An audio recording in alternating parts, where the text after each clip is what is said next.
perang meletus. Bakhmut menjadi sasaran pertempuran sengit selama setahun terakhir. Baik Ukraina dan Rusia mengklaim sama-sama menguasai kota tersebut.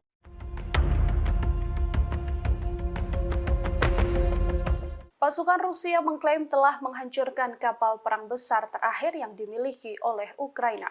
Serangan tersebut dilancarkan Rusia pada Senin 29 Mei di Pelabuhan Odessa di Laut Hitam. Dalam rilis Kementerian Pertahanan, kapal perang besar Angkatan Laut Ukraina ini dihancurkan dengan serangan presisi tinggi Angkatan Udara Rusia.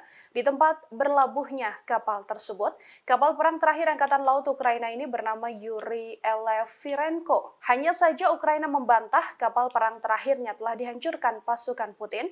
Hal ini ditegaskan oleh juru bicara Angkatan Laut Ukraina Oleh Kali, yang meminta sumber Rusia yang membicarakan hancurnya oleh Firenko tak diperhatikan dan diperdulikan. Namun pasukan militer Ukraina membenarkan adanya serangan udara yang menyebabkan kebakaran dan telah merusak infrastruktur di Pelabuhan Odessa. Yuri Olefirenko adalah kapal pendarat berukuran sedang untuk pasukan dan kendaraan. Presiden Ukraina Volodymyr Zelensky sendiri mengoperasikan versi pembaruan dari kapal tersebut pada awal Juni 2022 lalu.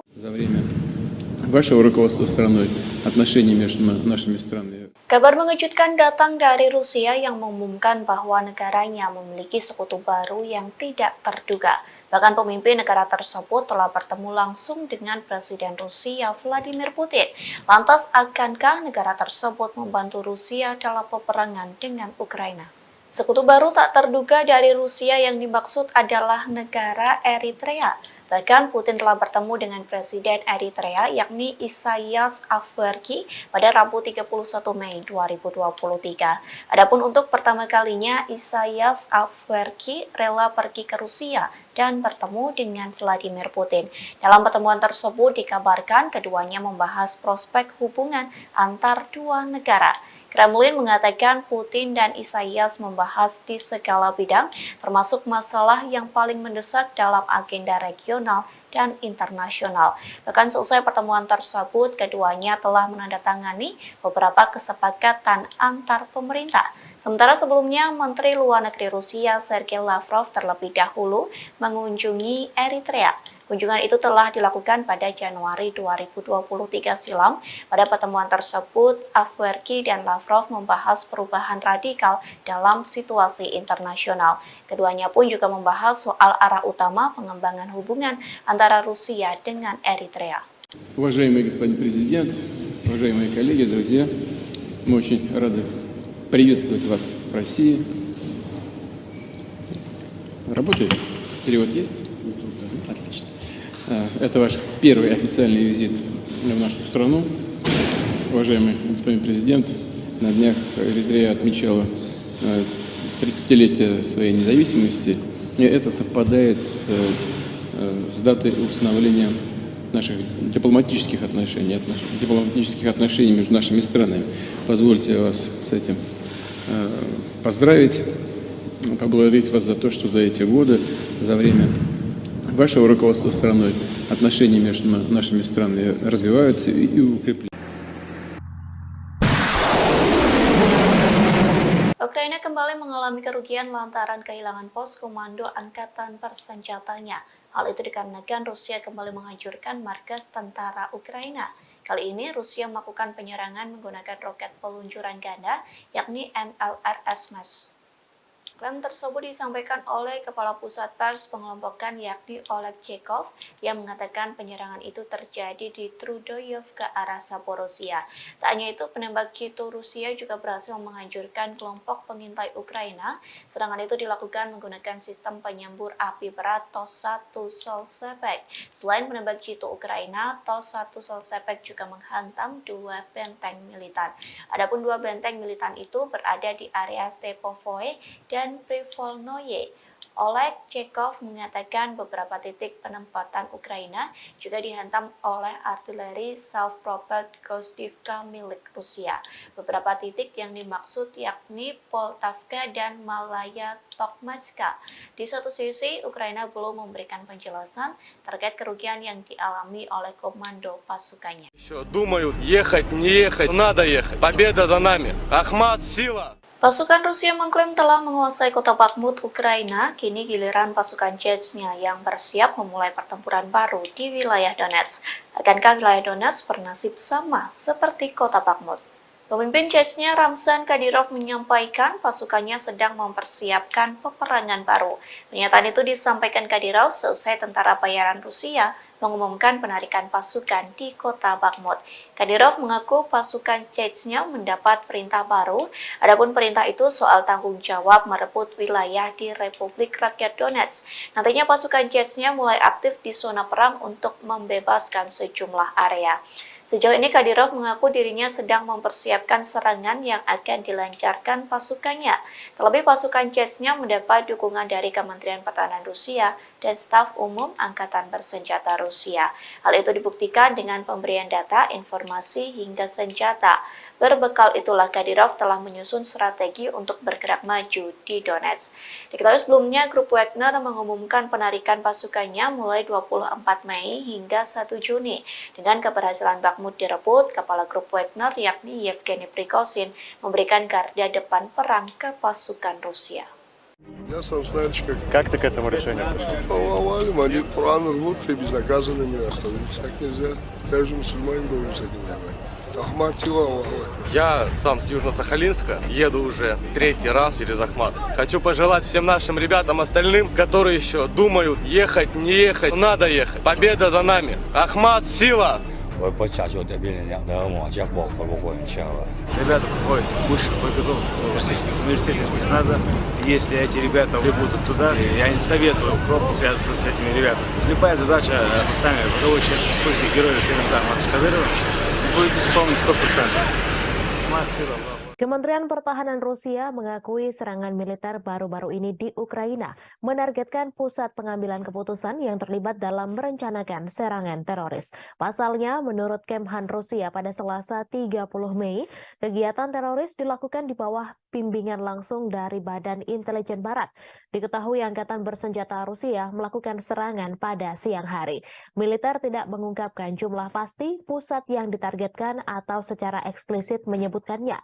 Mereka hanya menyatakan semua target yang ditunjuk telah berhasil dihantam. Kemudian pada hari itu, Presiden Rusia Vladimir Putin mengkonfirmasi markas besar Direktorat Intelijen Utama Militer Ukraina telah diserang. Guru Ukraina telah membangun kecurigaan terutama karena beberapa wawancara dengan outlet berita asing dan domestik yang diberikan oleh pimpinannya Kirill Budanov. Kepala Intel Ukraina itu telah membuat pernyataan yang semakin agresif baru-baru ini.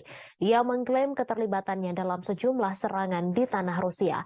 Awal bulan ini misalnya ia berjanji untuk terus menghabisi orang Rusia dimanapun di muka dunia ini sampai kemenangan penuh Ukraina tercapai. Tak lama kemudian ia mengaku bertanggung jawab atas pembunuhan banyak tokoh masyarakat Rusia. Meskipun Budanov tidak memberikan nama pastinya, ia menyatakan telah mendapatkan banyak nama, termasuk tokoh publik dan media. Sebelumnya diberitakan bulan ini 2 pesawat tak berawak dicegat di atas Kremlin. Namun serangan pada Selasa adalah pertama kalinya kendaraan udara tak berawak menghantam daerah pemukiman Moskow, di mana ratusan kilometer dari garis depan Ukraina. Wali kota Moskow, Sergei Sobyanin, mengatakan 2 orang dirawat namun tidak menderita luka serius. Penghuni bangunan yang rusak akibat serangan itu juga dievakuasi sementara. Di Jalan Provso Yusnaya, sebuah bangunan tempat tinggal dengan jendela yang pecah ditutup oleh polisi.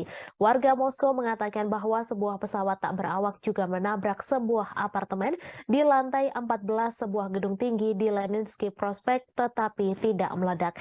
Kementerian Pertahanan Rusia mengatakan bahwa 8 drone dikerahkan Ukraina dalam serangan itu. Namun 5 diantaranya jatuh dan 3 lainnya berhasil dinonaktifkan. Gubernur wilayah Krasnodar, Veniamin Kondratiev, menyebut sebuah drone Ukraina memicu kebakaran di kilang minyak di selatan Rusia. Menurutnya penembakan menghantam sebuah kota Rusia dekat perbatasan untuk ketiga kalinya dalam seminggu dan merusak bangunan serta membakar kendaraan. Rusia mengatakan sebuah pesawat tak berawak kemungkinan menjadi penyebab kebakaran yang terjadi di kilang minyak Avivsky. Kebakaran terjadi sehari setelah Rusia menuduh Ukraina mengirim pesawat tak berawak untuk menyerang gedung-gedung di Moskow. Kondratif melalui aplikasi Telegram pada Rabu 31 Mei menyebut api segera padam dan tidak ada korban jiwa. Kilang minyak Avivsky diketahui berada tidak jauh dari pelabuhan Laut Hitam Novorossiysk, dekat kilang lain yang telah diserang beberapa kali dalam bulan ini. Tidak ada informasi langsung tentang siapa yang meluncurkan pesawat tak berawak itu, namun Moskow menuduh Kiev meningkatkan serangan di dalam Rusia dalam beberapa pekan terakhir. Sementara Rusia telah berulang kali menggempur kota-kota Ukraina dengan pesawat tak berawak dan rudal. Langit di atas Ukraina relatif tenang pada hari Selasa malam tanpa ada serangan udara besar yang dilaporkan. Serangan pesawat tak berawak Rusia menewaskan 1 orang dan melukai 4 orang di Kiev pada hari Selasa. Serangan terhadap Rusia terjadi saat Ukraina mempersiapkan serangan balasan untuk mengusir pasukan Rusia dari wilayah yang diduduki sejak Moskow melancarkan invasi skala penuh sejak Februari 2022. Sebuah serangan artileri Ukraina melukai sedikitnya 1 orang di kota Rusia Sebekino, sekitar 7 km utara perbatasan dengan wilayah Kharkiv, Ukraina. Ukraina hampir tidak pernah secara terbuka mengklaim bertanggung jawab atas serangan di Rusia atau di wilayah yang dikuasai Rusia. Rusia menyebut 8 drone menargetkan wilayah sipil Moskow yang berpenduduk lebih dari 21 juta orang. Serangan dilakukan pada Selasa dini hari, namun drone berhasil ditembak jatuh atau dialihkan. Presiden Rusia Vladimir Putin mengecam serangan drone terbesar dari Ukraina ke Moskow. Ia mengatakan bahwa serangan tersebut berupaya menakut-nakuti dan memprovokasi Rusia. Seorang pembantu Presiden Ukraina membantah bahwa Kiev terlibat langsung dalam serangan Moskow. Namun ia mengatakan Ukraina mengetahui penyerangan itu dan memperkirakan akan serangan lain yang lebih banyak lagi. Washington disebut mendukung Kiev dengan secara terbuka mengabaikan serangan pesawat tak berawak yang melanda beberapa distrik Moskow pada hari Selasa. Hal itu disampaikan utusan Rusia untuk Amerika Serikat setelah Presiden Vladimir Putin menyalahkan Ukraina atas serangan itu.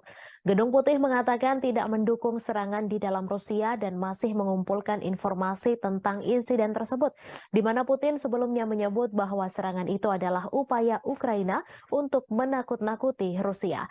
Putin menyebut serangan itu yang membawa perang 15 bulan di Ukraina ke jantung Rusia sebagai aksi teroris. Ukraina juga menuduh Rusia melakukan terorisme atas pengebomannya terhadap warga sipil Ukraina, di mana tuduhan itu langsung dibantah oleh Moskow. Seorang pembantu Presiden Ukraina membantah Kiev terlibat langsung dalam serangan pesawat tak berawak di Moskow. Serangan terhadap Moskow yang melukai 2 orang terjadi setelah Rusia melancarkan 3 serangan udara dalam 1 hari di Kiev dan sejauh ini pada 17 Mei menewaskan 2 orang dan menabur kehancuran serta ketakutan. Rusia telah lama menuduh Barat melakukan perang proksi melawan Moskow dengan mendukung Ukraina dengan bantuan militer dan keuangan.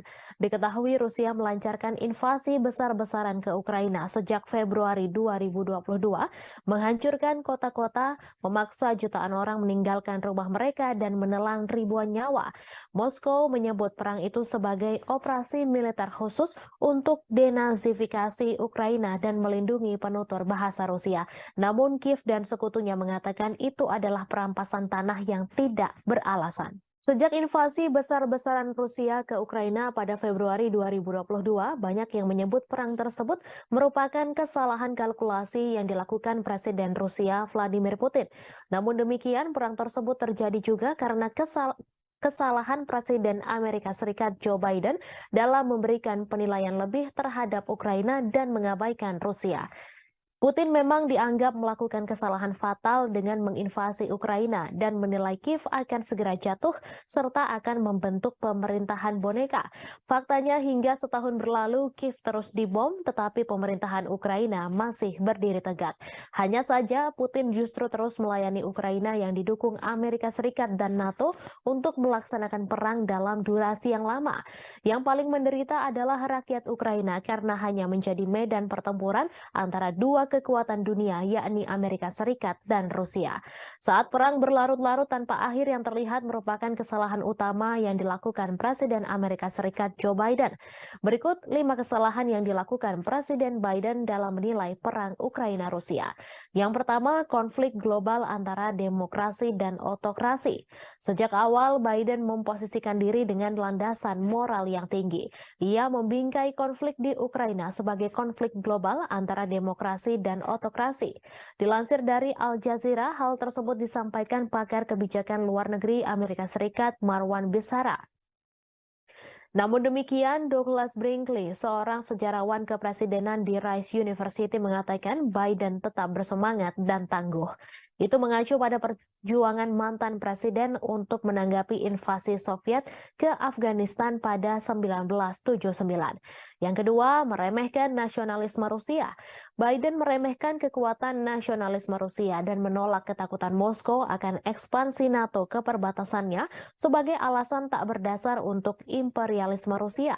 Beberapa bulan menjelang perang, Biden merusak upaya untuk mengimplementasikan perjanjian Minsk yang ditandatangani pada 2014 dan 2015 untuk mengakhiri konflik di wilayah Donbas. Padahal baik Ukraina dan Rusia telah menandatangani Minsk, tetapi Prancis dan Jerman yang membantu menyelesaikan dan menyempurnakan perjanjian ini gagal mendorong implementasinya dengan cukup keras. Yang ketiga, meremehkan ketahanan militer Rusia. Biden juga meremehkan ketahanan militer Rusia bertaruh pada Ukraina yang mampu mengalahkannya. Biden beranggapan Ukraina sama seperti Afghanistan yang mengalahkan Uni Soviet dengan bantuan dari Amerika Serikat. Namun bagi Moskow, Ukraina jauh lebih penting dan strategis daripada Afghanistan, mengingat kesamaan sejarah dan kedekatan geografisnya. Dari sudut pandang Putin, Ukraina sangat penting bagi keamanan nasional Rusia dan kelangsungan rezimnya. Jelas ia lebih suka menghancurkannya daripada melihatnya bergabung dengan aliansi Barat. Selama setahun pertama perang, kemunduran Rusia dari Kiev ke Kharkiv menunjukkan tekad dan ketahanan Ukraina. Namun gelombang perang mulai berubah tahun ini. Seperti yang ditunjukkan oleh jatuhnya Bakhmut setelah pertempuran sengit selama berbulan-bulan, Rusia tidak kalah ulet atau bertekad untuk menang. Yang keempat, melebih-lebihkan kemampuan perang Ukraina. Biden juga melebih-lebihkan kemampuan perang Ukraina. Perang sejauh ini telah dilakukan secara konvensional di wilayah Ukraina. Kemunduran ini tidak menghalangi Amerika Serikat dan sekutunya untuk meningkatkan bantuan militer kepada Ukraina. Pada 19 Mei lalu, pertemuan negara-negara G7 yang dipimpin Amerika Serikat di Hiroshima berjanji untuk memperbarui komitmen mereka untuk memberikan dukungan finansial, kemanusiaan, militer, dan diplomatik yang dibutuhkan Ukraina selama diperlukan. Apa yang dimulai dengan pengiriman amunisi ke Ukraina diperluas untuk memasok artileri dan tank Amerika dan Jerman, sistem pertahanan Patriot, dan drone yang memungkinkan Ukraina melakukan perlawanan ke wilayah Rusia. Baru-baru ini, Amerika Serikat telah menyetujui pengiriman jet tempur F-16 ke Ukraina untuk menantang superioritas udara Rusia.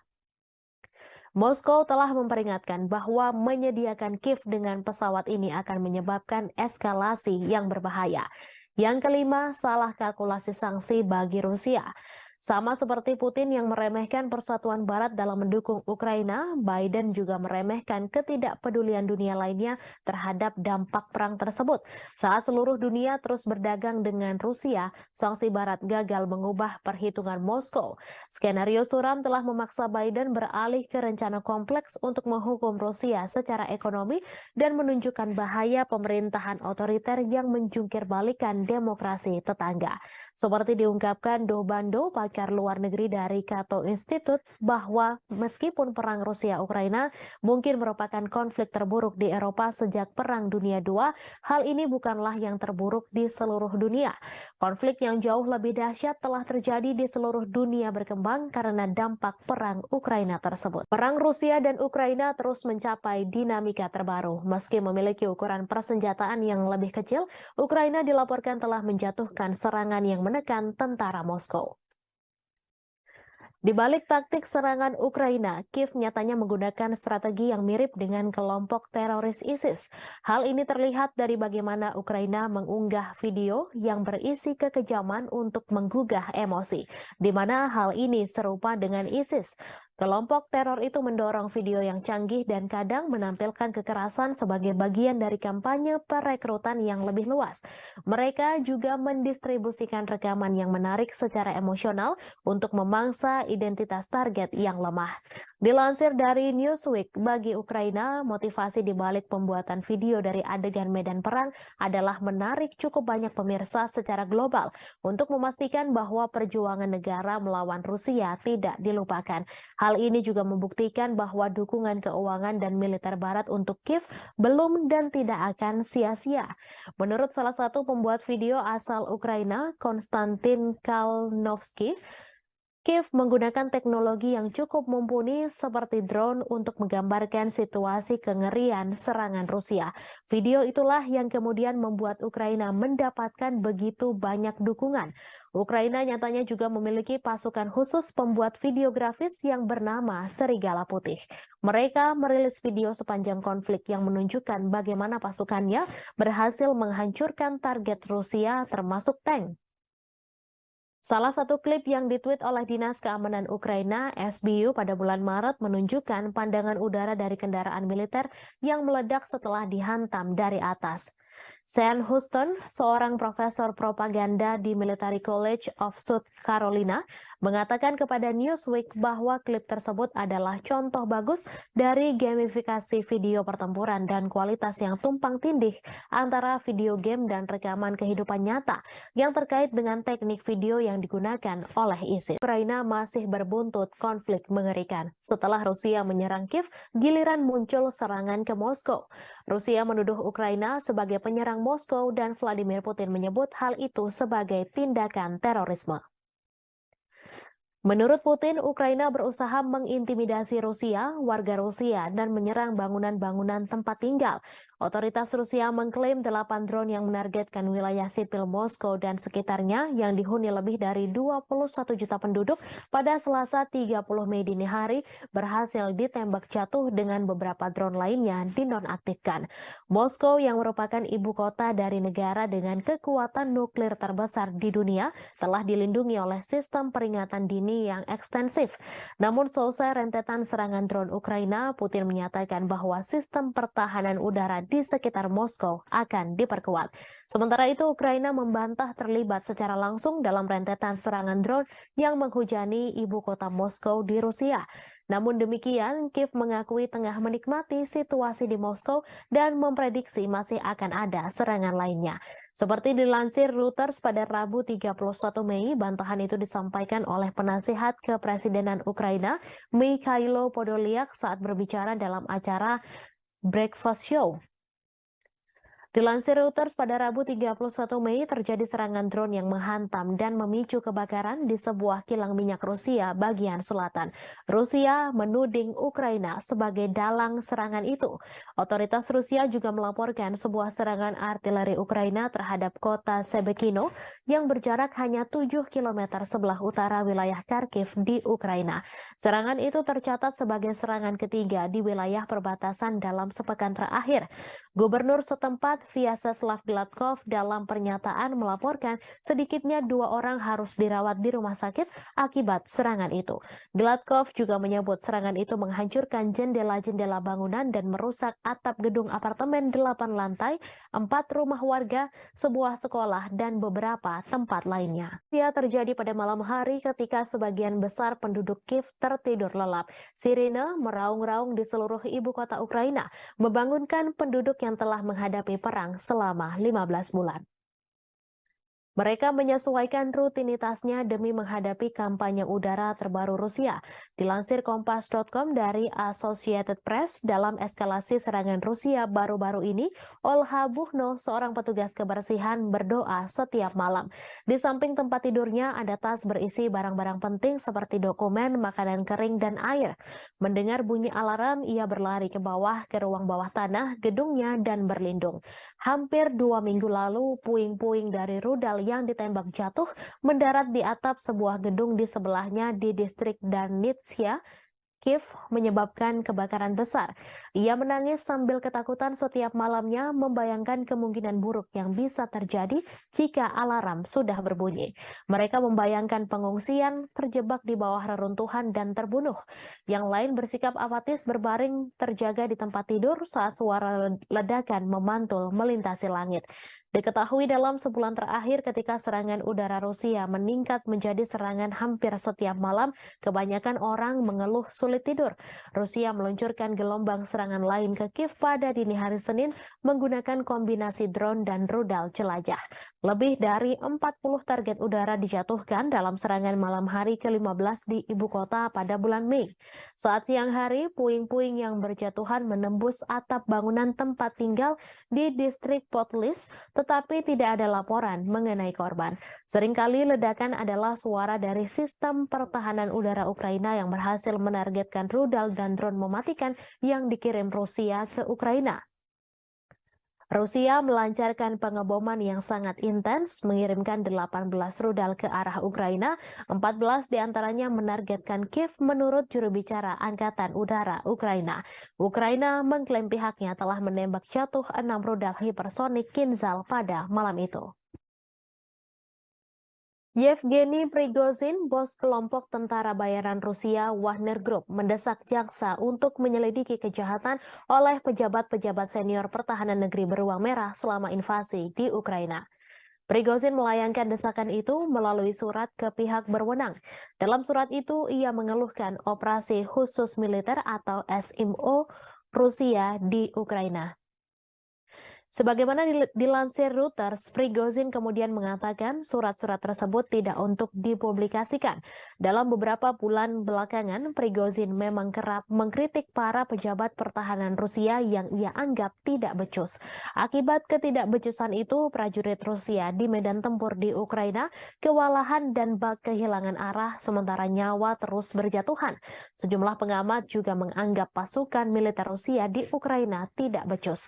Beberapa pakar menilai pasukan Wagner lah yang selama ini membuat Rusia dapat bertahan di Ukraina. Namun Wagner sudah menarik pasukannya dari medan tempur di Ukraina. Mereka menyerahkan posisi tempur kepada tentara Rusia.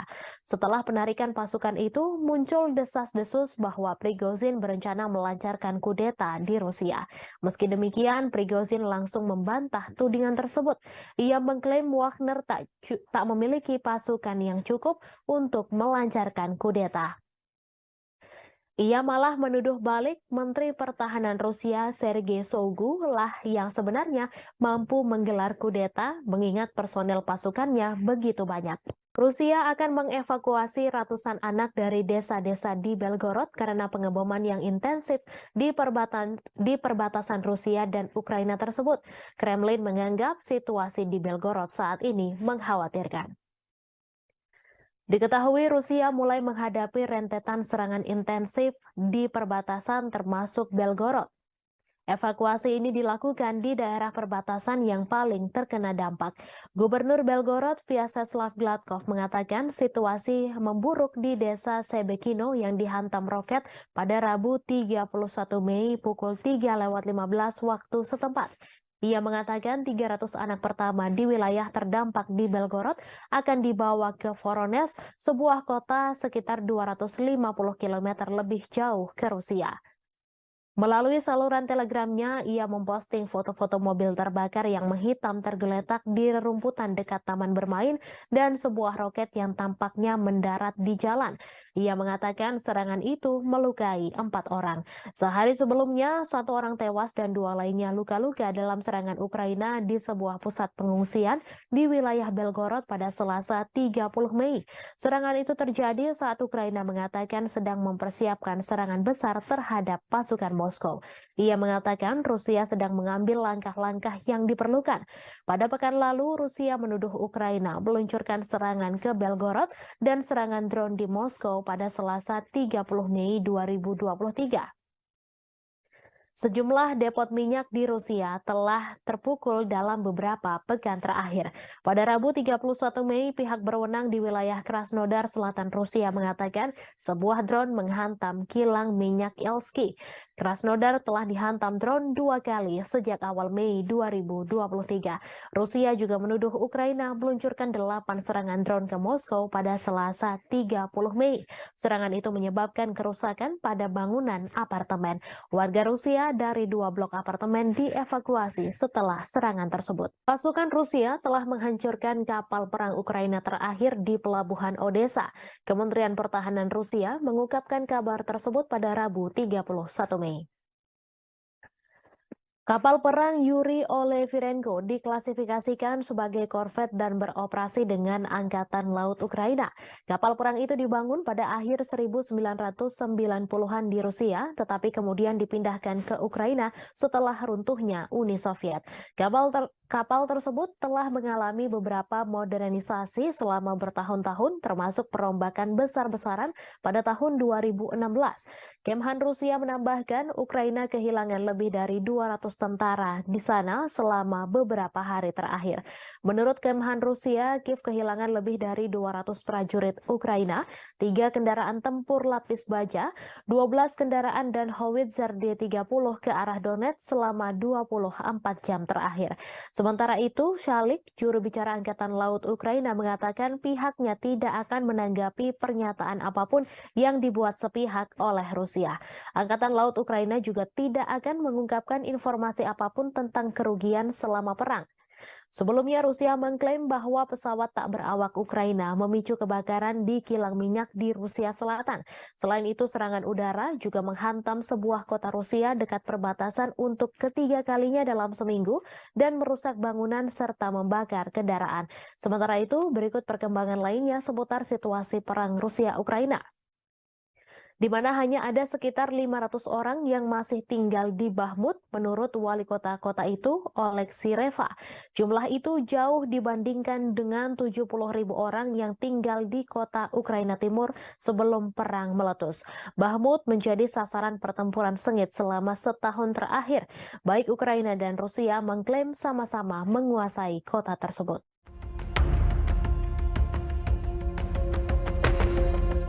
Pasukan Rusia mengklaim telah menghancurkan kapal perang besar terakhir yang dimiliki oleh Ukraina. Serangan tersebut dilancarkan Rusia pada Senin 29 Mei di Pelabuhan Odessa di Laut Hitam. Dalam rilis Kementerian Pertahanan, kapal perang besar Angkatan Laut Ukraina ini dihancurkan dengan serangan presisi tinggi Angkatan Udara Rusia. Di tempat berlabuhnya kapal tersebut, kapal perang terakhir Angkatan Laut Ukraina ini bernama Yuri Olefirenko. Hanya saja Ukraina membantah kapal perang terakhir telah dihancurkan pasukan Putin. Hal ini ditegaskan oleh juru bicara Angkatan Laut Ukraina Oleh Kalik, yang meminta sumber Rusia yang membicarakan hancurnya Olefirenko tak diperhatikan dan diperdulikan.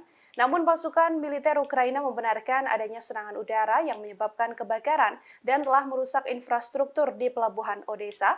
Yuri Olefirenko adalah kapal pendarat berukuran sedang untuk pasukan dan kendaraan. Presiden Ukraina Volodymyr Zelensky sendiri mengoperasikan versi pembaruan dari kapal tersebut pada awal Juni 2022 lalu. Вашего руководства страной, отношения между нашими странами. Kabar mengejutkan datang dari Rusia yang mengumumkan bahwa negaranya memiliki sekutu baru yang tidak terduga. Bahkan pemimpin negara tersebut telah bertemu langsung dengan Presiden Rusia Vladimir Putin. Lantas, akankah negara tersebut membantu Rusia dalam peperangan dengan Ukraina?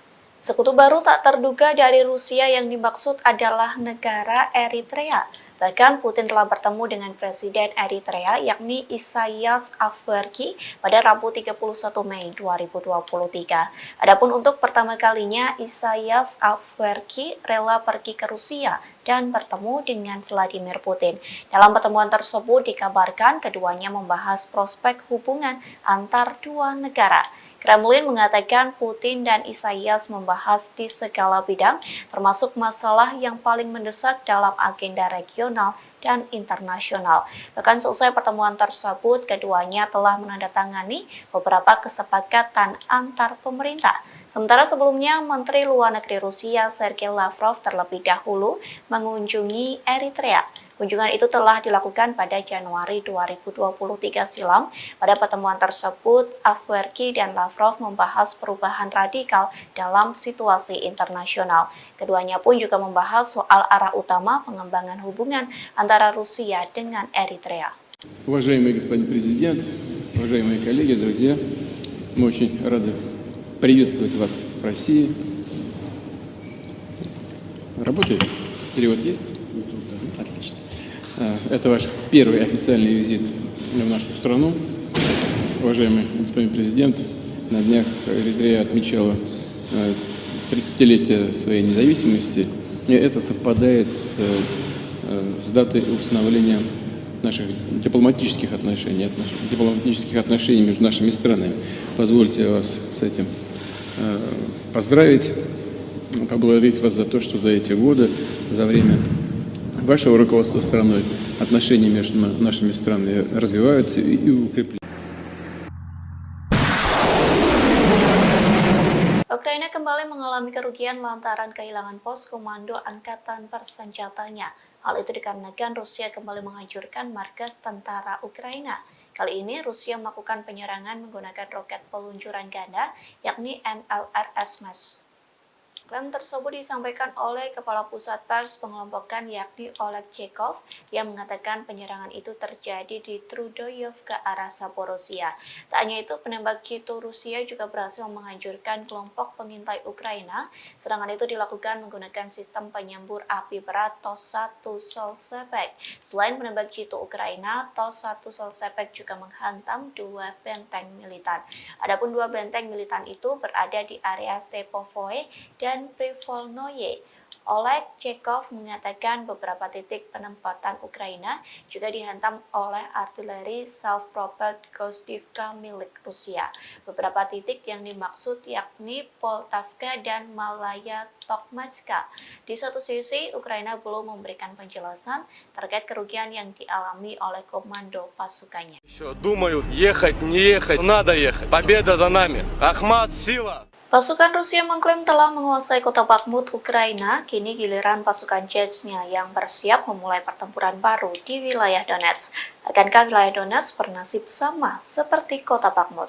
Pemimpin Chechnya Ramzan Kadyrov menyampaikan pasukannya sedang mempersiapkan peperangan baru. Pernyataan itu disampaikan Kadyrov seusai tentara bayaran Rusia mengumumkan penarikan pasukan di kota Bakhmut. Kadyrov mengaku pasukan Chechnya mendapat perintah baru. Adapun perintah itu soal tanggung jawab merebut wilayah di Republik Rakyat Donetsk. Nantinya pasukan Chechnya mulai aktif di zona perang untuk membebaskan sejumlah area. Sejauh ini Kadyrov mengaku dirinya sedang mempersiapkan serangan yang akan dilancarkan pasukannya. Terlebih pasukan Chechnya mendapat dukungan dari Kementerian Pertahanan Rusia dan staf umum Angkatan Bersenjata Rusia. Hal itu dibuktikan dengan pemberian data, informasi, hingga senjata. Berbekal itulah Kadyrov telah menyusun strategi untuk bergerak maju di Donetsk. Diketahui sebelumnya, grup Wagner mengumumkan penarikan pasukannya mulai 24 Mei hingga 1 Juni. Dengan keberhasilan Bakhmut direbut, kepala grup Wagner yakni Yevgeny Prigozhin memberikan garda depan perang ke pasukan Rusia. Я сам знаешь, Как ты к этому решению пришел? повалим, они Коран рвут и безнаказанными остановиться так нельзя. Каждый мусульманин должен с этим воевать.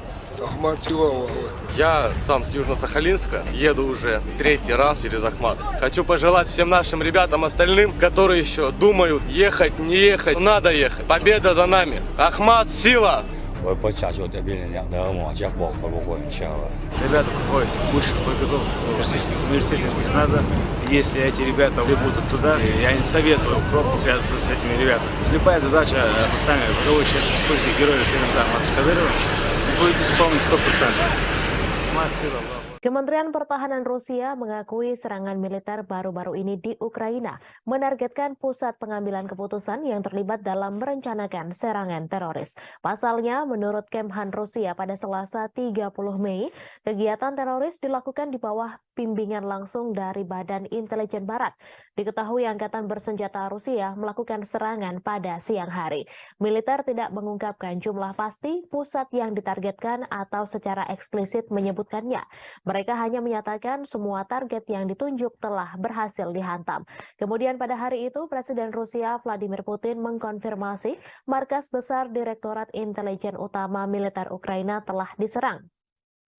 Guru Ukraina telah membangun kecurigaan terutama karena beberapa wawancara dengan outlet berita asing dan domestik yang diberikan oleh pimpinannya Kirill Budanov. Kepala Intel Ukraina itu telah membuat pernyataan yang semakin agresif baru-baru ini. Ia mengklaim keterlibatannya dalam sejumlah serangan di tanah Rusia.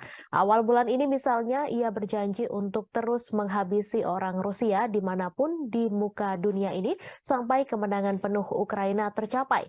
Tak lama kemudian ia mengaku bertanggung jawab atas pembunuhan banyak tokoh masyarakat Rusia. Meskipun Budanov tidak memberikan nama pastinya, ia menyatakan telah mendapatkan banyak nama, termasuk tokoh publik dan media.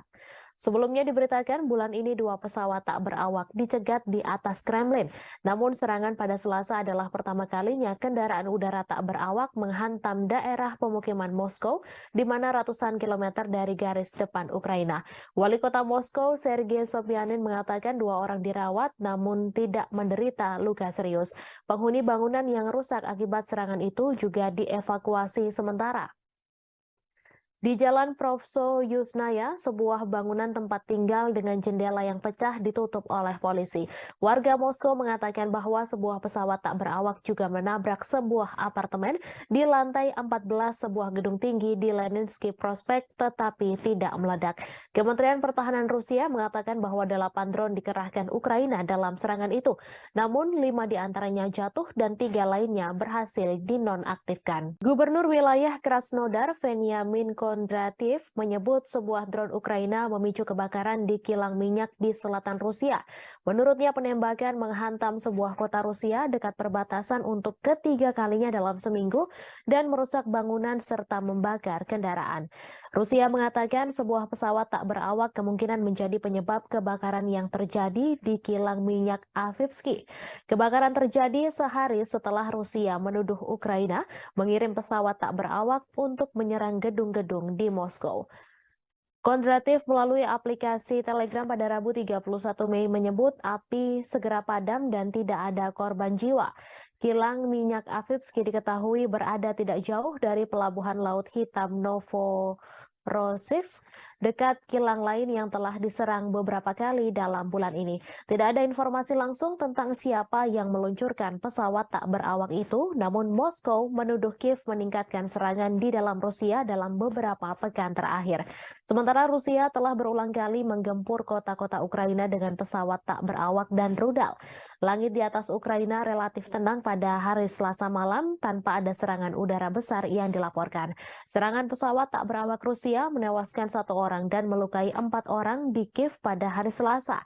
Serangan terhadap Rusia terjadi saat Ukraina mempersiapkan serangan balasan untuk mengusir pasukan Rusia dari wilayah yang diduduki sejak Moskow melancarkan invasi skala penuh sejak Februari 2022. Sebuah serangan artileri Ukraina melukai sedikitnya 1 orang di kota Rusia Sebekino, sekitar 7 km utara perbatasan dengan wilayah Kharkiv, Ukraina. Ukraina hampir tidak pernah secara terbuka mengklaim bertanggung jawab atas serangan di Rusia atau di wilayah yang dikuasai Rusia. Rusia menyebut 8 drone menargetkan wilayah sipil Moskow yang berpenduduk lebih dari 21 juta orang. Serangan dilakukan pada Selasa dini hari, namun drone berhasil ditembak jatuh atau dialihkan. Presiden Rusia Vladimir Putin mengecam serangan drone terbesar dari Ukraina ke Moskow. Ia mengatakan bahwa serangan tersebut berupaya menakut-nakuti dan memprovokasi Rusia. Seorang pembantu Presiden Ukraina membantah bahwa Kiev terlibat langsung dalam serangan Moskow. Namun ia mengatakan Ukraina mengetahui penyerangan itu dan memperkirakan akan serangan lain yang lebih banyak lagi.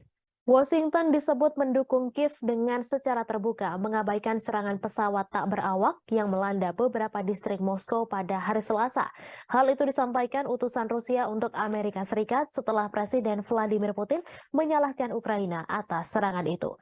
Gedung Putih mengatakan tidak mendukung serangan di dalam Rusia dan masih mengumpulkan informasi tentang insiden tersebut, di mana Putin sebelumnya menyebut bahwa serangan itu adalah upaya Ukraina untuk menakut-nakuti Rusia. Putin menyebut serangan itu yang membawa perang 15 bulan di Ukraina ke jantung Rusia sebagai aksi teroris. Ukraina juga menuduh Rusia melakukan terorisme atas pengebomannya terhadap warga sipil Ukraina, di mana tuduhan itu langsung dibantah oleh Moskow. Seorang pembantu Presiden Ukraina membantah Kiev terlibat langsung dalam serangan pesawat tak berawak di Moskow. Serangan terhadap Moskow yang melukai 2 orang terjadi setelah Rusia melancarkan 3 serangan udara dalam 1 hari di Kiev dan sejauh ini pada 17 Mei menewaskan 2 orang dan menabur kehancuran serta ketakutan. Rusia telah lama menuduh Barat melakukan perang proksi melawan Moskow dengan mendukung Ukraina dengan bantuan militer dan keuangan. Diketahui Rusia melancarkan invasi besar-besaran ke Ukraina sejak Februari 2022, menghancurkan kota-kota, memaksa jutaan orang meninggalkan rumah mereka dan menelan ribuan nyawa. Moskow menyebut perang itu sebagai operasi militer khusus untuk denazifikasi Ukraina dan melindungi penutur bahasa Rusia. Namun Kiev dan sekutunya mengatakan itu adalah perampasan tanah yang tidak beralasan. Sejak invasi besar-besaran Rusia ke Ukraina pada Februari 2022, banyak yang menyebut perang tersebut merupakan kesalahan kalkulasi yang dilakukan Presiden Rusia Vladimir Putin. Namun demikian, perang tersebut terjadi juga karena kesalahan Presiden Amerika Serikat Joe Biden dalam memberikan penilaian lebih terhadap Ukraina dan mengabaikan Rusia. Putin memang dianggap melakukan kesalahan fatal dengan menginvasi Ukraina dan menilai Kiev akan segera jatuh serta akan membentuk pemerintahan boneka. Faktanya hingga setahun berlalu Kiev terus dibom tetapi pemerintahan Ukraina masih berdiri tegak. Hanya saja Putin justru terus melayani Ukraina yang didukung Amerika Serikat dan NATO untuk melaksanakan perang dalam durasi yang lama. Yang paling menderita adalah rakyat Ukraina karena hanya menjadi medan pertempuran antara dua kekuatan dunia, yakni Amerika Serikat dan Rusia. Saat perang berlarut-larut tanpa akhir yang terlihat merupakan kesalahan utama yang dilakukan Presiden Amerika Serikat Joe Biden. Berikut 5 kesalahan yang dilakukan Presiden Biden dalam menilai perang Ukraina-Rusia. Yang pertama, konflik global antara demokrasi dan otokrasi. Sejak awal, Biden memposisikan diri dengan landasan moral yang tinggi. Ia membingkai konflik di Ukraina sebagai konflik global antara demokrasi dan otokrasi. Dilansir dari Al Jazeera, hal tersebut disampaikan pakar kebijakan luar negeri Amerika Serikat Marwan Bisara. Namun demikian, Douglas Brinkley, seorang sejarawan kepresidenan di Rice University mengatakan Biden tetap bersemangat dan tangguh. Itu mengacu pada perjuangan mantan presiden untuk menanggapi invasi Soviet ke Afghanistan pada 1979. Yang kedua, meremehkan nasionalisme Rusia. Biden meremehkan kekuatan nasionalisme Rusia dan menolak ketakutan Moskow akan ekspansi NATO ke perbatasannya sebagai alasan tak berdasar untuk imperialisme Rusia. Beberapa bulan menjelang perang, Biden merusak upaya untuk mengimplementasikan perjanjian Minsk yang ditandatangani pada 2014 dan 2015 untuk mengakhiri konflik di wilayah Donbas. Padahal baik Ukraina dan Rusia telah menandatangani Minsk, tetapi Prancis dan Jerman yang membantu menyelesaikan dan menyempurnakan perjanjian ini gagal mendorong implementasinya dengan cukup keras. Yang ketiga, meremehkan ketahanan militer Rusia. Biden juga meremehkan ketahanan militer Rusia bertaruh pada Ukraina yang mampu mengalahkannya. Biden beranggapan Ukraina sama seperti Afghanistan yang mengalahkan Uni Soviet dengan bantuan dari Amerika Serikat. Namun bagi Moskow, Ukraina jauh lebih penting dan strategis daripada Afghanistan, mengingat kesamaan sejarah dan kedekatan geografisnya. Dari sudut pandang Putin, Ukraina sangat penting bagi keamanan nasional Rusia dan kelangsungan rezimnya. Jelas ia lebih suka menghancurkannya daripada melihatnya bergabung dengan aliansi Barat. Selama setahun pertama perang, kemunduran Rusia dari Kiev ke Kharkiv menunjukkan tekad dan ketahanan Ukraina. Namun gelombang perang mulai berubah tahun ini. Seperti yang ditunjukkan oleh jatuhnya Bakhmut setelah pertempuran sengit selama berbulan-bulan, Rusia tidak kalah ulet atau bertekad untuk menang. Yang keempat, melebih-lebihkan kemampuan perang Ukraina. Biden juga melebih-lebihkan kemampuan perang Ukraina. Perang sejauh ini telah dilakukan secara konvensional di wilayah Ukraina. Kemunduran ini tidak menghalangi Amerika Serikat dan sekutunya untuk meningkatkan bantuan militer kepada Ukraina. Pada 19 Mei lalu, pertemuan negara-negara G7 yang dipimpin Amerika Serikat di Hiroshima berjanji untuk memperbarui komitmen mereka untuk memberikan dukungan finansial, kemanusiaan, militer, dan diplomatik yang dibutuhkan Ukraina selama diperlukan. Apa yang dimulai dengan pengiriman amunisi ke Ukraina diperluas untuk memasok artileri dan tank Amerika dan Jerman, sistem pertahanan Patriot, dan drone yang memungkinkan Ukraina melakukan perlawanan ke wilayah Rusia. Baru-baru ini, Amerika Serikat telah menyetujui pengiriman jet tempur F-16 ke Ukraina untuk menantang superioritas udara Rusia. Moskow telah memperingatkan bahwa menyediakan Kiev dengan pesawat ini akan menyebabkan eskalasi yang berbahaya. Yang kelima, salah kalkulasi sanksi bagi Rusia. Sama seperti Putin yang meremehkan persatuan Barat dalam mendukung Ukraina, Biden juga meremehkan ketidakpedulian dunia lainnya terhadap dampak perang tersebut. Saat seluruh dunia terus berdagang dengan Rusia, sanksi Barat gagal mengubah perhitungan Moskow. Skenario suram telah memaksa Biden beralih ke rencana kompleks untuk menghukum Rusia secara ekonomi dan menunjukkan bahaya pemerintahan otoriter yang menjungkir balikan demokrasi tetangga. Seperti diungkapkan Do Bando, pakar luar negeri dari Cato Institute, bahwa meskipun perang Rusia-Ukraina mungkin merupakan konflik terburuk di Eropa sejak Perang Dunia II, hal ini bukanlah yang terburuk di seluruh dunia. Konflik yang jauh lebih dahsyat telah terjadi di seluruh dunia berkembang karena dampak perang Ukraina tersebut. Perang Rusia dan Ukraina terus mencapai dinamika terbaru. Meski memiliki ukuran persenjataan yang lebih kecil, Ukraina dilaporkan telah menjatuhkan serangan yang menekan tentara Moskow. Di balik taktik serangan Ukraina, Kiev nyatanya menggunakan strategi yang mirip dengan kelompok teroris ISIS. Hal ini terlihat dari bagaimana Ukraina mengunggah video yang berisi kekejaman untuk menggugah emosi, di mana hal ini serupa dengan ISIS. Kelompok teror itu mendorong video yang canggih dan kadang menampilkan kekerasan sebagai bagian dari kampanye perekrutan yang lebih luas. Mereka juga mendistribusikan rekaman yang menarik secara emosional untuk memangsa identitas target yang lemah. Dilansir dari Newsweek, bagi Ukraina, motivasi di balik pembuatan video dari adegan medan perang adalah menarik cukup banyak pemirsa secara global untuk memastikan bahwa perjuangan negara melawan Rusia tidak dilupakan. Hal ini juga membuktikan bahwa dukungan keuangan dan militer Barat untuk Kiev belum dan tidak akan sia-sia. Menurut salah satu pembuat video asal Ukraina, Konstantin Kalnovsky, Kiev menggunakan teknologi yang cukup mumpuni seperti drone untuk menggambarkan situasi kengerian serangan Rusia. Video itulah yang kemudian membuat Ukraina mendapatkan begitu banyak dukungan. Ukraina nyatanya juga memiliki pasukan khusus pembuat video grafis yang bernama Serigala Putih. Mereka merilis video sepanjang konflik yang menunjukkan bagaimana pasukannya berhasil menghancurkan target Rusia termasuk tank.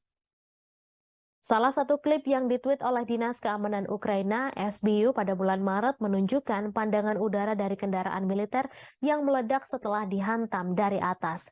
Sean Houston, seorang profesor propaganda di Military College of South Carolina, mengatakan kepada Newsweek bahwa klip tersebut adalah contoh bagus dari gamifikasi video pertempuran dan kualitas yang tumpang tindih antara video game dan rekaman kehidupan nyata yang terkait dengan teknik video yang digunakan oleh ISIS. Ukraina masih berbuntut konflik mengerikan. Setelah Rusia menyerang Kiev, giliran muncul serangan ke Moskow. Rusia menuduh Ukraina sebagai penyerang Moskow dan Vladimir Putin menyebut hal itu sebagai tindakan terorisme. Menurut Putin, Ukraina berusaha mengintimidasi Rusia, warga Rusia, dan menyerang bangunan-bangunan tempat tinggal. Otoritas Rusia mengklaim 8 drone yang menargetkan wilayah sipil Moskow dan sekitarnya yang dihuni lebih dari 21 juta penduduk pada Selasa 30 Mei dini hari berhasil ditembak jatuh dengan beberapa drone lainnya dinonaktifkan. Moskow yang merupakan ibu kota dari negara dengan kekuatan nuklir terbesar di dunia telah dilindungi oleh sistem peringatan dini ini yang ekstensif. Namun selesai rentetan serangan drone Ukraina, Putin menyatakan bahwa sistem pertahanan udara di sekitar Moskow akan diperkuat. Sementara itu, Ukraina membantah terlibat secara langsung dalam rentetan serangan drone yang menghujani ibu kota Moskow di Rusia. Namun demikian, Kiev mengakui tengah menikmati situasi di Moskow dan memprediksi masih akan ada serangan lainnya. Seperti dilansir Reuters pada Rabu 31 Mei, bantahan itu disampaikan oleh penasihat kepresidenan Ukraina, Mikhailo Podolyak saat berbicara dalam acara Breakfast Show.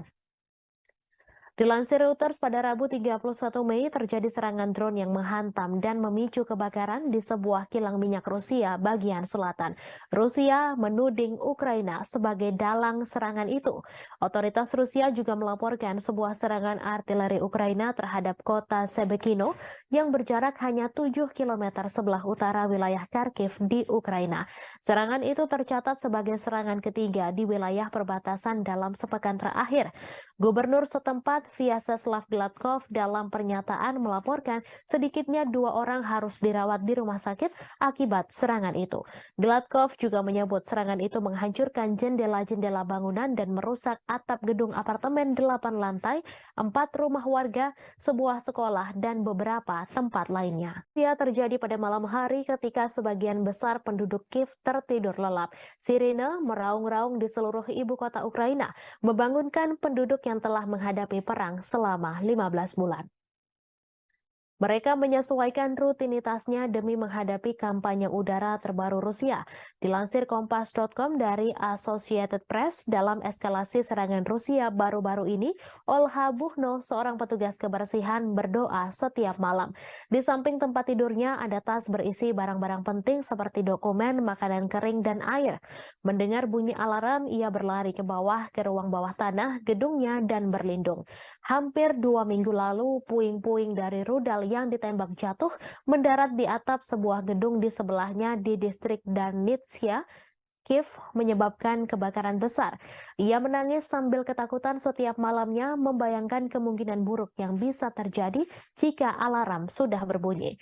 Mereka membayangkan pengungsian, terjebak di bawah reruntuhan, dan terbunuh. Yang lain bersikap apatis berbaring terjaga di tempat tidur saat suara ledakan memantul melintasi langit. Diketahui dalam sebulan terakhir ketika serangan udara Rusia meningkat menjadi serangan hampir setiap malam, kebanyakan orang mengeluh sulit tidur. Rusia meluncurkan gelombang serangan lain ke Kiev pada dini hari Senin menggunakan kombinasi drone dan rudal jelajah. Lebih dari 40 target udara dijatuhkan dalam serangan malam hari ke-15 di ibu kota pada bulan Mei. Saat siang hari, puing-puing yang berjatuhan menembus atap bangunan tempat tinggal di distrik Potlis, tetapi tidak ada laporan mengenai korban. Seringkali ledakan adalah suara dari sistem pertahanan udara Ukraina yang berhasil menargetkan rudal dan drone mematikan yang dikirim Rusia ke Ukraina. Rusia melancarkan pengeboman yang sangat intens, mengirimkan 18 rudal ke arah Ukraina, 14 diantaranya menargetkan Kiev menurut juru bicara Angkatan Udara Ukraina. Ukraina mengklaim pihaknya telah menembak jatuh 6 rudal hipersonik Kinzhal pada malam itu. Yevgeny Prigozhin, bos kelompok tentara bayaran Rusia Wagner Group, mendesak jaksa untuk menyelidiki kejahatan oleh pejabat-pejabat senior pertahanan negeri beruang merah selama invasi di Ukraina. Prigozhin melayangkan desakan itu melalui surat ke pihak berwenang. Dalam surat itu, ia mengeluhkan operasi khusus militer atau SMO Rusia di Ukraina. Sebagaimana dilansir Reuters, Prigozhin kemudian mengatakan surat-surat tersebut tidak untuk dipublikasikan. Dalam beberapa bulan belakangan, Prigozhin memang kerap mengkritik para pejabat pertahanan Rusia yang ia anggap tidak becus. Akibat ketidakbecusan itu, prajurit Rusia di medan tempur di Ukraina kewalahan dan bak kehilangan arah sementara nyawa terus berjatuhan. Sejumlah pengamat juga menganggap pasukan militer Rusia di Ukraina tidak becus. Beberapa pakar pakar menilai pasukan Wagner lah yang selama ini membuat Rusia dapat bertahan di Ukraina. Namun Wagner sudah menarik pasukannya dari medan tempur di Ukraina. Mereka menyerahkan posisi tempur kepada tentara Rusia. Setelah penarikan pasukan itu, muncul desas-desus bahwa Prigozhin berencana melancarkan kudeta di Rusia. Meski demikian, Prigozhin langsung membantah tudingan tersebut. Ia mengklaim Wagner tak memiliki pasukan yang cukup untuk melancarkan kudeta. Ia malah menuduh balik Menteri Pertahanan Rusia Sergei Shoigu lah yang sebenarnya mampu menggelar kudeta mengingat personel pasukannya begitu banyak. Rusia akan mengevakuasi ratusan anak dari desa-desa di Belgorod karena pengeboman yang intensif di perbatasan Rusia dan Ukraina tersebut. Kremlin menganggap situasi di Belgorod saat ini mengkhawatirkan. Diketahui Rusia mulai menghadapi rentetan serangan intensif di perbatasan termasuk Belgorod. Evakuasi ini dilakukan di daerah perbatasan yang paling terkena dampak. Gubernur Belgorod Vyacheslav Gladkov mengatakan situasi memburuk di desa Sebekino yang dihantam roket pada Rabu 31 Mei pukul 3:15 waktu setempat. Ia mengatakan 300 anak pertama di wilayah terdampak di Belgorod akan dibawa ke Voronezh, sebuah kota sekitar 250 km lebih jauh ke Rusia. Melalui saluran telegramnya, ia memposting foto-foto mobil terbakar yang menghitam tergeletak di rerumputan dekat taman bermain dan sebuah roket yang tampaknya mendarat di jalan. Ia mengatakan serangan itu melukai 4 orang. Sehari sebelumnya, 1 orang tewas dan 2 lainnya luka-luka dalam serangan Ukraina di sebuah pusat pengungsian di wilayah Belgorod pada Selasa 30 Mei. Serangan itu terjadi saat Ukraina mengatakan sedang mempersiapkan serangan besar terhadap pasukan Moskow. Ia mengatakan Rusia sedang mengambil langkah-langkah yang diperlukan. Pada pekan lalu, Rusia menuduh Ukraina meluncurkan serangan ke Belgorod dan serangan drone di Moskow pada Selasa 30 Mei 2023. Sejumlah depot minyak di Rusia telah terpukul dalam beberapa pekan terakhir. Pada Rabu 31 Mei, pihak berwenang di wilayah Krasnodar Selatan Rusia mengatakan sebuah drone menghantam kilang minyak Ilsky. Krasnodar telah dihantam drone 2 kali sejak awal Mei 2023. Rusia juga menuduh Ukraina meluncurkan 8 serangan drone ke Moskow pada Selasa 30 Mei. Serangan itu menyebabkan kerusakan pada bangunan apartemen. Warga Rusia dari 2 blok apartemen dievakuasi setelah serangan tersebut. Pasukan Rusia telah menghancurkan kapal perang Ukraina terakhir di pelabuhan Odessa. Kementerian Pertahanan Rusia mengungkapkan kabar tersebut pada Rabu 31 Mei. Kapal perang Yuri Olefirenko diklasifikasikan sebagai korvet dan beroperasi dengan Angkatan Laut Ukraina. Kapal perang itu dibangun pada akhir 1990-an di Rusia, tetapi kemudian dipindahkan ke Ukraina setelah runtuhnya Uni Soviet. Kapal tersebut telah mengalami beberapa modernisasi selama bertahun-tahun, termasuk perombakan besar-besaran pada tahun 2016. Kemhan Rusia menambahkan Ukraina kehilangan lebih dari 200 tentara di sana selama beberapa hari terakhir. Menurut Kemhan Rusia, Kiev kehilangan lebih dari 200 prajurit Ukraina, 3 kendaraan tempur lapis baja, 12 kendaraan dan howitzer D-30 ke arah Donetsk selama 24 jam terakhir.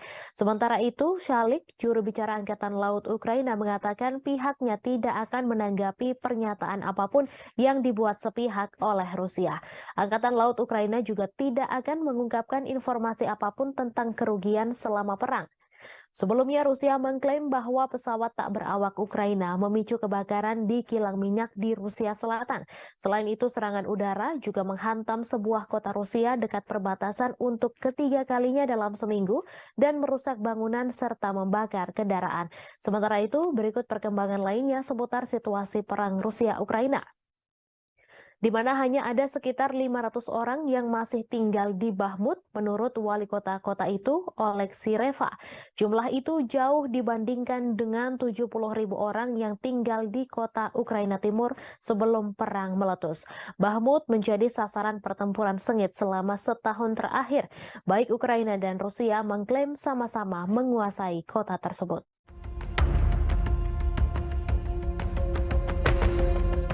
Pasukan Rusia mengklaim telah menghancurkan kapal perang besar terakhir yang dimiliki oleh Ukraina.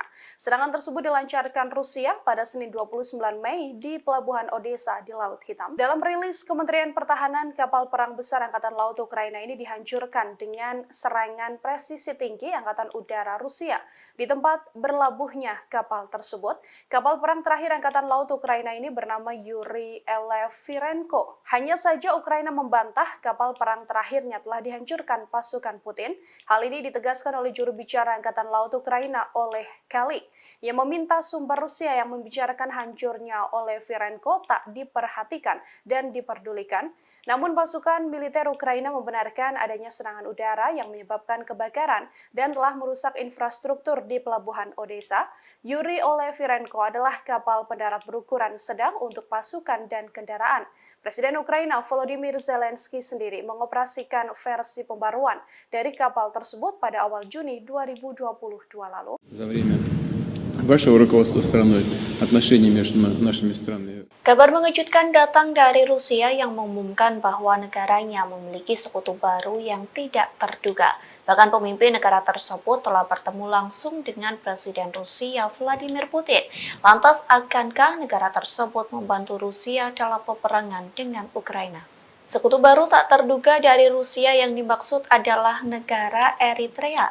Bahkan Putin telah bertemu dengan Presiden Eritrea yakni Isaias Afwerki pada Rabu 31 Mei 2023. Adapun untuk pertama kalinya Isaias Afwerki rela pergi ke Rusia dan bertemu dengan Vladimir Putin. Dalam pertemuan tersebut dikabarkan keduanya membahas prospek hubungan antar dua negara.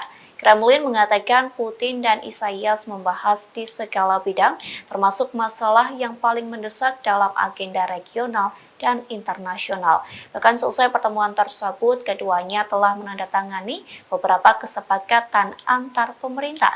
Sementara sebelumnya, Menteri Luar Negeri Rusia Sergei Lavrov terlebih dahulu mengunjungi Eritrea. Kunjungan itu telah dilakukan pada Januari 2023 silam. Pada pertemuan tersebut, Afwerki dan Lavrov membahas perubahan radikal dalam situasi internasional. Keduanya pun juga membahas soal arah utama pengembangan hubungan antara Rusia dengan Eritrea. Уважаемый господин президент, уважаемые коллеги, друзья, мы очень рады приветствовать вас в России. Работает? Перевод есть? Отлично. Это ваш первый официальный визит в нашу страну. Уважаемый господин президент, на днях Эритрея отмечала 30-летие своей независимости. И это совпадает с датой установления наших дипломатических отношений между нашими странами. Позвольте вас с этим поздравить, поблагодарить вас за то, что за эти годы, за время вашего руководства страной отношения между нашими странами развиваются и укрепляются. Ukraina kembali mengalami kerugian lantaran kehilangan pos komando angkatan bersenjatanya. Hal itu dikarenakan Rusia kembali menghancurkan markas tentara Ukraina. Kali ini Rusia melakukan penyerangan menggunakan roket peluncuran ganda, yakni MLRS. Klaim tersebut disampaikan oleh Kepala Pusat Pers Pengelompokan yakni Oleg Chekov yang mengatakan penyerangan itu terjadi di Trudoyov ke arah Zaporozhia. Tak hanya itu, penembak jitu Rusia juga berhasil menghancurkan kelompok pengintai Ukraina. Serangan itu dilakukan menggunakan sistem penyembur api berat TOS-1 Solsepek. Selain penembak jitu Ukraina, TOS-1 Solsepek juga menghantam dua benteng militan. Adapun dua benteng militan itu berada di area Stepovoe dan Privolnoye. Oleg Chekov mengatakan beberapa titik penempatan Ukraina juga dihantam oleh artileri self-propelled Gostivka milik Rusia. Beberapa titik yang dimaksud yakni Poltavka dan Malaya Tokmatska. Di satu sisi, Ukraina belum memberikan penjelasan terkait kerugian yang dialami oleh komando pasukannya. Думают, ехать, не ехать, надо ехать. Победа за нами. Ахмат, сила. Pasukan Rusia mengklaim telah menguasai kota Bakhmut, Ukraina. Kini giliran pasukan Chechnya yang bersiap memulai pertempuran baru di wilayah Donetsk. Akankah wilayah Donetsk bernasib sama seperti kota Bakhmut? Pemimpin Chechnya Ramzan Kadyrov menyampaikan pasukannya sedang mempersiapkan peperangan baru.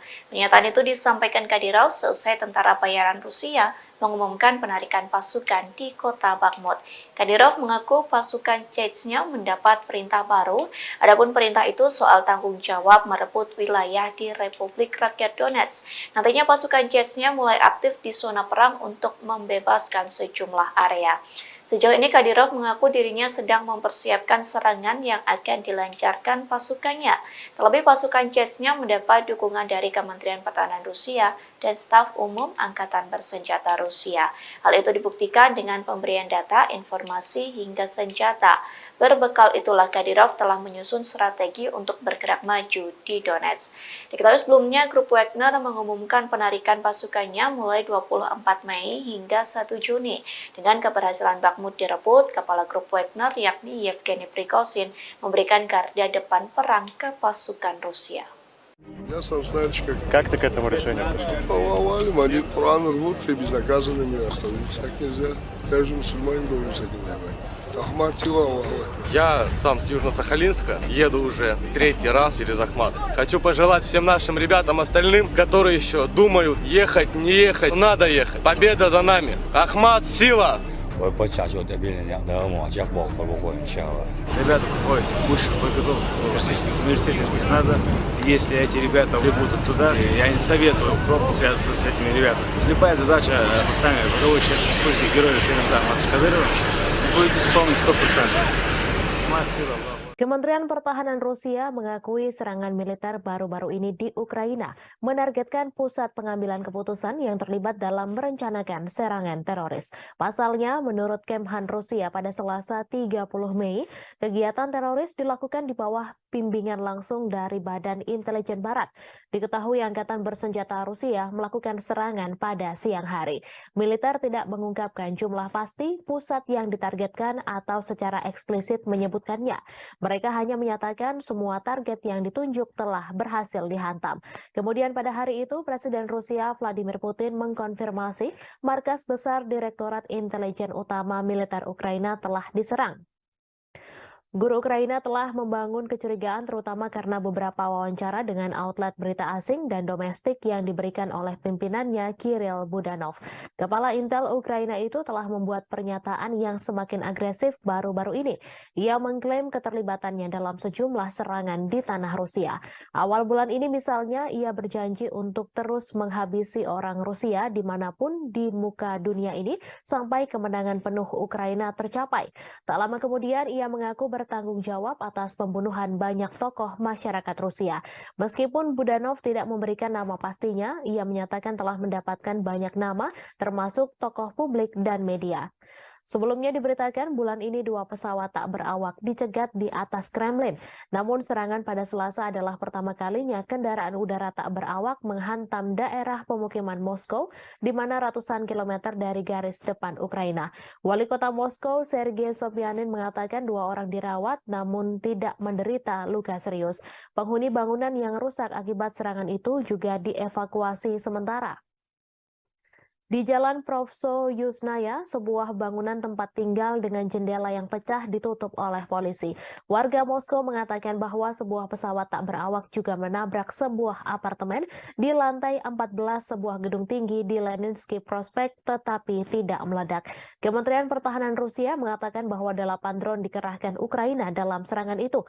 Namun 5 diantaranya jatuh dan 3 lainnya berhasil dinonaktifkan. Gubernur wilayah Krasnodar, Veniamin Kondratiev, menyebut sebuah drone Ukraina memicu kebakaran di kilang minyak di selatan Rusia.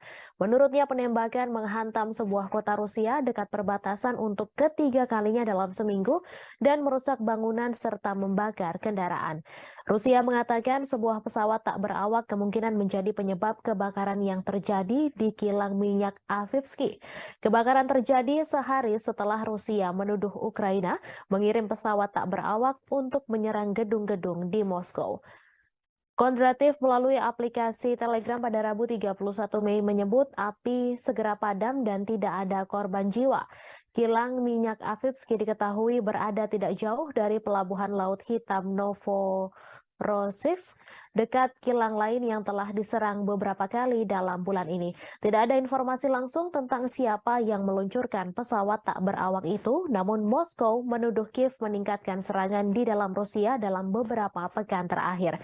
Sementara Rusia telah berulang kali menggempur kota-kota Ukraina dengan pesawat tak berawak dan rudal. Langit di atas Ukraina relatif tenang pada hari Selasa malam tanpa ada serangan udara besar yang dilaporkan. Serangan pesawat tak berawak Rusia menewaskan 1 orang dan melukai 4 orang di Kiev pada hari Selasa. Serangan terhadap Rusia terjadi saat Ukraina mempersiapkan serangan balasan untuk mengusir pasukan Rusia dari wilayah yang diduduki sejak Moskow melancarkan invasi skala penuh sejak Februari 2022. Sebuah serangan artileri Ukraina melukai sedikitnya 1 orang di kota Rusia Sebekino, sekitar 7 km utara perbatasan dengan wilayah Kharkiv, Ukraina. Ukraina hampir tidak pernah secara terbuka mengklaim bertanggung jawab atas serangan di Rusia atau di wilayah yang dikuasai Rusia. Rusia menyebut 8 drone menargetkan wilayah sipil Moskow yang berpenduduk lebih dari 21 juta orang. Serangan dilakukan pada Selasa dini hari, namun drone berhasil ditembak jatuh atau dialihkan. Presiden Rusia Vladimir Putin mengecam serangan drone terbesar dari Ukraina ke Moskow. Ia mengatakan bahwa serangan tersebut berupaya menakut-nakuti dan memprovokasi Rusia. Seorang pembantu Presiden Ukraina membantah bahwa Kiev terlibat langsung dalam serangan Moskow. Namun ia mengatakan Ukraina mengetahui penyerangan itu dan memperkirakan akan serangan lain yang lebih banyak lagi. Washington disebut mendukung Kiev dengan secara terbuka mengabaikan serangan pesawat tak berawak yang melanda beberapa distrik Moskow pada hari Selasa. Hal itu disampaikan utusan Rusia untuk Amerika Serikat setelah Presiden Vladimir Putin menyalahkan Ukraina atas serangan itu. Gedung Putih mengatakan tidak mendukung serangan di dalam Rusia dan masih mengumpulkan informasi tentang insiden tersebut, di mana Putin sebelumnya menyebut bahwa serangan itu adalah upaya Ukraina untuk menakut-nakuti Rusia. Putin menyebut serangan itu yang membawa perang 15 bulan di Ukraina ke jantung Rusia sebagai aksi teroris. Ukraina juga menuduh Rusia melakukan terorisme atas pengebomannya terhadap warga sipil Ukraina, di mana tuduhan itu langsung dibantah oleh Moskow.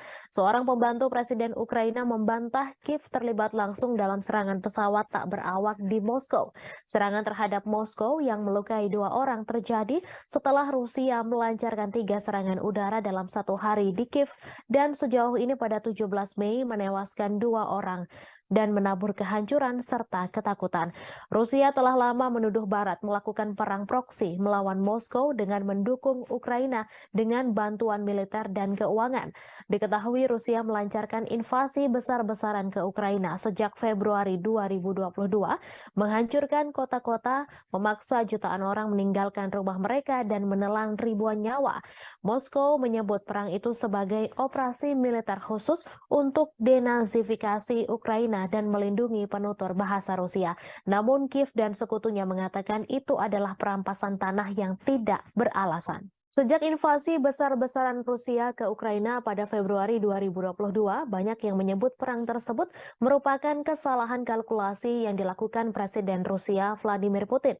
Namun demikian, perang tersebut terjadi juga karena kesalahan Presiden Amerika Serikat Joe Biden dalam memberikan penilaian lebih terhadap Ukraina dan mengabaikan Rusia. Putin memang dianggap melakukan kesalahan fatal dengan menginvasi Ukraina dan menilai Kiev akan segera jatuh serta akan membentuk pemerintahan boneka. Faktanya hingga setahun berlalu Kiev terus dibom tetapi pemerintahan Ukraina masih berdiri tegak. Hanya saja Putin justru terus melayani Ukraina yang didukung Amerika Serikat dan NATO untuk melaksanakan perang dalam durasi yang lama. Yang paling menderita adalah rakyat Ukraina karena hanya menjadi medan pertempuran antara dua kekuatan dunia yakni Amerika Serikat dan Rusia.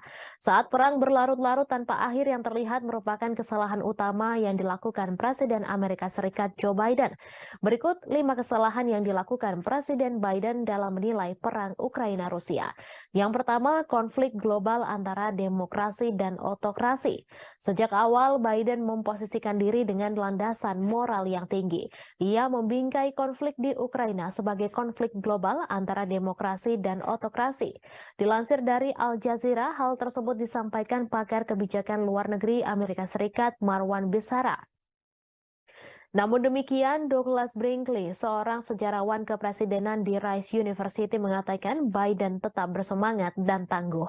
Itu mengacu pada perjuangan mantan presiden untuk menanggapi invasi Soviet ke Afghanistan pada 1979. Yang kedua, meremehkan nasionalisme Rusia. Biden meremehkan kekuatan nasionalisme Rusia dan menolak ketakutan Moskow akan ekspansi NATO ke perbatasannya sebagai alasan tak berdasar untuk imperialisme Rusia. Beberapa bulan menjelang perang, Biden merusak upaya untuk mengimplementasikan perjanjian Minsk yang ditandatangani pada 2014 dan 2015 untuk mengakhiri konflik di wilayah Donbas. Padahal baik Ukraina dan Rusia telah menandatangani Minsk, tetapi Prancis dan Jerman yang membantu menyelesaikan dan menyempurnakan perjanjian ini gagal mendorong implementasinya dengan cukup keras. Yang ketiga, meremehkan ketahanan militer Rusia. Biden juga meremehkan ketahanan militer Rusia bertaruh pada Ukraina yang mampu mengalahkannya. Biden beranggapan Ukraina sama seperti Afghanistan yang mengalahkan Uni Soviet dengan bantuan dari Amerika Serikat. Namun bagi Moskow, Ukraina jauh lebih penting dan strategis daripada Afghanistan, mengingat kesamaan sejarah dan kedekatan geografisnya. Dari sudut pandang Putin, Ukraina sangat penting bagi keamanan nasional Rusia dan kelangsungan rezimnya. Jelas ia lebih suka menghancurkannya daripada melihatnya bergabung dengan aliansi Barat. Selama setahun pertama perang, kemunduran Rusia dari Kiev ke Kharkiv menunjukkan tekad dan ketahanan Ukraina. Namun gelombang perang mulai berubah tahun ini. Seperti yang ditunjukkan oleh jatuhnya Bakhmut setelah pertempuran sengit selama berbulan-bulan, Rusia tidak kalah ulet atau bertekad untuk menang. Yang keempat, melebih-lebihkan kemampuan perang Ukraina. Biden juga melebih-lebihkan kemampuan perang Ukraina. Perang sejauh ini telah dilakukan secara konvensional di wilayah Ukraina. Kemunduran ini tidak menghalangi Amerika Serikat dan sekutunya untuk meningkatkan bantuan militer kepada Ukraina. Pada 19 Mei lalu, pertemuan negara-negara G7 yang dipimpin Amerika Serikat di Hiroshima berjanji untuk memperbarui komitmen mereka untuk memberikan dukungan finansial, kemanusiaan, militer, dan diplomatik yang dibutuhkan Ukraina selama diperlukan. Apa yang dimulai dengan pengiriman amunisi ke Ukraina diperluas untuk memasok artileri dan tank Amerika dan Jerman, sistem pertahanan Patriot, dan drone yang memungkinkan Ukraina melakukan perlawanan ke wilayah Rusia. Baru-baru ini, Amerika Serikat telah menyetujui pengiriman jet tempur F-16 ke Ukraina untuk menantang superioritas udara Rusia. Moskow telah memperingatkan bahwa menyediakan Kiev dengan pesawat ini akan menyebabkan eskalasi yang berbahaya. Yang kelima, salah kalkulasi sanksi bagi Rusia. Sama seperti Putin yang meremehkan persatuan Barat dalam mendukung Ukraina, Biden juga meremehkan ketidakpedulian dunia lainnya terhadap dampak perang tersebut. Saat seluruh dunia terus berdagang dengan Rusia, sanksi Barat gagal mengubah perhitungan Moskow. Skenario suram telah memaksa Biden beralih ke rencana kompleks untuk menghukum Rusia secara ekonomi dan menunjukkan bahaya pemerintahan otoriter yang menjungkir balikan demokrasi tetangga. Seperti diungkapkan Do Bando, pakar luar negeri dari Cato Institute, bahwa meskipun perang Rusia-Ukraina mungkin merupakan konflik terburuk di Eropa sejak Perang Dunia II, hal ini bukanlah yang terburuk di seluruh dunia. Konflik yang jauh lebih dahsyat telah terjadi di seluruh dunia berkembang karena dampak perang Ukraina tersebut. Perang Rusia dan Ukraina terus mencapai dinamika terbaru. Meski memiliki ukuran persenjataan yang lebih kecil, Ukraina dilaporkan telah menjatuhkan serangan yang menekan tentara Moskow. Di balik taktik serangan Ukraina, Kiev nyatanya menggunakan strategi yang mirip dengan kelompok teroris ISIS. Hal ini terlihat dari bagaimana Ukraina mengunggah video yang berisi kekejaman untuk menggugah emosi, di mana hal ini serupa dengan ISIS. Kelompok teror itu mendorong video yang canggih dan kadang menampilkan kekerasan sebagai bagian dari kampanye perekrutan yang lebih luas. Mereka juga mendistribusikan rekaman yang menarik secara emosional untuk memangsa identitas target yang lemah. Dilansir dari Newsweek, bagi Ukraina, motivasi dibalik pembuatan video dari adegan medan perang adalah menarik cukup banyak pemirsa secara global untuk memastikan bahwa perjuangan negara melawan Rusia tidak dilupakan. Hal ini juga membuktikan bahwa dukungan keuangan dan militer Barat untuk Kiev belum dan tidak akan sia-sia. Menurut salah satu pembuat video asal Ukraina, Konstantin Kalnovsky, Kiev menggunakan teknologi yang cukup mumpuni seperti drone untuk menggambarkan situasi kengerian serangan Rusia. Video itulah yang kemudian membuat Ukraina mendapatkan begitu banyak dukungan. Ukraina nyatanya juga memiliki pasukan khusus pembuat video grafis yang bernama Serigala Putih. Mereka merilis video sepanjang konflik yang menunjukkan bagaimana pasukannya berhasil menghancurkan target Rusia termasuk tank. Salah satu klip yang ditweet oleh Dinas Keamanan Ukraina, SBU, pada bulan Maret menunjukkan pandangan udara dari kendaraan militer yang meledak setelah dihantam dari atas.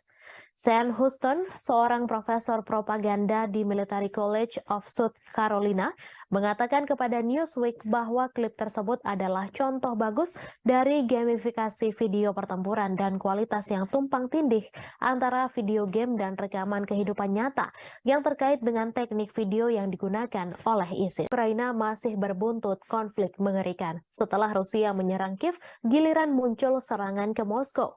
Rusia menuduh Ukraina sebagai penyerang Moskow dan Vladimir Putin menyebut hal itu sebagai tindakan terorisme. Menurut Putin, Ukraina berusaha mengintimidasi Rusia, warga Rusia, dan menyerang bangunan-bangunan tempat tinggal.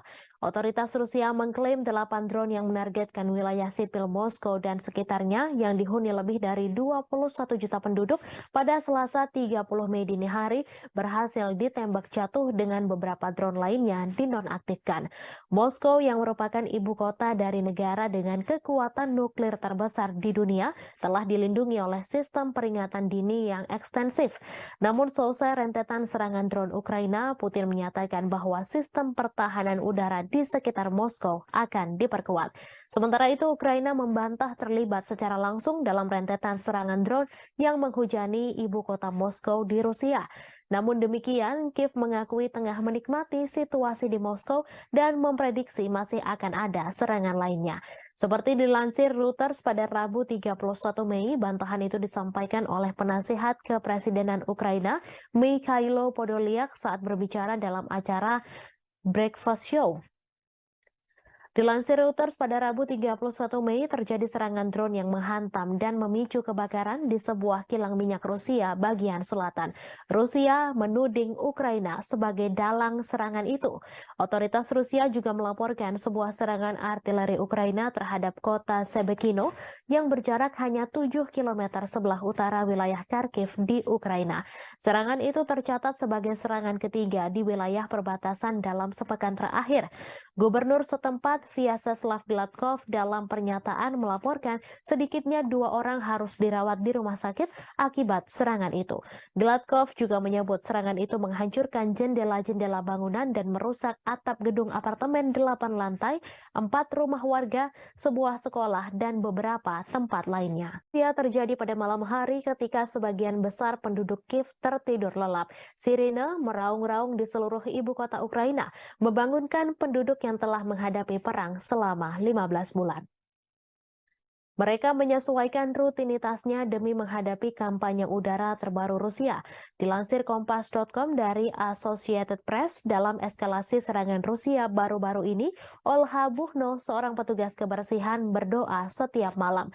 Di samping tempat tidurnya ada tas berisi barang-barang penting seperti dokumen, makanan kering, dan air. Mendengar bunyi alarm, ia berlari ke bawah ke ruang bawah tanah gedungnya dan berlindung. Hampir 2 minggu lalu, puing-puing dari rudal yang ditembak jatuh mendarat di atap sebuah gedung di sebelahnya di distrik Darnitsia, Kiev, menyebabkan kebakaran besar. Ia menangis sambil ketakutan setiap malamnya, membayangkan kemungkinan buruk yang bisa terjadi jika alarm sudah berbunyi. Mereka membayangkan pengungsian, terjebak di bawah reruntuhan, dan terbunuh. Yang lain bersikap apatis berbaring terjaga di tempat tidur saat suara ledakan memantul melintasi langit. Diketahui dalam sebulan terakhir ketika serangan udara Rusia meningkat menjadi serangan hampir setiap malam, kebanyakan orang mengeluh sulit tidur. Rusia meluncurkan gelombang serangan lain ke Kiev pada dini hari Senin menggunakan kombinasi drone dan rudal jelajah. Lebih dari 40 target udara dijatuhkan dalam serangan malam hari ke-15 di ibu kota pada bulan Mei. Saat siang hari, puing-puing yang berjatuhan menembus atap bangunan tempat tinggal di distrik Potlis, tetapi tidak ada laporan mengenai korban. Seringkali ledakan adalah suara dari sistem pertahanan udara Ukraina yang berhasil menargetkan rudal dan drone mematikan yang dikirim Rusia ke Ukraina. Rusia melancarkan pengeboman yang sangat intens, mengirimkan 18 rudal ke arah Ukraina, 14 diantaranya menargetkan Kiev menurut juru bicara Angkatan Udara Ukraina. Ukraina mengklaim pihaknya telah menembak jatuh 6 rudal hipersonik Kinzhal pada malam itu. Yevgeny Prigozhin, bos kelompok tentara bayaran Rusia Wagner Group, mendesak jaksa untuk menyelidiki kejahatan oleh pejabat-pejabat senior pertahanan negeri beruang merah selama invasi di Ukraina. Prigozhin melayangkan desakan itu melalui surat ke pihak berwenang. Dalam surat itu, ia mengeluhkan operasi khusus militer atau SMO Rusia di Ukraina. Sebagaimana dilansir Reuters, Prigozhin kemudian mengatakan surat-surat tersebut tidak untuk dipublikasikan. Dalam beberapa bulan belakangan, Prigozhin memang kerap mengkritik para pejabat pertahanan Rusia yang ia anggap tidak becus. Akibat ketidakbecusan itu, prajurit Rusia di medan tempur di Ukraina kewalahan dan bak kehilangan arah sementara nyawa terus berjatuhan. Sejumlah pengamat juga menganggap pasukan militer Rusia di Ukraina tidak becus. Beberapa pakar menilai pasukan Wagner lah yang selama ini membuat Rusia dapat bertahan di Ukraina. Namun Wagner sudah menarik pasukannya dari medan tempur di Ukraina. Mereka menyerahkan posisi tempur kepada tentara Rusia. Setelah penarikan pasukan itu, muncul desas-desus bahwa Prigozhin berencana melancarkan kudeta di Rusia. Meski demikian, Prigozhin langsung membantah tudingan tersebut. Ia mengklaim Wagner tak memiliki pasukan yang cukup untuk melancarkan kudeta. Ia malah menuduh balik Menteri Pertahanan Rusia Sergei Shoigu lah yang sebenarnya mampu menggelar kudeta mengingat personel pasukannya begitu banyak. Rusia akan mengevakuasi ratusan anak dari desa-desa di Belgorod karena pengeboman yang intensif di perbatasan Rusia dan Ukraina tersebut. Kremlin menganggap situasi di Belgorod saat ini mengkhawatirkan. Diketahui Rusia mulai menghadapi rentetan serangan intensif di perbatasan termasuk Belgorod. Evakuasi ini dilakukan di daerah perbatasan yang paling terkena dampak. Gubernur Belgorod Vyacheslav Gladkov mengatakan situasi memburuk di desa Sebekino yang dihantam roket pada Rabu 31 Mei pukul 3:15 waktu setempat. Ia mengatakan 300 anak pertama di wilayah terdampak di Belgorod akan dibawa ke Voronezh, sebuah kota sekitar 250 km lebih jauh ke Rusia. Melalui saluran telegramnya, ia memposting foto-foto mobil terbakar yang menghitam tergeletak di rerumputan dekat taman bermain dan sebuah roket yang tampaknya mendarat di jalan. Ia mengatakan serangan itu melukai 4 orang. Sehari sebelumnya, 1 orang tewas dan 2 lainnya luka-luka dalam serangan Ukraina di sebuah pusat pengungsian di wilayah Belgorod pada Selasa 30 Mei. Serangan itu terjadi saat Ukraina mengatakan sedang mempersiapkan serangan besar terhadap pasukan Moskow. Ia mengatakan Rusia sedang mengambil langkah-langkah yang diperlukan. Pada pekan lalu, Rusia menuduh Ukraina meluncurkan serangan ke Belgorod dan serangan drone di Moskow pada Selasa 30 Mei 2023. Sejumlah depot minyak di Rusia telah terpukul dalam beberapa pekan terakhir. Pada Rabu 31 Mei, pihak berwenang di wilayah Krasnodar Selatan Rusia mengatakan sebuah drone menghantam kilang minyak Elsky.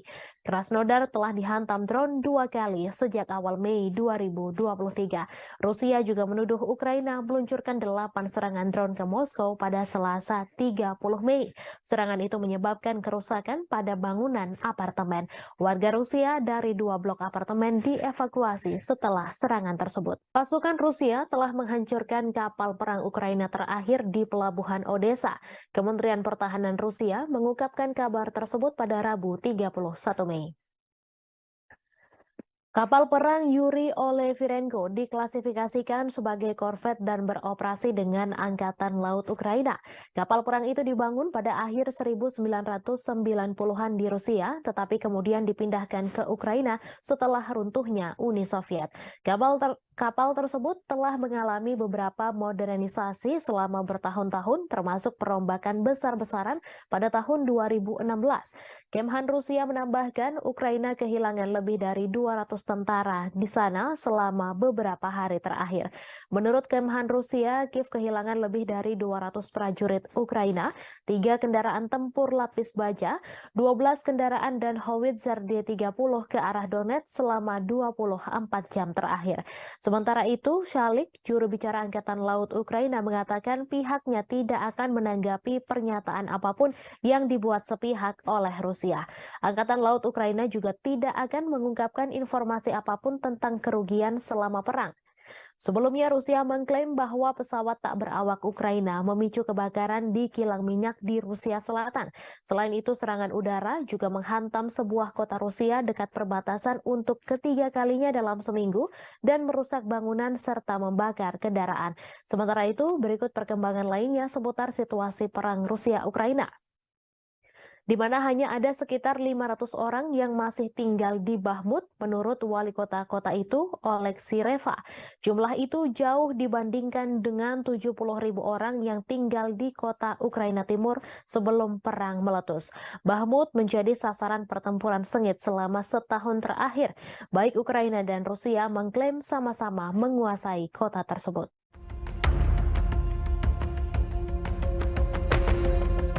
Pasukan Rusia mengklaim telah menghancurkan kapal perang besar terakhir yang dimiliki oleh Ukraina. Serangan tersebut dilancarkan Rusia pada Senin 29 Mei di Pelabuhan Odessa di Laut Hitam. Dalam rilis Kementerian Pertahanan, kapal perang besar Angkatan Laut Ukraina ini dihancurkan dengan serangan presisi tinggi Angkatan Udara Rusia. Di tempat berlabuhnya kapal tersebut, kapal perang terakhir Angkatan Laut Ukraina ini bernama Yuri Olefirenko. Hanya saja Ukraina membantah kapal perang terakhir telah dihancurkan pasukan Putin. Hal ini ditegaskan oleh juru bicara Angkatan Laut Ukraina, Oleh Kalik, yang meminta sumber Rusia yang membicarakan hancurnya Olefirenko tak diperhatikan dan diperdulikan. Namun pasukan militer Ukraina membenarkan adanya serangan udara yang menyebabkan kebakaran dan telah merusak infrastruktur di Pelabuhan Odessa. Yuri Olefirenko adalah kapal pendarat berukuran sedang untuk pasukan dan kendaraan. Presiden Ukraina Volodymyr Zelensky sendiri mengoperasikan versi pembaruan dari kapal tersebut pada awal Juni 2022 lalu.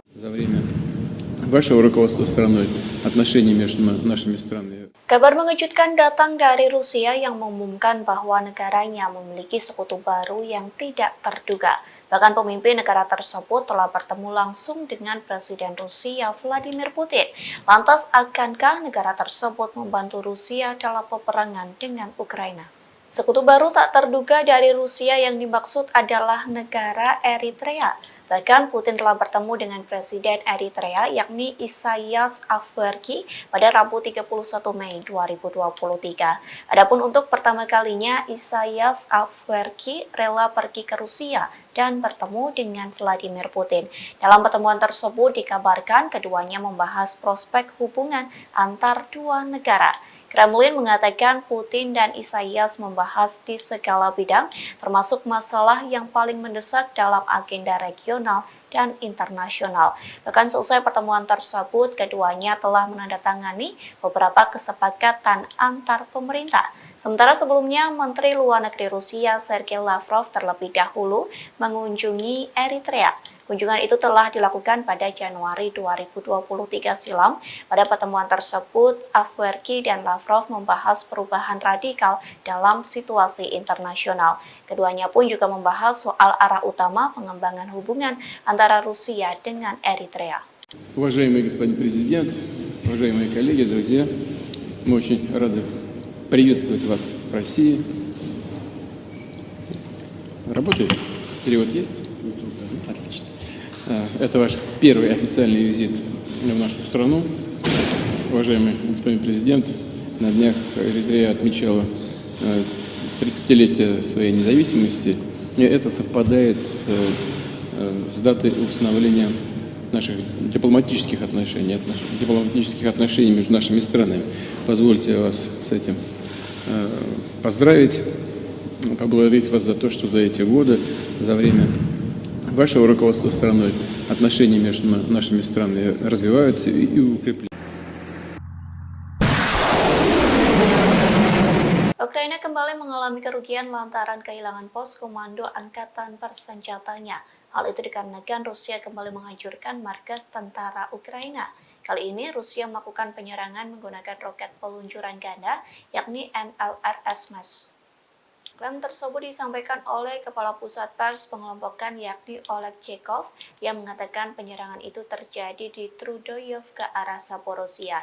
Tak hanya itu, penembak jitu Rusia juga berhasil menghancurkan kelompok pengintai Ukraina. Serangan itu dilakukan menggunakan sistem penyembur api berat TOS-1 Solsepek. Selain penembak jitu Ukraina, TOS-1 Solsepek juga menghantam 2 benteng militan. Adapun 2 benteng militan itu berada di area Stepovoe dan Privolnoye. Oleg Chekov mengatakan beberapa titik penempatan Ukraina juga dihantam oleh artileri self-propelled Gostivka milik Rusia. Beberapa titik yang dimaksud yakni Poltavka dan Malaya Tokmatska. Di satu sisi, Ukraina belum memberikan penjelasan terkait kerugian yang dialami oleh komando pasukannya. Думают, ехать, не ехать, надо ехать. Победа за нами. Ахмат, сила! Pasukan Rusia mengklaim telah menguasai kota Bakhmut, Ukraina. Kini giliran pasukan Chechnya yang bersiap memulai pertempuran baru di wilayah Donetsk. Akankah wilayah Donetsk bernasib sama seperti kota Bakhmut? Pemimpin Chechnya Ramzan Kadyrov menyampaikan pasukannya sedang mempersiapkan peperangan baru. Pernyataan itu disampaikan Kadyrov seusai tentara bayaran Rusia mengumumkan penarikan pasukan di kota Bakhmut. Kadyrov mengaku pasukan Chechnya mendapat perintah baru, adapun perintah itu soal tanggung jawab merebut wilayah di Republik Rakyat Donetsk. Nantinya pasukan Chechnya mulai aktif di zona perang untuk membebaskan sejumlah area. Sejauh ini Kadyrov mengaku dirinya sedang mempersiapkan serangan yang akan dilancarkan pasukannya. Terlebih pasukan Chechnya mendapat dukungan dari Kementerian Pertahanan Rusia dan staf umum Angkatan Bersenjata Rusia. Hal itu dibuktikan dengan pemberian data, informasi, hingga senjata. Berbekal itulah Kadyrov telah menyusun strategi untuk bergerak maju di Donetsk. Diketahui sebelumnya, grup Wagner mengumumkan penarikan pasukannya mulai 24 Mei hingga 1 Juni. Dengan keberhasilan Bakhmut direbut, kepala grup Wagner yakni Yevgeny Prigozhin memberikan garda depan perang ke pasukan Rusia. Я сам знаешь, Как ты к этому решению пришел? повалим, они Коран рвут и безнаказанными остановиться так нельзя.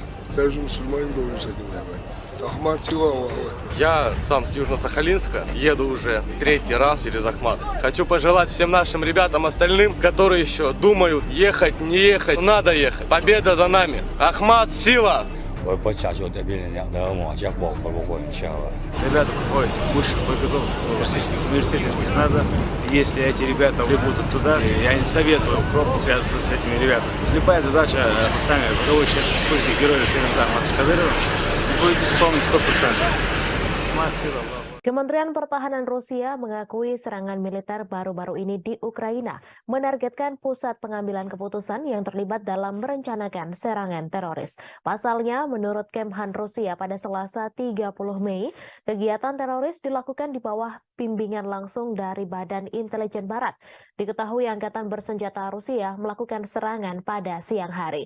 Militer tidak mengungkapkan jumlah pasti pusat yang ditargetkan atau secara eksplisit menyebutkannya. Mereka hanya menyatakan semua target yang ditunjuk telah berhasil dihantam. Kemudian pada hari itu, Presiden Rusia Vladimir Putin mengkonfirmasi markas besar Direktorat Intelijen Utama Militer Ukraina telah diserang. Guru Ukraina telah membangun kecurigaan terutama karena beberapa wawancara dengan outlet berita asing dan domestik yang diberikan oleh pimpinannya Kirill Budanov.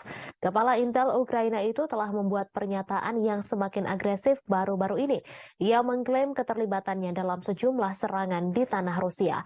Awal bulan ini misalnya ia berjanji untuk terus menghabisi orang Rusia dimanapun di muka dunia ini sampai kemenangan penuh Ukraina tercapai.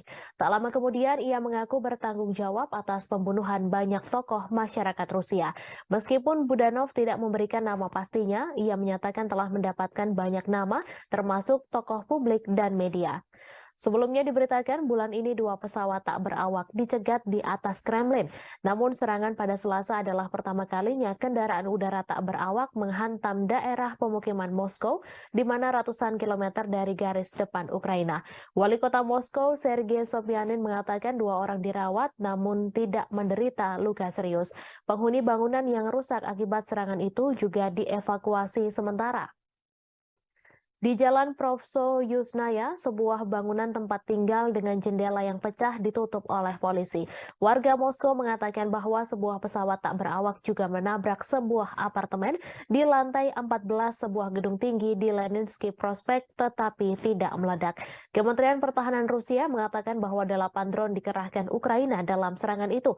Namun 5 diantaranya jatuh dan 3 lainnya berhasil dinonaktifkan. Gubernur wilayah Krasnodar, Veniamin Kondrativ, menyebut sebuah drone Ukraina memicu kebakaran di kilang minyak di selatan Rusia. Menurutnya penembakan menghantam sebuah kota Rusia dekat perbatasan untuk ketiga kalinya dalam seminggu dan merusak bangunan serta membakar kendaraan. Rusia mengatakan sebuah pesawat tak berawak kemungkinan menjadi penyebab kebakaran yang terjadi di kilang minyak Avivsky. Kebakaran terjadi sehari setelah Rusia menuduh Ukraina mengirim pesawat tak berawak untuk menyerang gedung-gedung di Moskow. Kondrativ melalui aplikasi Telegram pada Rabu 31 Mei menyebut api segera padam dan tidak ada korban jiwa. Kilang minyak Avivsky diketahui berada tidak jauh dari pelabuhan Laut Hitam Novorossiysk, dekat kilang lain yang telah diserang beberapa kali dalam bulan ini. Tidak ada informasi langsung tentang siapa yang meluncurkan pesawat tak berawak itu, namun Moskow menuduh Kiev meningkatkan serangan di dalam Rusia dalam beberapa pekan terakhir. Sementara Rusia telah berulang kali menggempur kota-kota Ukraina dengan pesawat tak berawak dan rudal. Langit di atas Ukraina relatif tenang pada hari Selasa malam tanpa ada serangan udara besar yang dilaporkan. Serangan pesawat tak berawak Rusia menewaskan 1 orang dan melukai 4 orang di Kiev pada hari Selasa. Serangan terhadap Rusia terjadi saat Ukraina mempersiapkan serangan balasan untuk mengusir pasukan Rusia dari wilayah yang diduduki sejak Moskow melancarkan invasi skala penuh sejak Februari 2022. Sebuah serangan artileri Ukraina melukai sedikitnya 1 orang di kota Rusia Sebekino, sekitar 7 km utara perbatasan dengan wilayah Kharkiv, Ukraina. Ukraina hampir tidak pernah secara terbuka mengklaim bertanggung jawab atas serangan di Rusia atau di wilayah yang dikuasai Rusia. Rusia menyebut 8 drone menargetkan wilayah sipil Moskow yang berpenduduk lebih dari 21 juta orang. Serangan dilakukan pada Selasa dini hari, namun drone berhasil ditembak jatuh atau dialihkan. Presiden Rusia Vladimir Putin mengecam serangan drone terbesar dari Ukraina ke Moskow. Ia mengatakan bahwa serangan tersebut berupaya menakut-nakuti dan memprovokasi Rusia. Seorang pembantu Presiden Ukraina membantah bahwa Kiev terlibat langsung dalam serangan Moskow. Namun ia mengatakan Ukraina mengetahui penyerangan itu dan memperkirakan akan serangan lain yang lebih banyak lagi. Washington disebut mendukung Kiev dengan secara terbuka mengabaikan serangan pesawat tak berawak yang melanda beberapa distrik Moskow pada hari Selasa. Hal itu disampaikan utusan Rusia untuk Amerika Serikat setelah Presiden Vladimir Putin menyalahkan Ukraina atas serangan itu. Gedung Putih mengatakan tidak mendukung serangan di dalam Rusia dan masih mengumpulkan informasi tentang insiden tersebut, di mana Putin sebelumnya menyebut bahwa serangan itu adalah upaya Ukraina untuk menakut-nakuti Rusia. Putin menyebut serangan itu yang membawa perang 15 bulan di Ukraina ke jantung Rusia sebagai aksi teroris. Ukraina juga menuduh Rusia melakukan terorisme atas pengebomannya terhadap warga sipil Ukraina, di mana tuduhan itu langsung dibantah oleh Moskow. Moskow. Seorang pembantu Presiden Ukraina membantah Kiev terlibat langsung dalam serangan pesawat tak berawak di Moskow. Serangan terhadap Moskow yang melukai 2 orang terjadi setelah Rusia melancarkan 3 serangan udara dalam 1 hari di Kiev dan sejauh ini pada 17 Mei menewaskan 2 orang dan menabur kehancuran serta ketakutan. Rusia telah lama menuduh Barat melakukan perang proksi melawan Moskow dengan mendukung Ukraina dengan bantuan militer dan keuangan. Diketahui Rusia melancarkan invasi besar-besaran ke Ukraina sejak Februari 2022, menghancurkan kota-kota, memaksa jutaan orang meninggalkan rumah mereka dan menelan ribuan nyawa. Moskow menyebut perang itu sebagai operasi militer khusus untuk denazifikasi Ukraina dan melindungi penutur bahasa Rusia. Namun Kiev dan sekutunya mengatakan itu adalah perampasan tanah yang tidak beralasan. Sejak invasi besar-besaran Rusia ke Ukraina pada Februari 2022, banyak yang menyebut perang tersebut merupakan kesalahan kalkulasi yang dilakukan Presiden Rusia Vladimir Putin. Namun demikian, perang tersebut terjadi juga karena kesalahan Presiden Amerika Serikat Joe Biden dalam memberikan penilaian lebih terhadap Ukraina dan mengabaikan Rusia. Putin memang dianggap melakukan kesalahan fatal dengan menginvasi Ukraina dan menilai Kiev akan segera jatuh serta akan membentuk pemerintahan boneka. Faktanya hingga setahun berlalu Kiev terus dibom tetapi pemerintahan Ukraina masih berdiri tegak. Hanya saja Putin justru terus melayani Ukraina yang didukung Amerika Serikat dan NATO untuk melaksanakan perang dalam durasi yang lama. Yang paling menderita adalah rakyat Ukraina karena hanya menjadi medan pertempuran antara dua kekuatan dunia yakni Amerika Serikat dan Rusia. Saat perang berlarut-larut tanpa akhir yang terlihat merupakan kesalahan utama yang dilakukan Presiden Amerika Serikat Joe Biden. Berikut 5 kesalahan yang dilakukan Presiden Biden dalam menilai perang Ukraina-Rusia. Yang pertama, konflik global antara demokrasi dan otokrasi. Sejak awal Biden memposisikan diri dengan landasan moral yang tinggi. Ia membingkai konflik di Ukraina sebagai konflik global antara demokrasi dan otokrasi. Dilansir dari Al Jazeera, hal tersebut disampaikan pakar kebijakan luar negeri Amerika Serikat Marwan Bisara. Namun demikian, Douglas Brinkley, seorang sejarawan kepresidenan di Rice University mengatakan Biden tetap bersemangat dan tangguh. Itu mengacu pada perjuangan mantan presiden untuk menanggapi invasi Soviet ke Afghanistan pada 1979.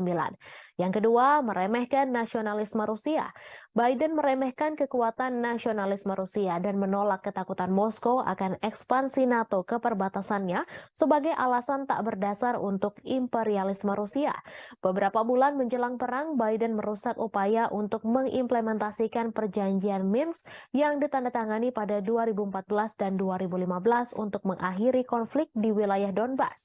Padahal baik Ukraina dan Rusia telah menandatangani Minsk, tetapi Prancis dan Jerman yang membantu menyelesaikan dan menyempurnakan perjanjian ini gagal mendorong implementasinya dengan cukup keras. Yang ketiga, meremehkan ketahanan militer Rusia. Biden juga meremehkan ketahanan militer Rusia bertaruh pada Ukraina yang mampu mengalahkannya. Biden beranggapan Ukraina sama seperti Afghanistan yang mengalahkan Uni Soviet dengan bantuan dari Amerika Serikat. Namun bagi Moskow, Ukraina jauh lebih penting dan strategis daripada Afghanistan, mengingat kesamaan sejarah dan kedekatan geografisnya. Dari sudut pandang Putin, Ukraina sangat penting bagi keamanan nasional Rusia dan kelangsungan rezimnya. Jelas ia lebih suka menghancurkannya daripada melihatnya bergabung dengan aliansi Barat. Selama setahun pertama perang, kemunduran Rusia dari Kiev ke Kharkiv menunjukkan tekad dan ketahanan Ukraina. Namun gelombang perang mulai berubah tahun ini. Seperti yang ditunjukkan oleh jatuhnya Bakhmut setelah pertempuran sengit selama berbulan-bulan, Rusia tidak kalah ulet atau bertekad untuk menang. Yang keempat, melebih-lebihkan kemampuan perang Ukraina. Biden juga melebih-lebihkan kemampuan perang Ukraina. Perang sejauh ini telah dilakukan secara konvensional di wilayah Ukraina. Kemunduran ini tidak menghalangi Amerika Serikat dan sekutunya untuk meningkatkan bantuan militer kepada Ukraina. Pada 19 Mei lalu, pertemuan negara-negara G7 yang dipimpin Amerika Serikat di Hiroshima berjanji untuk memperbarui komitmen mereka untuk memberikan dukungan finansial, kemanusiaan, militer, dan diplomatik yang dibutuhkan Ukraina selama diperlukan. Apa yang dimulai dengan pengiriman amunisi ke Ukraina diperluas untuk memasok artileri dan tank Amerika dan Jerman, sistem pertahanan Patriot, dan drone yang memungkinkan Ukraina melakukan perlawanan ke wilayah Rusia. Baru-baru ini, Amerika Serikat telah menyetujui pengiriman jet tempur F-16 ke Ukraina untuk menantang superioritas udara Rusia. Moskow telah memperingatkan bahwa menyediakan Kiev dengan pesawat ini akan menyebabkan eskalasi yang berbahaya. Yang kelima, salah kalkulasi sanksi bagi Rusia. Sama seperti Putin yang meremehkan persatuan Barat dalam mendukung Ukraina, Biden juga meremehkan ketidakpedulian dunia lainnya terhadap dampak perang tersebut. Saat seluruh dunia terus berdagang dengan Rusia, sanksi Barat gagal mengubah perhitungan Moskow. Skenario suram telah memaksa Biden beralih ke rencana kompleks untuk menghukum Rusia secara ekonomi dan menunjukkan bahaya pemerintahan otoriter yang menjungkir balikan demokrasi tetangga. Seperti diungkapkan Do Bando, pakar luar negeri dari Cato Institute, bahwa meskipun perang Rusia-Ukraina mungkin merupakan konflik terburuk di Eropa sejak Perang Dunia II, hal ini bukanlah yang terburuk di seluruh dunia. Konflik yang jauh lebih dahsyat telah terjadi di seluruh dunia berkembang karena dampak perang Ukraina tersebut. Perang Rusia dan Ukraina terus mencapai dinamika terbaru. Meski memiliki ukuran persenjataan yang lebih kecil, Ukraina dilaporkan telah menjatuhkan serangan yang menekan tentara Moskow. Di balik taktik serangan Ukraina, Kiev nyatanya menggunakan strategi yang mirip dengan kelompok teroris ISIS. Hal ini terlihat dari bagaimana Ukraina mengunggah video yang berisi kekejaman untuk menggugah emosi, di mana hal ini serupa dengan ISIS. Kelompok teror itu mendorong video yang canggih dan kadang menampilkan kekerasan sebagai bagian dari kampanye perekrutan yang lebih luas. Mereka juga mendistribusikan rekaman yang menarik secara emosional untuk memangsa identitas target yang lemah. Dilansir dari Newsweek, bagi Ukraina, motivasi di balik pembuatan video dari adegan medan perang adalah menarik cukup banyak pemirsa secara global untuk memastikan bahwa perjuangan negara melawan Rusia tidak dilupakan. Hal ini juga membuktikan bahwa dukungan keuangan dan militer Barat untuk Kiev belum dan tidak akan sia-sia. Menurut salah satu pembuat video asal Ukraina, Konstantin Kalnovsky, Kiev menggunakan teknologi yang cukup mumpuni seperti drone untuk menggambarkan situasi kengerian serangan Rusia. Video itulah yang kemudian membuat Ukraina mendapatkan begitu banyak dukungan. Ukraina nyatanya juga memiliki pasukan khusus pembuat video grafis yang bernama Serigala Putih. Mereka merilis video sepanjang konflik yang menunjukkan bagaimana pasukannya berhasil menghancurkan target Rusia termasuk tank. Salah satu klip yang ditweet oleh Dinas Keamanan Ukraina, SBU, pada bulan Maret menunjukkan pandangan udara dari kendaraan militer yang meledak setelah dihantam dari atas. Sean Houston, seorang profesor propaganda di Military College of South Carolina, mengatakan kepada Newsweek bahwa klip tersebut adalah contoh bagus dari gamifikasi video pertempuran dan kualitas yang tumpang tindih antara video game dan rekaman kehidupan nyata yang terkait dengan teknik video yang digunakan oleh ISIS. Ukraina masih berbuntut konflik mengerikan. Setelah Rusia menyerang Kiev, giliran muncul serangan ke Moskow. Rusia menuduh Ukraina sebagai penyerang Moskow dan Vladimir Putin menyebut hal itu sebagai tindakan terorisme. Menurut Putin, Ukraina berusaha mengintimidasi Rusia, warga Rusia, dan menyerang bangunan-bangunan tempat tinggal. Otoritas Rusia mengklaim 8 drone yang menargetkan wilayah sipil Moskow dan sekitarnya yang dihuni lebih dari 21 juta penduduk pada Selasa 30 Mei dini hari berhasil ditembak jatuh dengan beberapa drone lainnya dinonaktifkan. Moskow yang merupakan ibu kota dari negara dengan kekuatan nuklir terbesar di dunia telah dilindungi oleh sistem peringatan dini yang ekstensif. Namun selesai rentetan serangan drone Ukraina, Putin menyatakan bahwa sistem pertahanan udara di sekitar Moskow akan diperkuat. Sementara itu, Ukraina membantah terlibat secara langsung dalam rentetan serangan drone yang menghujani ibu kota Moskow di Rusia. Namun demikian, Kiev mengakui tengah menikmati situasi di Moskow dan memprediksi masih akan ada serangan lainnya. Seperti dilansir Reuters pada Rabu 31 Mei, bantahan itu disampaikan oleh penasihat kepresidenan Ukraina, Mikhailo Podolyak saat berbicara dalam acara Breakfast Show. Dilansir Reuters pada Rabu 31 Mei terjadi serangan drone yang menghantam dan memicu kebakaran di sebuah kilang minyak Rusia bagian selatan. Rusia menuding Ukraina sebagai dalang serangan itu. Otoritas Rusia juga melaporkan sebuah serangan artileri Ukraina terhadap kota Sebekino yang berjarak hanya 7 km sebelah utara wilayah Kharkiv di Ukraina. Serangan itu tercatat sebagai serangan ketiga di wilayah perbatasan dalam sepekan terakhir. Gubernur setempat Vyacheslav Gladkov dalam pernyataan melaporkan sedikitnya 2 orang harus dirawat di rumah sakit akibat serangan itu. Gladkov juga menyebut serangan itu menghancurkan jendela-jendela bangunan dan merusak atap gedung apartemen 8 lantai, 4 rumah warga, sebuah sekolah, dan beberapa tempat lainnya. Ia terjadi pada malam hari ketika sebagian besar penduduk Kiev tertidur lelap. Sirine meraung-raung di seluruh ibu kota Ukraina, membangunkan penduduk yang telah menghadapi perang selama 15 bulan. Mereka menyesuaikan rutinitasnya demi menghadapi kampanye udara terbaru Rusia. Dilansir Kompas.com dari Associated Press, dalam eskalasi serangan Rusia baru-baru ini, Olha Buchno, seorang petugas kebersihan, berdoa setiap malam. Di samping tempat tidurnya ada tas berisi barang-barang penting seperti dokumen, makanan kering, dan air. Mendengar bunyi alarm, ia berlari ke bawah ke ruang bawah tanah gedungnya dan berlindung. Hampir 2 minggu lalu, puing-puing dari rudal yang ditembak jatuh mendarat di atap sebuah gedung di sebelahnya di distrik Darnitsia, Kiev, menyebabkan kebakaran besar. Ia menangis sambil ketakutan setiap malamnya, membayangkan kemungkinan buruk yang bisa terjadi jika alarm sudah berbunyi. Mereka membayangkan pengungsian, terjebak di bawah reruntuhan, dan terbunuh. Yang lain bersikap apatis berbaring terjaga di tempat tidur saat suara ledakan memantul melintasi langit. Diketahui dalam sebulan terakhir ketika serangan udara Rusia meningkat menjadi serangan hampir setiap malam, kebanyakan orang mengeluh sulit tidur. Rusia meluncurkan gelombang serangan lain ke Kiev pada dini hari Senin menggunakan kombinasi drone dan rudal jelajah. Lebih dari 40 target udara dijatuhkan dalam serangan malam hari ke-15 di ibu kota pada bulan Mei. Saat siang hari, puing-puing yang berjatuhan menembus atap bangunan tempat tinggal di distrik Potlis, tetapi tidak ada laporan mengenai korban. Seringkali ledakan adalah suara dari sistem pertahanan udara Ukraina yang berhasil menargetkan rudal dan drone mematikan yang dikirim Rusia ke Ukraina. Rusia melancarkan pengeboman yang sangat intens, mengirimkan 18 rudal ke arah Ukraina, 14 diantaranya menargetkan Kiev menurut juru bicara Angkatan Udara Ukraina. Ukraina mengklaim pihaknya telah menembak jatuh 6 rudal hipersonik Kinzhal pada malam itu.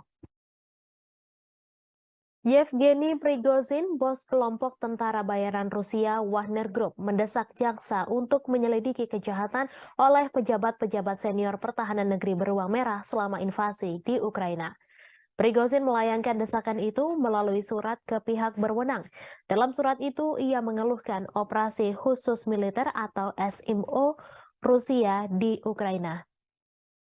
Sebagaimana dilansir Reuters, Prigozhin kemudian mengatakan surat-surat tersebut tidak untuk dipublikasikan. Dalam beberapa bulan belakangan, Prigozhin memang kerap mengkritik para pejabat pertahanan Rusia yang ia anggap tidak becus. Akibat ketidakbecusan itu, prajurit Rusia di medan tempur di Ukraina kewalahan dan bak kehilangan arah sementara nyawa terus berjatuhan. Sejumlah pengamat juga menganggap pasukan militer Rusia di Ukraina tidak becus. Beberapa pakar menilai pasukan Wagner lah yang selama ini membuat Rusia dapat bertahan di Ukraina. Namun Wagner sudah menarik pasukannya dari medan tempur di Ukraina. Mereka menyerahkan posisi tempur kepada tentara Rusia. Setelah penarikan pasukan itu, muncul desas-desus bahwa Prigozhin berencana melancarkan kudeta di Rusia. Meski demikian, Prigozhin langsung membantah tudingan tersebut. Ia mengklaim Wagner tak memiliki pasukan yang cukup untuk melancarkan kudeta. Ia malah menuduh balik Menteri Pertahanan Rusia Sergei Shoigu lah yang sebenarnya mampu menggelar kudeta mengingat personel pasukannya begitu banyak. Rusia akan mengevakuasi ratusan anak dari desa-desa di Belgorod karena pengeboman yang intensif di perbatasan Rusia dan Ukraina tersebut. Kremlin menganggap situasi di Belgorod saat ini mengkhawatirkan. Diketahui Rusia mulai menghadapi rentetan serangan intensif di perbatasan termasuk Belgorod. Evakuasi ini dilakukan di daerah perbatasan yang paling terkena dampak. Gubernur Belgorod Vyacheslav Gladkov mengatakan situasi memburuk di desa Sebekino yang dihantam roket pada Rabu 31 Mei pukul 3:15 waktu setempat. Ia mengatakan 300 anak pertama di wilayah terdampak di Belgorod akan dibawa ke Voronezh, sebuah kota sekitar 250 km lebih jauh ke Rusia. Melalui saluran telegramnya, ia memposting foto-foto mobil terbakar yang menghitam tergeletak di rerumputan dekat taman bermain dan sebuah roket yang tampaknya mendarat di jalan. Ia mengatakan serangan itu melukai 4 orang.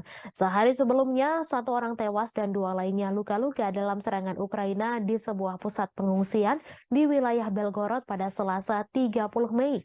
Serangan itu terjadi saat Ukraina mengatakan sedang mempersiapkan serangan besar terhadap pasukan Moskow. Ia mengatakan Rusia sedang mengambil langkah-langkah yang diperlukan. Pada pekan lalu, Rusia menuduh Ukraina meluncurkan serangan ke Belgorod dan serangan drone di Moskow pada Selasa 30 Mei 2023.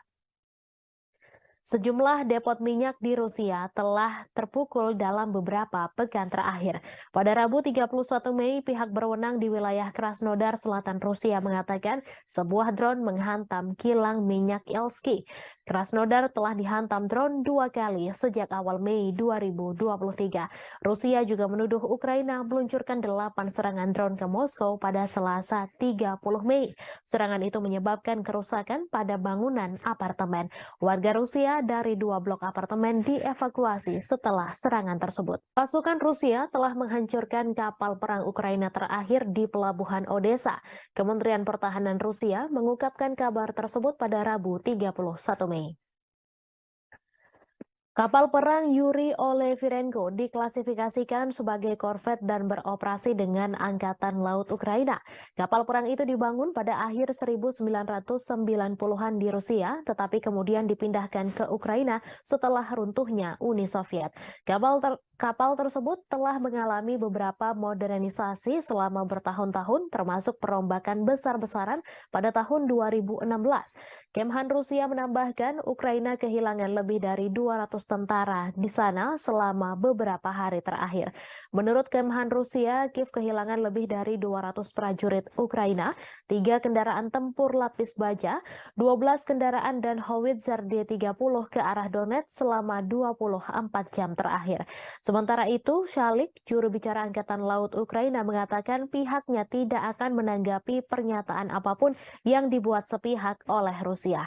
Angkatan Laut Ukraina juga tidak akan mengungkapkan informasi apapun tentang kerugian selama perang.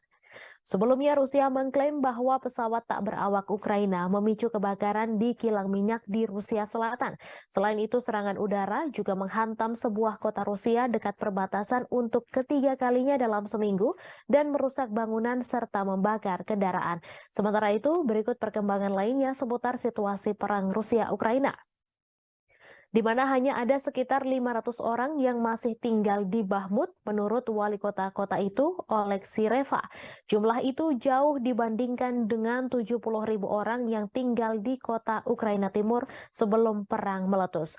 Bakhmut menjadi sasaran pertempuran sengit selama setahun terakhir. Baik Ukraina dan Rusia mengklaim sama-sama menguasai kota tersebut.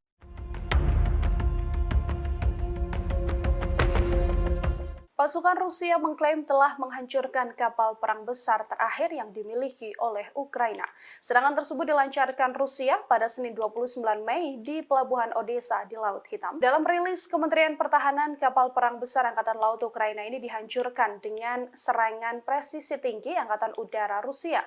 Di tempat berlabuhnya kapal tersebut, kapal perang terakhir Angkatan Laut Ukraina ini bernama Yuri Elefirenko. Hanya saja Ukraina membantah kapal perang terakhir telah dihancurkan pasukan Putin.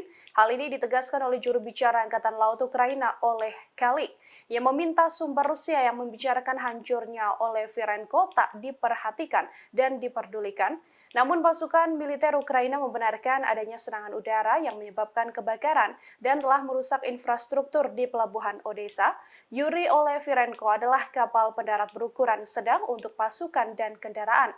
Presiden Ukraina Volodymyr Zelensky sendiri mengoperasikan versi pembaruan dari kapal tersebut pada awal Juni 2022 lalu. За время вашего руководства страной отношения между нашими странами. Kabar mengejutkan datang dari Rusia yang mengumumkan bahwa negaranya memiliki sekutu baru yang tidak terduga. Bahkan pemimpin negara tersebut telah bertemu langsung dengan Presiden Rusia Vladimir Putin. Lantas, akankah negara tersebut membantu Rusia dalam peperangan dengan Ukraina? Sekutu baru tak terduga dari Rusia yang dimaksud adalah negara Eritrea. Bahkan Putin telah bertemu dengan Presiden Eritrea yakni Isaias Afwerki pada Rabu 31 Mei 2023. Adapun untuk pertama kalinya Isaias Afwerki rela pergi ke Rusia dan bertemu dengan Vladimir Putin. Dalam pertemuan tersebut dikabarkan keduanya membahas prospek hubungan antar dua negara. Kremlin mengatakan Putin dan Isaias membahas di segala bidang, termasuk masalah yang paling mendesak dalam agenda regional dan internasional. Bahkan selesai pertemuan tersebut, keduanya telah menandatangani beberapa kesepakatan antar pemerintah. Sementara sebelumnya, Menteri Luar Negeri Rusia Sergei Lavrov terlebih dahulu mengunjungi Eritrea. Kunjungan itu telah dilakukan pada Januari 2023 silam. Pada pertemuan tersebut, Afwerki dan Lavrov membahas perubahan radikal dalam situasi internasional. Keduanya pun juga membahas soal arah utama pengembangan hubungan antara Rusia dengan Eritrea. Уважаемый господин президент, уважаемые коллеги, друзья, мы очень рады приветствовать вас в России. Работает? Перевод есть? Отлично. Это ваш первый официальный визит в нашу страну. Уважаемый господин президент, на днях Эритрея отмечала 30-летие своей независимости. И это совпадает с датой установления наших дипломатических отношений между нашими странами. Позвольте вас с этим поздравить, поблагодарить вас за то, что за эти годы, за время вашего руководства страной отношения между нашими странами развиваются и укрепляются.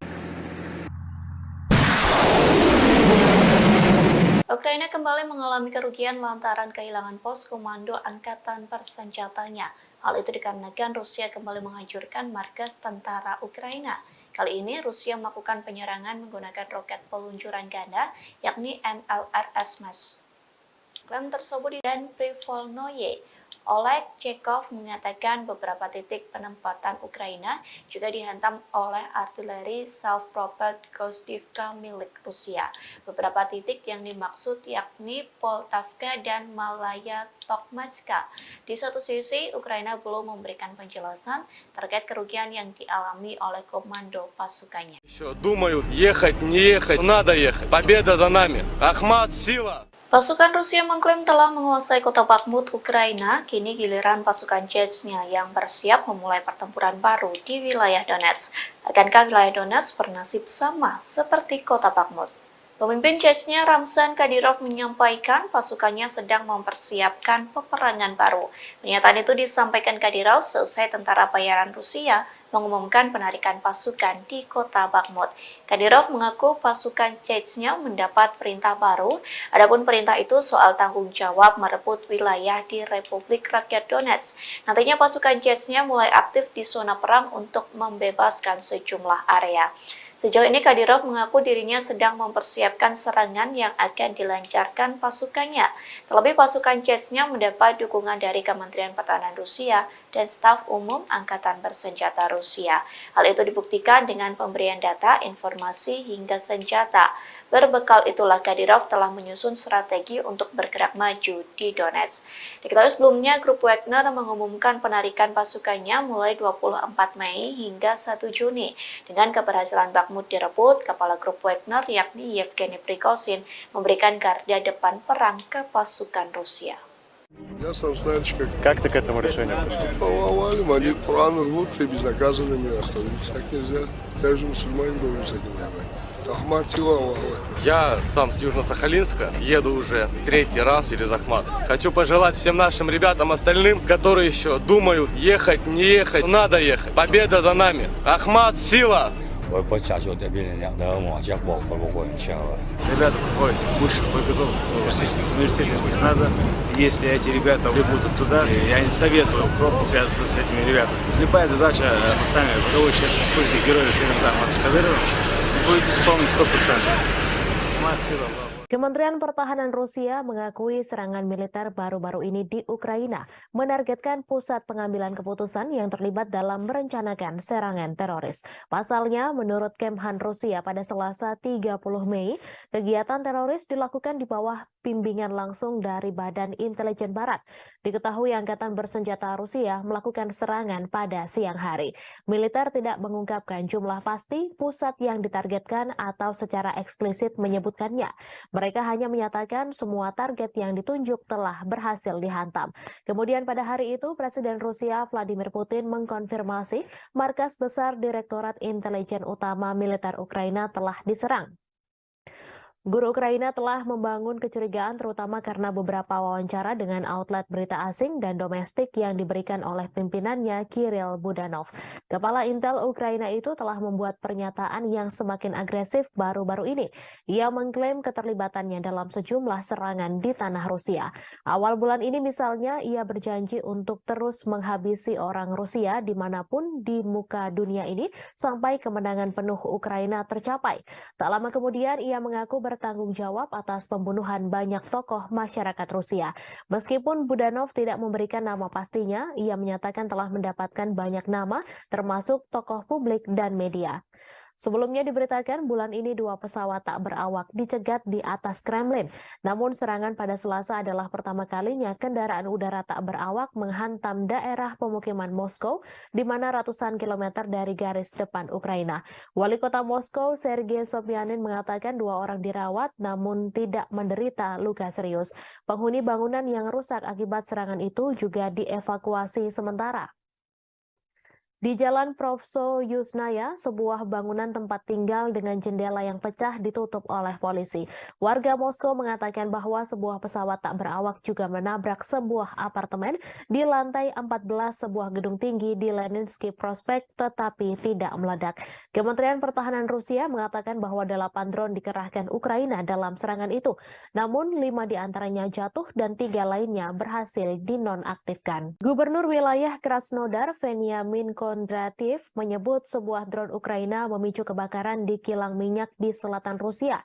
Menurutnya penembakan menghantam sebuah kota Rusia dekat perbatasan untuk ketiga kalinya dalam seminggu dan merusak bangunan serta membakar kendaraan. Rusia mengatakan sebuah pesawat tak berawak kemungkinan menjadi penyebab kebakaran yang terjadi di kilang minyak Avivsky. Kebakaran terjadi sehari setelah Rusia menuduh Ukraina mengirim pesawat tak berawak untuk menyerang gedung-gedung di Moskow. Kondratiev melalui aplikasi Telegram pada Rabu 31 Mei menyebut api segera padam dan tidak ada korban jiwa. Kilang minyak Avivsky diketahui berada tidak jauh dari pelabuhan Laut Hitam Novorossiysk, dekat kilang lain yang telah diserang beberapa kali dalam bulan ini. Tidak ada informasi langsung tentang siapa yang meluncurkan pesawat tak berawak itu, namun Moskow menuduh Kiev meningkatkan serangan di dalam Rusia dalam beberapa pekan terakhir. Sementara Rusia telah berulang kali menggempur kota-kota Ukraina dengan pesawat tak berawak dan rudal. Langit di atas Ukraina relatif tenang pada hari Selasa malam tanpa ada serangan udara besar yang dilaporkan. Serangan pesawat tak berawak Rusia menewaskan 1 orang orang dan melukai 4 orang di Kiev pada hari Selasa. Serangan terhadap Rusia terjadi saat Ukraina mempersiapkan serangan balasan untuk mengusir pasukan Rusia dari wilayah yang diduduki sejak Moskow melancarkan invasi skala penuh sejak Februari 2022. Sebuah serangan artileri Ukraina melukai sedikitnya 1 orang di kota Rusia Sebekino, sekitar 7 km utara perbatasan dengan wilayah Kharkiv, Ukraina. Ukraina hampir tidak pernah secara terbuka mengklaim bertanggung jawab atas serangan di Rusia atau di wilayah yang dikuasai Rusia. Rusia menyebut 8 drone menargetkan wilayah sipil Moskow yang berpenduduk lebih dari 21 juta orang. Serangan dilakukan pada Selasa dini hari, namun drone berhasil ditembak jatuh atau dialihkan. Presiden Rusia Vladimir Putin mengecam serangan drone terbesar dari Ukraina ke Moskow. Ia mengatakan bahwa serangan tersebut berupaya menakut-nakuti dan memprovokasi Rusia. Seorang pembantu Presiden Ukraina membantah bahwa Kiev terlibat langsung dalam serangan Moskow. Namun ia mengatakan Ukraina mengetahui penyerangan itu dan memperkirakan akan serangan lain yang lebih banyak lagi. Washington disebut mendukung Kiev dengan secara terbuka mengabaikan serangan pesawat tak berawak yang melanda beberapa distrik Moskow pada hari Selasa. Hal itu disampaikan utusan Rusia untuk Amerika Serikat setelah Presiden Vladimir Putin menyalahkan Ukraina atas serangan itu. Gedung Putih mengatakan tidak mendukung serangan di dalam Rusia dan masih mengumpulkan informasi tentang insiden tersebut, di mana Putin sebelumnya menyebut bahwa serangan itu adalah upaya Ukraina untuk menakut-nakuti Rusia. Putin menyebut serangan itu yang membawa perang 15 bulan di Ukraina ke jantung Rusia sebagai aksi teroris. Ukraina juga menuduh Rusia melakukan terorisme atas pengebomannya terhadap warga sipil Ukraina, di mana tuduhan itu langsung dibantah oleh Moskow. Seorang pembantu Presiden Ukraina membantah Kiev terlibat langsung dalam serangan pesawat tak berawak di Moskow. Serangan terhadap Moskow yang melukai 2 orang terjadi setelah Rusia melancarkan 3 serangan udara dalam 1 hari di Kiev dan sejauh ini pada 17 Mei menewaskan 2 orang dan menabur kehancuran serta ketakutan. Rusia telah lama menuduh Barat melakukan perang proksi melawan Moskow dengan mendukung Ukraina dengan bantuan militer dan keuangan. Diketahui Rusia melancarkan invasi besar-besaran ke Ukraina sejak Februari 2022, menghancurkan kota-kota, memaksa jutaan orang meninggalkan rumah mereka dan menelan ribuan nyawa. Moskow menyebut perang itu sebagai operasi militer khusus untuk denazifikasi Ukraina dan melindungi penutur bahasa Rusia. Namun Kiev dan sekutunya mengatakan itu adalah perampasan tanah yang tidak beralasan. Sejak invasi besar-besaran Rusia ke Ukraina pada Februari 2022, banyak yang menyebut perang tersebut merupakan kesalahan kalkulasi yang dilakukan Presiden Rusia Vladimir Putin. Namun demikian, perang tersebut terjadi juga karena kesalahan Presiden Amerika Serikat Joe Biden dalam memberikan penilaian lebih terhadap Ukraina dan mengabaikan Rusia. Putin memang dianggap melakukan kesalahan fatal dengan menginvasi Ukraina dan menilai Kiev akan segera jatuh serta akan membentuk pemerintahan boneka. Faktanya hingga setahun berlalu Kiev terus dibom tetapi pemerintahan Ukraina masih berdiri tegak. Hanya saja Putin justru terus melayani Ukraina yang didukung Amerika Serikat dan NATO untuk melaksanakan perang dalam durasi yang lama. Yang paling menderita adalah rakyat Ukraina karena hanya menjadi medan pertempuran antara dua kekuatan dunia, yakni Amerika Serikat dan Rusia. Saat perang berlarut-larut tanpa akhir yang terlihat merupakan kesalahan utama yang dilakukan Presiden Amerika Serikat Joe Biden. Berikut 5 kesalahan yang dilakukan Presiden Biden dalam menilai perang Ukraina-Rusia. Yang pertama, konflik global antara demokrasi dan otokrasi. Sejak awal, Biden memposisikan diri dengan landasan moral yang tinggi. Ia membingkai konflik di Ukraina sebagai konflik global antara demokrasi dan otokrasi. Dilansir dari Al Jazeera, hal tersebut disampaikan pakar kebijakan luar negeri Amerika Serikat Marwan Bisara. Namun demikian, Douglas Brinkley, seorang sejarawan kepresidenan di Rice University mengatakan Biden tetap bersemangat dan tangguh. Itu mengacu pada perjuangan mantan presiden untuk menanggapi invasi Soviet ke Afghanistan pada 1979. Yang kedua, meremehkan nasionalisme Rusia. Biden meremehkan kekuatan nasionalisme Rusia dan menolak ketakutan Moskow akan ekspansi NATO ke perbatasannya sebagai alasan tak berdasar untuk imperialisme Rusia. Beberapa bulan menjelang perang, Biden merusak upaya untuk mengimplementasikan perjanjian Minsk yang ditandatangani pada 2014 dan 2015 untuk mengakhiri konflik di wilayah Donbas.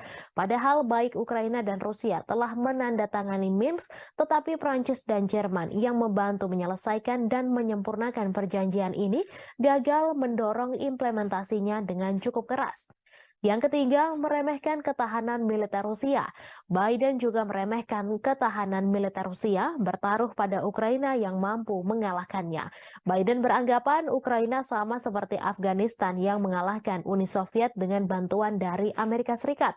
Namun bagi Moskow, Ukraina jauh lebih penting dan strategis daripada Afghanistan, mengingat kesamaan sejarah dan kedekatan geografisnya.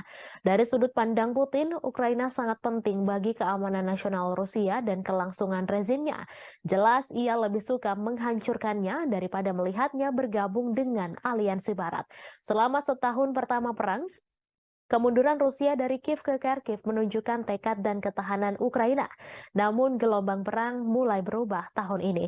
Seperti yang ditunjukkan oleh jatuhnya Bakhmut setelah pertempuran sengit selama berbulan-bulan, Rusia tidak kalah ulet atau bertekad untuk menang. Yang keempat, melebih-lebihkan kemampuan perang Ukraina. Biden juga melebih-lebihkan kemampuan perang Ukraina. Perang sejauh ini telah dilakukan secara konvensional di wilayah Ukraina. Kemunduran ini tidak menghalangi Amerika Serikat dan sekutunya untuk meningkatkan bantuan militer kepada Ukraina. Pada 19 Mei lalu, pertemuan negara-negara G7 yang dipimpin Amerika Serikat di Hiroshima berjanji untuk memperbarui komitmen mereka untuk memberikan dukungan finansial, kemanusiaan, militer, dan diplomatik yang dibutuhkan Ukraina selama diperlukan. Apa yang dimulai dengan pengiriman amunisi ke Ukraina diperluas untuk memasok artileri dan tank Amerika dan Jerman, sistem pertahanan Patriot, dan drone yang memungkinkan Ukraina melakukan perlawanan ke wilayah Rusia. Baru-baru ini, Amerika Serikat telah menyetujui pengiriman jet tempur F-16 ke Ukraina untuk menantang superioritas udara Rusia. Moskow telah memperingatkan bahwa menyediakan Kiev dengan pesawat ini akan menyebabkan eskalasi yang berbahaya. Yang kelima, salah kalkulasi sanksi bagi Rusia. Sama seperti Putin yang meremehkan persatuan Barat dalam mendukung Ukraina, Biden juga meremehkan ketidakpedulian dunia lainnya terhadap dampak perang tersebut. Saat seluruh dunia terus berdagang dengan Rusia, sanksi Barat gagal mengubah perhitungan Moskow. Skenario suram telah memaksa Biden beralih ke rencana kompleks untuk menghukum Rusia secara ekonomi dan menunjukkan bahaya pemerintahan otoriter yang menjungkir balikan demokrasi tetangga. Seperti diungkapkan Do Bando, pakar luar negeri dari Cato Institute, bahwa meskipun perang Rusia-Ukraina mungkin merupakan konflik terburuk di Eropa sejak Perang Dunia II, hal ini bukanlah yang terburuk di seluruh dunia. Konflik yang jauh lebih dahsyat telah terjadi di seluruh dunia berkembang karena dampak perang Ukraina tersebut. Perang Rusia dan Ukraina terus mencapai dinamika terbaru. Meski memiliki ukuran persenjataan yang lebih kecil, Ukraina dilaporkan telah menjatuhkan serangan yang menekan tentara Moskow. Di balik taktik serangan Ukraina, Kiev nyatanya menggunakan strategi yang mirip dengan kelompok teroris ISIS. Hal ini terlihat dari bagaimana Ukraina mengunggah video yang berisi kekejaman untuk menggugah emosi, di mana hal ini serupa dengan ISIS. Kelompok teror itu mendorong video yang canggih dan kadang menampilkan kekerasan sebagai bagian dari kampanye perekrutan yang lebih luas. Mereka juga mendistribusikan rekaman yang menarik secara emosional untuk memangsa identitas target yang lemah. Dilansir dari Newsweek, bagi Ukraina, motivasi di balik pembuatan video dari adegan medan perang adalah menarik cukup banyak pemirsa secara global untuk memastikan bahwa perjuangan negara melawan Rusia tidak dilupakan. Hal ini juga membuktikan bahwa dukungan keuangan dan militer Barat untuk Kiev belum dan tidak akan sia-sia. Menurut salah satu pembuat video asal Ukraina, Konstantin Kalnovsky, Kiev menggunakan teknologi yang cukup mumpuni seperti drone untuk menggambarkan situasi kengerian serangan Rusia. Video itulah yang kemudian membuat Ukraina mendapatkan begitu banyak dukungan. Ukraina nyatanya juga memiliki pasukan khusus pembuat video grafis yang bernama Serigala Putih. Mereka merilis video sepanjang konflik yang menunjukkan bagaimana pasukannya berhasil menghancurkan target Rusia termasuk tank. Salah satu klip yang ditweet oleh Dinas Keamanan Ukraina, SBU, pada bulan Maret menunjukkan pandangan udara dari kendaraan militer yang meledak setelah dihantam dari atas.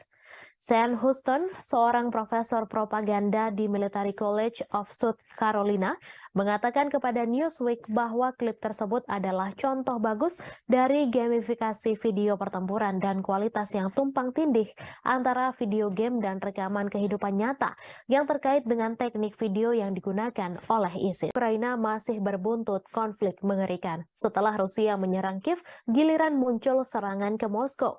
Rusia menuduh Ukraina sebagai penyerang Moskow dan Vladimir Putin menyebut hal itu sebagai tindakan terorisme. Menurut Putin, Ukraina berusaha mengintimidasi Rusia, warga Rusia, dan menyerang bangunan-bangunan tempat tinggal.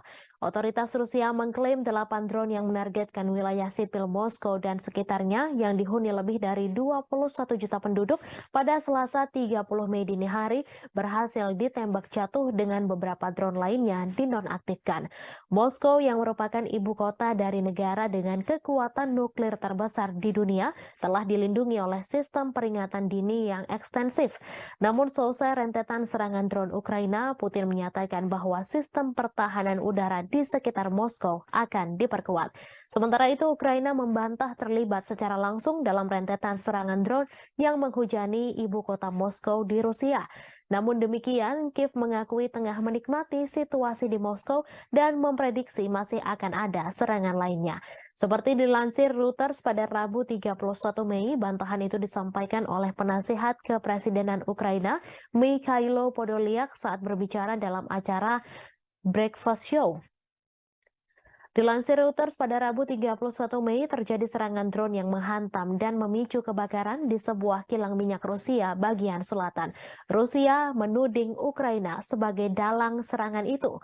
Otoritas Rusia juga melaporkan sebuah serangan artileri Ukraina terhadap kota Shebekino yang berjarak hanya 7 km sebelah utara wilayah Kharkiv di Ukraina.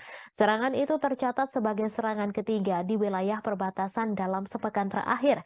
Gubernur setempat Vyacheslav Gladkov dalam pernyataan melaporkan sedikitnya 2 orang harus dirawat di rumah sakit akibat serangan itu.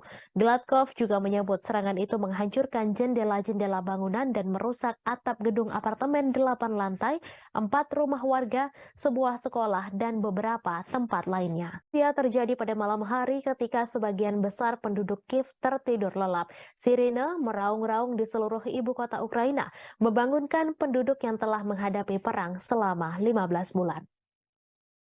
Mereka menyesuaikan rutinitasnya demi menghadapi kampanye udara terbaru Rusia. Dilansir Kompas.com dari Associated Press, dalam eskalasi serangan Rusia baru-baru ini, Olha Buchno, seorang petugas kebersihan, berdoa setiap malam. Di samping tempat tidurnya ada tas berisi barang-barang penting seperti dokumen, makanan kering, dan air. Mendengar bunyi alarm, ia berlari ke bawah ke ruang bawah tanah gedungnya dan berlindung. Hampir 2 minggu lalu, puing-puing dari rudal yang ditembak jatuh mendarat di atap sebuah gedung di sebelahnya di distrik Darnitsia, Kiev, menyebabkan kebakaran besar. Ia menangis sambil ketakutan setiap malamnya, membayangkan kemungkinan buruk yang bisa terjadi jika alarm sudah berbunyi. Mereka membayangkan pengungsian, terjebak di bawah reruntuhan, dan terbunuh.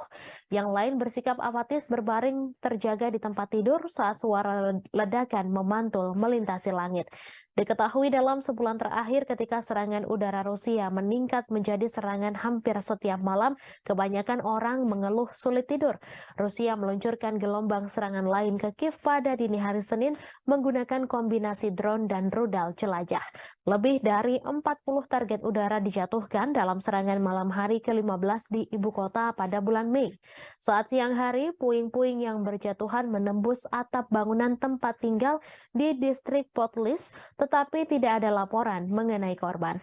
Seringkali ledakan adalah suara dari sistem pertahanan udara Ukraina yang berhasil menargetkan rudal dan drone mematikan yang dikirim Rusia ke Ukraina. Rusia melancarkan pengeboman yang sangat intens, mengirimkan 18 rudal ke arah Ukraina, 14 diantaranya menargetkan Kiev menurut juru bicara Angkatan Udara Ukraina. Ukraina mengklaim pihaknya telah menembak jatuh 6 rudal hipersonik Kinzhal pada malam itu. Yevgeny Prigozhin, bos kelompok tentara bayaran Rusia Wagner Group, mendesak jaksa untuk menyelidiki kejahatan oleh pejabat-pejabat senior pertahanan negeri beruang merah selama invasi di Ukraina. Prigozhin melayangkan desakan itu melalui surat ke pihak berwenang. Dalam surat itu, ia mengeluhkan operasi khusus militer atau SMO Rusia di Ukraina. Sebagaimana dilansir Reuters, Prigozhin kemudian mengatakan surat-surat tersebut tidak untuk dipublikasikan. Dalam beberapa bulan belakangan, Prigozhin memang kerap mengkritik para pejabat pertahanan Rusia yang ia anggap tidak becus. Akibat ketidakbecusan itu, prajurit Rusia di medan tempur di Ukraina kewalahan dan bak kehilangan arah sementara nyawa terus berjatuhan. Sejumlah pengamat juga menganggap pasukan militer Rusia di Ukraina tidak becus. Beberapa pakar menilai pasukan Wagner lah yang selama ini membuat Rusia dapat bertahan di Ukraina. Namun Wagner sudah menarik pasukannya dari medan tempur di Ukraina. Mereka menyerahkan posisi tempur kepada tentara Rusia. Setelah penarikan pasukan itu, muncul desas-desus bahwa Prigozhin berencana melancarkan kudeta di Rusia. Meski demikian, Prigozhin langsung membantah tudingan tersebut. Ia mengklaim Wagner tak memiliki pasukan yang cukup untuk melancarkan kudeta. Ia malah menuduh balik Menteri Pertahanan Rusia Sergei Shoigu lah yang sebenarnya mampu menggelar kudeta mengingat personel pasukannya begitu banyak. Rusia akan mengevakuasi ratusan anak dari desa-desa di Belgorod karena pengeboman yang intensif di perbatasan Rusia dan Ukraina tersebut. Kremlin menganggap situasi di Belgorod saat ini mengkhawatirkan. Diketahui Rusia mulai menghadapi rentetan serangan intensif di perbatasan termasuk Belgorod. Evakuasi ini dilakukan di daerah perbatasan yang paling terkena dampak. Gubernur Belgorod Vyacheslav Gladkov mengatakan situasi memburuk di desa Sebekino yang dihantam roket pada Rabu 31 Mei pukul 3:15 waktu setempat. Ia mengatakan 300 anak pertama di wilayah terdampak di Belgorod akan dibawa ke Voronezh, sebuah kota sekitar 250 km lebih jauh ke Rusia. Melalui saluran telegramnya, ia memposting foto-foto mobil terbakar yang menghitam tergeletak di rerumputan dekat taman bermain dan sebuah roket yang tampaknya mendarat di jalan. Ia mengatakan serangan itu melukai 4 orang. Sehari sebelumnya, 1 orang tewas dan 2 lainnya luka-luka dalam serangan Ukraina di sebuah pusat pengungsian di wilayah Belgorod pada Selasa 30 Mei. Serangan itu terjadi saat Ukraina mengatakan sedang mempersiapkan serangan besar terhadap pasukan Moskow. Ia mengatakan Rusia sedang mengambil langkah-langkah yang diperlukan. Pada pekan lalu, Rusia menuduh Ukraina meluncurkan serangan ke Belgorod dan serangan drone di Moskow pada Selasa 30 Mei 2023. Sejumlah depot minyak di Rusia telah terpukul dalam beberapa pekan terakhir. Pada Rabu 31 Mei, pihak berwenang di wilayah Krasnodar Selatan Rusia mengatakan sebuah drone menghantam kilang minyak Ilsky. Krasnodar telah dihantam drone 2 kali sejak awal Mei 2023. Rusia juga menuduh Ukraina meluncurkan 8 serangan drone ke Moskow pada Selasa 30 Mei. Serangan itu menyebabkan kerusakan pada bangunan apartemen. Warga Rusia dari 2 blok apartemen dievakuasi setelah serangan tersebut. Pasukan Rusia telah menghancurkan kapal perang Ukraina terakhir di pelabuhan Odessa. Kementerian Pertahanan Rusia mengungkapkan kabar tersebut pada Rabu 31 Mei. Kapal perang Yuri Olefirenko diklasifikasikan sebagai korvet dan beroperasi dengan Angkatan Laut Ukraina. Kapal perang itu dibangun pada akhir 1990-an di Rusia, tetapi kemudian dipindahkan ke Ukraina setelah runtuhnya Uni Soviet. Kapal tersebut telah mengalami beberapa modernisasi selama bertahun-tahun, termasuk perombakan besar-besaran pada tahun 2016. Kemhan Rusia menambahkan Ukraina kehilangan lebih dari 200 tentara di sana selama beberapa hari terakhir. Menurut Kemhan Rusia, Kiev kehilangan lebih dari 200 prajurit Ukraina, 3 kendaraan tempur lapis baja, 12 kendaraan dan howitzer D-30 ke arah Donetsk selama 24 jam terakhir.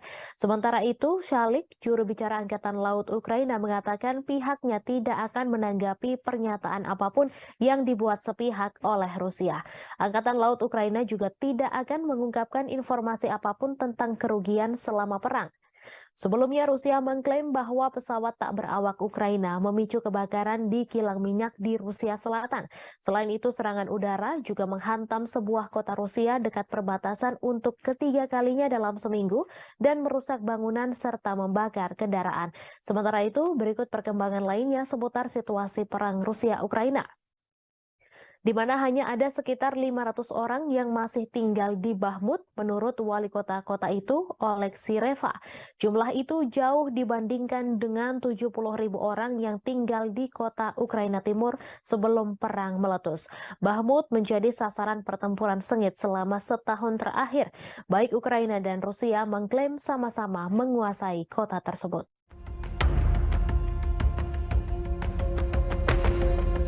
Pasukan Rusia mengklaim telah menghancurkan kapal perang besar terakhir yang dimiliki oleh Ukraina. Serangan tersebut dilancarkan Rusia pada Senin 29 Mei di Pelabuhan Odessa di Laut Hitam. Dalam rilis Kementerian Pertahanan, kapal perang besar Angkatan Laut Ukraina ini dihancurkan dengan serangan presisi tinggi Angkatan Udara Rusia. Di tempat berlabuhnya kapal tersebut, kapal perang terakhir Angkatan Laut Ukraina ini bernama Yuri Elefirenko. Hanya saja Ukraina membantah kapal perang terakhir telah dihancurkan pasukan Putin. Hal ini ditegaskan oleh juru bicara Angkatan Laut Ukraina, Oleh Kali, yang meminta sumber Rusia yang membicarakan hancurnya Olefirenko tak diperhatikan dan diperdulikan. Namun pasukan militer Ukraina membenarkan adanya serangan udara yang menyebabkan kebakaran dan telah merusak infrastruktur di Pelabuhan Odessa. Yuri Olefirenko adalah kapal pendarat berukuran sedang untuk pasukan dan kendaraan. Presiden Ukraina Volodymyr Zelensky sendiri mengoperasikan versi pembaruan dari kapal tersebut pada awal Juni 2022 lalu. За время вашего руководства страной отношения между нашими странами. Kabar mengejutkan datang dari Rusia yang mengumumkan bahwa negaranya memiliki sekutu baru yang tidak terduga. Bahkan pemimpin negara tersebut telah bertemu langsung dengan Presiden Rusia Vladimir Putin. Lantas, akankah negara tersebut membantu Rusia dalam peperangan dengan Ukraina? Sekutu baru tak terduga dari Rusia yang dimaksud adalah negara Eritrea. Bahkan Putin telah bertemu dengan Presiden Eritrea yakni Isaias Afwerki pada Rabu 31 Mei 2023. Adapun untuk pertama kalinya Isaias Afwerki rela pergi ke Rusia dan bertemu dengan Vladimir Putin. Dalam pertemuan tersebut dikabarkan keduanya membahas prospek hubungan. Afwerki dan Lavrov membahas perubahan radikal dalam situasi internasional. Keduanya pun juga membahas soal arah utama pengembangan hubungan antara Rusia dengan Eritrea. Уважаемый господин президент, уважаемые коллеги, друзья, мы очень рады приветствовать вас в России. Работает? Перевод есть? Отлично. Это ваш первый официальный визит в нашу страну. Уважаемый господин президент, на днях Эритрея отмечала 30-летие своей независимости, и это совпадает с датой установления наших дипломатических отношений между нашими странами. Позвольте вас с этим поздравить, поблагодарить вас за то, что за эти годы, за время вашего руководства страной, отношения между нашими странами развиваются и укрепляются. Ukraina kembali mengalami kerugian lantaran kehilangan pos komando angkatan bersenjatanya. Hal itu dikarenakan Rusia kembali menghancurkan markas tentara Ukraina. Kali ini Rusia melakukan penyerangan menggunakan roket peluncuran ganda yakni MLRS MES. Klaim tersebut disampaikan oleh Kepala Pusat Pers Pengelompokan yakni Oleg Chekov yang mengatakan penyerangan itu terjadi di Trudoyov ke arah Zaporozhia. Tak hanya itu, penembak jitu Rusia juga berhasil menghancurkan kelompok pengintai Ukraina. Serangan itu dilakukan menggunakan sistem penyembur api berat TOS-1 Solsepek. Selain penembak jitu Ukraina, TOS-1 Solsepek juga menghantam 2 benteng militan. Adapun 2 benteng militan itu berada di area Stepovoe dan Privolnoye. Oleg Chekov mengatakan beberapa titik penempatan Ukraina juga dihantam oleh artileri self-propelled Gostivka milik Rusia. Beberapa titik yang dimaksud yakni Poltavka dan Malaya Tokmatska. Di satu sisi, Ukraina belum memberikan penjelasan terkait kerugian yang dialami oleh komando pasukannya. Думают, ехать, не ехать, надо ехать. Победа за нами. Ахмат, сила! Pasukan Rusia mengklaim telah menguasai kota Bakhmut, Ukraina. Kini giliran pasukan Chechnya yang bersiap memulai pertempuran baru di wilayah Donetsk. Akankah wilayah Donetsk bernasib sama seperti kota Bakhmut? Pemimpin Chechnya Ramzan Kadyrov menyampaikan pasukannya sedang mempersiapkan peperangan baru. Pernyataan itu disampaikan Kadyrov seusai tentara bayaran Rusia mengumumkan penarikan pasukan di kota Bakhmut. Kadyrov mengaku pasukan Chechnya mendapat perintah baru, adapun perintah itu soal tanggung jawab merebut wilayah di Republik Rakyat Donetsk. Nantinya pasukan Chechnya mulai aktif di zona perang untuk membebaskan sejumlah area. Sejauh ini Kadyrov mengaku dirinya sedang mempersiapkan serangan yang akan dilancarkan pasukannya. Terlebih pasukan Chechnya mendapat dukungan dari Kementerian Pertahanan Rusia dan staf umum Angkatan Bersenjata Rusia. Hal itu dibuktikan dengan pemberian data, informasi, hingga senjata. Berbekal itulah Kadyrov telah menyusun strategi untuk bergerak maju di Donetsk. Diketahui sebelumnya, grup Wagner mengumumkan penarikan pasukannya mulai 24 Mei hingga 1 Juni. Dengan keberhasilan Bakhmut direbut, kepala grup Wagner yakni Yevgeny Prigozhin memberikan garda depan perang ke pasukan Rusia. Я сам знаю, Как ты к этому решению пришел? повалим, они Коран рвут и безнаказанными остановиться так нельзя. Каждый мусульманин должен с этим воевать. Ахмат, сила, Аллах. Я сам с Южно-Сахалинска, еду уже 3-й раз через Ахмат. Хочу пожелать всем нашим ребятам остальным, которые еще думают, ехать, не ехать, надо ехать. Победа за нами. Ахмат, сила! Ребята проходят высшую подготовку в Российском университете спецназа. Если эти ребята прибудут туда, я не советую пробовать связываться с этими ребятами. Любая задача, поставленная боевой части вспышки героя Селимза Ахматовича Кадырова, будет исполнить 100%. Ахмат, сила, Аллах. Kementerian Pertahanan Rusia mengakui serangan militer baru-baru ini di Ukraina menargetkan pusat pengambilan keputusan yang terlibat dalam merencanakan serangan teroris. Pasalnya, menurut Kemhan Rusia pada Selasa 30 Mei, kegiatan teroris dilakukan di bawah bimbingan langsung dari Badan Intelijen Barat. Diketahui Angkatan Bersenjata Rusia melakukan serangan pada siang hari. Militer tidak mengungkapkan jumlah pasti pusat yang ditargetkan atau secara eksplisit menyebutkannya. Mereka hanya menyatakan semua target yang ditunjuk telah berhasil dihantam. Kemudian pada hari itu, Presiden Rusia Vladimir Putin mengkonfirmasi markas besar Direktorat Intelijen Utama Militer Ukraina telah diserang. Guru Ukraina telah membangun kecurigaan terutama karena beberapa wawancara dengan outlet berita asing dan domestik yang diberikan oleh pimpinannya Kirill Budanov. Kepala Intel Ukraina itu telah membuat pernyataan yang semakin agresif baru-baru ini. Ia mengklaim keterlibatannya dalam sejumlah serangan di tanah Rusia. Awal bulan ini misalnya ia berjanji untuk terus menghabisi orang Rusia dimanapun di muka dunia ini sampai kemenangan penuh Ukraina tercapai. Tak lama kemudian ia mengaku bertanggung jawab atas pembunuhan banyak tokoh masyarakat Rusia. Meskipun Budanov tidak memberikan nama pastinya, ia menyatakan telah mendapatkan banyak nama, termasuk tokoh publik dan media. Sebelumnya diberitakan bulan ini 2 pesawat tak berawak dicegat di atas Kremlin. Namun serangan pada Selasa adalah pertama kalinya kendaraan udara tak berawak menghantam daerah pemukiman Moskow, di mana ratusan kilometer dari garis depan Ukraina. Wali kota Moskow, Sergei Sobyanin, mengatakan 2 orang dirawat namun tidak menderita luka serius. Penghuni bangunan yang rusak akibat serangan itu juga dievakuasi sementara.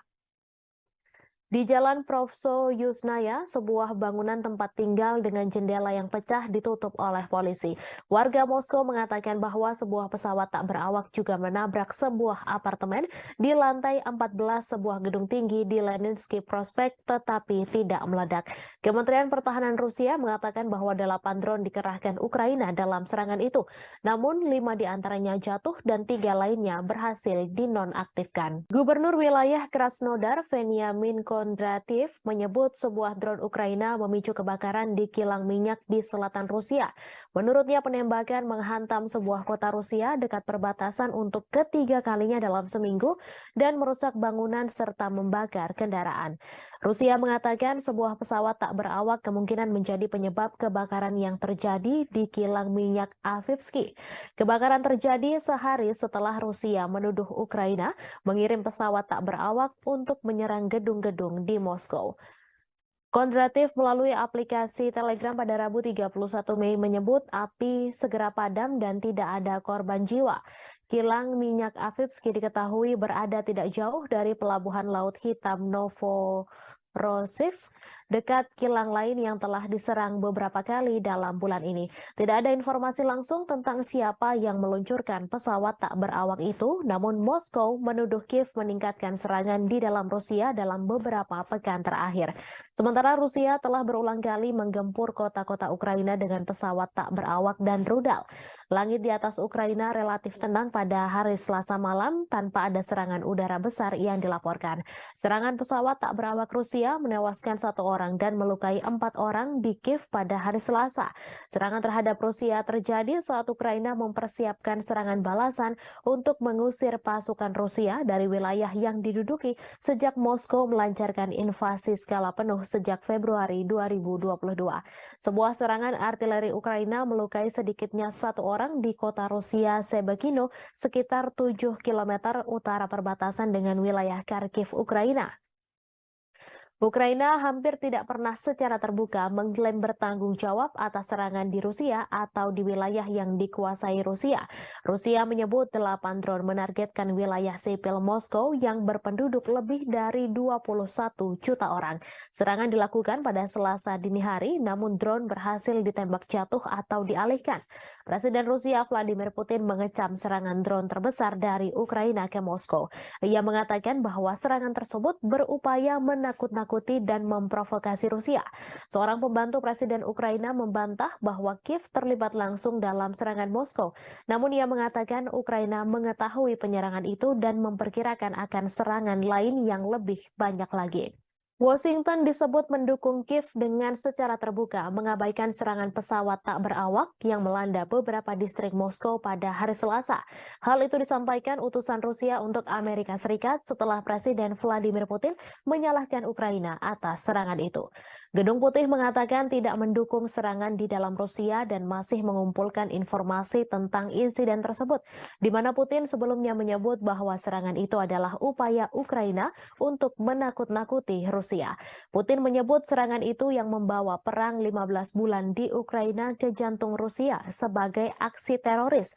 Ukraina juga menuduh Rusia melakukan terorisme atas pengebomannya terhadap warga sipil Ukraina, di mana tuduhan itu langsung dibantah oleh Moskow. Seorang pembantu Presiden Ukraina membantah Kiev terlibat langsung dalam serangan pesawat tak berawak di Moskow. Serangan terhadap Moskow yang melukai 2 orang terjadi setelah Rusia melancarkan 3 serangan udara dalam 1 hari di Kiev dan sejauh ini pada 17 Mei menewaskan 2 orang dan menabur kehancuran serta ketakutan. Rusia telah lama menuduh Barat melakukan perang proksi melawan Moskow dengan mendukung Ukraina dengan bantuan militer dan keuangan.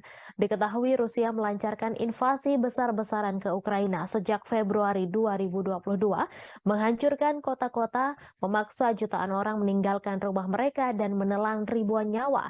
Moskow menyebut perang itu sebagai operasi militer khusus untuk denazifikasi Ukraina dan melindungi penutur bahasa Rusia. Namun Kiev dan sekutunya mengatakan itu adalah perampasan tanah yang tidak beralasan. Sejak invasi besar-besaran Rusia ke Ukraina pada Februari 2022, banyak yang menyebut perang tersebut merupakan kesalahan kalkulasi yang dilakukan Presiden Rusia Vladimir Putin.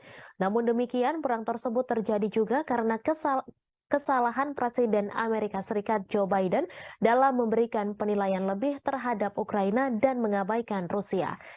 Putin memang dianggap melakukan kesalahan fatal dengan menginvasi Ukraina dan menilai Kiev akan segera jatuh serta akan membentuk pemerintahan boneka. Faktanya hingga setahun berlalu Kiev terus dibom tetapi pemerintahan Ukraina masih berdiri tegak.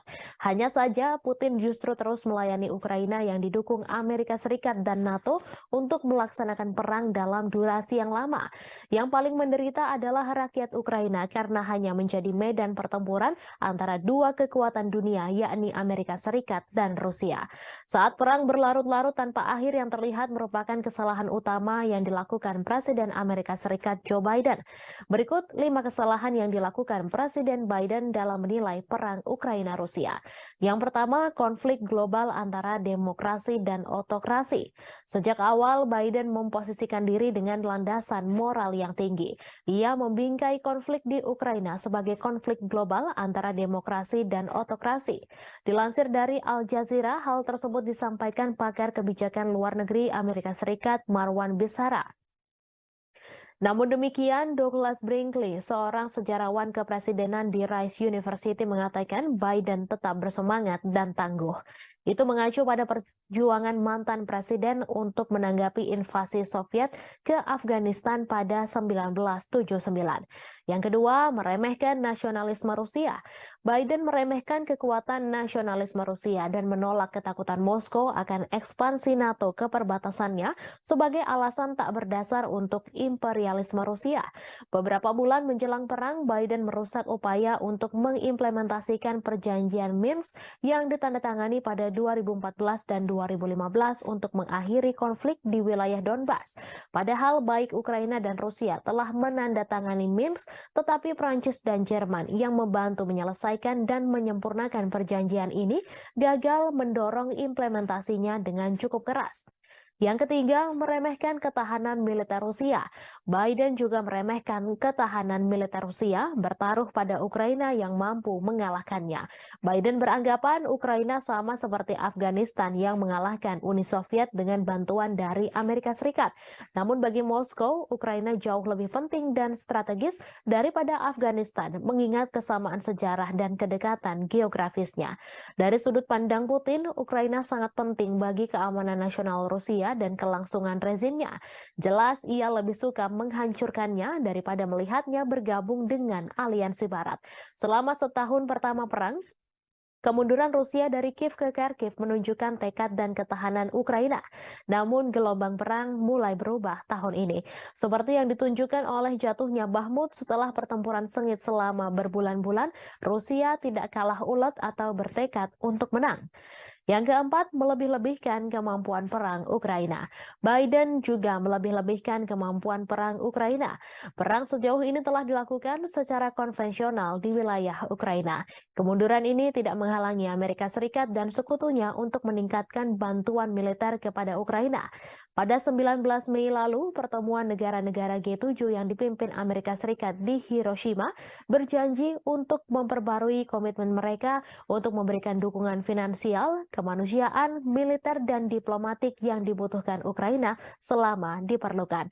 Apa yang dimulai dengan pengiriman amunisi ke Ukraina diperluas untuk memasok artileri dan tank Amerika dan Jerman, sistem pertahanan Patriot, dan drone yang memungkinkan Ukraina melakukan perlawanan ke wilayah Rusia. Baru-baru ini, Amerika Serikat telah menyetujui pengiriman jet tempur F-16 ke Ukraina untuk menantang superioritas udara Rusia. Moskow telah memperingatkan bahwa menyediakan Kiev dengan pesawat ini akan menyebabkan eskalasi yang berbahaya. Yang kelima, salah kalkulasi sanksi bagi Rusia. Sama seperti Putin yang meremehkan persatuan Barat dalam mendukung Ukraina, Biden juga meremehkan ketidakpedulian dunia lainnya terhadap dampak perang tersebut. Saat seluruh dunia terus berdagang dengan Rusia, sanksi Barat gagal mengubah perhitungan Moskow. Skenario suram telah memaksa Biden beralih ke rencana kompleks untuk menghukum Rusia secara ekonomi dan menunjukkan bahaya pemerintahan otoriter yang menjungkir balikan demokrasi tetangga. Seperti diungkapkan Do Bando, pakar pakar luar negeri dari Cato Institute bahwa meskipun perang Rusia-Ukraina mungkin merupakan konflik terburuk di Eropa sejak Perang Dunia II, hal ini bukanlah yang terburuk di seluruh dunia. Konflik yang jauh lebih dahsyat telah terjadi di seluruh dunia berkembang karena dampak perang Ukraina tersebut. Perang Rusia dan Ukraina terus mencapai dinamika terbaru. Meski memiliki ukuran persenjataan yang lebih kecil, Ukraina dilaporkan telah menjatuhkan serangan yang menekan tentara Moskow. Di balik taktik serangan Ukraina, Kiev nyatanya menggunakan strategi yang mirip dengan kelompok teroris ISIS. Hal ini terlihat dari bagaimana Ukraina mengunggah video yang berisi kekejaman untuk menggugah emosi, di mana hal ini serupa dengan ISIS. Kelompok teror itu mendorong video yang canggih dan kadang menampilkan kekerasan sebagai bagian dari kampanye perekrutan yang lebih luas. Mereka juga mendistribusikan rekaman yang menarik secara emosional untuk memangsa identitas target yang lemah. Dilansir dari Newsweek, bagi Ukraina, motivasi di balik pembuatan video dari adegan medan perang adalah menarik cukup banyak pemirsa secara global untuk memastikan bahwa perjuangan negara melawan Rusia tidak dilupakan. Hal ini juga membuktikan bahwa dukungan keuangan dan militer Barat untuk Kiev belum dan tidak akan sia-sia. Menurut salah satu pembuat video asal Ukraina, Konstantin Kalnovsky, Kiev menggunakan teknologi yang cukup mumpuni seperti drone untuk menggambarkan situasi kengerian serangan Rusia. Video itulah yang kemudian membuat Ukraina mendapatkan begitu banyak dukungan. Ukraina nyatanya juga memiliki pasukan khusus pembuat video grafis yang bernama Serigala Putih. Mereka merilis video sepanjang konflik yang menunjukkan bagaimana pasukannya berhasil menghancurkan target Rusia termasuk tank. Salah satu klip yang ditweet oleh Dinas Keamanan Ukraina, SBU, pada bulan Maret menunjukkan pandangan udara dari kendaraan militer yang meledak setelah dihantam dari atas. Sean Houston, seorang profesor propaganda di Military College of South Carolina, mengatakan kepada Newsweek bahwa klip tersebut adalah contoh bagus dari gamifikasi video pertempuran dan kualitas yang tumpang tindih antara video game dan rekaman kehidupan nyata yang terkait dengan teknik video yang digunakan oleh ISIS. Ukraina masih berbuntut konflik mengerikan. Setelah Rusia menyerang Kiev, giliran muncul serangan ke Moskow. Rusia menuduh Ukraina sebagai penyerang Moskow dan Vladimir Putin menyebut hal itu sebagai tindakan terorisme. Menurut Putin, Ukraina berusaha mengintimidasi Rusia, warga Rusia, dan menyerang bangunan-bangunan tempat tinggal. Otoritas Rusia mengklaim 8 drone yang menargetkan wilayah sipil Moskow dan sekitarnya yang dihuni lebih dari 21 juta penduduk pada Selasa 30 Mei dini hari berhasil ditembak jatuh dengan beberapa drone lainnya dinonaktifkan. Moskow yang merupakan ibu kota dari negara dengan kekuatan nuklir terbesar di dunia telah dilindungi oleh sistem peringatan dini yang ekstensif. Namun selesai rentetan serangan drone Ukraina, Putin menyatakan bahwa sistem pertahanan udara di sekitar Moskow akan diperkuat. Sementara itu, Ukraina membantah terlibat secara langsung dalam rentetan serangan drone yang menghujani ibu kota Moskow di Rusia. Namun demikian, Kiev mengakui tengah menikmati situasi di Moskow dan memprediksi masih akan ada serangan lainnya. Seperti dilansir Reuters pada Rabu 31 Mei, bantahan itu disampaikan oleh penasihat kepresidenan Ukraina, Mikhailo Podolyak, saat berbicara dalam acara Breakfast Show. Dilansir Reuters pada Rabu 31 Mei terjadi serangan drone yang menghantam dan memicu kebakaran di sebuah kilang minyak Rusia bagian selatan. Rusia menuding Ukraina sebagai dalang serangan itu. Otoritas Rusia juga melaporkan sebuah serangan artileri Ukraina terhadap kota Sebekino yang berjarak hanya 7 km sebelah utara wilayah Kharkiv di Ukraina. Serangan itu tercatat sebagai serangan ketiga di wilayah perbatasan dalam sepekan terakhir. Gubernur setempat Vyacheslav Gladkov dalam pernyataan melaporkan sedikitnya 2 orang harus dirawat di rumah sakit akibat serangan itu. Gladkov juga menyebut serangan itu menghancurkan jendela-jendela bangunan dan merusak atap gedung apartemen 8 lantai, 4 rumah warga, sebuah sekolah, dan beberapa tempat lainnya. Ia terjadi pada malam hari ketika sebagian besar penduduk Kiev tertidur lelap. Sirine meraung-raung di seluruh ibu kota Ukraina, membangunkan penduduk yang telah menghadapi perang selama 15 bulan. Mereka menyesuaikan rutinitasnya demi menghadapi kampanye udara terbaru Rusia. Dilansir Kompas.com dari Associated Press, dalam eskalasi serangan Rusia baru-baru ini, Olha Buchno, seorang petugas kebersihan, berdoa setiap malam. Di samping tempat tidurnya ada tas berisi barang-barang penting seperti dokumen, makanan kering, dan air. Mendengar bunyi alarm, ia berlari ke bawah, ke ruang bawah tanah gedungnya, dan berlindung. Hampir 2 minggu lalu, puing-puing dari rudal yang ditembak jatuh mendarat di atap sebuah gedung di sebelahnya di distrik Danitsia, Kiev, menyebabkan kebakaran besar. Ia menangis sambil ketakutan setiap malamnya, membayangkan kemungkinan buruk yang bisa terjadi jika alarm sudah berbunyi.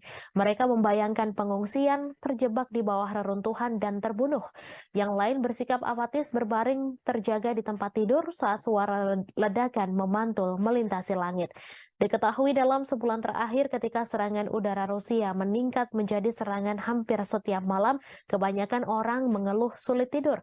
Rusia meluncurkan gelombang serangan lain ke Kiev pada dini hari Senin menggunakan kombinasi drone dan rudal jelajah. Lebih dari 40 target udara dijatuhkan dalam serangan malam hari ke-15 di ibu kota pada bulan Mei. Saat siang hari, puing-puing yang berjatuhan menembus atap bangunan tempat tinggal di distrik Potlis, tetapi tidak ada laporan mengenai korban. Seringkali ledakan adalah suara dari sistem pertahanan udara Ukraina yang berhasil menargetkan rudal dan drone mematikan yang dikirim Rusia ke Ukraina. Rusia melancarkan pengeboman yang sangat intens, mengirimkan 18 rudal ke arah Ukraina, 14 diantaranya menargetkan Kiev menurut juru bicara Angkatan Udara Ukraina. Ukraina mengklaim pihaknya telah menembak jatuh 6 rudal hipersonik Kinzhal pada malam itu. Yevgeny Prigozhin, bos kelompok tentara bayaran Rusia Wagner Group, mendesak jaksa untuk menyelidiki kejahatan oleh pejabat-pejabat senior pertahanan negeri beruang merah selama invasi di Ukraina. Prigozhin melayangkan desakan itu melalui surat ke pihak berwenang. Dalam surat itu, ia mengeluhkan operasi khusus militer atau SMO Rusia di Ukraina. Sebagaimana dilansir Reuters, Prigozhin kemudian mengatakan surat-surat tersebut tidak untuk dipublikasikan. Dalam beberapa bulan belakangan, Prigozhin memang kerap mengkritik para pejabat pertahanan Rusia yang ia anggap tidak becus. Akibat ketidakbecusan itu, prajurit Rusia di medan tempur di Ukraina kewalahan dan bak kehilangan arah sementara nyawa terus berjatuhan. Sejumlah pengamat juga menganggap pasukan militer Rusia di Ukraina tidak becus. Beberapa pakar menilai pasukan Wagner lah yang selama ini membuat Rusia dapat bertahan di Ukraina. Namun Wagner sudah menarik pasukannya dari medan tempur di Ukraina. Mereka menyerahkan posisi tempur kepada tentara Rusia. Setelah penarikan pasukan itu, muncul desas-desus bahwa Prigozhin berencana melancarkan kudeta di Rusia. Meski demikian, Prigozhin langsung membantah tudingan tersebut. Ia mengklaim Wagner tak memiliki pasukan yang cukup untuk melancarkan kudeta. Ia malah menuduh balik Menteri Pertahanan Rusia Sergei Shoigu lah yang sebenarnya mampu menggelar kudeta mengingat personel pasukannya begitu banyak. Rusia akan mengevakuasi ratusan anak dari desa-desa di Belgorod karena pengeboman yang intensif di perbatasan Rusia dan Ukraina tersebut. Kremlin menganggap situasi di Belgorod saat ini mengkhawatirkan. Diketahui Rusia mulai menghadapi rentetan serangan intensif di perbatasan termasuk Belgorod. Evakuasi ini dilakukan di daerah perbatasan yang paling terkena dampak. Gubernur Belgorod Vyacheslav Gladkov mengatakan situasi memburuk di desa Sebekino yang dihantam roket pada Rabu 31 Mei pukul 3:15 waktu setempat. Ia mengatakan 300 anak pertama di wilayah terdampak di Belgorod akan dibawa ke Voronezh, sebuah kota sekitar 250 km lebih jauh ke Rusia. Melalui saluran telegramnya, ia memposting foto-foto mobil terbakar yang menghitam tergeletak di rerumputan dekat taman bermain dan sebuah roket yang tampaknya mendarat di jalan. Ia mengatakan serangan itu melukai 4 orang. Sehari sebelumnya, 1 orang tewas dan 2 lainnya luka-luka dalam serangan Ukraina di sebuah pusat pengungsian di wilayah Belgorod pada Selasa 30 Mei. Serangan itu terjadi saat Ukraina mengatakan sedang mempersiapkan serangan besar terhadap pasukan Moskow. Ia mengatakan Rusia sedang mengambil langkah-langkah yang diperlukan. Pada pekan lalu, Rusia menuduh Ukraina meluncurkan serangan ke Belgorod dan serangan drone di Moskow pada Selasa 30 Mei 2023. Sejumlah depot minyak di Rusia telah terpukul dalam beberapa pekan terakhir.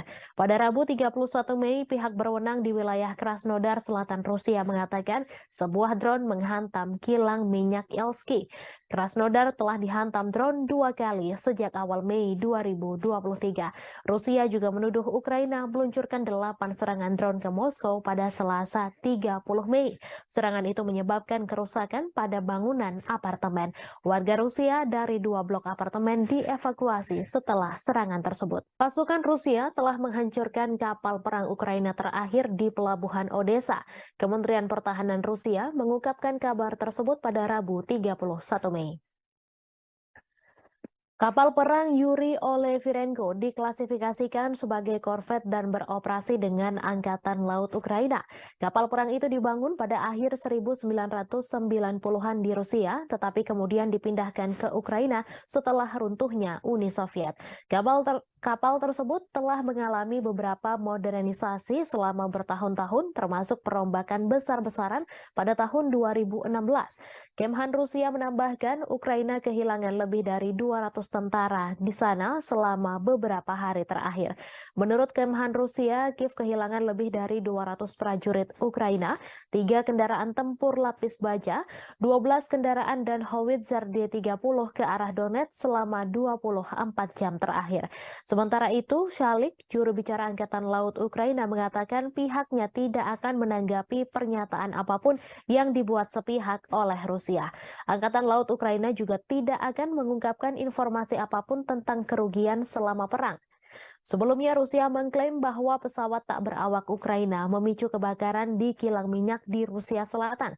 Selain itu, serangan udara juga menghantam sebuah kota Rusia dekat perbatasan untuk ketiga kalinya dalam seminggu dan merusak bangunan serta membakar kendaraan. Sementara itu, berikut perkembangan lainnya seputar situasi perang Rusia-Ukraina, di mana hanya ada sekitar 500 orang yang masih tinggal di Bahmut menurut wali kota itu, Oleksiy Reva. Jumlah itu jauh dibandingkan dengan 70.000 orang yang tinggal di kota Ukraina Timur sebelum perang meletus. Bahmut menjadi sasaran pertempuran sengit selama setahun terakhir. Baik Ukraina dan Rusia mengklaim sama-sama menguasai kota tersebut.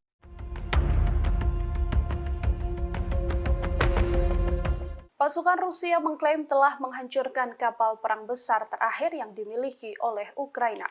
Serangan tersebut dilancarkan Rusia pada Senin 29 Mei di Pelabuhan Odessa di Laut Hitam. Dalam rilis Kementerian Pertahanan, kapal perang besar Angkatan Laut Ukraina ini dihancurkan dengan serangan presisi tinggi Angkatan Udara Rusia. Di tempat berlabuhnya kapal tersebut, kapal perang terakhir Angkatan Laut Ukraina ini bernama Yuri Olefirenko. Hanya saja Ukraina membantah kapal perang terakhir telah dihancurkan pasukan Putin. Hal ini ditegaskan oleh juru bicara Angkatan Laut Ukraina, Oleh Kalik, yang meminta sumber Rusia yang membicarakan hancurnya Olefirenko tak diperhatikan dan diperdulikan. Namun pasukan militer Ukraina membenarkan adanya serangan udara yang menyebabkan kebakaran dan telah merusak infrastruktur di Pelabuhan Odessa. Yuri Olefirenko adalah kapal pendarat berukuran sedang untuk pasukan dan kendaraan. Presiden Ukraina Volodymyr Zelensky sendiri mengoperasikan versi pembaruan dari kapal tersebut pada awal Juni 2022 lalu. Вашего руководства страной, отношения между нашими странами. Kabar mengejutkan datang dari Rusia yang mengumumkan bahwa negaranya memiliki sekutu baru yang tidak terduga. Bahkan pemimpin negara tersebut telah bertemu langsung dengan Presiden Rusia Vladimir Putin. Lantas, akankah negara tersebut membantu Rusia dalam peperangan dengan Ukraina? Sekutu baru tak terduga dari Rusia yang dimaksud adalah negara Eritrea. Bahkan Putin telah bertemu dengan Presiden Eritrea yakni Isaias Afwerki pada Rabu 31 Mei 2023. Adapun untuk pertama kalinya Isaias Afwerki rela pergi ke Rusia dan bertemu dengan Vladimir Putin. Dalam pertemuan tersebut dikabarkan keduanya membahas prospek hubungan antar dua negara. Kremlin mengatakan Putin dan Isaias membahas di segala bidang, termasuk masalah yang paling mendesak dalam agenda regional dan internasional. Bahkan seusai pertemuan tersebut, keduanya telah menandatangani beberapa kesepakatan antar pemerintah. Sementara sebelumnya, Menteri Luar Negeri Rusia Sergei Lavrov terlebih dahulu mengunjungi Eritrea. Kunjungan itu telah dilakukan pada Januari 2023 silam. Pada pertemuan tersebut, Afwerki dan Lavrov membahas perubahan radikal dalam situasi internasional. Keduanya pun juga membahas soal arah utama pengembangan hubungan antara Rusia dengan Eritrea. Уважаемый господин президент, уважаемые коллеги, друзья, мы очень рады приветствовать вас в России. Работает? Перевод есть? Отлично. Это ваш первый официальный визит в нашу страну. Уважаемый господин президент, на днях Эритрея отмечала 30-летие своей независимости. И это совпадает с датой установления наших дипломатических отношений между нашими странами. Позвольте вас с этим поздравить, поблагодарить вас за то, что за эти годы, за время вашего руководства страной, отношения между нашими странами развиваются и укрепляются. Ukraina kembali mengalami kerugian lantaran kehilangan pos komando angkatan bersenjatanya. Hal itu dikarenakan Rusia kembali menghancurkan markas tentara Ukraina. Kali ini Rusia melakukan penyerangan menggunakan roket peluncuran ganda, yakni MLRS. Klaim tersebut disampaikan oleh Kepala Pusat Pers Pengelompokan yakni Oleg Chekov yang mengatakan penyerangan itu terjadi di Trudoyov ke arah Zaporozhia. Tak hanya itu, penembak jitu Rusia juga berhasil menghancurkan kelompok pengintai Ukraina. Serangan itu dilakukan menggunakan sistem penyembur api berat TOS-1 Solsepek. Selain penembak jitu Ukraina, TOS-1 Solsepek juga menghantam dua benteng militan. Adapun dua benteng militan itu berada di area Stepovoe dan Privolnoye. Oleg Chekov mengatakan beberapa titik penempatan Ukraina juga dihantam oleh artileri self-propelled Gostivka milik Rusia. Beberapa titik yang dimaksud yakni Poltavka dan Malaya Tokmatska. Di satu sisi, Ukraina belum memberikan penjelasan terkait kerugian yang dialami oleh komando pasukannya. Думают, ехать, не ехать, надо ехать. Победа за нами. Ахмат, сила. Pasukan Rusia mengklaim telah menguasai kota Bakhmut, Ukraina. Kini giliran pasukan Chechnya yang bersiap memulai pertempuran baru di wilayah Donetsk. Akankah wilayah Donetsk bernasib sama seperti kota Bakhmut? Pemimpin Chechnya Ramzan Kadyrov menyampaikan pasukannya sedang mempersiapkan peperangan baru. Pernyataan itu disampaikan Kadyrov seusai tentara bayaran Rusia mengumumkan penarikan pasukan di kota Bakhmut. Kadyrov mengaku pasukan Chechnya mendapat perintah baru, adapun perintah itu soal tanggung jawab merebut wilayah di Republik Rakyat Donetsk. Nantinya pasukan Chechnya mulai aktif di zona perang untuk membebaskan sejumlah area. Sejauh ini Kadyrov mengaku dirinya sedang mempersiapkan serangan yang akan dilancarkan pasukannya. Terlebih pasukan Chechnya mendapat dukungan dari Kementerian Pertahanan Rusia dan staf umum Angkatan Bersenjata Rusia. Hal itu dibuktikan dengan pemberian data, informasi, hingga senjata. Berbekal itulah Kadyrov telah menyusun strategi untuk bergerak maju di Donetsk. Diketahui sebelumnya, grup Wagner mengumumkan penarikan pasukannya mulai 24 Mei hingga 1 Juni. Dengan keberhasilan Bakhmut direbut, kepala grup Wagner yakni Yevgeny Prigozhin memberikan garda depan perang ke pasukan Rusia. Я сам знаю, Как ты к этому решению пришел? повалим, они Коран рвут и безнаказанными остановиться. Так нельзя. Каждый мусульманин должен с этим воевать. Ахмат, сила, Аллаху акбар. Я сам с Южно-Сахалинска, еду уже третий раз через Ахмат. Хочу пожелать всем нашим ребятам остальным, которые еще думают, ехать, не ехать, надо ехать. Победа за нами. Ахмат, сила! 我不下去这边两的往家保护不过去了。 Ребята приходят высших подготовок Российского университета спецназа. Если эти ребята прибудут туда, я не советую пробовать связываться с этими ребятами. Любая задача, поставленная боевой части вспышки героя Селимза Кадырова, будет исполнена 100%. Kementerian Pertahanan Rusia mengakui serangan militer baru-baru ini di Ukraina menargetkan pusat pengambilan keputusan yang terlibat dalam merencanakan serangan teroris.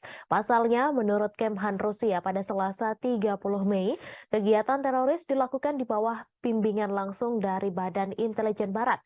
Diketahui Angkatan Bersenjata Rusia melakukan serangan pada siang hari. Militer tidak mengungkapkan jumlah pasti pusat yang ditargetkan atau secara eksplisit menyebutkannya. Mereka hanya menyatakan semua target yang ditunjuk telah berhasil dihantam.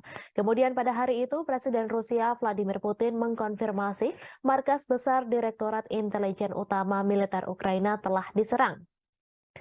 Guru Ukraina telah membangun kecurigaan terutama karena beberapa wawancara dengan outlet berita asing dan domestik yang diberikan oleh pimpinannya Kirill Budanov. Kepala Intel Ukraina itu telah membuat pernyataan yang semakin agresif baru-baru ini. Ia mengklaim keterlibatannya dalam sejumlah serangan di tanah Rusia. Awal bulan ini misalnya ia berjanji untuk terus menghabisi orang Rusia dimanapun di muka dunia ini sampai kemenangan penuh Ukraina tercapai. Tak lama kemudian ia mengaku bertanggung jawab atas pembunuhan banyak tokoh masyarakat Rusia. Meskipun Budanov tidak memberikan nama pastinya, ia menyatakan telah mendapatkan banyak nama, termasuk tokoh publik dan media. Sebelumnya diberitakan bulan ini 2 pesawat tak berawak dicegat di atas Kremlin. Namun serangan pada Selasa adalah pertama kalinya kendaraan udara tak berawak menghantam daerah pemukiman Moskow, di mana ratusan kilometer dari garis depan Ukraina. Wali kota Moskow, Sergei Sobyanin, mengatakan 2 orang dirawat namun tidak menderita luka serius. Penghuni bangunan yang rusak akibat serangan itu juga dievakuasi sementara. Di Jalan Provso Yusnaya, sebuah bangunan tempat tinggal dengan jendela yang pecah ditutup oleh polisi. Warga Moskow mengatakan bahwa sebuah pesawat tak berawak juga menabrak sebuah apartemen di lantai 14 sebuah gedung tinggi di Leninsky Prospect tetapi tidak meledak. Kementerian Pertahanan Rusia mengatakan bahwa 8 drone dikerahkan Ukraina dalam serangan itu. Namun 5 diantaranya jatuh dan 3 lainnya berhasil dinonaktifkan. Gubernur wilayah Krasnodar, Veniamin Kondratiev, menyebut sebuah drone Ukraina memicu kebakaran di kilang minyak di selatan Rusia. Menurutnya penembakan menghantam sebuah kota Rusia dekat perbatasan untuk ketiga kalinya dalam seminggu dan merusak bangunan serta membakar kendaraan. Rusia mengatakan sebuah pesawat tak berawak kemungkinan menjadi penyebab kebakaran yang terjadi di kilang minyak Avivsky. Kebakaran terjadi sehari setelah Rusia menuduh Ukraina mengirim pesawat tak berawak untuk menyerang gedung-gedung di Moskow. Kondratiev melalui aplikasi Telegram pada Rabu 31 Mei menyebut api segera padam dan tidak ada korban jiwa. Kilang minyak Avivsky diketahui berada tidak jauh dari pelabuhan Laut Hitam Novorossiysk, dekat kilang lain yang telah diserang beberapa kali dalam bulan ini. Tidak ada informasi langsung tentang siapa yang meluncurkan pesawat tak berawak itu, namun Moskow menuduh Kiev meningkatkan serangan di dalam Rusia dalam beberapa pekan terakhir. Sementara Rusia telah berulang kali menggempur kota-kota Ukraina dengan pesawat tak berawak dan rudal. Langit di atas Ukraina relatif tenang pada hari Selasa malam tanpa ada serangan udara besar yang dilaporkan. Serangan pesawat tak berawak Rusia menewaskan 1 orang dan melukai 4 orang di Kiev pada hari Selasa. Serangan terhadap Rusia terjadi saat Ukraina mempersiapkan serangan balasan untuk mengusir pasukan Rusia dari wilayah yang diduduki sejak Moskow melancarkan invasi skala penuh sejak Februari 2022.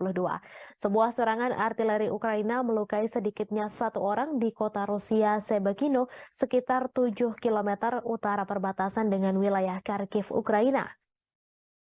Ukraina hampir tidak pernah secara terbuka mengklaim bertanggung jawab atas serangan di Rusia atau di wilayah yang dikuasai Rusia. Rusia menyebut 8 drone menargetkan wilayah sipil Moskow yang berpenduduk lebih dari 21 juta orang. Serangan dilakukan pada Selasa dini hari, namun drone berhasil ditembak jatuh atau dialihkan. Presiden Rusia Vladimir Putin mengecam serangan drone terbesar dari Ukraina ke Moskow. Ia mengatakan bahwa serangan tersebut berupaya menakut-nakuti dan memprovokasi Rusia. Seorang pembantu Presiden Ukraina membantah bahwa Kiev terlibat langsung dalam serangan Moskow. Namun ia mengatakan Ukraina mengetahui penyerangan itu dan memperkirakan akan serangan lain yang lebih banyak lagi. Washington disebut mendukung Kiev dengan secara terbuka mengabaikan serangan pesawat tak berawak yang melanda beberapa distrik Moskow pada hari Selasa.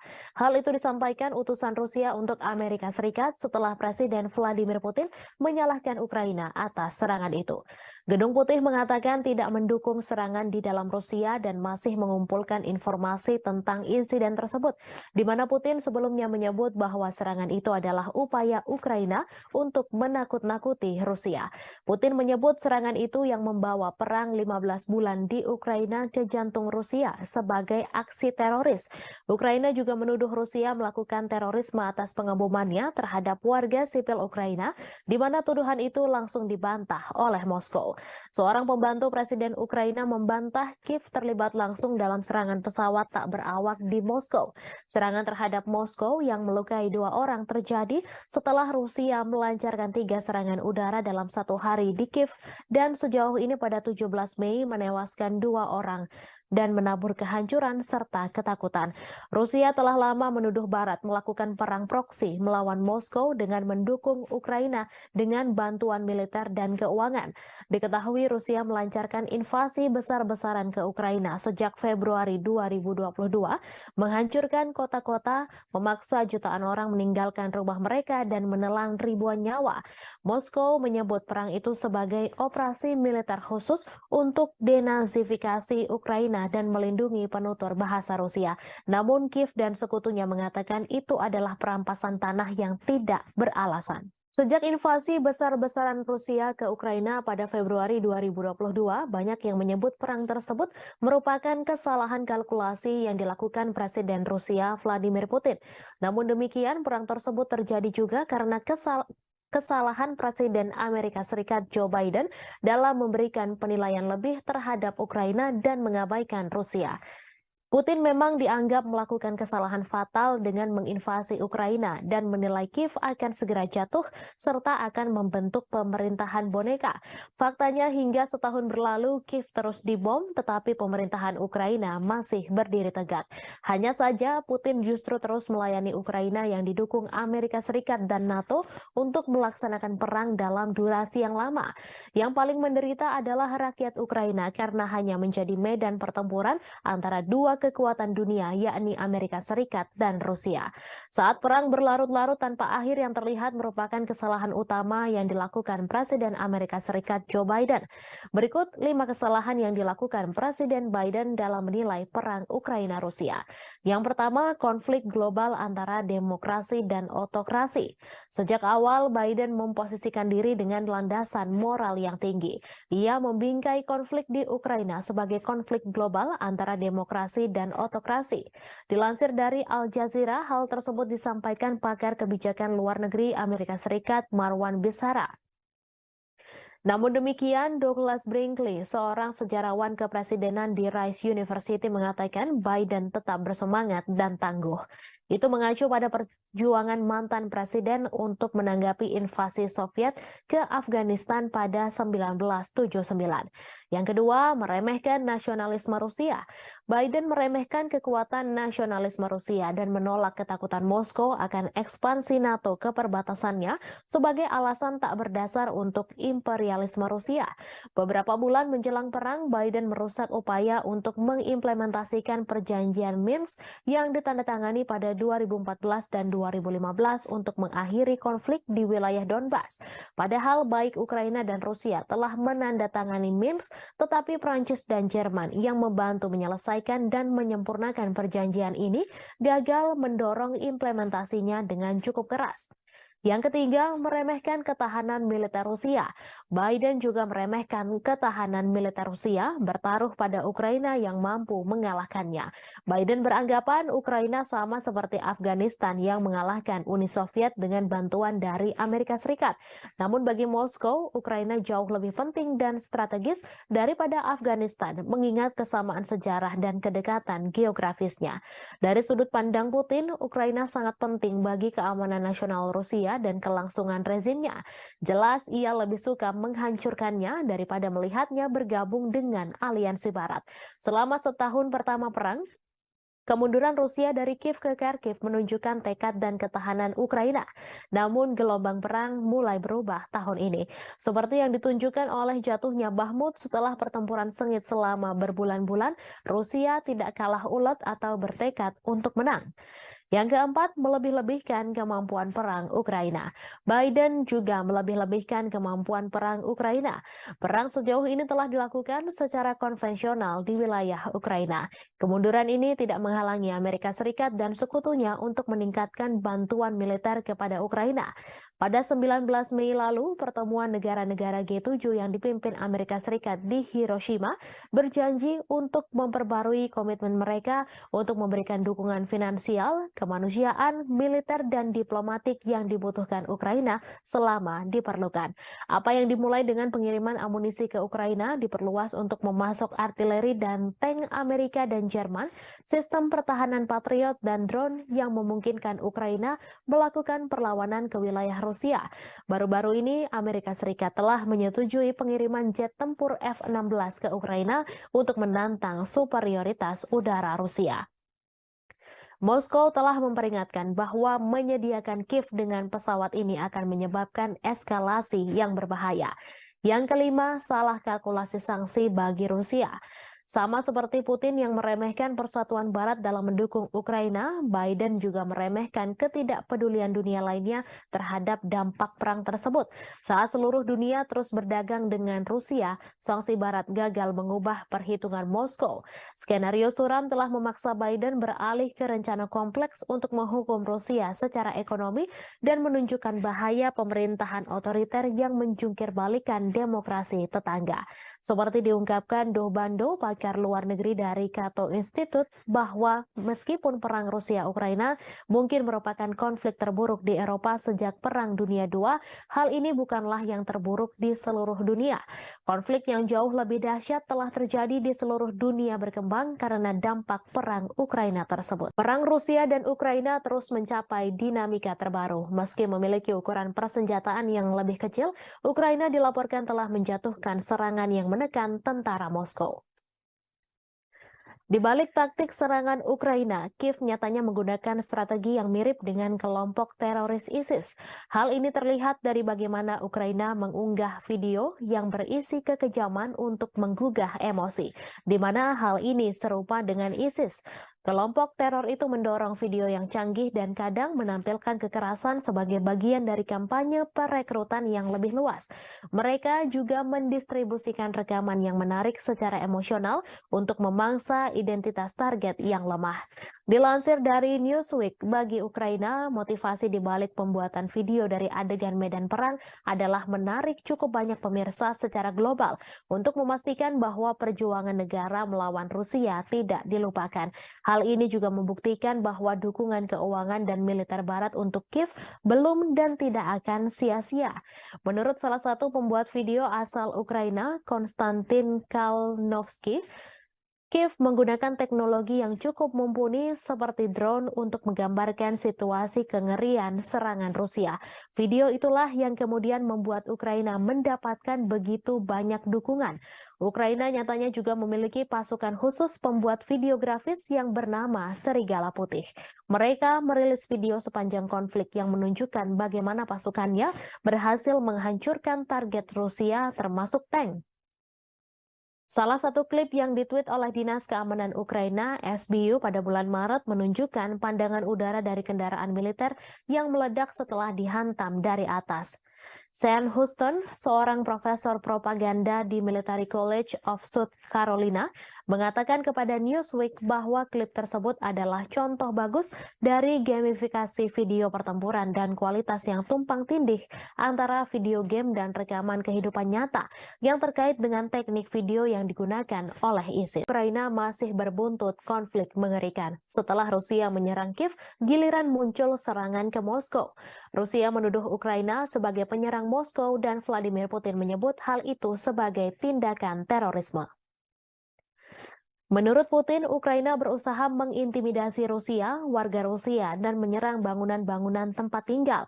Otoritas Rusia mengklaim 8 drone yang menargetkan wilayah sipil Moskow dan sekitarnya yang dihuni lebih dari 21 juta penduduk pada Selasa 30 Mei dini hari berhasil ditembak jatuh dengan beberapa drone lainnya dinonaktifkan. Moskow yang merupakan ibu kota dari negara dengan kekuatan nuklir terbesar di dunia telah dilindungi oleh sistem peringatan dini yang ekstensif. Namun selesai rentetan serangan drone Ukraina, Putin menyatakan bahwa sistem pertahanan udara di sekitar Moskow akan diperkuat. Sementara itu, Ukraina membantah terlibat secara langsung dalam rentetan serangan drone yang menghujani ibu kota Moskow di Rusia. Namun demikian, Kiev mengakui tengah menikmati situasi di Moskow dan memprediksi masih akan ada serangan lainnya. Seperti dilansir Reuters pada Rabu 31 Mei, bantahan itu disampaikan oleh penasihat kepresidenan Ukraina, Mikhailo Podolyak saat berbicara dalam acara Breakfast Show. Dilansir Reuters pada Rabu 31 Mei terjadi serangan drone yang menghantam dan memicu kebakaran di sebuah kilang minyak Rusia bagian selatan. Rusia menuding Ukraina sebagai dalang serangan itu. Otoritas Rusia juga melaporkan sebuah serangan artileri Ukraina terhadap kota Shebekino yang berjarak hanya 7 km sebelah utara wilayah Kharkiv di Ukraina. Serangan itu tercatat sebagai serangan ketiga di wilayah perbatasan dalam sepekan terakhir. Gubernur setempat Vyacheslav Gladkov dalam pernyataan melaporkan sedikitnya 2 orang harus dirawat di rumah sakit akibat serangan itu.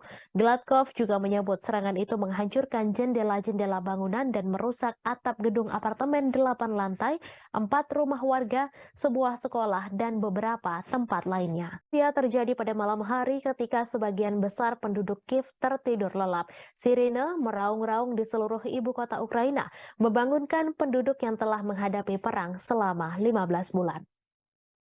Mereka menyesuaikan rutinitasnya demi menghadapi kampanye udara terbaru Rusia. Dilansir Kompas.com dari Associated Press, dalam eskalasi serangan Rusia baru-baru ini, Olha Buchno, seorang petugas kebersihan, berdoa setiap malam. Di samping tempat tidurnya ada tas berisi barang-barang penting seperti dokumen, makanan kering, dan air. Mendengar bunyi alarm, ia berlari ke bawah ke ruang bawah tanah gedungnya dan berlindung. Hampir 2 minggu lalu, puing-puing dari rudal yang ditembak jatuh mendarat di atap sebuah gedung di sebelahnya di distrik Darnitsia, Kiev, menyebabkan kebakaran besar. Ia menangis sambil ketakutan setiap malamnya, membayangkan kemungkinan buruk yang bisa terjadi jika alarm sudah berbunyi. Mereka membayangkan pengungsian, terjebak di bawah reruntuhan, dan terbunuh. Yang lain bersikap apatis berbaring terjaga di tempat tidur saat suara ledakan memantul melintasi langit. Diketahui dalam sebulan terakhir ketika serangan udara Rusia meningkat menjadi serangan hampir setiap malam, kebanyakan orang mengeluh sulit tidur. Rusia meluncurkan gelombang serangan lain ke Kiev pada dini hari Senin menggunakan kombinasi drone dan rudal jelajah. Lebih dari 40 target udara dijatuhkan dalam serangan malam hari ke-15 di ibu kota pada bulan Mei. Saat siang hari, puing-puing yang berjatuhan menembus atap bangunan tempat tinggal di distrik Potlis, tetapi tidak ada laporan mengenai korban. Seringkali ledakan adalah suara dari sistem pertahanan udara Ukraina yang berhasil menargetkan rudal dan drone mematikan yang dikirim Rusia ke Ukraina. Rusia melancarkan pengeboman yang sangat intens, mengirimkan 18 rudal ke arah Ukraina, 14 diantaranya menargetkan Kiev menurut juru bicara Angkatan Udara Ukraina. Ukraina mengklaim pihaknya telah menembak jatuh 6 rudal hipersonik Kinzhal pada malam itu. Yevgeny Prigozhin, bos kelompok tentara bayaran Rusia Wagner Group, mendesak jaksa untuk menyelidiki kejahatan oleh pejabat-pejabat senior pertahanan negeri beruang merah selama invasi di Ukraina. Prigozhin melayangkan desakan itu melalui surat ke pihak berwenang. Dalam surat itu, ia mengeluhkan operasi khusus militer atau SMO Rusia di Ukraina. Sebagaimana dilansir Reuters, Prigozhin kemudian mengatakan surat-surat tersebut tidak untuk dipublikasikan. Dalam beberapa bulan belakangan, Prigozhin memang kerap mengkritik para pejabat pertahanan Rusia yang ia anggap tidak becus. Akibat ketidakbecusan itu, prajurit Rusia di medan tempur di Ukraina kewalahan dan bak kehilangan arah sementara nyawa terus berjatuhan. Sejumlah pengamat juga menganggap pasukan militer Rusia di Ukraina tidak becus. Beberapa pakar menilai pasukan Wagner lah yang selama ini membuat Rusia dapat bertahan di Ukraina. Namun Wagner sudah menarik pasukannya dari medan tempur di Ukraina. Mereka menyerahkan posisi tempur kepada tentara Rusia. Setelah penarikan pasukan itu, muncul desas-desus bahwa Prigozhin berencana melancarkan kudeta di Rusia. Meski demikian, Prigozhin langsung membantah tudingan tersebut. Ia mengklaim Wagner tak memiliki pasukan yang cukup untuk melancarkan kudeta. Ia malah menuduh balik Menteri Pertahanan Rusia Sergei Shoigu lah yang sebenarnya mampu menggelar kudeta mengingat personel pasukannya begitu banyak. Rusia akan mengevakuasi ratusan anak dari desa-desa di Belgorod karena pengeboman yang intensif di perbatasan Rusia dan Ukraina tersebut. Kremlin menganggap situasi di Belgorod saat ini mengkhawatirkan. Diketahui Rusia mulai menghadapi rentetan serangan intensif di perbatasan termasuk Belgorod. Evakuasi ini dilakukan di daerah perbatasan yang paling terkena dampak. Gubernur Belgorod Vyacheslav Gladkov mengatakan situasi memburuk di desa Sebekino yang dihantam roket pada Rabu 31 Mei pukul 3:15 waktu setempat. Ia mengatakan 300 anak pertama di wilayah terdampak di Belgorod akan dibawa ke Voronezh, sebuah kota sekitar 250 km lebih jauh ke Rusia. Melalui saluran telegramnya, ia memposting foto-foto mobil terbakar yang menghitam tergeletak di rerumputan dekat taman bermain dan sebuah roket yang tampaknya mendarat di jalan. Ia mengatakan serangan itu melukai 4 orang. Sehari sebelumnya, 1 orang tewas dan 2 lainnya luka-luka dalam serangan Ukraina di sebuah pusat pengungsian di wilayah Belgorod pada Selasa 30 Mei. Serangan itu terjadi saat Ukraina mengatakan sedang mempersiapkan serangan besar terhadap pasukan Moskow. Ia mengatakan Rusia sedang mengambil langkah-langkah yang diperlukan.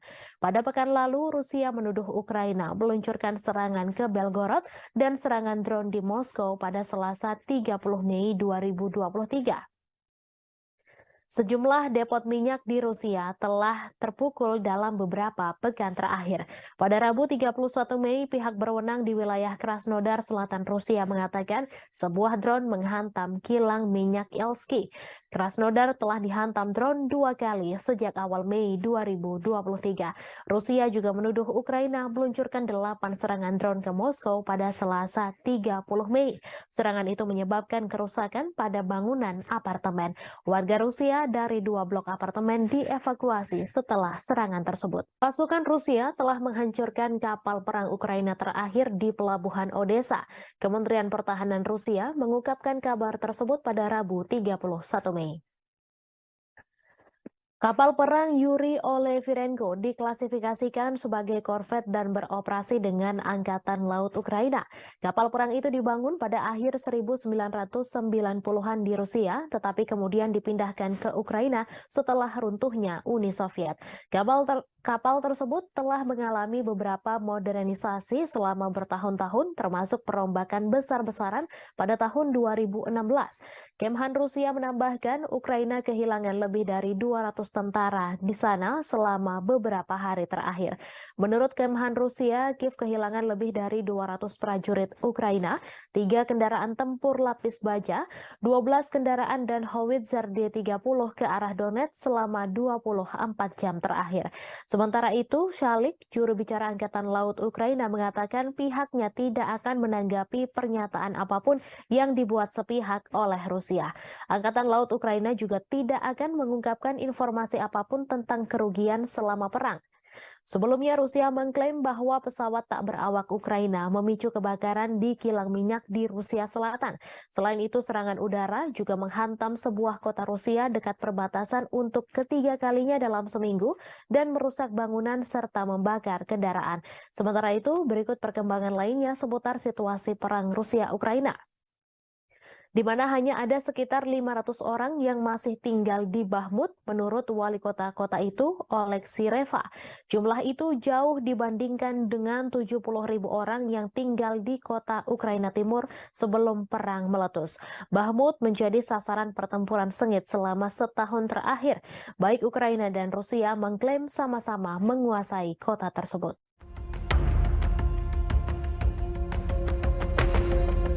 Pasukan Rusia mengklaim telah menghancurkan kapal perang besar terakhir yang dimiliki oleh Ukraina.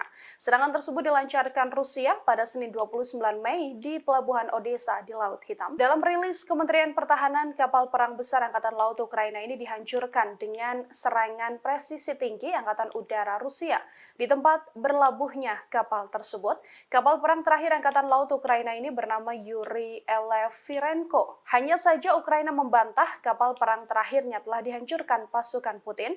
Hal ini ditegaskan oleh juru bicara Angkatan Laut Ukraina, Oleh Kali, yang meminta sumber Rusia yang membicarakan hancurnya Olefirenko tak diperhatikan dan diperdulikan. Namun pasukan militer Ukraina membenarkan adanya serangan udara yang menyebabkan kebakaran dan telah merusak infrastruktur di Pelabuhan Odessa. Yuri Olefirenko adalah kapal pendarat berukuran sedang untuk pasukan dan kendaraan. Presiden Ukraina Volodymyr Zelensky sendiri mengoperasikan versi pembaruan dari kapal tersebut pada awal Juni 2022 lalu.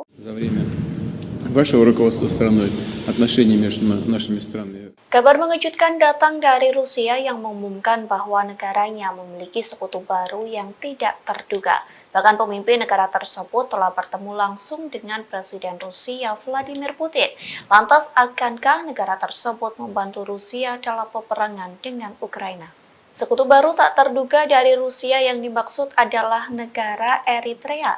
Bahkan Putin telah bertemu dengan Presiden Eritrea yakni Isaias Afwerki pada Rabu 31 Mei 2023. Adapun untuk pertama kalinya Isaias Afwerki rela pergi ke Rusia dan bertemu dengan Vladimir Putin. Dalam pertemuan tersebut dikabarkan keduanya membahas prospek hubungan antar dua negara. Kremlin mengatakan Putin dan Isaias membahas di segala bidang, termasuk masalah yang paling mendesak dalam agenda regional dan internasional. Bahkan seusai pertemuan tersebut, keduanya telah menandatangani beberapa kesepakatan antar pemerintah. Sementara sebelumnya, Menteri Luar Negeri Rusia Sergei Lavrov terlebih dahulu mengunjungi Eritrea. Kunjungan itu telah dilakukan pada Januari 2023 silam. Pada pertemuan tersebut. Это ваш первый официальный визит в нашу страну, уважаемый господин президент. На днях Эритрея отмечала 30-летие своей независимости. И это совпадает с датой установления наших дипломатических отношений между нашими странами. Позвольте вас с этим поздравить. Поблагодарить вас за то, что за эти годы, за время вашего руководства страной, отношения между нашими странами развиваются и укрепляются. Ukraina kembali mengalami kerugian lantaran kehilangan pos komando angkatan bersenjatanya. Hal itu dikarenakan Rusia kembali menghancurkan markas tentara Ukraina. Kali ini Rusia melakukan penyerangan menggunakan roket peluncuran ganda, yakni MLRS-MES. Klaim tersebut disampaikan oleh Kepala Pusat Pers Pengelompokan yakni Oleg Chekov yang mengatakan penyerangan itu terjadi di Trudoyov ke arah Zaporozhia. Tak hanya itu, penembak jitu Rusia juga berhasil menghancurkan kelompok pengintai Ukraina. Serangan itu dilakukan menggunakan sistem penyembur api berat TOS-1 Solsepek. Selain penembak jitu Ukraina, TOS-1 Solsepek juga menghantam 2 benteng militan. Adapun 2 benteng militan itu berada di area Stepovoe dan Privolnoye. Oleg Chekov mengatakan beberapa titik penempatan Ukraina juga dihantam oleh artileri self-propelled Gostivka milik Rusia. Beberapa titik yang dimaksud yakni Poltavka dan Malaya Tokmatska. Di satu sisi, Ukraina belum memberikan penjelasan terkait kerugian yang dialami oleh komando pasukannya. Думают, ехать, не ехать, надо ехать. Победа за нами. Ахмат, сила! Pasukan Rusia mengklaim telah menguasai kota Bakhmut, Ukraina. Kini giliran pasukan Chechnya yang bersiap memulai pertempuran baru di wilayah Donetsk. Akankah wilayah Donetsk bernasib sama seperti kota Bakhmut? Pemimpin Chechnya Ramzan Kadyrov menyampaikan pasukannya sedang mempersiapkan peperangan baru. Pernyataan itu disampaikan Kadyrov seusai tentara bayaran Rusia mengumumkan penarikan pasukan di kota Bakhmut. Kadyrov mengaku pasukan Chechnya mendapat perintah baru. Adapun perintah itu soal tanggung jawab merebut wilayah di Republik Rakyat Donetsk. Nantinya pasukan Chechnya mulai aktif di zona perang untuk membebaskan sejumlah area. Sejauh ini Kadyrov mengaku dirinya sedang mempersiapkan serangan yang akan dilancarkan pasukannya. Terlebih pasukan Chechnya mendapat dukungan dari Kementerian Pertahanan Rusia dan staf umum Angkatan Bersenjata Rusia. Hal itu dibuktikan dengan pemberian data, informasi, hingga senjata. Berbekal itulah Kadyrov telah menyusun strategi untuk bergerak maju di Donetsk. Diketahui sebelumnya, grup Wagner mengumumkan penarikan pasukannya mulai 24 Mei hingga 1 Juni. Dengan keberhasilan Bakhmut direbut, kepala grup Wagner yakni Yevgeny Prigozhin memberikan garda depan perang ke pasukan Rusia. Я сам снайперчик. Как ты к этому решению пришел? Повалим, они Коран рвут и безнаказанными остановиться так нельзя. Каждый мусульманин должен с этим воевать. Ахмат, сила, Аллаху Акбар. Я сам с Южно-Сахалинска, еду уже 3-й раз через Ахмат. Хочу пожелать всем нашим ребятам остальным, которые еще думают, ехать, не ехать, надо ехать. Победа за нами. Ахмат, сила!我不下去这边的往家报会不会笑？ Ребята проходят высшую подготовку в Российском университете спецназа. Если эти ребята прибудут туда, я не советую пробовать связываться с этими ребятами. Любая задача, поставленная боевой части республики Героя России Рамзана Кадырова, будет исполнена 100%. Ахмат, сила, Аллах. Kementerian Pertahanan Rusia mengakui serangan militer baru-baru ini di Ukraina menargetkan pusat pengambilan keputusan yang terlibat dalam merencanakan serangan teroris. Pasalnya, menurut Kemhan Rusia pada Selasa 30 Mei, kegiatan teroris dilakukan di bawah bimbingan langsung dari Badan Intelijen Barat. Diketahui Angkatan Bersenjata Rusia melakukan serangan pada siang hari. Militer tidak mengungkapkan jumlah pasti pusat yang ditargetkan atau secara eksplisit menyebutkannya. Mereka hanya menyatakan semua target yang ditunjuk telah berhasil dihantam.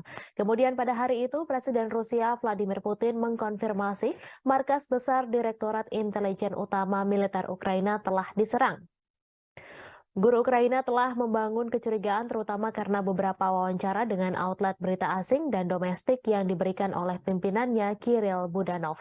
Kepala Intel Ukraina itu telah membuat pernyataan yang semakin agresif baru-baru ini. Ia mengklaim keterlibatannya dalam sejumlah serangan di tanah Rusia. Awal bulan ini misalnya ia berjanji untuk terus menghabisi orang Rusia dimanapun di muka dunia ini sampai kemenangan penuh Ukraina tercapai. Tak lama kemudian ia mengaku bertanggung jawab atas pembunuhan banyak tokoh masyarakat Rusia. Meskipun Budanov tidak memberikan nama pastinya, ia menyatakan telah mendapatkan banyak nama, termasuk tokoh publik dan media. Sebelumnya diberitakan bulan ini 2 pesawat tak berawak dicegat di atas Kremlin. Namun serangan pada Selasa adalah pertama kalinya kendaraan udara tak berawak menghantam daerah pemukiman Moskow, di mana ratusan kilometer dari garis depan Ukraina. Wali kota Moskow, Sergei Sobyanin, mengatakan 2 orang dirawat namun tidak menderita luka serius. Penghuni bangunan yang rusak akibat serangan itu juga dievakuasi sementara. Di Jalan Profso Yusnaya, sebuah bangunan tempat tinggal dengan jendela yang pecah ditutup oleh polisi. Warga Moskow mengatakan bahwa sebuah pesawat tak berawak juga menabrak sebuah apartemen di lantai 14 sebuah gedung tinggi di Leninsky Prospect tetapi tidak meledak. Kementerian Pertahanan Rusia mengatakan bahwa 8 drone dikerahkan Ukraina dalam serangan itu. Namun 5 diantaranya jatuh dan 3 lainnya berhasil dinonaktifkan. Gubernur wilayah Krasnodar, Veniamin Kondrativ, menyebut sebuah drone Ukraina memicu kebakaran di kilang minyak di selatan Rusia. Menurutnya penembakan menghantam sebuah kota Rusia dekat perbatasan untuk ketiga kalinya dalam seminggu dan merusak bangunan serta membakar kendaraan. Rusia mengatakan sebuah pesawat tak berawak kemungkinan menjadi penyebab kebakaran yang terjadi di kilang minyak Avivsky. Kebakaran terjadi sehari setelah Rusia menuduh Ukraina mengirim pesawat tak berawak untuk menyerang gedung-gedung di Moskow. Kondrativ melalui aplikasi Telegram pada Rabu 31 Mei menyebut api segera padam dan tidak ada korban jiwa. Kilang minyak Avivsky diketahui berada tidak jauh dari pelabuhan Laut Hitam Novorossiysk, dekat kilang lain yang telah diserang beberapa kali dalam bulan ini. Tidak ada informasi langsung tentang siapa yang meluncurkan pesawat tak berawak itu, namun Moskow menuduh Kiev meningkatkan serangan di dalam Rusia dalam beberapa pekan terakhir. Sementara Rusia telah berulang kali menggempur kota-kota Ukraina dengan pesawat tak berawak dan rudal. Langit di atas Ukraina relatif tenang pada hari Selasa malam tanpa ada serangan udara besar yang dilaporkan. Serangan pesawat tak berawak Rusia menewaskan 1 orang dan melukai 4 orang di Kiev pada hari Selasa. Serangan terhadap Rusia terjadi saat Ukraina mempersiapkan serangan balasan untuk mengusir pasukan Rusia dari wilayah yang diduduki sejak Moskow melancarkan invasi skala penuh sejak Februari 2022. Sebuah serangan artileri Ukraina melukai sedikitnya 1 orang di kota Rusia Sebekino, sekitar 7 km utara perbatasan dengan wilayah Kharkiv, Ukraina. Ukraina hampir tidak pernah secara terbuka mengklaim bertanggung jawab atas serangan di Rusia atau di wilayah yang dikuasai Rusia. Rusia menyebut 8 drone menargetkan wilayah sipil Moskow yang berpenduduk lebih dari 21 juta orang. Serangan dilakukan pada Selasa dini hari, namun drone berhasil ditembak jatuh atau dialihkan. Presiden Rusia Vladimir Putin mengecam serangan drone terbesar dari Ukraina ke Moskow. Ia mengatakan bahwa serangan tersebut berupaya menakut-nakuti dan memprovokasi Rusia. Seorang pembantu Presiden Ukraina membantah bahwa Kiev terlibat langsung dalam serangan Moskow. Namun ia mengatakan Ukraina mengetahui penyerangan itu dan memperkirakan akan serangan lain yang lebih banyak lagi. Washington disebut mendukung Kiev dengan secara terbuka mengabaikan serangan pesawat tak berawak yang melanda beberapa distrik Moskow pada hari Selasa. Hal itu disampaikan utusan Rusia untuk Amerika Serikat setelah Presiden Vladimir Putin menyalahkan Ukraina atas serangan itu. Gedung Putih mengatakan tidak mendukung serangan di dalam Rusia dan masih mengumpulkan informasi tentang insiden tersebut, di mana Putin sebelumnya menyebut bahwa serangan itu adalah upaya Ukraina untuk menakut-nakuti Rusia. Putin menyebut serangan itu yang membawa perang 15 bulan di Ukraina ke jantung Rusia sebagai aksi teroris. Ukraina juga menuduh Rusia melakukan terorisme atas pengebomannya terhadap warga sipil Ukraina, di mana tuduhan itu langsung dibantah oleh Moskow. Seorang pembantu Presiden Ukraina membantah Kiev terlibat langsung dalam serangan pesawat tak berawak di Moskow. Serangan terhadap Moskow yang melukai 2 orang terjadi setelah Rusia melancarkan 3 serangan udara dalam 1 hari di Kiev dan sejauh ini pada 17 Mei menewaskan 2 orang dan menabur kehancuran serta ketakutan.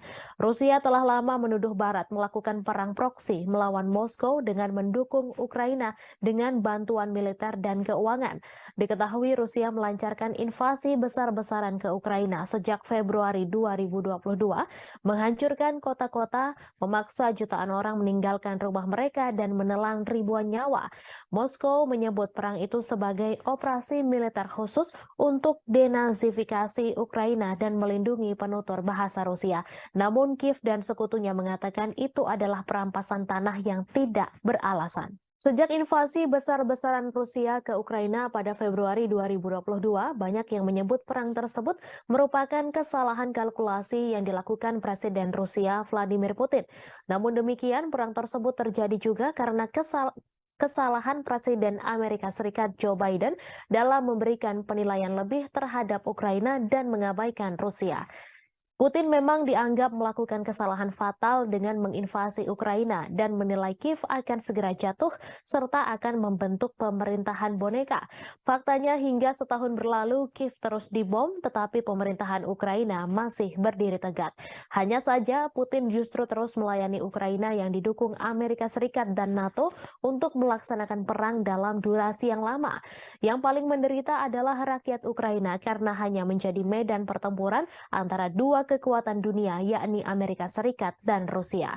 Saat perang berlarut-larut tanpa akhir yang terlihat merupakan kesalahan utama yang dilakukan Presiden Amerika Serikat Joe Biden. Berikut 5 kesalahan yang dilakukan Presiden Biden dalam menilai perang Ukraina-Rusia. Yang pertama, konflik global antara demokrasi dan otokrasi. Sejak awal Biden memposisikan diri dengan landasan moral yang tinggi. Ia membingkai konflik di Ukraina sebagai konflik global antara demokrasi dan otokrasi. Dilansir dari Al Jazeera, hal tersebut disampaikan pakar kebijakan luar negeri Amerika Serikat Marwan Bisara. Namun demikian, Douglas Brinkley, seorang sejarawan kepresidenan di Rice University mengatakan Biden tetap bersemangat dan tangguh. Itu mengacu pada perjuangan mantan presiden untuk menanggapi invasi Soviet ke Afghanistan pada 1979. Yang kedua, meremehkan nasionalisme Rusia. Biden meremehkan kekuatan nasionalisme Rusia dan menolak ketakutan Moskow akan ekspansi NATO ke perbatasannya sebagai alasan tak berdasar untuk imperialisme Rusia. Beberapa bulan menjelang perang, Biden merusak upaya untuk mengimplementasikan perjanjian Minsk yang ditandatangani pada 2014 dan 2015 untuk mengakhiri konflik di wilayah Donbas. Padahal baik Ukraina dan Rusia telah menandatangani Minsk, tetapi Prancis dan Jerman yang membantu menyelesaikan dan menyempurnakan perjanjian ini gagal mendorong implementasinya dengan cukup keras. Yang ketiga, meremehkan ketahanan militer Rusia. Biden juga meremehkan ketahanan militer Rusia bertaruh pada Ukraina yang mampu mengalahkannya. Biden beranggapan Ukraina sama seperti Afghanistan yang mengalahkan Uni Soviet dengan bantuan dari Amerika Serikat. Namun bagi Moskow, Ukraina jauh lebih penting dan strategis daripada Afghanistan, mengingat kesamaan sejarah dan kedekatan geografisnya. Dari sudut pandang Putin, Ukraina sangat penting bagi keamanan nasional Rusia dan kelangsungan rezimnya. Jelas ia lebih suka menghancurkannya daripada melihatnya bergabung dengan aliansi Barat. Selama setahun pertama perang, kemunduran Rusia dari Kiev ke Kharkiv menunjukkan tekad dan ketahanan Ukraina. Namun gelombang perang mulai berubah tahun ini. Seperti yang ditunjukkan oleh jatuhnya Bakhmut setelah pertempuran sengit selama berbulan-bulan, Rusia tidak kalah ulet atau bertekad untuk menang. Yang keempat, melebih-lebihkan kemampuan perang Ukraina. Biden juga melebih-lebihkan kemampuan perang Ukraina. Perang sejauh ini telah dilakukan secara konvensional di wilayah Ukraina. Kemunduran ini tidak menghalangi Amerika Serikat dan sekutunya untuk meningkatkan bantuan militer kepada Ukraina. Pada 19 Mei lalu, pertemuan negara-negara G7 yang dipimpin Amerika Serikat di Hiroshima berjanji untuk memperbarui komitmen mereka untuk memberikan dukungan finansial, kemanusiaan, militer, dan diplomatik yang dibutuhkan Ukraina selama diperlukan. Apa yang dimulai dengan pengiriman amunisi ke Ukraina diperluas untuk memasok artileri dan tank Amerika dan Jerman, sistem pertahanan Patriot, dan drone yang memungkinkan Ukraina melakukan perlawanan ke wilayah Rusia. Baru-baru ini, Amerika Serikat telah menyetujui pengiriman jet tempur F-16 ke Ukraina untuk menantang superioritas udara Rusia. Moskow telah memperingatkan bahwa menyediakan Kiev dengan pesawat ini akan menyebabkan eskalasi yang berbahaya. Yang kelima, salah kalkulasi sanksi bagi Rusia. Sama seperti Putin yang meremehkan persatuan Barat dalam mendukung Ukraina, Biden juga meremehkan ketidakpedulian dunia lainnya terhadap dampak perang tersebut. Saat seluruh dunia terus berdagang dengan Rusia, sanksi Barat gagal mengubah perhitungan Moskow. Skenario suram telah memaksa Biden beralih ke rencana kompleks untuk menghukum Rusia secara ekonomi dan menunjukkan bahaya pemerintahan otoriter yang menjungkir balikan demokrasi tetangga. Seperti diungkapkan Do Bando, pakar luar negeri dari Cato Institute, bahwa meskipun perang Rusia-Ukraina mungkin merupakan konflik terburuk di Eropa sejak Perang Dunia II, hal ini bukanlah yang terburuk di seluruh dunia. Konflik yang jauh lebih dahsyat telah terjadi di seluruh dunia berkembang karena dampak perang Ukraina tersebut. Perang Rusia dan Ukraina terus mencapai dinamika terbaru. Meski memiliki ukuran persenjataan yang lebih kecil, Ukraina dilaporkan telah menjatuhkan serangan yang menekan tentara Moskow. Di balik taktik serangan Ukraina, Kiev nyatanya menggunakan strategi yang mirip dengan kelompok teroris ISIS. Hal ini terlihat dari bagaimana Ukraina mengunggah video yang berisi kekejaman untuk menggugah emosi, di mana hal ini serupa dengan ISIS. Kelompok teror itu mendorong video yang canggih dan kadang menampilkan kekerasan sebagai bagian dari kampanye perekrutan yang lebih luas. Mereka juga mendistribusikan rekaman yang menarik secara emosional untuk memangsa identitas target yang lemah. Dilansir dari Newsweek, bagi Ukraina, motivasi di balik pembuatan video dari adegan medan perang adalah menarik cukup banyak pemirsa secara global untuk memastikan bahwa perjuangan negara melawan Rusia tidak dilupakan. Hal ini juga membuktikan bahwa dukungan keuangan dan militer Barat untuk Kiev belum dan tidak akan sia-sia. Menurut salah satu pembuat video asal Ukraina, Konstantin Kalnovsky, Kiev menggunakan teknologi yang cukup mumpuni seperti drone untuk menggambarkan situasi kengerian serangan Rusia. Video itulah yang kemudian membuat Ukraina mendapatkan begitu banyak dukungan. Ukraina nyatanya juga memiliki pasukan khusus pembuat video grafis yang bernama Serigala Putih. Mereka merilis video sepanjang konflik yang menunjukkan bagaimana pasukannya berhasil menghancurkan target Rusia termasuk tank. Salah satu klip yang ditweet oleh Dinas Keamanan Ukraina, SBU, pada bulan Maret menunjukkan pandangan udara dari kendaraan militer yang meledak setelah dihantam dari atas. Sean Houston, seorang profesor propaganda di Military College of South Carolina, mengatakan kepada Newsweek bahwa klip tersebut adalah contoh bagus dari gamifikasi video pertempuran dan kualitas yang tumpang tindih antara video game dan rekaman kehidupan nyata yang terkait dengan teknik video yang digunakan oleh ISIS. Ukraina masih berbuntut konflik mengerikan. Setelah Rusia menyerang Kiev, giliran muncul serangan ke Moskow. Rusia menuduh Ukraina sebagai penyerang Moskow dan Vladimir Putin menyebut hal itu sebagai tindakan terorisme. Menurut Putin, Ukraina berusaha mengintimidasi Rusia, warga Rusia, dan menyerang bangunan-bangunan tempat tinggal. Otoritas Rusia mengklaim 8 drone yang menargetkan wilayah sipil Moskow dan sekitarnya yang dihuni lebih dari 21 juta penduduk pada Selasa 30 Mei dini hari berhasil ditembak jatuh dengan beberapa drone lainnya dinonaktifkan. Moskow yang merupakan ibu kota dari negara dengan kekuatan nuklir terbesar di dunia telah dilindungi oleh sistem peringatan dini yang ekstensif. Namun selesai rentetan serangan drone Ukraina, Putin menyatakan bahwa sistem pertahanan udara di sekitar Moskow akan diperkuat. Sementara itu, Ukraina membantah terlibat secara langsung dalam rentetan serangan drone yang menghujani ibu kota Moskow di Rusia. Namun demikian, Kiev mengakui tengah menikmati situasi di Moskow dan memprediksi masih akan ada serangan lainnya. Seperti dilansir Reuters pada Rabu 31 Mei, bantahan itu disampaikan oleh penasihat kepresidenan Ukraina, Mikhailo Podolyak, saat berbicara dalam acara Breakfast Show. Dilansir Reuters pada Rabu 31 Mei terjadi serangan drone yang menghantam dan memicu kebakaran di sebuah kilang minyak Rusia bagian selatan. Rusia menuding Ukraina sebagai dalang serangan itu. Otoritas Rusia juga melaporkan sebuah serangan artileri Ukraina terhadap kota Shebekino yang berjarak hanya 7 km sebelah utara wilayah Kharkiv di Ukraina. Serangan itu tercatat sebagai serangan ketiga di wilayah perbatasan dalam sepekan terakhir. Gubernur setempat Vyacheslav Gladkov dalam pernyataan melaporkan sedikitnya 2 orang harus dirawat di rumah sakit akibat serangan itu. Gladkov juga menyebut serangan itu menghancurkan jendela-jendela bangunan dan merusak atap gedung apartemen 8 lantai, 4 rumah warga, sebuah sekolah, dan beberapa tempat lainnya. Ia terjadi pada malam hari ketika sebagian besar penduduk Kiev tertidur lelap. Sirine meraung-raung di seluruh ibu kota Ukraina, membangunkan penduduk yang telah menghadapi perang selama 15 bulan.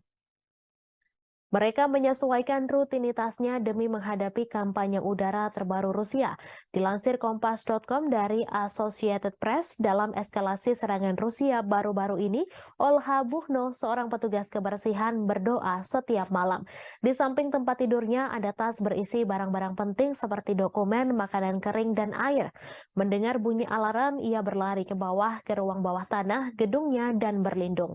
Hampir 2 minggu lalu, puing-puing dari rudal yang ditembak jatuh mendarat di atap sebuah gedung di sebelahnya di distrik Darnitsia, Kiev, menyebabkan kebakaran besar. Ia menangis sambil ketakutan setiap malamnya, membayangkan kemungkinan buruk yang bisa terjadi jika alarm sudah berbunyi. Mereka membayangkan pengungsian, terjebak di bawah reruntuhan, dan terbunuh. Yang lain bersikap apatis berbaring terjaga di tempat tidur saat suara ledakan memantul melintasi langit. Diketahui dalam sebulan terakhir ketika serangan udara Rusia meningkat menjadi serangan hampir setiap malam, kebanyakan orang mengeluh sulit tidur.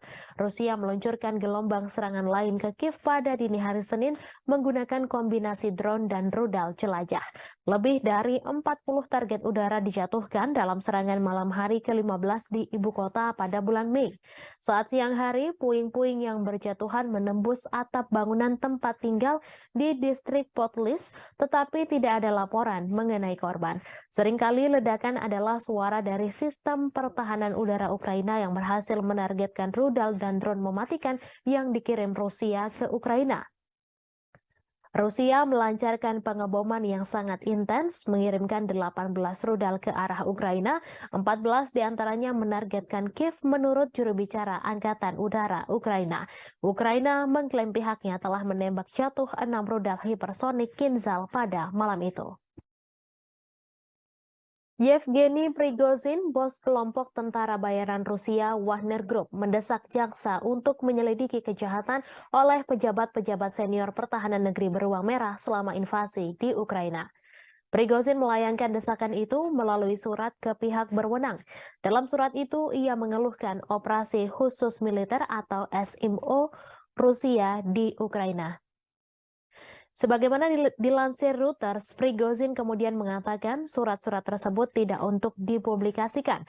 Dalam beberapa bulan belakangan, Prigozhin memang kerap mengkritik para pejabat pertahanan Rusia yang ia anggap tidak becus.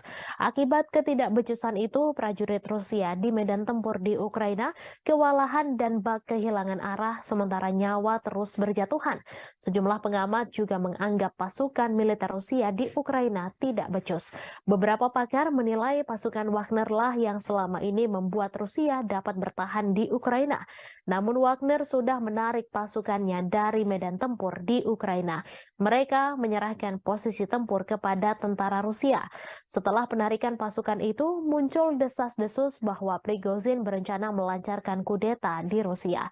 Meski demikian, Prigozhin langsung membantah tudingan tersebut.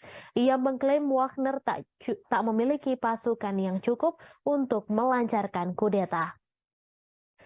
Ia malah menuduh balik Menteri Pertahanan Rusia Sergei Shoigu lah yang sebenarnya mampu menggelar kudeta mengingat personel pasukannya begitu banyak. Rusia akan mengevakuasi ratusan anak dari desa-desa di Belgorod karena pengeboman yang intensif di perbatasan Rusia dan Ukraina tersebut. Kremlin menganggap situasi di Belgorod saat ini mengkhawatirkan. Diketahui Rusia mulai menghadapi rentetan serangan intensif di perbatasan termasuk Belgorod. Evakuasi ini dilakukan di daerah perbatasan yang paling terkena dampak. Gubernur Belgorod Vyacheslav Gladkov mengatakan situasi memburuk di desa Sebekino yang dihantam roket pada Rabu 31 Mei pukul 3:15 waktu setempat.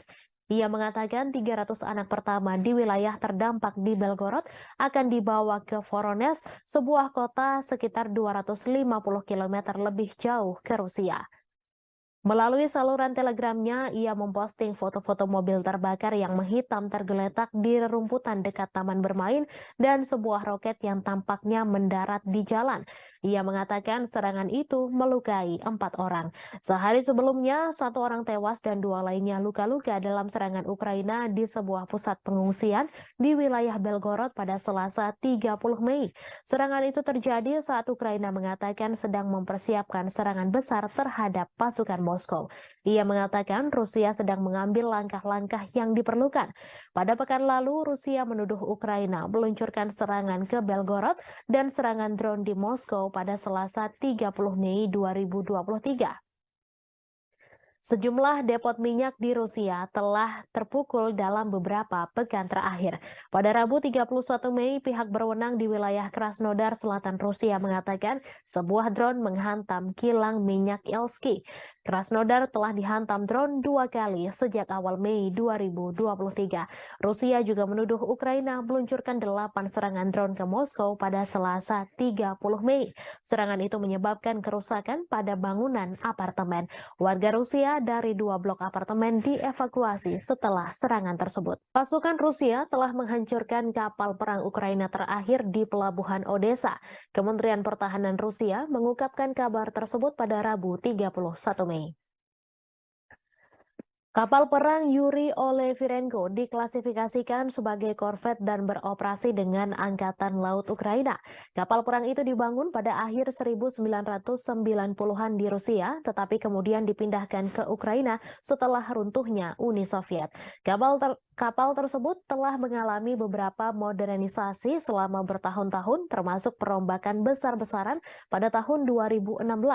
Kemhan Rusia menambahkan Ukraina kehilangan lebih dari 200 tentara di sana selama beberapa hari terakhir. Menurut Kemhan Rusia, Kiev kehilangan lebih dari 200 prajurit Ukraina, 3 kendaraan tempur lapis baja, 12 kendaraan dan howitzer D-30 ke arah Donetsk selama 24 jam terakhir. Sementara itu, Shalik, juru bicara Angkatan Laut Ukraina, mengatakan pihaknya tidak akan menanggapi pernyataan apapun yang dibuat sepihak oleh Rusia. Angkatan Laut Ukraina juga tidak akan mengungkapkan informasi apapun tentang kerugian selama perang. Sebelumnya, Rusia mengklaim bahwa pesawat tak berawak Ukraina memicu kebakaran di kilang minyak di Rusia Selatan.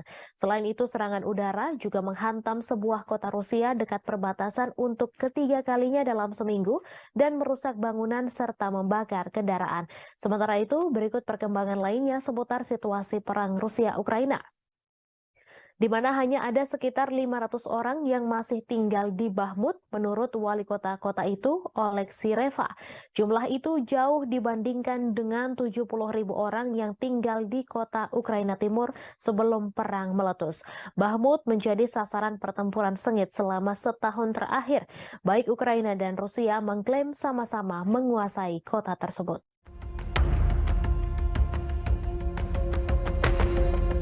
Pasukan Rusia mengklaim telah menghancurkan kapal perang besar terakhir yang dimiliki oleh Ukraina. Serangan tersebut dilancarkan Rusia pada Senin 29 Mei di Pelabuhan Odessa di Laut Hitam. Dalam rilis Kementerian Pertahanan, kapal perang besar Angkatan Laut Ukraina ini dihancurkan dengan serangan presisi tinggi Angkatan Udara Rusia. Di tempat berlabuhnya kapal tersebut, kapal perang terakhir Angkatan Laut Ukraina ini bernama Yuri Olefirenko. Hanya saja Ukraina membantah kapal perang terakhir telah dihancurkan pasukan Putin. Hal ini ditegaskan oleh juru bicara Angkatan Laut Ukraina, Oleh Kali, yang meminta sumber Rusia yang membicarakan hancurnya Olefirenko tak diperhatikan dan diperdulikan. Namun pasukan militer Ukraina membenarkan adanya serangan udara yang menyebabkan kebakaran dan telah merusak infrastruktur di Pelabuhan Odessa. Yuri Olefirenko adalah kapal pendarat berukuran sedang untuk pasukan dan kendaraan. Presiden Ukraina Volodymyr Zelensky sendiri mengoperasikan versi pembaruan dari kapal tersebut pada awal Juni 2022 lalu. Вашего руководства страной, отношения между нашими странами. Kabar mengejutkan datang dari Rusia yang mengumumkan bahwa negaranya memiliki sekutu baru yang tidak terduga. Bahkan pemimpin negara tersebut telah bertemu langsung dengan Presiden Rusia Vladimir Putin. Lantas, akankah negara tersebut membantu Rusia dalam peperangan dengan Ukraina? Sekutu baru tak terduga dari Rusia yang dimaksud adalah negara Eritrea. Bahkan Putin telah bertemu dengan Presiden Eritrea yakni Isaias Afwerki pada Rabu 31 Mei 2023. Adapun untuk pertama kalinya Isaias Afwerki rela pergi ke Rusia dan bertemu dengan Vladimir Putin. Dalam pertemuan tersebut dikabarkan keduanya membahas prospek hubungan antar dua negara. Kremlin mengatakan Putin dan Isaias membahas di segala bidang, termasuk masalah yang paling mendesak dalam agenda regional dan internasional. Bahkan selesai pertemuan tersebut, keduanya telah menandatangani beberapa kesepakatan antar pemerintah. Sementara sebelumnya, Menteri Luar Negeri Rusia Sergei Lavrov terlebih dahulu mengunjungi Eritrea. Kunjungan itu telah dilakukan pada Januari 2023 silam. Pada pertemuan tersebut, Afwerki dan Lavrov membahas perubahan radikal dalam situasi internasional. Keduanya pun juga membahas soal arah utama pengembangan hubungan antara Rusia dengan Eritrea. Уважаемый господин президент, уважаемые коллеги, друзья, мы очень рады приветствовать вас в России. Работает? Перевод есть? Отлично. Это ваш первый официальный визит в нашу страну. Уважаемый господин президент, на днях Эритрея отмечала 30-летие своей независимости.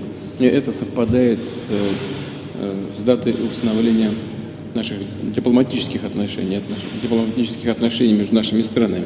Позвольте вас с этим поздравить, поблагодарить вас за то, что за эти годы, за время вашего руководства страной отношения между нашими странами развиваются и укрепляются. Ukraina kembali mengalami kerugian lantaran kehilangan pos komando angkatan bersenjatanya. Hal itu dikarenakan Rusia kembali menghancurkan markas tentara Ukraina. Kali ini Rusia melakukan penyerangan menggunakan roket peluncuran ganda, yakni MLRS.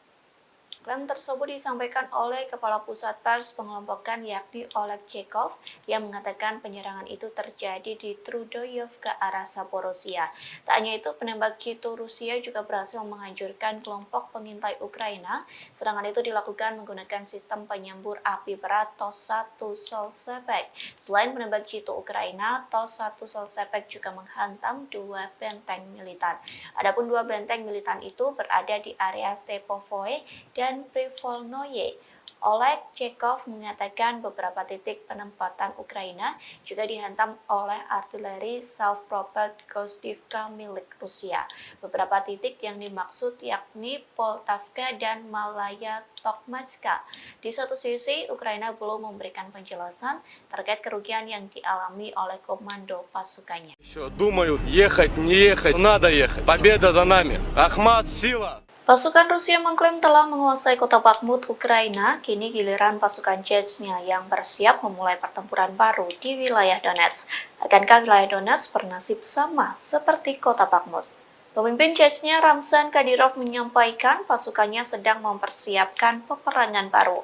Pernyataan itu disampaikan Kadyrov seusai tentara bayaran Rusia mengumumkan penarikan pasukan di kota Bakhmut. Kadyrov mengaku pasukan Chechnya mendapat perintah baru.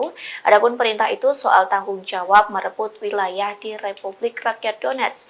Nantinya pasukan Chechnya mulai aktif di zona perang untuk membebaskan sejumlah area. Sejauh ini Kadyrov mengaku dirinya sedang mempersiapkan serangan yang akan dilancarkan pasukannya. Terlebih pasukan Chechnya mendapat dukungan dari Kementerian Pertahanan Rusia dan staf umum Angkatan Bersenjata Rusia. Hal itu dibuktikan dengan pemberian data, informasi, hingga senjata. Berbekal itulah Kadyrov telah menyusun strategi untuk bergerak maju di Donetsk. Diketahui sebelumnya, grup Wagner mengumumkan penarikan pasukannya mulai 24 Mei hingga 1 Juni. Dengan keberhasilan Bakhmut direbut, kepala grup Wagner yakni Yevgeny Prigozhin memberikan garda depan perang ke pasukan Rusia. Я сам знаешь, Как ты к этому решению пришел? повалим, они планы рвут и безнаказанными остановиться так нельзя. Каждый мусульманин должен с этим воевать. Ахмат, сила, Аллах. Я сам с Южно-Сахалинска, еду уже третий раз через Ахмат. Хочу пожелать всем нашим ребятам остальным, которые еще думают, ехать, не ехать, надо ехать. Победа за нами. Ахмат, сила! 我不假就得别人家的往家保护不会笑啊。 Ребята проходят высшую подготовку в Российском университете спецназа. Если эти ребята прибудут туда, я не советую пробовать связываться с этими ребятами. Любая задача, поставленная в боевой части спутника героя Рамзана Ахматовича Кадырова, будет исполнена 100%. Kementerian Pertahanan Rusia mengakui serangan militer baru-baru ini di Ukraina menargetkan pusat pengambilan keputusan yang terlibat dalam merencanakan serangan teroris. Pasalnya, menurut Kemhan Rusia pada Selasa 30 Mei, kegiatan teroris dilakukan di bawah bimbingan langsung dari Badan Intelijen Barat. Diketahui Angkatan Bersenjata Rusia melakukan serangan pada siang hari. Militer tidak mengungkapkan jumlah pasti pusat yang ditargetkan atau secara eksplisit menyebutkannya. Mereka hanya menyatakan semua target yang ditunjuk telah berhasil dihantam. Kemudian pada hari itu, Presiden Rusia Vladimir Putin mengkonfirmasi markas besar Direktorat Intelijen Utama Militer Ukraina telah diserang. Guru Ukraina telah membangun kecurigaan terutama karena beberapa wawancara dengan outlet berita asing dan domestik yang diberikan oleh pimpinannya Kirill Budanov. Kepala Intel Ukraina itu telah membuat pernyataan yang semakin agresif baru-baru ini. Ia mengklaim keterlibatannya dalam sejumlah serangan di tanah Rusia. Awal bulan ini misalnya ia berjanji untuk terus menghabisi orang Rusia dimanapun di muka dunia ini sampai kemenangan penuh Ukraina tercapai. Tak lama kemudian ia mengaku bertanggung jawab atas pembunuhan banyak tokoh masyarakat Rusia. Meskipun Budanov tidak memberikan nama pastinya, ia menyatakan telah mendapatkan banyak nama, termasuk tokoh publik dan media. Sebelumnya diberitakan bulan ini 2 pesawat tak berawak dicegat di atas Kremlin. Namun serangan pada Selasa adalah pertama kalinya kendaraan udara tak berawak menghantam daerah pemukiman Moskow, di mana ratusan kilometer dari garis depan Ukraina. Wali kota Moskow, Sergei Sobyanin, mengatakan 2 orang dirawat namun tidak menderita luka serius. Penghuni bangunan yang rusak akibat serangan itu juga dievakuasi sementara. Di Jalan Provso Yusnaya, sebuah bangunan tempat tinggal dengan jendela yang pecah ditutup oleh polisi. Warga Moskow mengatakan bahwa sebuah pesawat tak berawak juga menabrak sebuah apartemen di lantai 14 sebuah gedung tinggi di Leninsky Prospect tetapi tidak meledak. Kementerian Pertahanan Rusia mengatakan bahwa 8 drone dikerahkan Ukraina dalam serangan itu. Namun 5 diantaranya jatuh dan 3 lainnya berhasil dinonaktifkan. Gubernur wilayah Krasnodar, Veniamin Kondrativ, menyebut sebuah drone Ukraina memicu kebakaran di kilang minyak di selatan Rusia.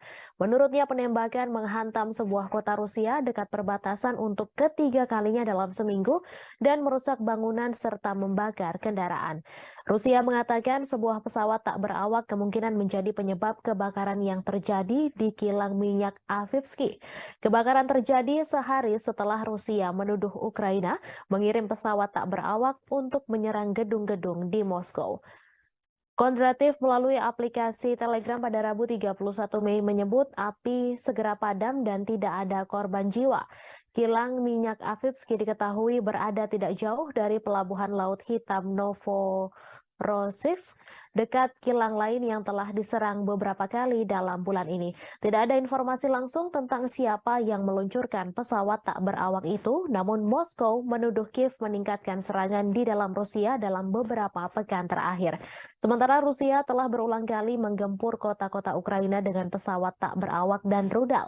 Langit di atas Ukraina relatif tenang pada hari Selasa malam tanpa ada serangan udara besar yang dilaporkan. Serangan pesawat tak berawak Rusia menewaskan 1 orang dan melukai 4 orang di Kiev pada hari Selasa.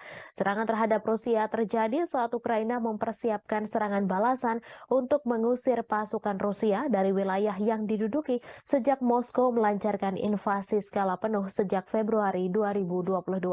Sebuah serangan artileri Ukraina melukai sedikitnya 1 orang di kota Rusia Sebekino, sekitar 7 km utara perbatasan dengan wilayah Kharkiv, Ukraina.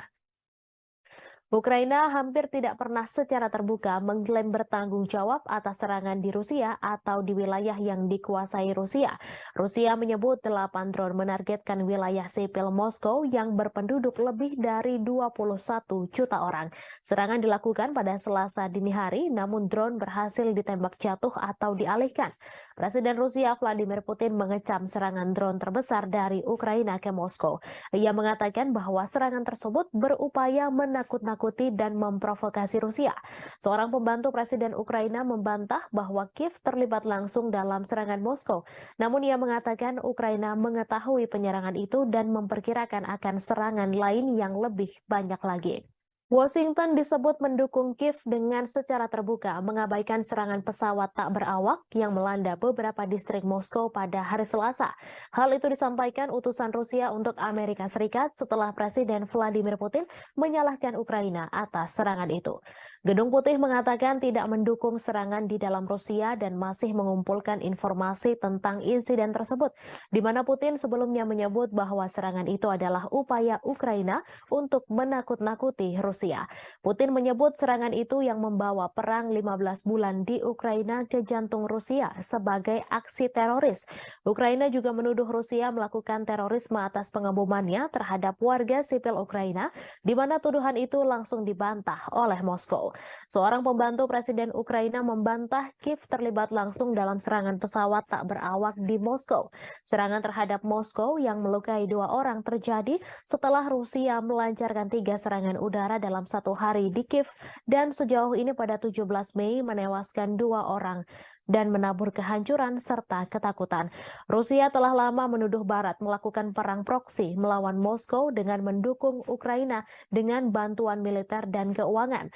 Diketahui Rusia melancarkan invasi besar-besaran ke Ukraina sejak Februari 2022, menghancurkan kota-kota, memaksa jutaan orang meninggalkan rumah mereka dan menelan ribuan nyawa. Moskow menyebut perang itu sebagai operasi militer khusus untuk denazifikasi Ukraina dan melindungi penutur bahasa Rusia. Namun Kiev dan sekutunya mengatakan itu adalah perampasan tanah yang tidak beralasan. Sejak invasi besar-besaran Rusia ke Ukraina pada Februari 2022, banyak yang menyebut perang tersebut merupakan kesalahan kalkulasi yang dilakukan Presiden Rusia Vladimir Putin. Namun demikian, perang tersebut terjadi juga karena kesalahan Presiden Amerika Serikat Joe Biden dalam memberikan penilaian lebih terhadap Ukraina dan mengabaikan Rusia. Putin memang dianggap melakukan kesalahan fatal dengan menginvasi Ukraina dan menilai Kiev akan segera jatuh serta akan membentuk pemerintahan boneka. Faktanya hingga setahun berlalu Kiev terus dibom tetapi pemerintahan Ukraina masih berdiri tegak. Hanya saja Putin justru terus melayani Ukraina yang didukung Amerika Serikat dan NATO untuk melaksanakan perang dalam durasi yang lama. Yang paling menderita adalah rakyat Ukraina karena hanya menjadi medan pertempuran antara dua kekuatan dunia yakni Amerika Serikat dan Rusia. Saat perang berlarut-larut tanpa akhir yang terlihat merupakan kesalahan utama yang dilakukan Presiden Amerika Serikat Joe Biden. Berikut 5 kesalahan yang dilakukan Presiden Biden dalam menilai perang Ukraina-Rusia. Yang pertama, konflik global antara demokrasi dan otokrasi. Sejak awal Biden memposisikan diri dengan landasan moral yang tinggi. Ia membingkai konflik di Ukraina sebagai konflik global antara demokrasi dan otokrasi. Dilansir dari Al Jazeera, hal tersebut disampaikan pakar kebijakan luar negeri Amerika Serikat Marwan Bisara. Namun demikian, Douglas Brinkley, seorang sejarawan kepresidenan di Rice University mengatakan Biden tetap bersemangat dan tangguh. Itu mengacu pada perjuangan mantan presiden untuk menanggapi invasi Soviet ke Afghanistan pada 1979. Yang kedua, meremehkan nasionalisme Rusia. Biden meremehkan kekuatan nasionalisme Rusia dan menolak ketakutan Moskow akan ekspansi NATO ke perbatasannya sebagai alasan tak berdasar untuk imperialisme Rusia. Beberapa bulan menjelang perang, Biden merusak upaya untuk mengimplementasikan perjanjian Minsk yang ditandatangani pada 2014 dan 2015 untuk mengakhiri konflik di wilayah Donbas. Padahal baik Ukraina dan Rusia telah menandatangani Minsk, tetapi Prancis dan Jerman yang membantu menyelesaikan dan menyempurnakan perjanjian ini gagal mendorong implementasinya dengan cukup keras. Yang ketiga, meremehkan ketahanan militer Rusia. Biden juga meremehkan ketahanan militer Rusia bertaruh pada Ukraina yang mampu mengalahkannya. Biden beranggapan Ukraina sama seperti Afghanistan yang mengalahkan Uni Soviet dengan bantuan dari Amerika Serikat. Namun bagi Moskow, Ukraina jauh lebih penting dan strategis daripada Afghanistan, mengingat kesamaan sejarah dan kedekatan geografisnya. Dari sudut pandang Putin, Ukraina sangat penting bagi keamanan nasional Rusia Rusia dan kelangsungan rezimnya. Jelas ia lebih suka menghancurkannya daripada melihatnya bergabung dengan aliansi Barat. Selama setahun pertama perang, kemunduran Rusia dari Kiev ke Kharkiv menunjukkan tekad dan ketahanan Ukraina. Namun gelombang perang mulai berubah tahun ini. Seperti yang ditunjukkan oleh jatuhnya Bakhmut setelah pertempuran sengit selama berbulan-bulan, Rusia tidak kalah ulet atau bertekad untuk menang. Yang keempat, melebih-lebihkan kemampuan perang Ukraina. Biden juga melebih-lebihkan kemampuan perang Ukraina. Perang sejauh ini telah dilakukan secara konvensional di wilayah Ukraina. Kemunduran ini tidak menghalangi Amerika Serikat dan sekutunya untuk meningkatkan bantuan militer kepada Ukraina. Pada 19 Mei lalu, pertemuan negara-negara G7 yang dipimpin Amerika Serikat di Hiroshima berjanji untuk memperbarui komitmen mereka untuk memberikan dukungan finansial, kemanusiaan, militer, dan diplomatik yang dibutuhkan Ukraina selama diperlukan. Apa yang dimulai dengan pengiriman amunisi ke Ukraina diperluas untuk memasok artileri dan tank Amerika dan Jerman, sistem pertahanan Patriot, dan drone yang memungkinkan Ukraina melakukan perlawanan ke wilayah Rusia. Baru-baru ini, Amerika Serikat telah menyetujui pengiriman jet tempur F-16 ke Ukraina untuk menantang superioritas udara Rusia. Moskow telah memperingatkan bahwa menyediakan Kiev dengan pesawat ini akan menyebabkan eskalasi yang berbahaya. Yang kelima, salah kalkulasi sanksi bagi Rusia. Sama seperti Putin yang meremehkan persatuan Barat dalam mendukung Ukraina, Biden juga meremehkan ketidakpedulian dunia lainnya terhadap dampak perang tersebut.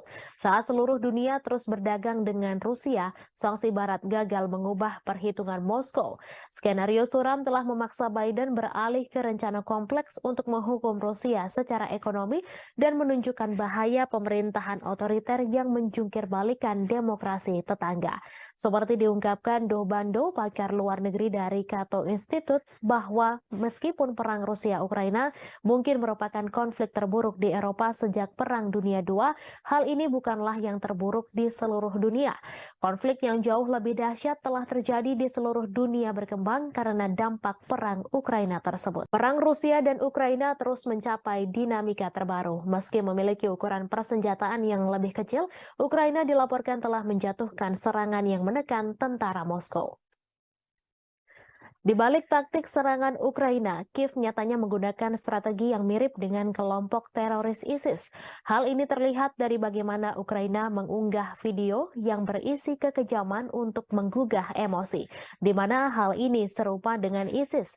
Kelompok teror itu mendorong video yang canggih dan kadang menampilkan kekerasan sebagai bagian dari kampanye perekrutan yang lebih luas. Mereka juga mendistribusikan rekaman yang menarik secara emosional untuk memangsa identitas target yang lemah. Dilansir dari Newsweek, bagi Ukraina, motivasi di balik pembuatan video dari adegan medan perang adalah menarik cukup banyak pemirsa secara global untuk memastikan bahwa perjuangan negara melawan Rusia tidak dilupakan. Hal ini juga membuktikan bahwa dukungan keuangan dan militer Barat untuk Kiev belum dan tidak akan sia-sia. Menurut salah satu pembuat video asal Ukraina, Konstantin Kalnovsky, Kiev menggunakan teknologi yang cukup mumpuni seperti drone untuk menggambarkan situasi kengerian serangan Rusia. Video itulah yang kemudian membuat Ukraina mendapatkan begitu banyak dukungan. Ukraina nyatanya juga memiliki pasukan khusus pembuat video grafis yang bernama Serigala Putih. Mereka merilis video sepanjang konflik yang menunjukkan bagaimana pasukannya berhasil menghancurkan target Rusia termasuk tank. Salah satu klip yang ditweet oleh Dinas Keamanan Ukraina, SBU, pada bulan Maret menunjukkan pandangan udara dari kendaraan militer yang meledak setelah dihantam dari atas.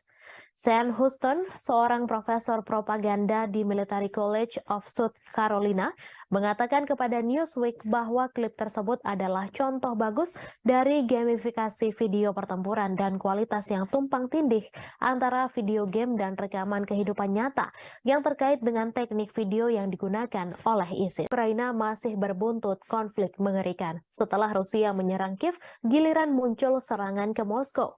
Rusia menuduh Ukraina sebagai penyerang Moskow dan Vladimir Putin menyebut hal itu sebagai tindakan terorisme.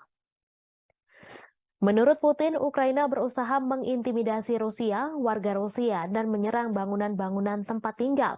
Otoritas Rusia mengklaim 8 drone yang menargetkan wilayah sipil Moskow dan sekitarnya yang dihuni lebih dari 21 juta penduduk pada Selasa 30 Mei dini hari berhasil ditembak jatuh dengan beberapa drone lainnya dinonaktifkan. Moskow yang merupakan ibu kota dari negara dengan kekuatan nuklir terbesar di dunia telah dilindungi oleh sistem peringatan dini yang ekstensif.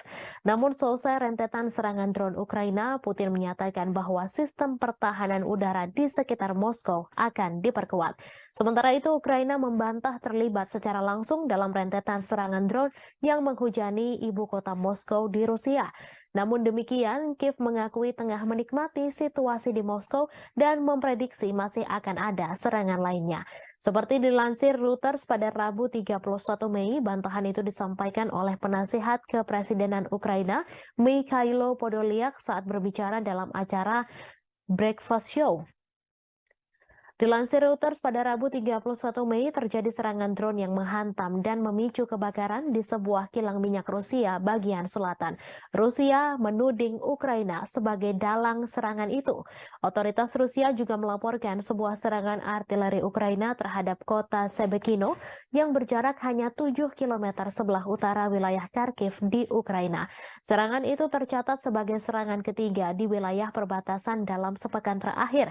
Gubernur setempat Vyacheslav Gladkov dalam pernyataan melaporkan sedikitnya 2 orang harus dirawat di rumah sakit akibat serangan itu.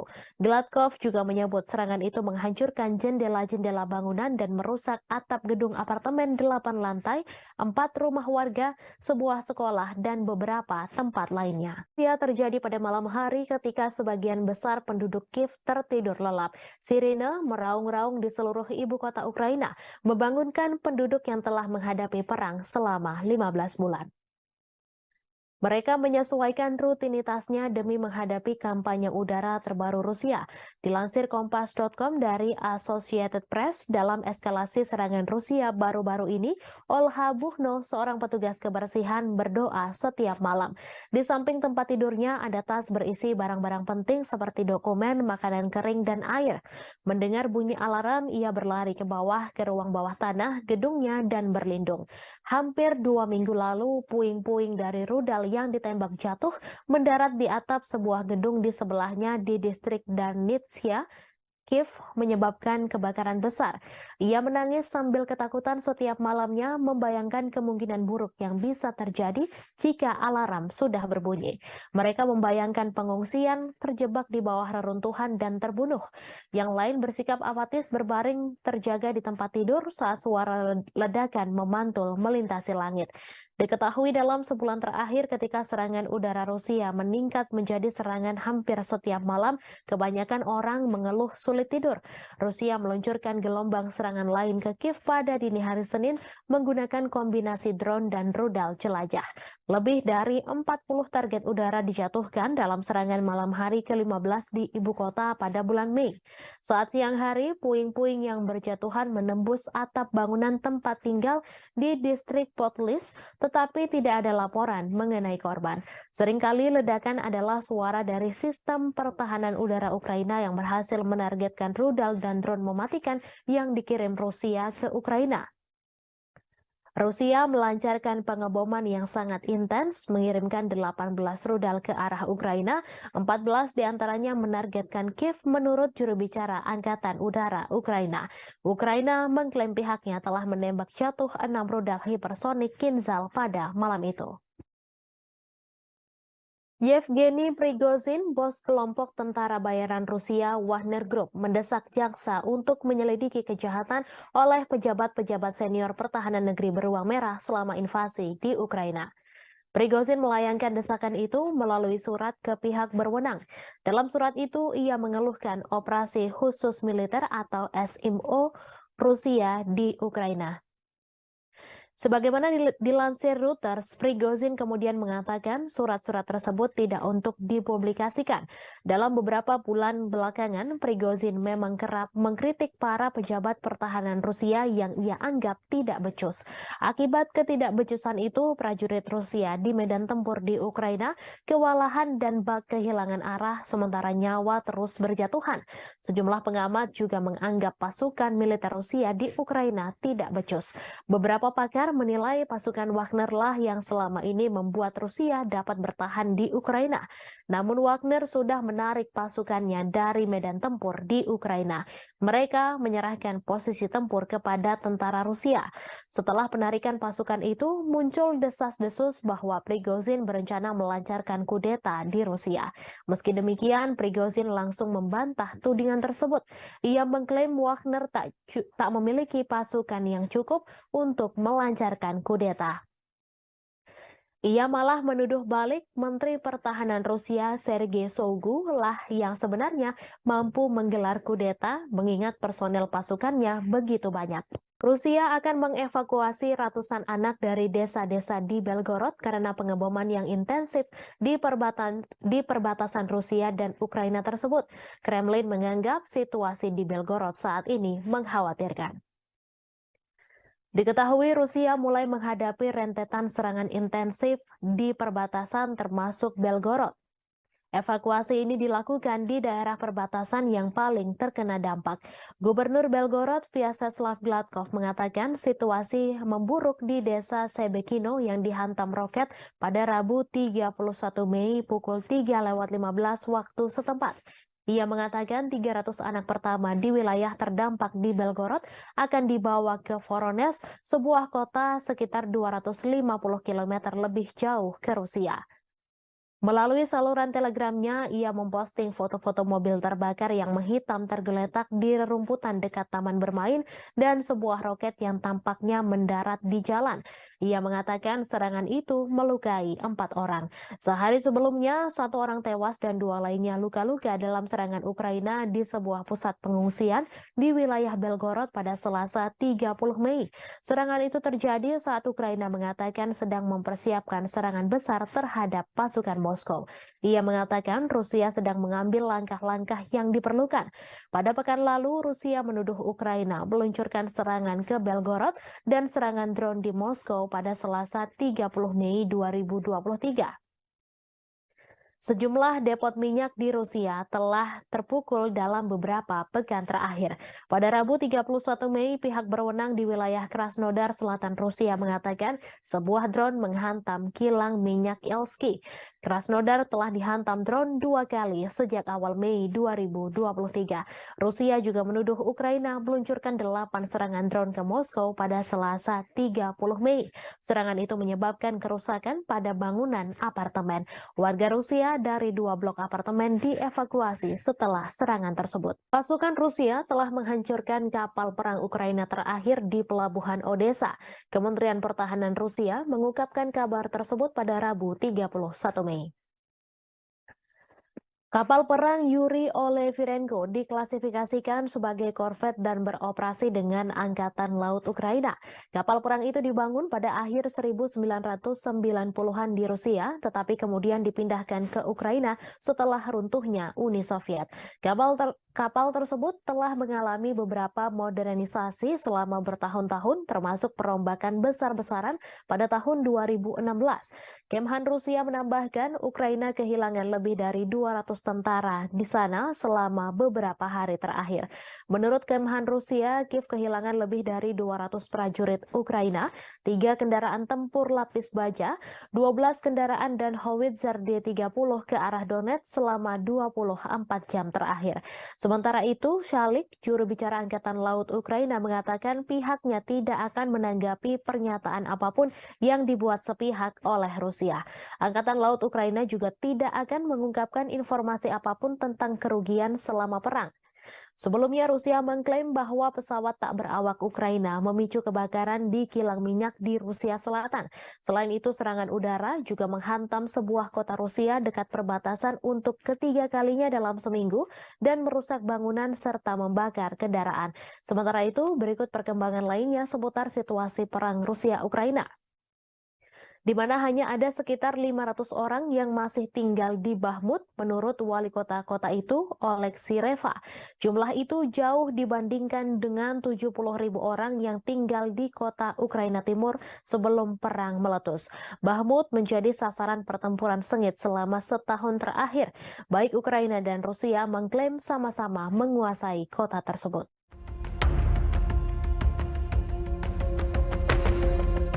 Pasukan Rusia mengklaim telah menghancurkan kapal perang besar terakhir yang dimiliki oleh Ukraina. Serangan tersebut dilancarkan Rusia pada Senin 29 Mei di Pelabuhan Odessa di Laut Hitam. Dalam rilis Kementerian Pertahanan, kapal perang besar Angkatan Laut Ukraina ini dihancurkan dengan serangan presisi tinggi Angkatan Udara Rusia.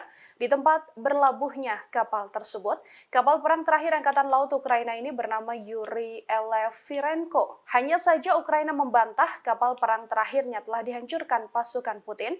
Hal ini ditegaskan oleh juru bicara Angkatan Laut Ukraina, Oleh Kalik, yang meminta sumber Rusia yang membicarakan hancurnya Olefirenko tak diperhatikan dan diperdulikan.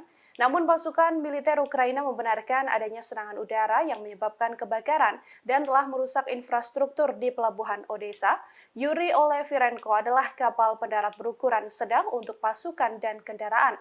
Presiden Ukraina Volodymyr Zelensky sendiri mengoperasikan versi pembaruan dari kapal tersebut pada awal Juni 2022 lalu. За время вашего руководства страной, отношения между нашими странами. Kabar mengejutkan datang dari Rusia yang mengumumkan bahwa negaranya memiliki sekutu baru yang tidak terduga. Bahkan pemimpin negara tersebut telah bertemu langsung dengan Presiden Rusia Vladimir Putin. Lantas, akankah negara tersebut membantu Rusia dalam peperangan dengan Ukraina? Sekutu baru tak terduga dari Rusia yang dimaksud adalah negara Eritrea.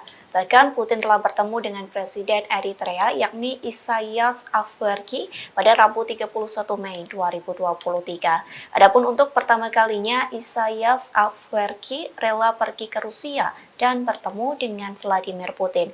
Dalam pertemuan tersebut dikabarkan keduanya membahas prospek hubungan antar dua negara. Kremlin mengatakan Putin dan Isaias membahas di segala bidang, termasuk masalah yang paling mendesak dalam agenda regional dan internasional. Bahkan seusai pertemuan tersebut, keduanya telah menandatangani beberapa kesepakatan antar pemerintah. Sementara sebelumnya, Menteri Luar Negeri Rusia Sergei Lavrov terlebih dahulu mengunjungi Eritrea.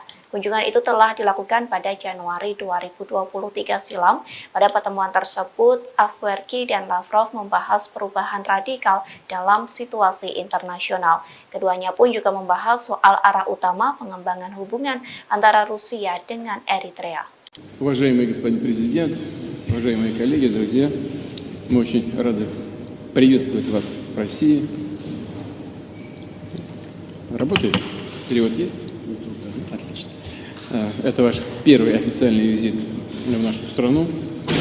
Уважаемый господин президент, на днях Эритрея отмечала 30-летие своей независимости.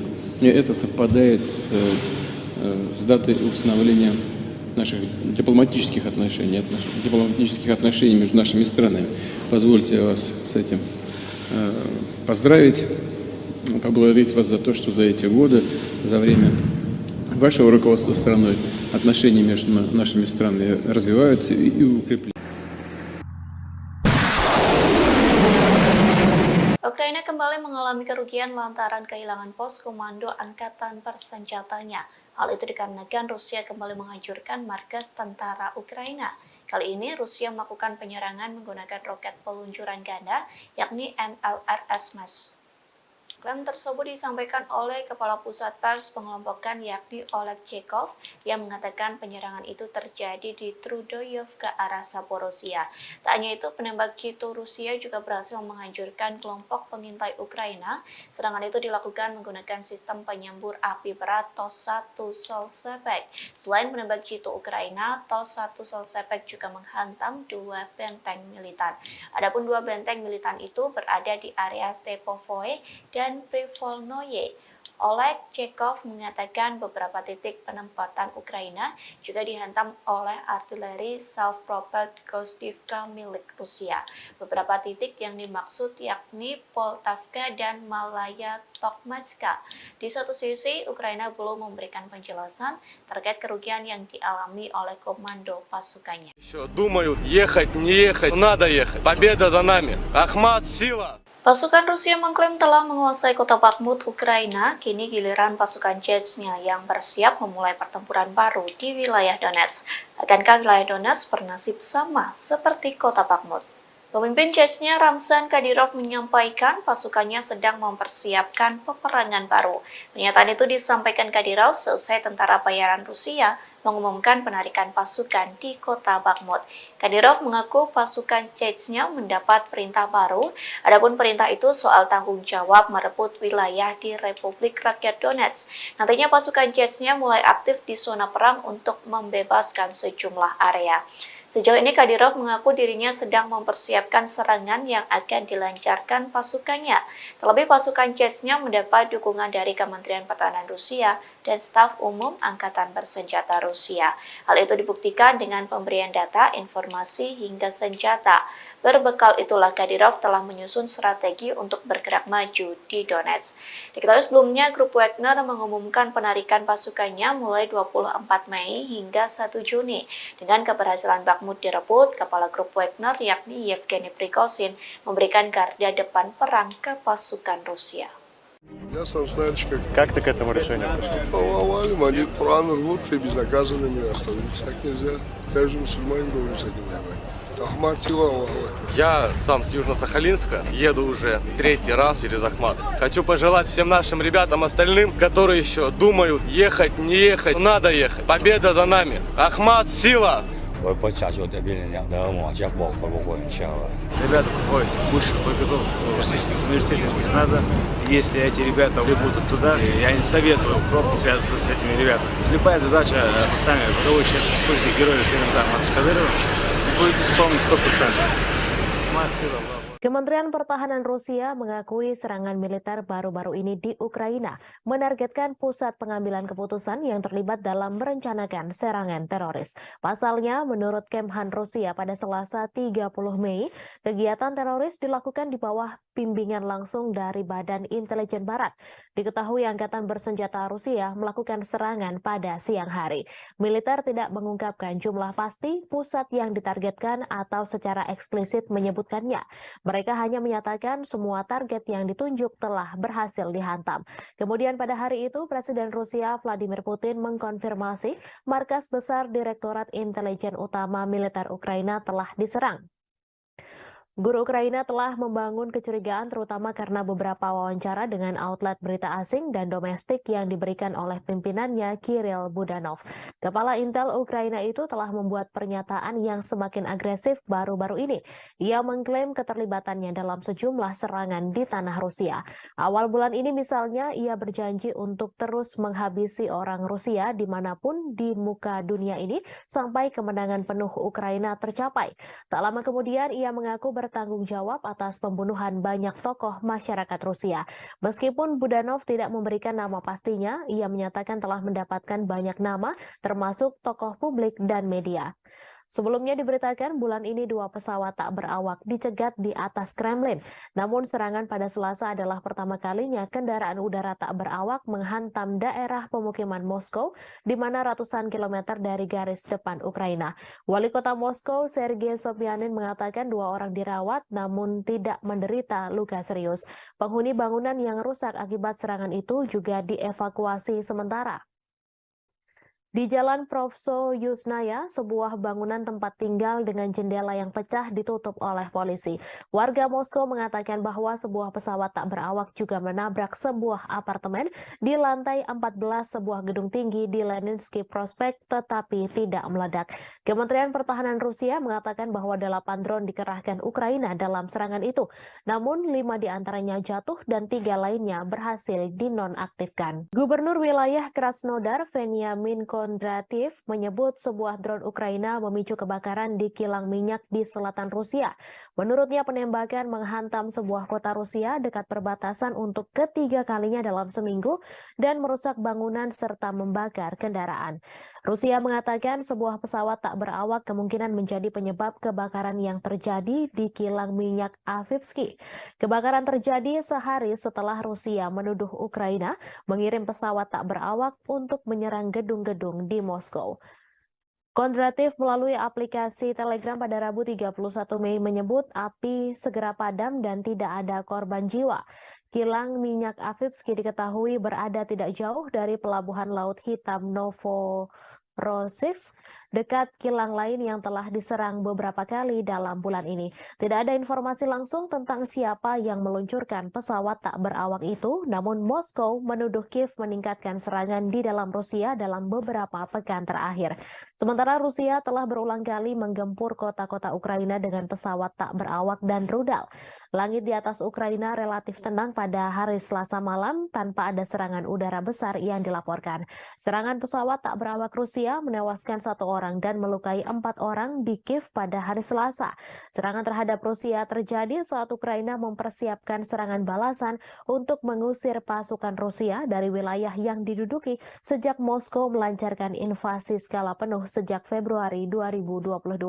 Sebuah serangan artileri Ukraina melukai sedikitnya 1 orang di kota Rusia Sebekino, sekitar 7 km utara perbatasan dengan wilayah Kharkiv, Ukraina. Ukraina hampir tidak pernah secara terbuka mengklaim bertanggung jawab atas serangan di Rusia atau di wilayah yang dikuasai Rusia. Rusia menyebut 8 drone menargetkan wilayah sipil Moskow yang berpenduduk lebih dari 21 juta orang. Serangan dilakukan pada Selasa dini hari, namun drone berhasil ditembak jatuh atau dialihkan. Presiden Rusia Vladimir Putin mengecam serangan drone terbesar dari Ukraina ke Moskow. Ia mengatakan bahwa serangan tersebut berupaya menakut-nakuti dan memprovokasi Rusia. Seorang pembantu Presiden Ukraina membantah bahwa Kiev terlibat langsung dalam serangan Moskow. Namun ia mengatakan Ukraina mengetahui penyerangan itu dan memperkirakan akan serangan lain yang lebih banyak lagi. Washington disebut mendukung Kiev dengan secara terbuka mengabaikan serangan pesawat tak berawak yang melanda beberapa distrik Moskow pada hari Selasa. Hal itu disampaikan utusan Rusia untuk Amerika Serikat setelah Presiden Vladimir Putin menyalahkan Ukraina atas serangan itu. Gedung Putih mengatakan tidak mendukung serangan di dalam Rusia dan masih mengumpulkan informasi tentang insiden tersebut, di mana Putin sebelumnya menyebut bahwa serangan itu adalah upaya Ukraina untuk menakut-nakuti Rusia. Putin menyebut serangan itu yang membawa perang 15 bulan di Ukraina ke jantung Rusia sebagai aksi teroris. Ukraina juga menuduh Rusia melakukan terorisme atas pengebomannya terhadap warga sipil Ukraina, di mana tuduhan itu langsung dibantah oleh Moskow. Seorang pembantu Presiden Ukraina membantah Kiev terlibat langsung dalam serangan pesawat tak berawak di Moskow. Serangan terhadap Moskow yang melukai 2 orang terjadi setelah Rusia melancarkan 3 serangan udara dalam 1 hari di Kiev dan sejauh ini pada 17 Mei menewaskan 2 orang dan menabur kehancuran serta ketakutan. Rusia telah lama menuduh Barat melakukan perang proksi melawan Moskow dengan mendukung Ukraina dengan bantuan militer dan keuangan. Diketahui Rusia melancarkan invasi besar-besaran ke Ukraina sejak Februari 2022, menghancurkan kota-kota, memaksa jutaan orang meninggalkan rumah mereka dan menelan ribuan nyawa. Moskow menyebut perang itu sebagai operasi militer khusus untuk denazifikasi Ukraina dan melindungi penutur bahasa Rusia. Namun Kiev dan sekutunya mengatakan itu adalah perampasan tanah yang tidak beralasan. Sejak invasi besar-besaran Rusia ke Ukraina pada Februari 2022, banyak yang menyebut perang tersebut merupakan kesalahan kalkulasi yang dilakukan Presiden Rusia Vladimir Putin. Namun demikian, perang tersebut terjadi juga karena kesalahan Presiden Amerika Serikat Joe Biden dalam memberikan penilaian lebih terhadap Ukraina dan mengabaikan Rusia. Putin memang dianggap melakukan kesalahan fatal dengan menginvasi Ukraina dan menilai Kiev akan segera jatuh serta akan membentuk pemerintahan boneka. Faktanya hingga setahun berlalu Kiev terus dibom tetapi pemerintahan Ukraina masih berdiri tegak. Hanya saja Putin justru terus melayani Ukraina yang didukung Amerika Serikat dan NATO untuk melaksanakan perang dalam durasi yang lama. Yang paling menderita adalah rakyat Ukraina karena hanya menjadi medan pertempuran antara dua kekuatan dunia yakni Amerika Serikat dan Rusia. Saat perang berlarut-larut tanpa akhir yang terlihat merupakan kesalahan utama yang dilakukan Presiden Amerika Serikat Joe Biden. Berikut 5 kesalahan yang dilakukan Presiden Biden dalam menilai perang Ukraina-Rusia. Yang pertama, konflik global antara demokrasi dan otokrasi. Sejak awal Biden memposisikan diri dengan landasan moral yang tinggi. Ia membingkai konflik di Ukraina sebagai konflik global antara demokrasi dan otokrasi. Dilansir dari Al Jazeera, hal tersebut disampaikan pakar kebijakan luar negeri Amerika Serikat Marwan Bisara. Namun demikian, Douglas Brinkley, seorang sejarawan kepresidenan di Rice University mengatakan Biden tetap bersemangat dan tangguh. Itu mengacu pada perjuangan mantan presiden untuk menanggapi invasi Soviet ke Afghanistan pada 1979. Yang kedua, meremehkan nasionalisme Rusia. Biden meremehkan kekuatan nasionalisme Rusia dan menolak ketakutan Moskow akan ekspansi NATO ke perbatasannya sebagai alasan tak berdasar untuk imperialisme Rusia. Beberapa bulan menjelang perang, Biden merusak upaya untuk mengimplementasikan perjanjian Minsk yang ditandatangani pada 2014 dan 2015 untuk mengakhiri konflik di wilayah Donbas. Padahal baik Ukraina dan Rusia telah menandatangani Minsk, tetapi Prancis dan Jerman yang membantu menyelesaikan dan menyempurnakan perjanjian ini gagal mendorong implementasinya dengan cukup keras. Yang ketiga, meremehkan ketahanan militer Rusia. Biden juga meremehkan ketahanan militer Rusia bertaruh pada Ukraina yang mampu mengalahkannya. Biden beranggapan Ukraina sama seperti Afghanistan yang mengalahkan Uni Soviet dengan bantuan dari Amerika Serikat. Namun bagi Moskow, Ukraina jauh lebih penting dan strategis daripada Afghanistan, mengingat kesamaan sejarah dan kedekatan geografisnya. Dari sudut pandang Putin, Ukraina sangat penting bagi keamanan nasional Rusia dan kelangsungan rezimnya. Jelas ia lebih suka menghancurkannya daripada melihatnya bergabung dengan aliansi Barat. Selama setahun pertama perang, kemunduran Rusia dari Kiev ke Kharkiv menunjukkan tekad dan ketahanan Ukraina. Namun gelombang perang mulai berubah tahun ini. Seperti yang ditunjukkan oleh jatuhnya Bakhmut setelah pertempuran sengit selama berbulan-bulan, Rusia tidak kalah ulet atau bertekad untuk menang. Yang keempat, melebih-lebihkan kemampuan perang Ukraina. Biden juga melebih-lebihkan kemampuan perang Ukraina. Perang sejauh ini telah dilakukan secara konvensional di wilayah Ukraina. Kemunduran ini tidak menghalangi Amerika Serikat dan sekutunya untuk meningkatkan bantuan militer kepada Ukraina. Pada 19 Mei lalu, pertemuan negara-negara G7 yang dipimpin Amerika Serikat di Hiroshima berjanji untuk memperbarui komitmen mereka untuk memberikan dukungan finansial, kemanusiaan, militer, dan diplomatik yang dibutuhkan Ukraina selama diperlukan.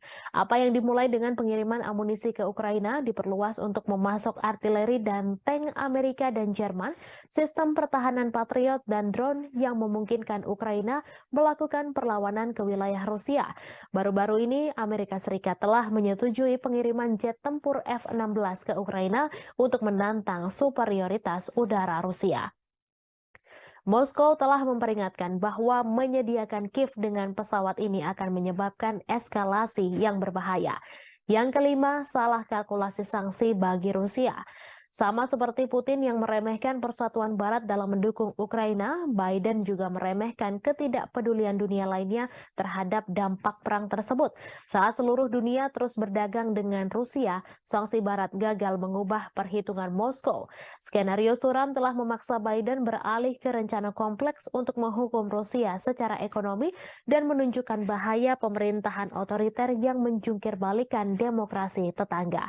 Seperti diungkapkan Do Bando, pakar luar negeri dari Cato Institute, bahwa meskipun perang Rusia-Ukraina mungkin merupakan konflik terburuk di Eropa sejak Perang Dunia II, hal ini bukanlah yang terburuk di seluruh dunia.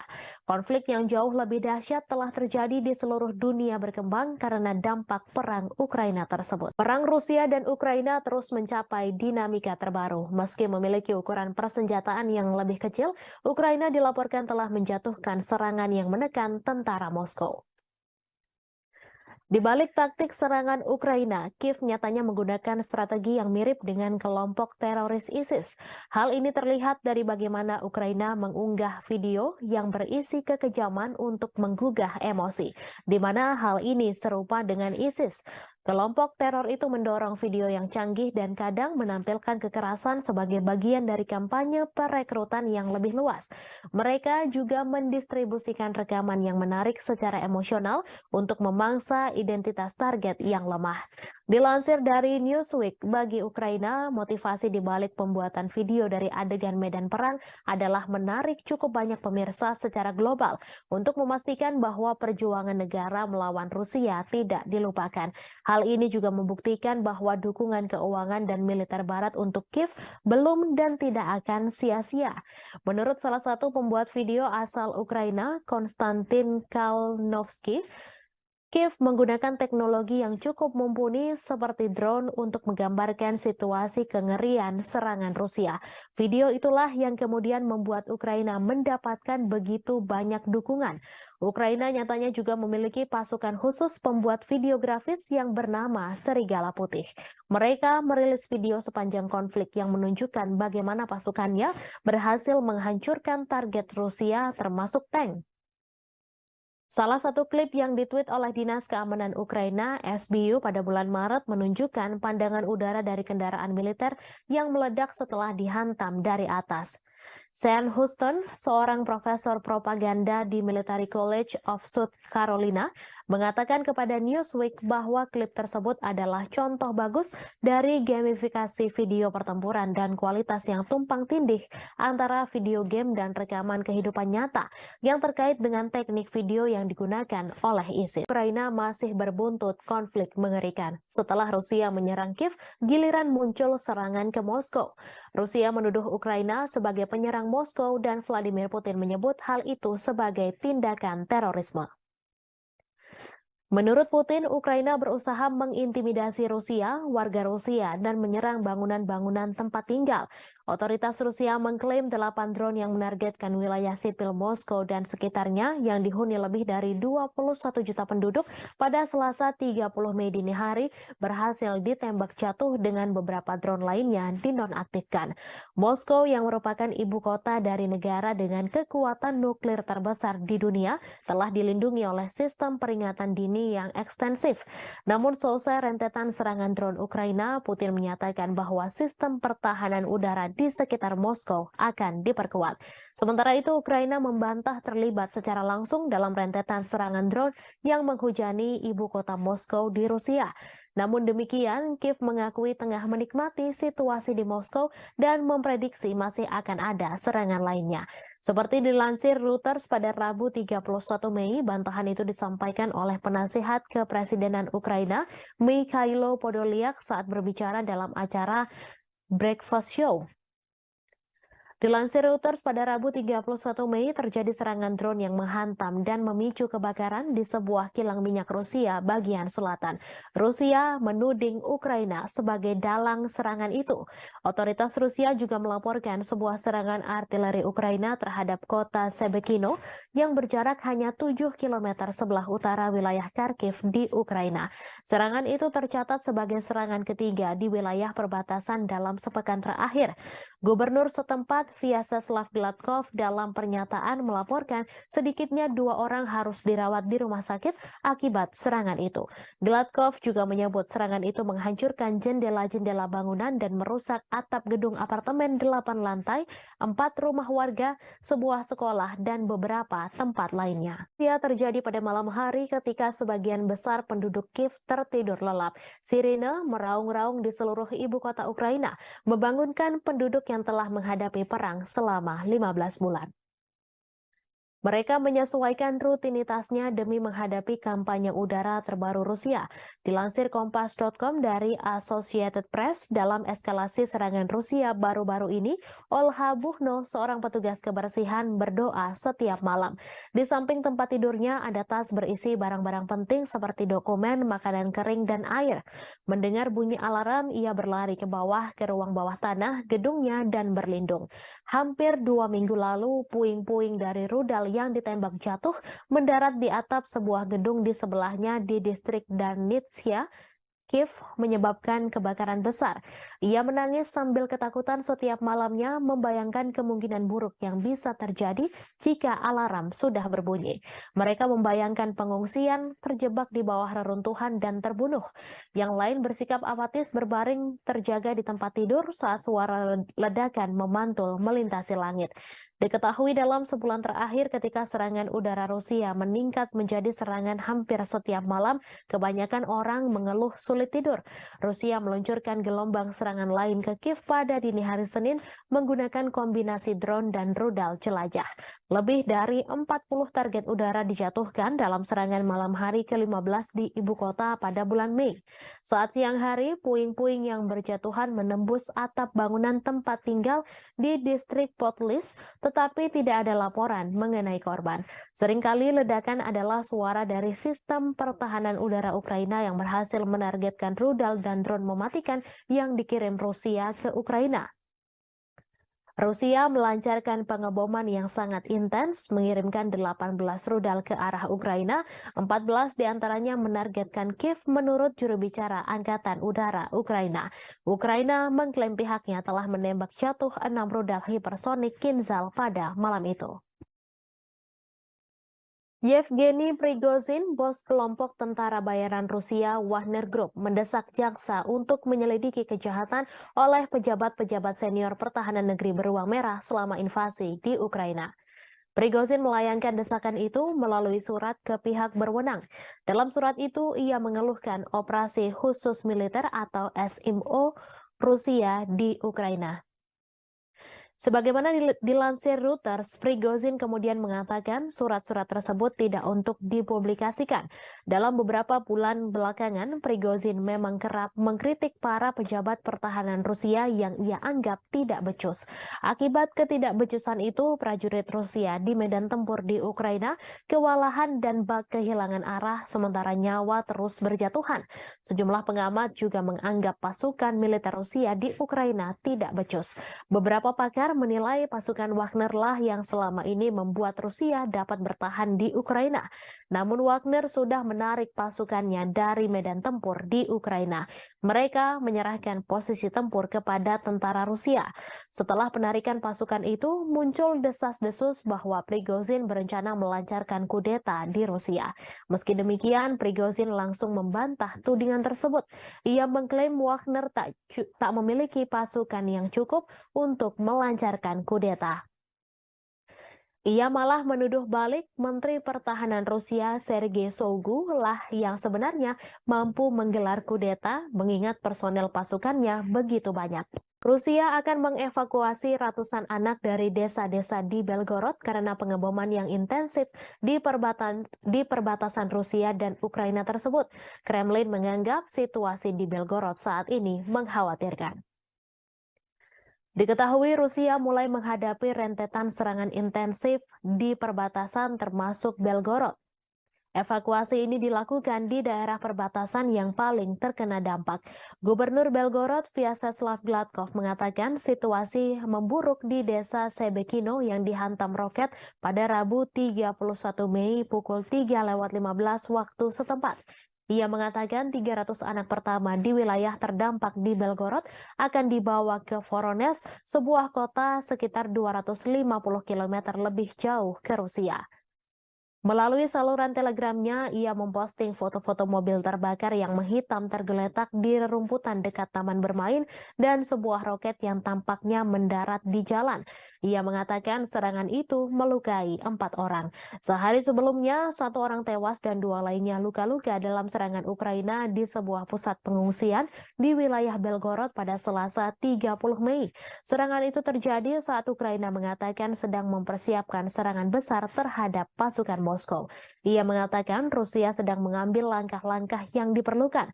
Pada pekan lalu, Rusia menuduh Ukraina meluncurkan serangan ke Belgorod dan serangan drone di Moskow pada Selasa 30 Mei 2023. Sejumlah depot minyak di Rusia telah terpukul dalam beberapa pekan terakhir. Pada Rabu 31 Mei, pihak berwenang di wilayah Krasnodar Selatan Rusia mengatakan sebuah drone menghantam kilang minyak Ilsky. Krasnodar telah dihantam drone 2 kali sejak awal Mei 2023. Rusia juga menuduh Ukraina meluncurkan 8 serangan drone ke Moskow pada Selasa 30 Mei. Serangan itu menyebabkan kerusakan pada bangunan apartemen. Warga Rusia dari 2 blok apartemen dievakuasi setelah serangan tersebut. Pasukan Rusia telah menghancurkan kapal perang Ukraina terakhir di pelabuhan Odessa. Kementerian Pertahanan Rusia mengungkapkan kabar tersebut pada Rabu 31 Mei. Kapal perang Yuri Olefirenko diklasifikasikan sebagai korvet dan beroperasi dengan Angkatan Laut Ukraina. Kapal perang itu dibangun pada akhir 1990-an di Rusia, tetapi kemudian dipindahkan ke Ukraina setelah runtuhnya Uni Soviet. Kapal tersebut telah mengalami beberapa modernisasi selama bertahun-tahun, termasuk perombakan besar-besaran pada tahun 2016. Kemhan Rusia menambahkan Ukraina kehilangan lebih dari 200 tentara di sana selama beberapa hari terakhir. Menurut Kemhan Rusia, Kiev kehilangan lebih dari 200 prajurit Ukraina, 3 kendaraan tempur lapis baja, 12 kendaraan dan howitzer D-30 ke arah Donetsk selama 24 jam terakhir. Sementara itu, Shalik, juru bicara Angkatan Laut Ukraina, mengatakan pihaknya tidak akan menanggapi pernyataan apapun yang dibuat sepihak oleh Rusia. Angkatan Laut Ukraina juga tidak akan mengungkapkan informasi apapun tentang kerugian selama perang. Sebelumnya, Rusia mengklaim bahwa pesawat tak berawak Ukraina memicu kebakaran di kilang minyak di Rusia Selatan. Selain itu, serangan udara juga menghantam sebuah kota Rusia dekat perbatasan untuk ketiga kalinya dalam seminggu dan merusak bangunan serta membakar kendaraan. Sementara itu, berikut perkembangan lainnya seputar situasi perang Rusia-Ukraina, di mana hanya ada sekitar 500 orang yang masih tinggal di Bahmut menurut wali kota itu, Oleksiy Reva. Jumlah itu jauh dibandingkan dengan 70.000 orang yang tinggal di kota Ukraina Timur sebelum perang meletus. Bahmut menjadi sasaran pertempuran sengit selama setahun terakhir. Baik Ukraina dan Rusia mengklaim sama-sama menguasai kota tersebut.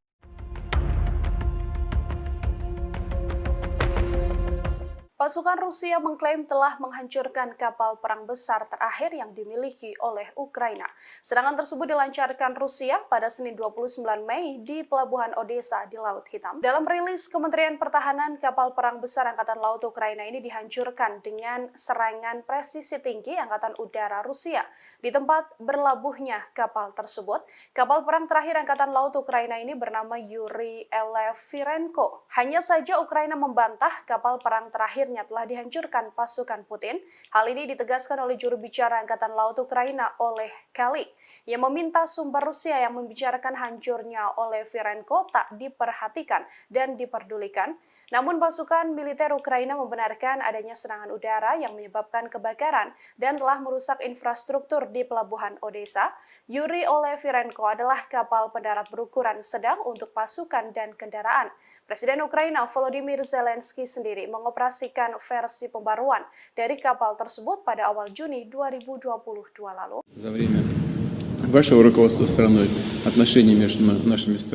Kabar mengejutkan datang dari Rusia yang mengumumkan bahwa negaranya memiliki sekutu baru yang tidak terduga. Bahkan pemimpin negara tersebut telah bertemu langsung dengan Presiden Rusia Vladimir Putin.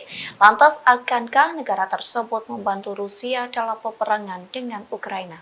Sekutu baru tak terduga dari Rusia yang dimaksud adalah negara Eritrea. Bahkan Putin telah bertemu dengan Presiden Eritrea yakni Isaias Afwerki pada Rabu 31 Mei 2023. Adapun untuk pertama kalinya Isaias Afwerki rela pergi ke Rusia dan bertemu dengan Vladimir Putin. Dalam pertemuan tersebut dikabarkan keduanya membahas prospek hubungan antar dua negara. Kremlin mengatakan Putin dan Isaias membahas di segala bidang, termasuk masalah yang paling mendesak dalam agenda regional dan internasional. Bahkan seusai pertemuan tersebut, keduanya telah menandatangani beberapa kesepakatan antar pemerintah. Sementara sebelumnya, Menteri Luar Negeri Rusia Sergei Lavrov terlebih dahulu mengunjungi Eritrea. Kunjungan itu telah dilakukan pada Januari 2023 silam. Pada pertemuan tersebut, Afwerki dan Lavrov membahas perubahan radikal dalam situasi internasional. Keduanya pun juga membahas soal arah utama pengembangan hubungan antara Rusia dengan Eritrea. Уважаемый господин президент, уважаемые коллеги, друзья, мы очень рады приветствовать вас в России. Работает? Перевод есть? Отлично. Это ваш первый официальный визит в нашу страну. Уважаемый господин президент, на днях Эритрея отмечала 30-летие своей независимости. И это совпадает с датой установления наших дипломатических отношений между нашими странами. Позвольте вас с этим поздравить, поблагодарить вас за то, что за эти годы, за время вашего руководства страной, отношения между нашими странами развиваются и укрепляются. Ukraina kembali mengalami kerugian lantaran kehilangan pos komando angkatan bersenjatanya. Hal itu dikarenakan Rusia kembali menghancurkan markas tentara Ukraina. Kali ini Rusia melakukan penyerangan menggunakan roket peluncuran ganda, yakni MLRS. Klaim tersebut disampaikan oleh Kepala Pusat Pers Pengelompokan yakni Oleg Chekov yang mengatakan penyerangan itu terjadi di Trudoyov ke arah Zaporozhia. Tak hanya itu, penembak jitu Rusia juga berhasil menghancurkan kelompok pengintai Ukraina. Serangan itu dilakukan menggunakan sistem penyembur api berat TOS-1 Solsepek. Selain penembak jitu Ukraina, TOS-1 Solsepek juga menghantam dua benteng militan. Adapun dua benteng militan itu berada di area Stepovoe dan Privolnoye. Oleg Chekov mengatakan beberapa titik penempatan Ukraina juga dihantam oleh artileri self-propelled Gostivka milik Rusia. Beberapa titik yang dimaksud yakni Poltavka dan Malaya Tokmatska. Di satu sisi, Ukraina belum memberikan penjelasan terkait kerugian yang dialami oleh komando pasukannya. Думают, ехать, не ехать, надо ехать. Победа за нами. Ахмат, сила! Pasukan Rusia mengklaim telah menguasai kota Bakhmut, Ukraina. Kini giliran pasukan Chechnya yang bersiap memulai pertempuran baru di wilayah Donetsk. Akankah wilayah Donetsk bernasib sama seperti kota Bakhmut? Pemimpin Chechnya Ramzan Kadyrov menyampaikan pasukannya sedang mempersiapkan peperangan baru. Pernyataan itu disampaikan Kadyrov seusai tentara bayaran Rusia mengumumkan penarikan pasukan di kota Bakhmut. Kadyrov mengaku pasukan Chechnya mendapat perintah baru, adapun perintah itu soal tanggung jawab merebut wilayah di Republik Rakyat Donetsk. Nantinya pasukan Chechnya mulai aktif di zona perang untuk membebaskan sejumlah area. Sejauh ini Kadyrov mengaku dirinya sedang mempersiapkan serangan yang akan dilancarkan pasukannya. Terlebih pasukan Chechnya mendapat dukungan dari Kementerian Pertahanan Rusia dan staf umum Angkatan Bersenjata Rusia. Hal itu dibuktikan dengan pemberian data, informasi, hingga senjata. Berbekal itulah Kadyrov telah menyusun strategi untuk bergerak maju di Donetsk. Diketahui sebelumnya, grup Wagner mengumumkan penarikan pasukannya mulai 24 Mei hingga 1 Juni. Dengan keberhasilan Bakhmut direbut, kepala grup Wagner yakni Yevgeny Prigozhin memberikan garda depan perang ke pasukan Rusia. Я сам знаешь, Как ты к этому решению пришел? повалим, они планы рвут и безнаказанными остановиться. Так нельзя. Каждый мусульманин должен с этим воевать. Ахмат, сила, Аллаху Акбар. Я сам с Южно-Сахалинска, еду уже третий раз через Ахмат. Хочу пожелать всем нашим ребятам остальным, которые еще думают, ехать, не ехать, надо ехать. Победа за нами. Ахмат, сила! 我也不假就对别人讲，但我家保护不会笑啊。 Ребята проходят высшую подготовку в Российском университете спецназа. Если эти ребята прибудут туда, я не советую пробовать связываться с этими ребятами. Любая задача, поставленная в боевой части спорта героя Северного Кадырова, будет исполнена 100%. Мать-сила, Kementerian Pertahanan Rusia mengakui serangan militer baru-baru ini di Ukraina menargetkan pusat pengambilan keputusan yang terlibat dalam merencanakan serangan teroris. Pasalnya, menurut Kemhan Rusia pada Selasa 30 Mei, kegiatan teroris dilakukan di bawah bimbingan langsung dari Badan Intelijen Barat. Diketahui Angkatan Bersenjata Rusia melakukan serangan pada siang hari. Militer tidak mengungkapkan jumlah pasti pusat yang ditargetkan atau secara eksplisit menyebutkannya. Mereka hanya menyatakan semua target yang ditunjuk telah berhasil dihantam. Kemudian pada hari itu, Presiden Rusia Vladimir Putin mengkonfirmasi markas besar Direktorat Intelijen Utama Militer Ukraina telah diserang. Guru Ukraina telah membangun kecurigaan terutama karena beberapa wawancara dengan outlet berita asing dan domestik yang diberikan oleh pimpinannya Kirill Budanov. Kepala Intel Ukraina itu telah membuat pernyataan yang semakin agresif baru-baru ini. Ia mengklaim keterlibatannya dalam sejumlah serangan di tanah Rusia. Awal bulan ini misalnya ia berjanji untuk terus menghabisi orang Rusia dimanapun di muka dunia ini sampai kemenangan penuh Ukraina tercapai. Tak lama kemudian ia mengaku bertanggung jawab atas pembunuhan banyak tokoh masyarakat Rusia. Meskipun Budanov tidak memberikan nama pastinya, ia menyatakan telah mendapatkan banyak nama, termasuk tokoh publik dan media. Sebelumnya diberitakan bulan ini 2 pesawat tak berawak dicegat di atas Kremlin. Namun serangan pada Selasa adalah pertama kalinya kendaraan udara tak berawak menghantam daerah pemukiman Moskow, di mana ratusan kilometer dari garis depan Ukraina. Wali kota Moskow, Sergei Sobyanin, mengatakan 2 orang dirawat namun tidak menderita luka serius. Penghuni bangunan yang rusak akibat serangan itu juga dievakuasi sementara. Di Jalan Provso Yusnaya, sebuah bangunan tempat tinggal dengan jendela yang pecah ditutup oleh polisi. Warga Moskow mengatakan bahwa sebuah pesawat tak berawak juga menabrak sebuah apartemen di lantai 14 sebuah gedung tinggi di Leninsky Prospect tetapi tidak meledak. Kementerian Pertahanan Rusia mengatakan bahwa 8 drone dikerahkan Ukraina dalam serangan itu. Namun 5 diantaranya jatuh dan 3 lainnya berhasil dinonaktifkan. Gubernur wilayah Krasnodar, Veniamin Kondrativ, menyebut sebuah drone Ukraina memicu kebakaran di kilang minyak di selatan Rusia. Menurutnya penembakan menghantam sebuah kota Rusia dekat perbatasan untuk ketiga kalinya dalam seminggu dan merusak bangunan serta membakar kendaraan.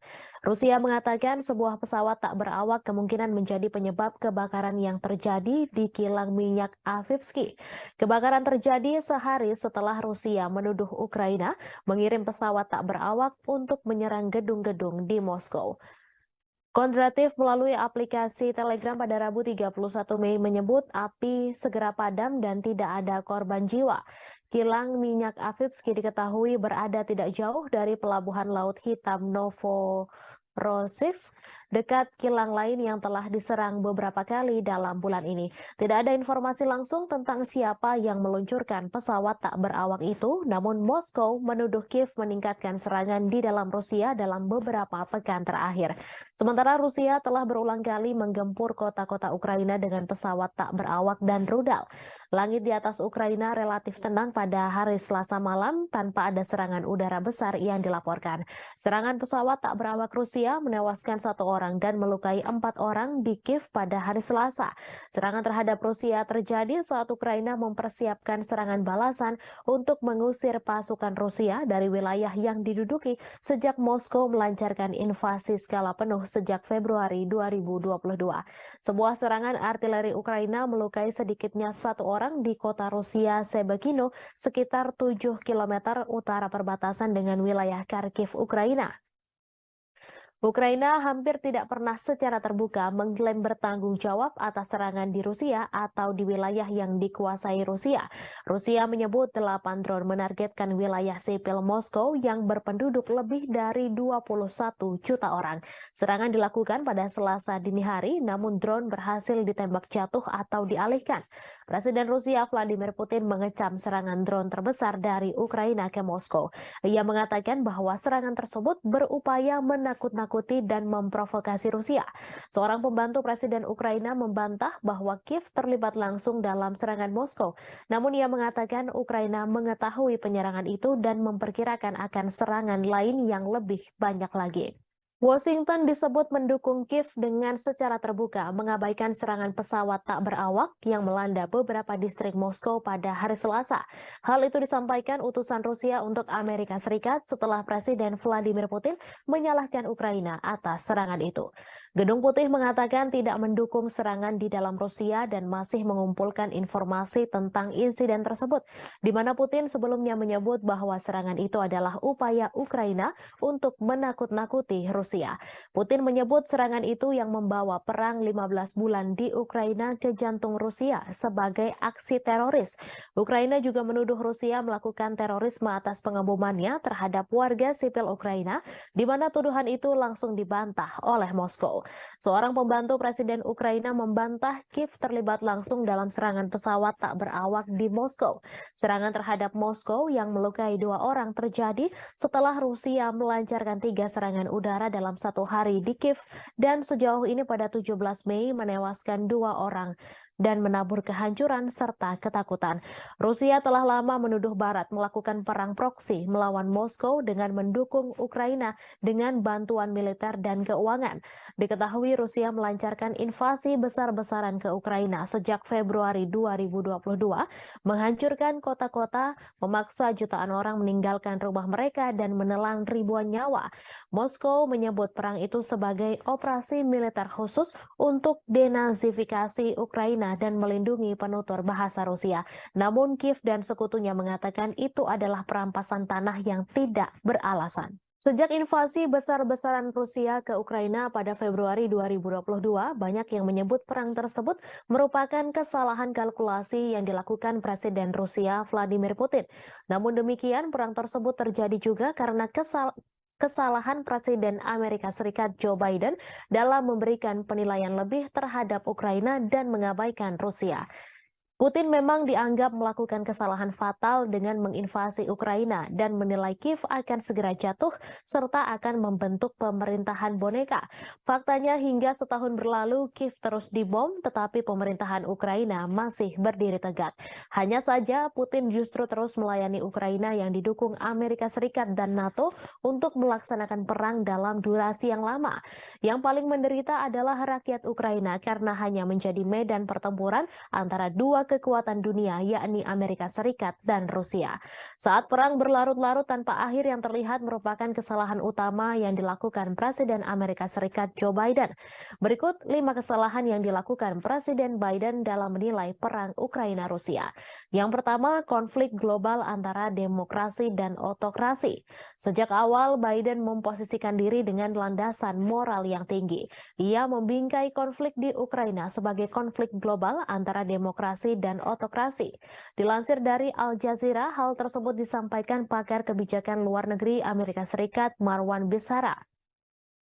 Namun demikian, Douglas Brinkley, seorang sejarawan kepresidenan di Rice University mengatakan Biden tetap bersemangat dan tangguh. Itu mengacu pada perjuangan mantan presiden untuk menanggapi invasi Soviet ke Afghanistan pada 1979. Yang kedua, meremehkan nasionalisme Rusia. Biden meremehkan kekuatan nasionalisme Rusia dan menolak ketakutan Moskow akan ekspansi NATO ke perbatasannya sebagai alasan tak berdasar untuk imperialisme Rusia. Beberapa bulan menjelang perang, Biden merusak upaya untuk mengimplementasikan perjanjian Minsk yang ditandatangani pada 2014 dan 2015 untuk mengakhiri konflik di wilayah Donbas.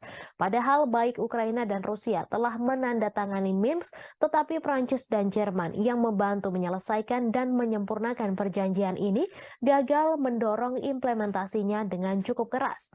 Yang ketiga, meremehkan ketahanan militer Rusia. Biden juga meremehkan ketahanan militer Rusia bertaruh pada Ukraina yang mampu mengalahkannya. Biden beranggapan Ukraina sama seperti Afghanistan yang mengalahkan Uni Soviet dengan bantuan dari Amerika Serikat.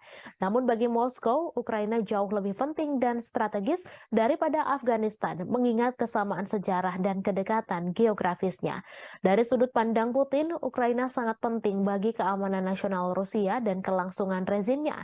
Jelas ia lebih suka menghancurkannya daripada melihatnya bergabung dengan aliansi Barat. Selama setahun pertama perang, kemunduran Rusia dari Kiev ke Kharkiv menunjukkan tekad dan ketahanan Ukraina. Namun gelombang perang mulai berubah tahun ini.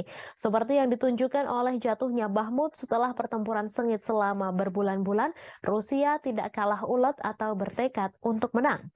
Yang keempat, melebih-lebihkan kemampuan perang Ukraina. Biden juga melebih-lebihkan kemampuan perang Ukraina. Perang sejauh ini telah dilakukan secara konvensional di wilayah Ukraina. Kemunduran ini tidak menghalangi Amerika Serikat dan sekutunya untuk meningkatkan bantuan militer kepada Ukraina. Pada 19 Mei lalu, pertemuan negara-negara G7 yang dipimpin Amerika Serikat di Hiroshima berjanji untuk memperbarui komitmen mereka untuk memberikan dukungan finansial, kemanusiaan, militer, dan diplomatik yang dibutuhkan Ukraina selama diperlukan. Apa yang dimulai dengan pengiriman amunisi ke Ukraina diperluas untuk memasok artileri dan tank Amerika dan Jerman, sistem pertahanan Patriot, dan drone yang memungkinkan Ukraina melakukan perlawanan ke wilayah Rusia. Baru-baru ini, Amerika Serikat telah menyetujui pengiriman jet tempur F-16 ke Ukraina untuk menantang superioritas udara Rusia. Moskow telah memperingatkan bahwa menyediakan Kiev dengan pesawat ini akan menyebabkan eskalasi yang berbahaya. Yang kelima, salah kalkulasi sanksi bagi Rusia. Sama seperti Putin yang meremehkan persatuan Barat dalam mendukung Ukraina, Biden juga meremehkan ketidakpedulian dunia lainnya terhadap dampak perang tersebut. Saat seluruh dunia terus berdagang dengan Rusia, sanksi Barat gagal mengubah perhitungan Moskow. Skenario suram telah memaksa Biden beralih ke rencana kompleks untuk menghukum Rusia secara ekonomi dan menunjukkan bahaya pemerintahan otoriter yang menjungkir balikan demokrasi tetangga. Seperti diungkapkan Do Bando, pakar luar negeri dari Cato Institute, bahwa meskipun perang Rusia-Ukraina mungkin merupakan konflik terburuk di Eropa sejak Perang Dunia II, hal ini bukanlah yang terburuk di seluruh dunia. Konflik yang jauh lebih dahsyat telah terjadi di seluruh dunia berkembang karena dampak perang Ukraina tersebut. Perang Rusia dan Ukraina terus mencapai dinamika terbaru. Meski memiliki ukuran persenjataan yang lebih kecil, Ukraina dilaporkan telah menjatuhkan serangan yang menekan tentara Moskow. Di balik taktik serangan Ukraina, Kiev nyatanya menggunakan strategi yang mirip dengan kelompok teroris ISIS. Hal ini terlihat dari bagaimana Ukraina mengunggah video yang berisi kekejaman untuk menggugah emosi, di mana hal ini serupa dengan ISIS. Kelompok teror itu mendorong video yang canggih dan kadang menampilkan kekerasan sebagai bagian dari kampanye perekrutan yang lebih luas. Mereka juga mendistribusikan rekaman yang menarik secara emosional untuk memangsa identitas target yang lemah. Dilansir dari Newsweek, bagi Ukraina, motivasi di balik pembuatan video dari adegan medan perang adalah menarik cukup banyak pemirsa secara global untuk memastikan bahwa perjuangan negara melawan Rusia tidak dilupakan. Hal ini juga membuktikan bahwa dukungan keuangan dan militer Barat untuk Kiev belum dan tidak akan sia-sia. Menurut salah satu pembuat video asal Ukraina, Konstantin Kalnovsky, Kiev menggunakan teknologi yang cukup mumpuni seperti drone untuk menggambarkan situasi kengerian serangan Rusia. Video itulah yang kemudian membuat Ukraina mendapatkan begitu banyak dukungan. Ukraina nyatanya juga memiliki pasukan khusus pembuat video grafis yang bernama Serigala Putih. Mereka merilis video sepanjang konflik yang menunjukkan bagaimana pasukannya berhasil menghancurkan target Rusia termasuk tank. Salah satu klip yang ditweet oleh Dinas Keamanan Ukraina, SBU, pada bulan Maret menunjukkan pandangan udara dari kendaraan militer yang meledak setelah dihantam dari atas. Sean Houston, seorang profesor propaganda di Military College of South Carolina, mengatakan kepada Newsweek bahwa klip tersebut adalah contoh bagus dari gamifikasi video pertempuran dan kualitas yang tumpang tindih antara video game dan rekaman kehidupan nyata yang terkait dengan teknik video yang digunakan oleh ISIS. Ukraina masih berbuntut konflik mengerikan. Setelah Rusia menyerang Kiev, giliran muncul serangan ke Moskow. Rusia menuduh Ukraina sebagai penyerang Moskow dan Vladimir Putin menyebut hal itu sebagai tindakan terorisme. Menurut Putin, Ukraina berusaha mengintimidasi Rusia, warga Rusia, dan menyerang bangunan-bangunan tempat tinggal. Otoritas Rusia mengklaim 8 drone yang menargetkan wilayah sipil dan merusak atap gedung apartemen 8 lantai, 4 rumah warga, sebuah sekolah, dan beberapa tempat lainnya. Ia terjadi pada malam hari ketika sebagian besar penduduk Kiev tertidur lelap. Sirine meraung-raung di seluruh ibu kota Ukraina, membangunkan penduduk yang telah menghadapi perang selama 15 bulan. Mereka menyesuaikan rutinitasnya demi menghadapi kampanye udara terbaru Rusia. Dilansir Kompas.com dari Associated Press, dalam eskalasi serangan Rusia baru-baru ini, Olha Buchno, seorang petugas kebersihan, berdoa setiap malam. Di samping tempat tidurnya ada tas berisi barang-barang penting seperti dokumen, makanan kering, dan air. Mendengar bunyi alarm, ia berlari ke bawah ke ruang bawah tanah gedungnya dan berlindung. Hampir 2 minggu lalu, puing-puing dari rudal yang ditembak jatuh mendarat di atap sebuah gedung di sebelahnya di distrik Darnitsia, Kiev, menyebabkan kebakaran besar. Ia menangis sambil ketakutan setiap malamnya, membayangkan kemungkinan buruk yang bisa terjadi jika alarm sudah berbunyi. Mereka membayangkan pengungsian, terjebak di bawah reruntuhan, dan terbunuh. Yang lain bersikap apatis berbaring terjaga di tempat tidur saat suara ledakan memantul melintasi langit. Diketahui dalam sebulan terakhir ketika serangan udara Rusia meningkat menjadi serangan hampir setiap malam, kebanyakan orang mengeluh sulit tidur. Rusia meluncurkan gelombang serangan lain ke Kiev pada dini hari Senin menggunakan kombinasi drone dan rudal jelajah. Lebih dari 40 target udara dijatuhkan dalam serangan malam hari ke-15 di ibu kota pada bulan Mei. Saat siang hari, puing-puing yang berjatuhan menembus atap bangunan tempat tinggal di distrik Potlis, tetapi tidak ada laporan mengenai korban. Seringkali ledakan adalah suara dari sistem pertahanan udara Ukraina yang berhasil menargetkan rudal dan drone mematikan yang dikirim Rusia ke Ukraina. Rusia melancarkan pengeboman yang sangat intens, mengirimkan 18 rudal ke arah Ukraina, 14 diantaranya menargetkan Kiev menurut juru bicara Angkatan Udara Ukraina. Ukraina mengklaim pihaknya telah menembak jatuh 6 rudal hipersonik Kinzhal pada malam itu. Yevgeny Prigozhin, bos kelompok tentara bayaran Rusia Wagner Group, mendesak jaksa untuk menyelidiki kejahatan oleh pejabat-pejabat senior pertahanan negeri beruang merah selama invasi di Ukraina. Prigozhin melayangkan desakan itu melalui surat ke pihak berwenang. Dalam surat itu, ia mengeluhkan operasi khusus militer atau SMO Rusia di Ukraina. Sebagaimana dilansir Reuters, Prigozhin kemudian mengatakan surat-surat tersebut tidak untuk dipublikasikan. Dalam beberapa bulan belakangan, Prigozhin memang kerap mengkritik para pejabat pertahanan Rusia yang ia anggap tidak becus. Akibat ketidakbecusan itu, prajurit Rusia di medan tempur di Ukraina kewalahan dan bak kehilangan arah sementara nyawa terus berjatuhan. Sejumlah pengamat juga menganggap pasukan militer Rusia di Ukraina tidak becus. Beberapa pakar menilai pasukan Wagner lah yang selama ini membuat Rusia dapat bertahan di Ukraina. Namun Wagner sudah menarik pasukannya dari medan tempur di Ukraina. Mereka menyerahkan posisi tempur kepada tentara Rusia. Setelah penarikan pasukan itu, muncul desas-desus bahwa Prigozhin berencana melancarkan kudeta di Rusia. Meski demikian, Prigozhin langsung membantah tudingan tersebut. Ia mengklaim Wagner tak memiliki pasukan yang cukup untuk melancarkan kudeta. Ia malah menuduh balik Menteri Pertahanan Rusia Sergei Shoigu lah yang sebenarnya mampu menggelar kudeta mengingat personel pasukannya begitu banyak. Rusia akan mengevakuasi ratusan anak dari desa-desa di Belgorod karena pengeboman yang intensif di perbatasan Rusia dan Ukraina tersebut. Kremlin menganggap situasi di Belgorod saat ini mengkhawatirkan. Diketahui Rusia mulai menghadapi rentetan serangan intensif di perbatasan termasuk Belgorod. Evakuasi ini dilakukan di daerah perbatasan yang paling terkena dampak. Gubernur Belgorod Vyacheslav Gladkov mengatakan situasi memburuk di desa Sebekino yang dihantam roket pada Rabu 31 Mei pukul 3:15 waktu setempat. Ia mengatakan 300 anak pertama di wilayah terdampak di Belgorod akan dibawa ke Voronezh, sebuah kota sekitar 250 km lebih jauh ke Rusia.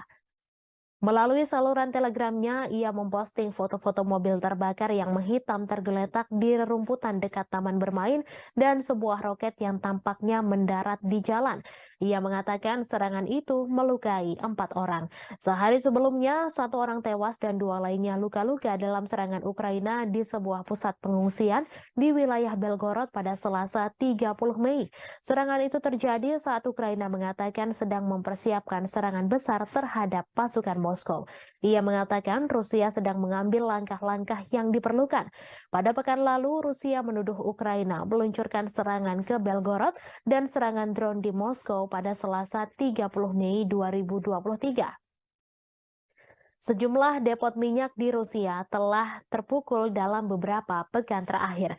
Pada Rabu 31 Mei, pihak berwenang di wilayah Krasnodar Selatan Rusia mengatakan sebuah drone menghantam kilang minyak Elsky. Krasnodar telah dihantam drone 2 kali sejak awal Mei 2023. Rusia juga menuduh Ukraina meluncurkan 8 serangan drone ke Moskow pada Selasa 30 Mei. Serangan itu menyebabkan kerusakan pada bangunan apartemen. Warga Rusia dari 2 blok apartemen dievakuasi setelah serangan tersebut. Pasukan Rusia telah menghancurkan kapal perang Ukraina terakhir di pelabuhan Odessa. Kementerian Pertahanan Rusia mengungkapkan kabar tersebut pada Rabu 31 Mei. Kapal perang Yuri Olefirenko diklasifikasikan sebagai korvet dan beroperasi dengan Angkatan Laut Ukraina. Kapal perang itu dibangun pada akhir 1990-an di Rusia, tetapi kemudian dipindahkan ke Ukraina setelah runtuhnya Uni Soviet. Kapal tersebut telah mengalami beberapa modernisasi selama bertahun-tahun, termasuk perombakan besar-besaran pada tahun 2016.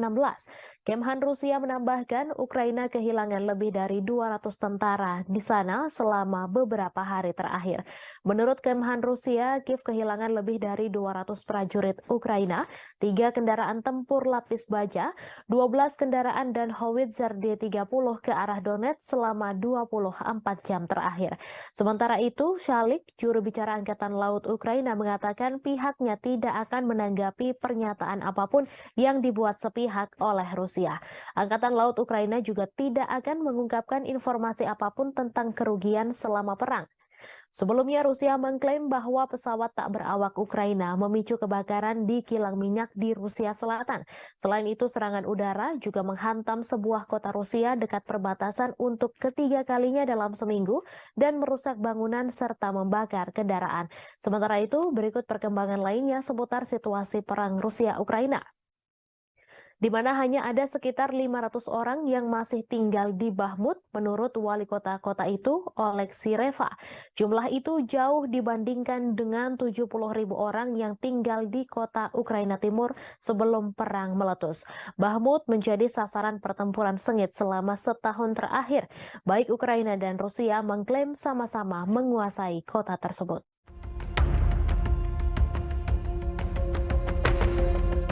Pasukan Rusia mengklaim telah menghancurkan kapal perang besar terakhir yang dimiliki oleh Ukraina. Serangan tersebut dilancarkan Rusia pada Senin 29 Mei di Pelabuhan Odessa di Laut Hitam. Dalam rilis Kementerian Pertahanan, kapal perang besar Angkatan Laut Ukraina ini dihancurkan dengan serangan presisi tinggi Angkatan Udara Rusia. Di tempat berlabuhnya kapal tersebut, kapal perang terakhir Angkatan Laut Ukraina ini bernama Yuri Olefirenko. Hanya saja Ukraina membantah kapal perang terakhir telah dihancurkan pasukan Putin. Hal ini ditegaskan oleh juru bicara Angkatan Laut Ukraina, Oleh Kalik, yang meminta sumber Rusia yang membicarakan hancurnya Olefirenko tak diperhatikan dan diperdulikan. Namun pasukan militer Ukraina membenarkan adanya serangan udara yang menyebabkan kebakaran dan telah merusak infrastruktur di Pelabuhan Odessa. Yuri Olefirenko adalah kapal pendarat berukuran sedang untuk pasukan dan kendaraan. Presiden Ukraina Volodymyr Zelensky sendiri mengoperasikan versi pembaruan dari kapal tersebut pada awal Juni 2022 lalu.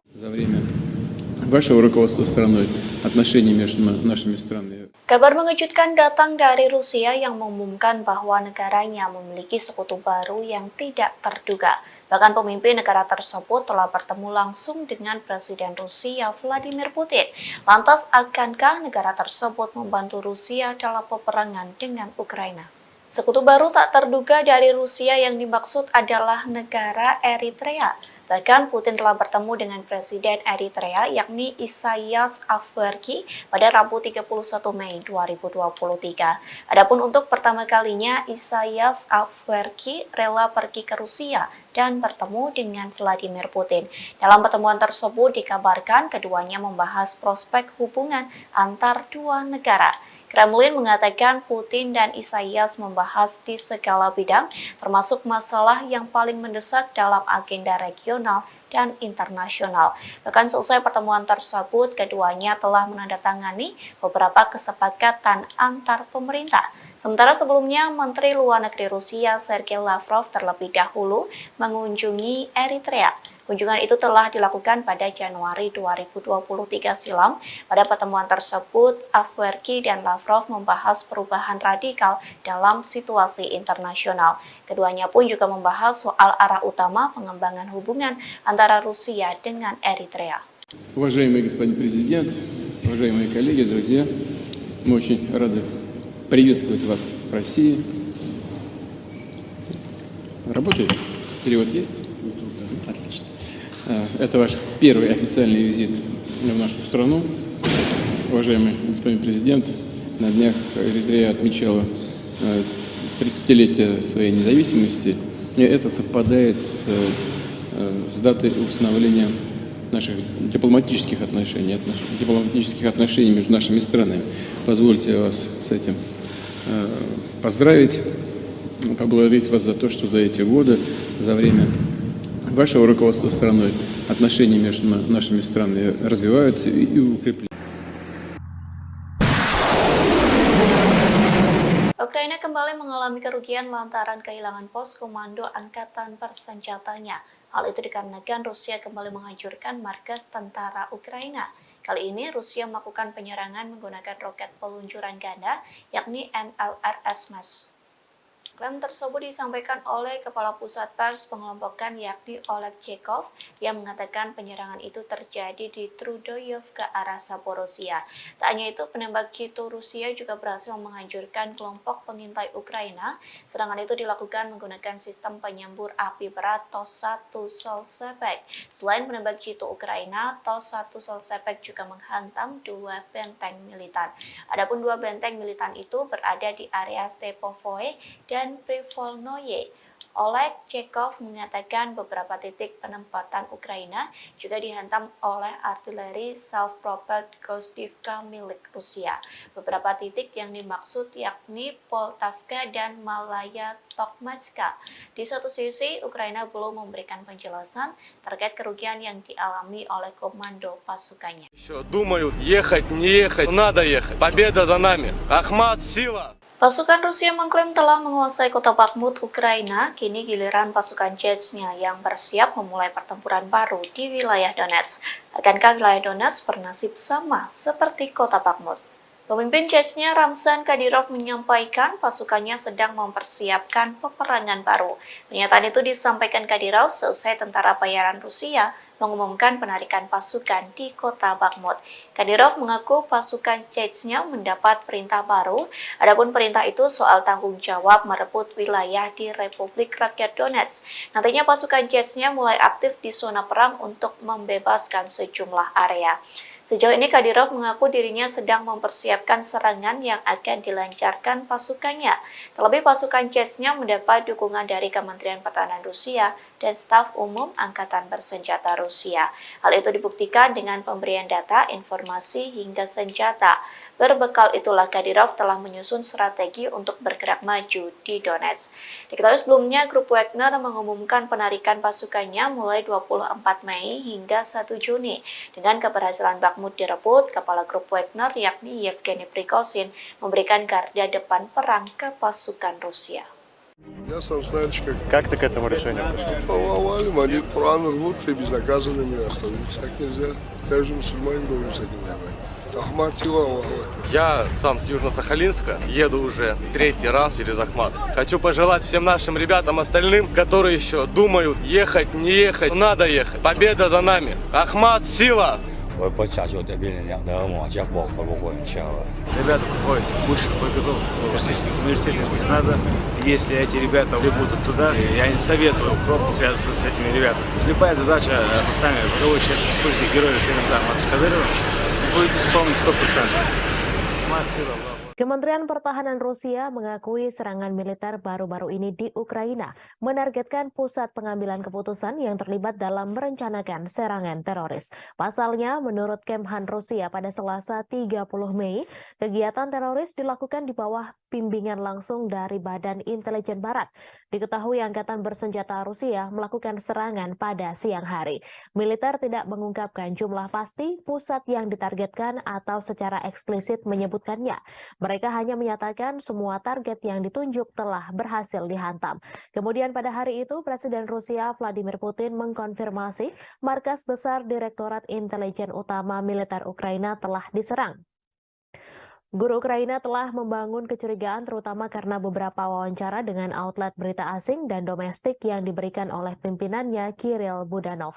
Kepala Intel Ukraina itu telah membuat pernyataan yang semakin agresif baru-baru ini.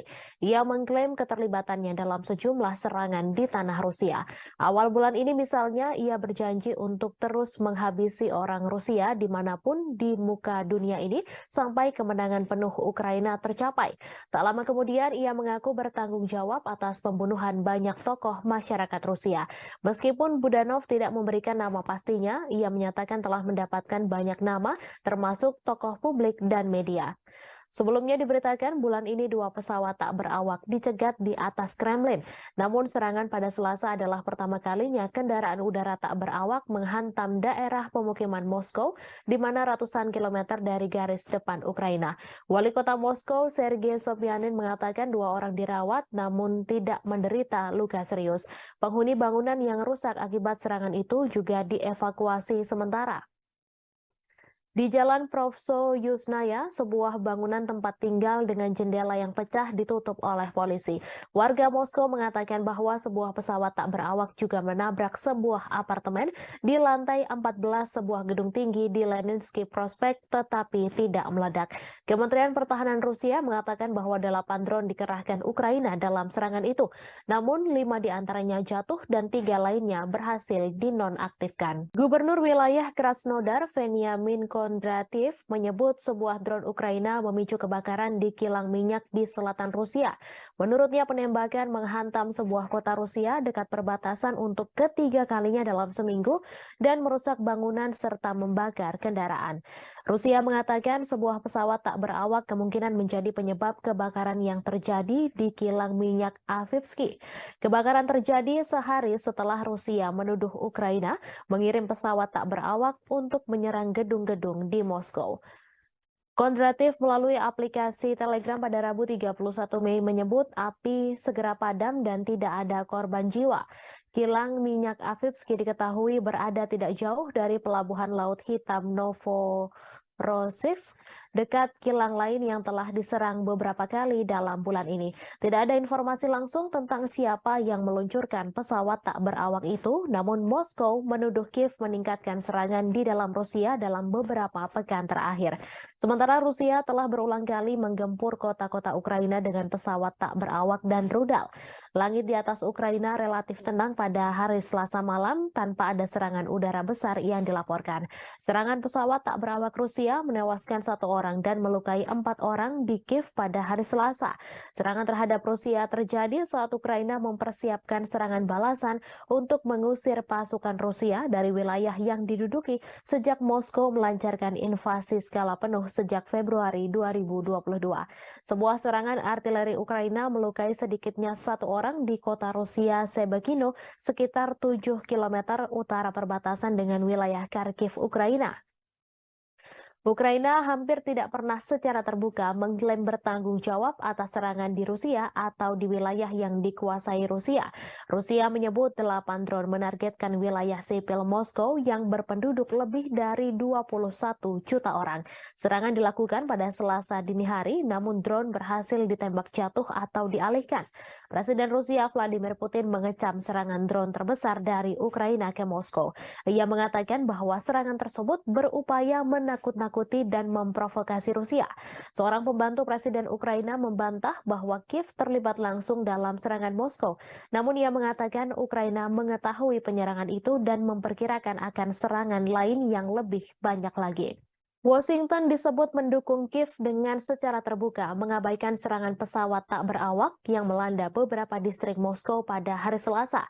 Hal itu disampaikan utusan Rusia untuk Amerika Serikat setelah Presiden Vladimir Putin menyalahkan Ukraina atas serangan itu.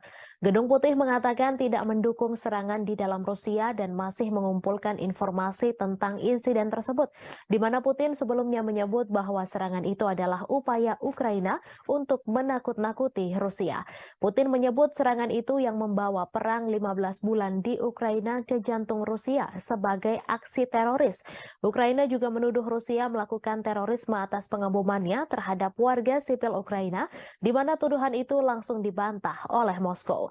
Seorang pembantu Presiden Ukraina membantah Kiev terlibat langsung dalam serangan pesawat tak berawak di Moskow. Serangan terhadap Moskow yang melukai 2 orang terjadi setelah Rusia melancarkan 3 serangan udara dalam 1 hari di Kiev dan sejauh ini pada 17 Mei menewaskan 2 orang dan menabur kehancuran serta ketakutan. Rusia telah lama menuduh Barat melakukan perang proksi melawan Moskow dengan mendukung Ukraina dengan bantuan militer dan keuangan.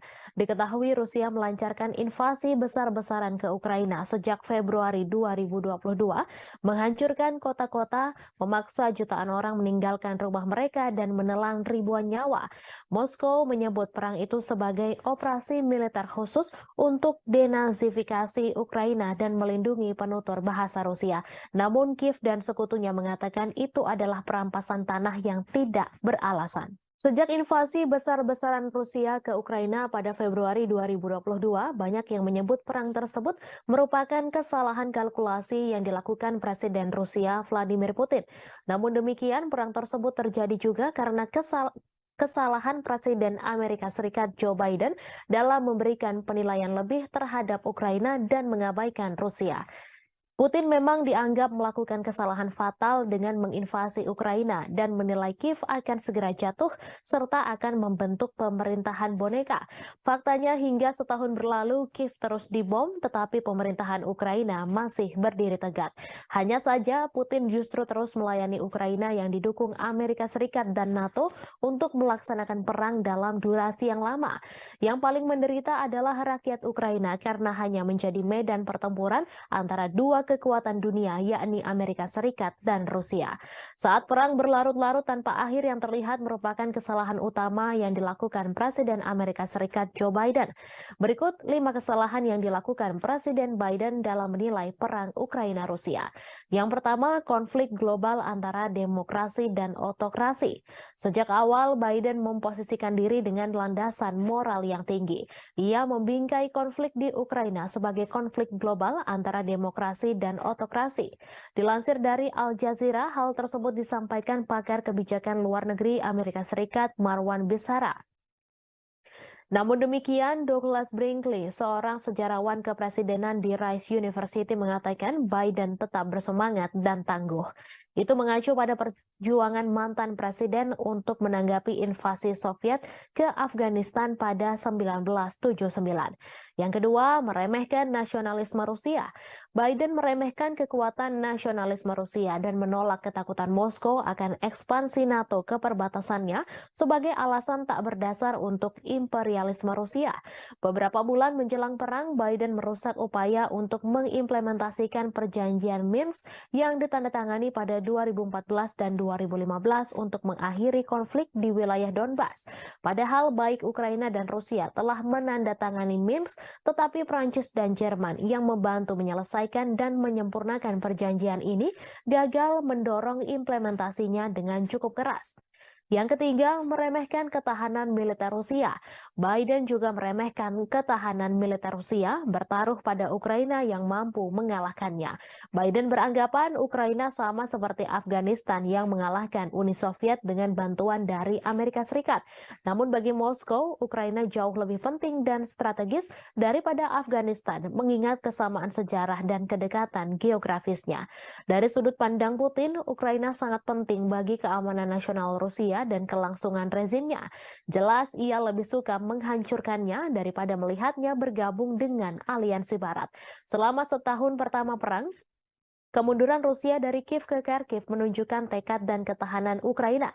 Namun gelombang perang mulai berubah tahun ini. Seperti yang ditunjukkan oleh jatuhnya Bakhmut setelah pertempuran sengit selama berbulan-bulan, Rusia tidak kalah ulet atau bertekad untuk menang. Yang keempat, melebih-lebihkan kemampuan perang Ukraina. Biden juga melebih-lebihkan kemampuan perang Ukraina. Perang sejauh ini telah dilakukan secara konvensional di wilayah Ukraina. Kemunduran ini tidak menghalangi Amerika Serikat dan sekutunya untuk meningkatkan bantuan militer kepada Ukraina. Pada 19 Mei lalu, pertemuan negara-negara G7 yang dipimpin Amerika Serikat di Hiroshima berjanji untuk memperbarui komitmen mereka untuk memberikan dukungan finansial, kemanusiaan, militer, dan diplomatik yang dibutuhkan Ukraina selama diperlukan. Apa yang dimulai dengan pengiriman amunisi ke Ukraina diperluas untuk memasok artileri dan tank Amerika dan Jerman, sistem pertahanan Patriot, dan drone yang memungkinkan Ukraina melakukan perlawanan ke wilayah Rusia. Baru-baru ini, Amerika Serikat telah menyetujui pengiriman jet tempur F-16 ke Ukraina untuk menantang superioritas udara Rusia. Moskow telah memperingatkan bahwa menyediakan Kiev dengan pesawat ini akan menyebabkan eskalasi yang berbahaya. Yang kelima, salah kalkulasi sanksi bagi Rusia. Sama seperti Putin yang meremehkan persatuan Barat dalam mendukung Ukraina, Biden juga meremehkan ketidakpedulian dunia lainnya terhadap dampak perang tersebut. Saat seluruh dunia terus berdagang dengan Rusia, sanksi Barat gagal mengubah perhitungan Moskow.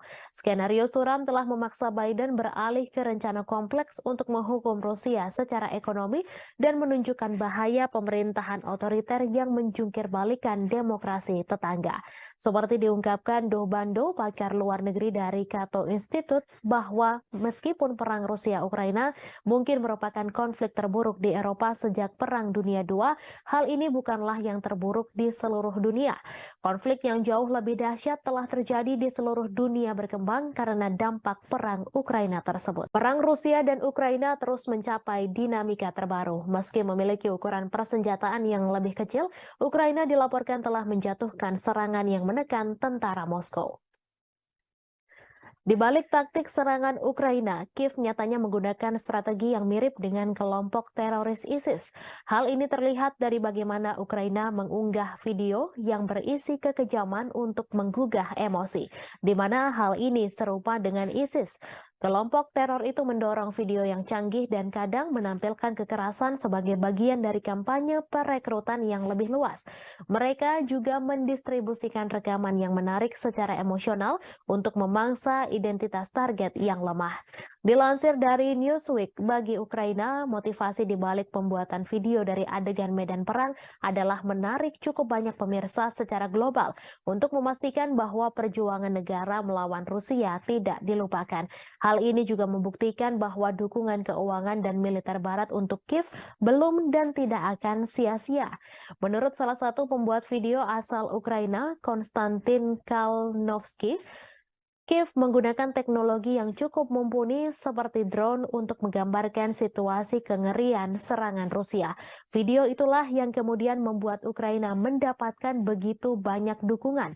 Ukraina nyatanya juga memiliki pasukan khusus pembuat video grafis yang bernama Serigala Putih. Mereka merilis video sepanjang konflik yang menunjukkan bagaimana pasukannya berhasil menghancurkan target Rusia termasuk tank. Salah satu klip yang ditweet oleh Dinas Keamanan Ukraina, SBU, pada bulan Maret menunjukkan pandangan udara dari kendaraan militer yang meledak setelah dihantam dari atas. Sean Houston, seorang profesor propaganda di Military College of South Carolina, mengatakan kepada Newsweek bahwa klip tersebut adalah contoh bagus dari gamifikasi video pertempuran dan kualitas yang tumpang tindih antara video game dan rekaman kehidupan nyata yang terkait dengan teknik video yang digunakan oleh ISIS. Ukraina masih berbuntut konflik mengerikan. Setelah Rusia menyerang Kiev, giliran muncul serangan ke Moskow. Rusia menuduh Ukraina sebagai penyerang Moskow dan Vladimir Putin menyebut hal itu sebagai tindakan terorisme. Menurut Putin, Ukraina berusaha mengintimidasi Rusia, warga Rusia, dan menyerang bangunan-bangunan tempat tinggal.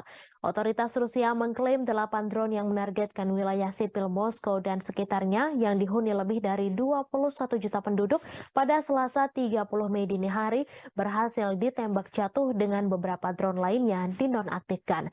Moskow yang merupakan ibu kota dari negara dengan kekuatan nuklir terbesar di dunia telah dilindungi oleh sistem peringatan dini yang ekstensif. Namun selesai rentetan serangan drone Ukraina, Putin menyatakan bahwa sistem pertahanan udara di sekitar Moskow akan diperkuat. Sementara itu, Ukraina membantah terlibat secara langsung dalam rentetan serangan drone yang menghujani ibu kota Moskow di Rusia.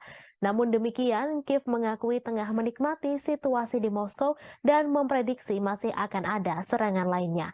Seperti dilansir Reuters pada Rabu 31 Mei, bantahan itu disampaikan oleh penasihat kepresidenan Ukraina, Mikhailo Podolyak saat berbicara dalam acara Breakfast Show. Dilansir Reuters pada Rabu 31 Mei terjadi serangan drone yang menghantam dan memicu kebakaran di sebuah kilang minyak Rusia bagian selatan. Rusia menuding Ukraina sebagai dalang serangan itu. Otoritas Rusia juga melaporkan sebuah serangan artileri Ukraina terhadap kota Sebekino yang berjarak hanya 7 km sebelah utara wilayah Kharkiv di Ukraina. Serangan itu tercatat sebagai serangan ketiga di wilayah perbatasan dalam sepekan terakhir. Gubernur setempat Vyacheslav Gladkov dalam pernyataan melaporkan sedikitnya 2 orang harus dirawat di rumah sakit akibat serangan itu. Gladkov juga menyebut serangan itu menghancurkan jendela-jendela bangunan dan merusak atap gedung apartemen 8 lantai, 4 rumah warga, sebuah sekolah, dan beberapa tempat lainnya. Ia terjadi pada malam hari ketika sebagian besar penduduk Kiev tertidur lelap. Sirine meraung-raung di seluruh ibu kota Ukraina, membangunkan penduduk yang telah menghadapi perang selama 15 bulan. Mereka menyesuaikan rutinitasnya demi menghadapi kampanye udara terbaru Rusia. Dilansir Kompas.com dari Associated Press, dalam eskalasi serangan Rusia baru-baru ini, Olha Buchno, seorang petugas kebersihan, berdoa setiap malam. Di samping tempat tidurnya ada tas berisi barang-barang penting seperti dokumen, makanan kering, dan air. Mendengar bunyi alarm, ia berlari ke bawah ke ruang bawah tanah gedungnya dan berlindung. Hampir 2 minggu lalu, puing-puing dari rudal yang ditembak jatuh mendarat di atap sebuah gedung di sebelahnya di distrik Darnitsia, Kiev, menyebabkan kebakaran besar. Ia menangis sambil ketakutan setiap malamnya, membayangkan kemungkinan buruk yang bisa terjadi jika alarm sudah berbunyi. Mereka membayangkan pengungsian, terjebak di bawah reruntuhan, dan terbunuh. Yang lain bersikap apatis berbaring terjaga di tempat tidur saat suara ledakan memantul melintasi langit. Diketahui dalam sebulan terakhir ketika serangan udara Rusia meningkat menjadi serangan hampir setiap malam, kebanyakan orang mengeluh sulit tidur. Rusia meluncurkan gelombang serangan lain ke Kiev pada dini hari Senin menggunakan kombinasi drone dan rudal jelajah.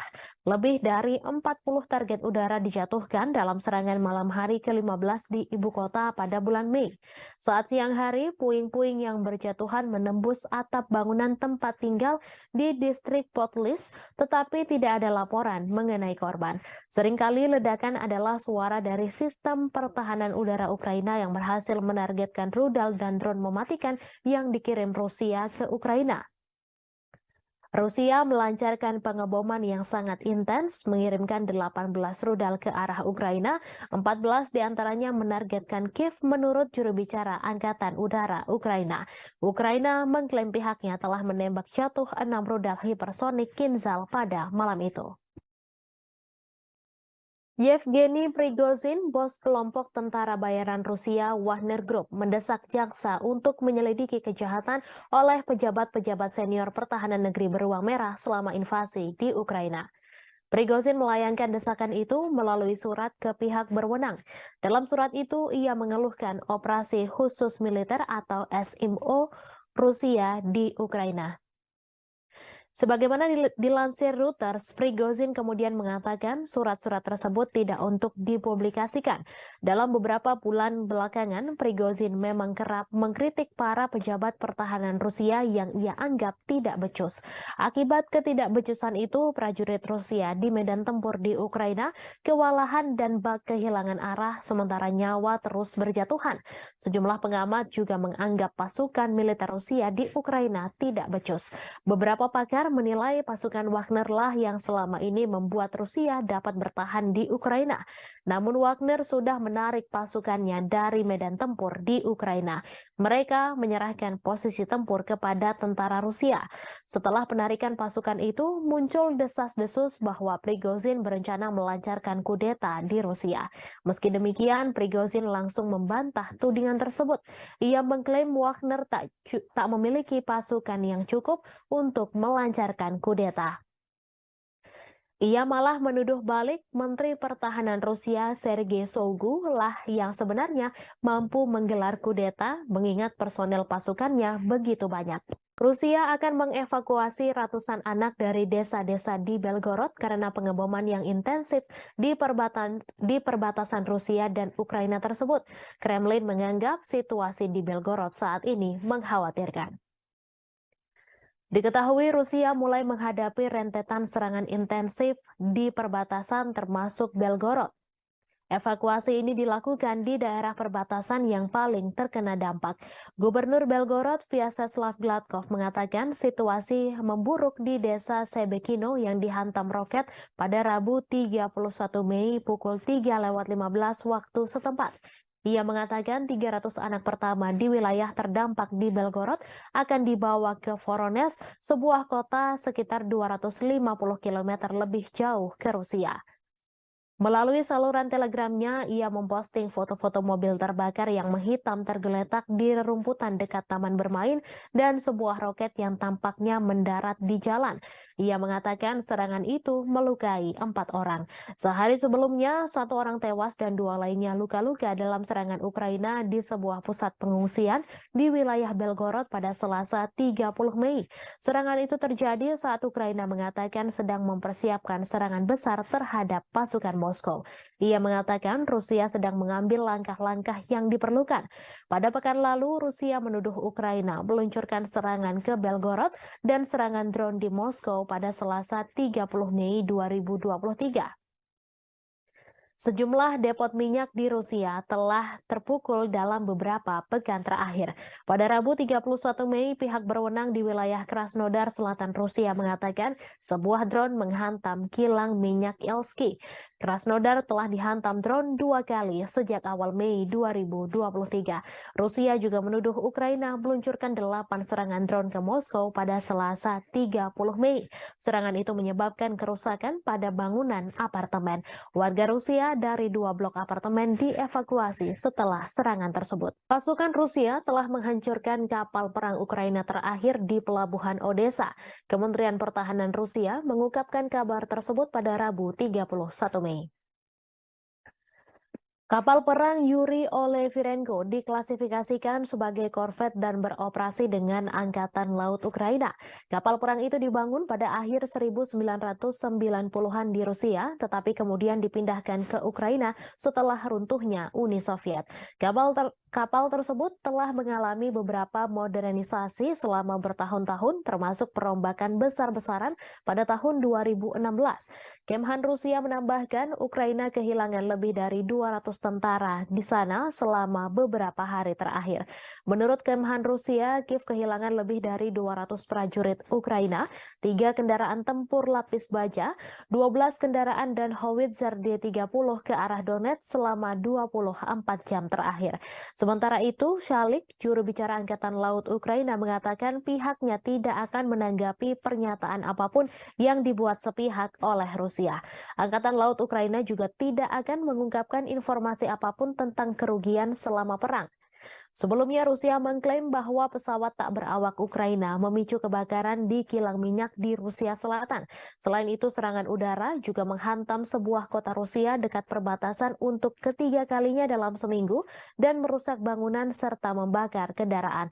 Sementara itu, berikut perkembangan lainnya seputar situasi perang Rusia-Ukraina, di mana hanya ada sekitar 500 orang yang masih tinggal di Bakhmut menurut wali kota itu, Oleksiy Reva.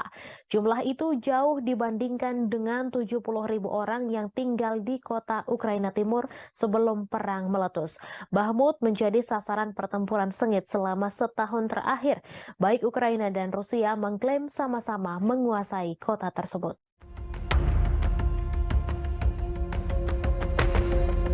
Pasukan Rusia mengklaim telah menghancurkan kapal perang besar terakhir yang dimiliki oleh Ukraina.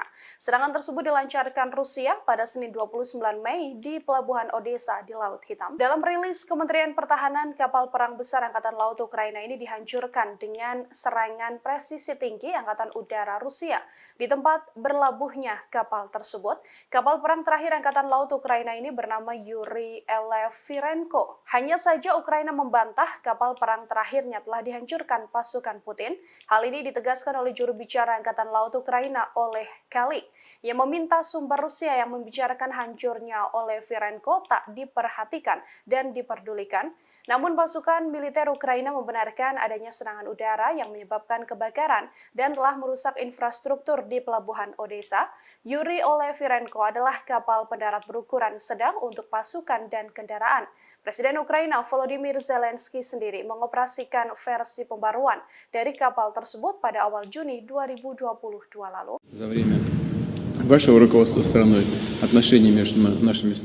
Kabar mengejutkan datang dari Rusia yang mengumumkan bahwa negaranya memiliki sekutu baru yang tidak terduga. Bahkan pemimpin negara tersebut telah bertemu langsung dengan Presiden Rusia Vladimir Putin. Lantas, akankah negara tersebut membantu Rusia dalam peperangan dengan Ukraina? Sekutu baru tak terduga dari Rusia yang dimaksud adalah negara Eritrea. Bahkan Putin telah bertemu dengan Presiden Eritrea yakni Isaias Afwerki pada Rabu 31 Mei 2023. Adapun untuk pertama kalinya Isaias Afwerki rela pergi ke Rusia dan bertemu dengan Vladimir Putin. Dalam pertemuan tersebut dikabarkan keduanya membahas prospek hubungan antar dua negara. Kremlin mengatakan Putin dan Isaias membahas di segala bidang, termasuk masalah yang paling mendesak dalam agenda regional dan internasional. Bahkan seusai pertemuan tersebut, keduanya telah menandatangani beberapa kesepakatan antar pemerintah. Sementara sebelumnya, Menteri Luar Negeri Rusia Sergei Lavrov terlebih dahulu mengunjungi Eritrea. Kunjungan itu telah dilakukan pada Januari 2023 silam. Pada pertemuan tersebut, Afwerki dan Lavrov membahas perubahan radikal dalam situasi internasional. Keduanya pun juga membahas soal arah utama pengembangan hubungan antara Rusia dengan Eritrea. Уважаемый господин президент, уважаемые коллеги, друзья, мы очень рады приветствовать вас в России. Работает? Перевод есть? Отлично. Это ваш первый официальный визит в нашу страну. Уважаемый господин президент, на днях Эритрея отмечала 30-летие своей независимости. И это совпадает с датой установления наших дипломатических отношений между нашими странами. Позвольте вас с этим поздравить, поблагодарить вас за то, что за эти годы, за время вашего руководства страной отношения между нашими странами развиваются и укрепляются. Ukraina kembali mengalami kerugian lantaran kehilangan pos komando angkatan bersenjatanya. Hal itu dikarenakan Rusia kembali menghancurkan markas tentara Ukraina. Kali ini Rusia melakukan penyerangan menggunakan roket peluncuran ganda, yakni MLRS-MES. Klaim tersebut disampaikan oleh Kepala Pusat Pers Pengelompokan yakni Oleg Chekov yang mengatakan penyerangan itu terjadi di Trudoyov ke arah Zaporozhia. Tak hanya itu, penembak jitu Rusia juga berhasil menghancurkan kelompok pengintai Ukraina. Serangan itu dilakukan menggunakan sistem penyembur api berat TOS-1 Solsebek. Selain penembak jitu Ukraina, TOS-1 Solsebek juga menghantam 2 benteng militan. Adapun 2 benteng militan itu berada di area Stepovoe dan Privolnoye. Oleg Chekov mengatakan beberapa titik penempatan Ukraina juga dihantam oleh artileri self-propelled Gostivka milik Rusia. Beberapa titik yang dimaksud yakni Poltavka dan Malaya Tokmatska. Di satu sisi, Ukraina belum memberikan penjelasan terkait kerugian yang dialami oleh komando pasukannya. Думают, ехать, не ехать, надо ехать. Победа за нами. Ахмат, сила! Pasukan Rusia mengklaim telah menguasai kota Bakhmut, Ukraina. Kini giliran pasukan Chechnya yang bersiap memulai pertempuran baru di wilayah Donetsk. Akankah wilayah Donetsk bernasib sama seperti kota Bakhmut? Pemimpin Chechnya Ramzan Kadyrov menyampaikan pasukannya sedang mempersiapkan peperangan baru.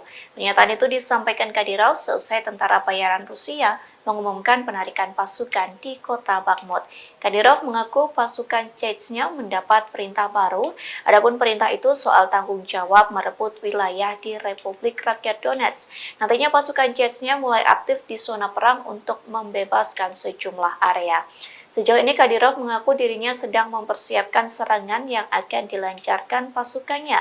Terlebih pasukan Chechnya mendapat dukungan dari Kementerian Pertahanan Rusia dan staf umum Angkatan Bersenjata Rusia. Hal itu dibuktikan dengan pemberian data, informasi, hingga senjata. Berbekal itulah Kadyrov telah menyusun strategi untuk bergerak maju di Donetsk. Diketahui sebelumnya, grup Wagner mengumumkan penarikan pasukannya mulai 24 Mei hingga 1 Juni. Dengan keberhasilan Bakhmut direbut, kepala grup Wagner yakni Yevgeny Prigozhin memberikan garda depan perang ke pasukan Rusia. Я сам знаю, Как ты к этому решению пришел? повалим, они Коран рвут и безнаказанными остановиться. Так нельзя. Каждый мусульманин должен с этим воевать. Ахмат сила, Аллаху Акбар. Я сам с Южно-Сахалинска, еду уже 3-й раз через Ахмат. Хочу пожелать всем нашим ребятам остальным, которые еще думают, ехать, не ехать, надо ехать. Победа за нами. Ахмат, сила! Ребята проходят высшую подготовку в Российском университете спецназа. Если эти ребята прибудут туда, я не советую пробовать связываться с этими ребятами. Любая задача, поставленная боевой части вспышки героя Селензара Кадырова, будет исполнена 100%. Ахмат, сила, Аллаху. Kementerian Pertahanan Rusia mengakui serangan militer baru-baru ini di Ukraina menargetkan pusat pengambilan keputusan yang terlibat dalam merencanakan serangan teroris. Pasalnya, menurut Kemhan Rusia pada Selasa 30 Mei, kegiatan teroris dilakukan di bawah bimbingan langsung dari Badan Intelijen Barat. Diketahui Angkatan Bersenjata Rusia melakukan serangan pada siang hari. Militer tidak mengungkapkan jumlah pasti pusat yang ditargetkan atau secara eksplisit menyebutkannya. Mereka hanya menyatakan semua target yang ditunjuk telah berhasil dihantam. Kemudian pada hari itu, Presiden Rusia Vladimir Putin mengkonfirmasi markas besar Direktorat Intelijen Utama Militer Ukraina telah diserang. Guru Ukraina telah membangun kecurigaan terutama karena beberapa wawancara dengan outlet berita asing dan domestik yang diberikan oleh pimpinannya Kirill Budanov. Kepala Intel Ukraina itu telah membuat pernyataan yang semakin agresif baru-baru ini. Ia mengklaim keterlibatannya dalam sejumlah serangan di tanah Rusia. Awal bulan ini misalnya ia berjanji untuk terus menghabisi orang Rusia dimanapun di muka dunia ini sampai kemenangan penuh Ukraina tercapai. Tak lama kemudian ia mengaku bertanggung jawab atas pembunuhan banyak tokoh masyarakat Rusia. Meskipun Budanov tidak memberikan nama pastinya, ia menyatakan telah mendapatkan banyak nama termasuk tokoh publik dan media. Sebelumnya diberitakan bulan ini 2 pesawat tak berawak dicegat di atas Kremlin. Namun serangan pada Selasa adalah pertama kalinya kendaraan udara tak berawak menghantam daerah pemukiman Moskow, di mana ratusan kilometer dari garis depan Ukraina. Wali kota Moskow, Sergei Sobyanin, mengatakan 2 orang dirawat namun tidak menderita luka serius. Penghuni bangunan yang rusak akibat serangan itu juga dievakuasi sementara. Di Jalan Provso Yusnaya, sebuah bangunan tempat tinggal dengan jendela yang pecah ditutup oleh polisi. Warga Moskow mengatakan bahwa sebuah pesawat tak berawak juga menabrak sebuah apartemen di lantai 14 sebuah gedung tinggi di Leninsky Prospect tetapi tidak meledak. Kementerian Pertahanan Rusia mengatakan bahwa 8 drone dikerahkan Ukraina dalam serangan itu. Namun 5 diantaranya jatuh dan 3 lainnya berhasil dinonaktifkan. Gubernur wilayah Krasnodar, Veniamin Kondrativ, menyebut sebuah drone Ukraina memicu kebakaran di kilang minyak di selatan Rusia. Menurutnya penembakan menghantam sebuah kota Rusia dekat perbatasan untuk ketiga kalinya dalam seminggu dan merusak bangunan serta membakar kendaraan. Rusia mengatakan sebuah pesawat tak berawak kemungkinan menjadi penyebab kebakaran yang terjadi di kilang minyak Avivsky. Kebakaran terjadi sehari setelah Rusia menuduh Ukraina mengirim pesawat tak berawak untuk menyerang gedung-gedung di Moskow. Kondrativ melalui aplikasi Telegram pada Rabu 31 Mei menyebut api segera padam dan tidak ada korban jiwa.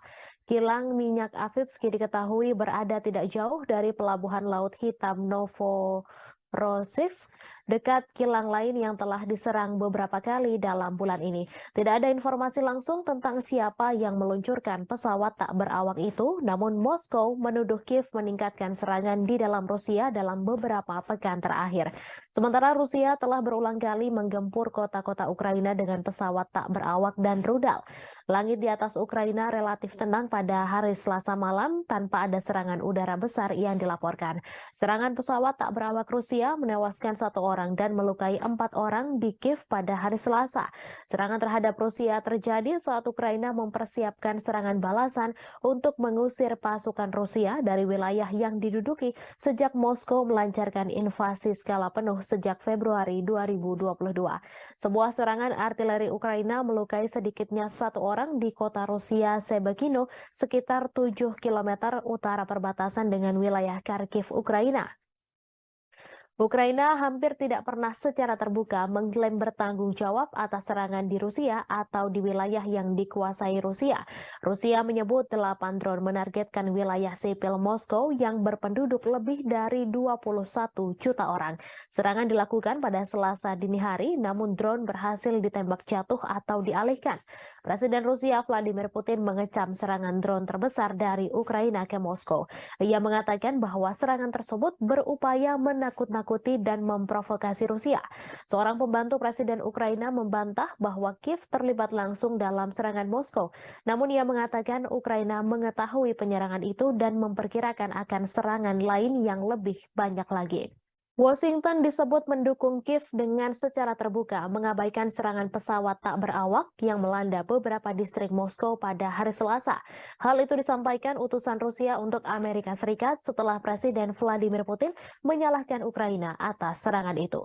Gedung Putih mengatakan tidak mendukung serangan di dalam Rusia dan masih mengumpulkan informasi tentang insiden tersebut, di mana Putin sebelumnya menyebut bahwa serangan itu adalah upaya Ukraina untuk menakut-nakuti Rusia. Putin menyebut serangan itu yang membawa perang 15 bulan di Ukraina ke jantung Rusia sebagai aksi teroris. Ukraina juga menuduh Rusia melakukan terorisme atas pengebomannya terhadap warga sipil Ukraina, di mana tuduhan itu langsung dibantah oleh Moskow. Seorang pembantu Presiden Ukraina membantah Kiev terlibat langsung dalam serangan pesawat tak berawak di Moskow. Serangan terhadap Moskow yang melukai 2 orang terjadi setelah Rusia melancarkan 3 serangan udara dalam 1 hari di Kiev dan sejauh ini pada 17 Mei menewaskan 2 orang. dan menabur kehancuran serta ketakutan. Rusia telah lama menuduh Barat melakukan perang proksi melawan Moskow dengan mendukung Ukraina dengan bantuan militer dan keuangan. Diketahui Rusia melancarkan invasi besar-besaran ke Ukraina sejak Februari 2022, menghancurkan kota-kota, memaksa jutaan orang meninggalkan rumah mereka dan menelan ribuan nyawa.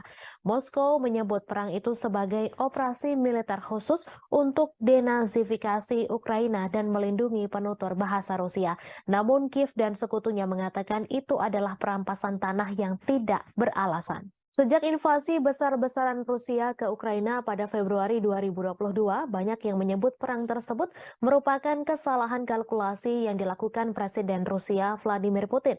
Namun demikian, perang tersebut terjadi juga karena kesalahan Presiden Amerika Serikat Joe Biden dalam memberikan penilaian lebih terhadap Ukraina dan mengabaikan Rusia. Putin memang dianggap melakukan kesalahan fatal dengan menginvasi Ukraina dan menilai Kiev akan segera jatuh serta akan membentuk pemerintahan boneka. Faktanya hingga setahun berlalu Kiev terus dibom tetapi pemerintahan Ukraina masih berdiri tegak. Hanya saja Putin justru terus melayani Ukraina yang didukung Amerika Serikat dan NATO untuk melaksanakan perang dalam durasi yang lama. Yang paling menderita adalah rakyat Ukraina karena hanya menjadi medan pertempuran antara dua kekuatan dunia yakni Amerika Serikat dan Rusia. Saat perang berlarut-larut tanpa akhir yang terlihat merupakan kesalahan utama yang dilakukan Presiden Amerika Serikat Joe Biden. Berikut 5 kesalahan yang dilakukan Presiden Biden dalam menilai perang Ukraina-Rusia. Yang pertama, konflik global antara demokrasi dan otokrasi. Sejak awal Biden memposisikan diri dengan landasan moral yang tinggi. Ia membingkai konflik di Ukraina sebagai konflik global antara demokrasi dan otokrasi. Dilansir dari Al Jazeera, hal tersebut disampaikan pakar kebijakan luar negeri Amerika Serikat Marwan Bisara. Namun demikian, Douglas Brinkley, seorang sejarawan kepresidenan di Rice University mengatakan Biden tetap bersemangat dan tangguh. Itu mengacu pada perjuangan mantan presiden untuk menanggapi invasi Soviet ke Afghanistan pada 1979. Yang kedua, meremehkan nasionalisme Rusia.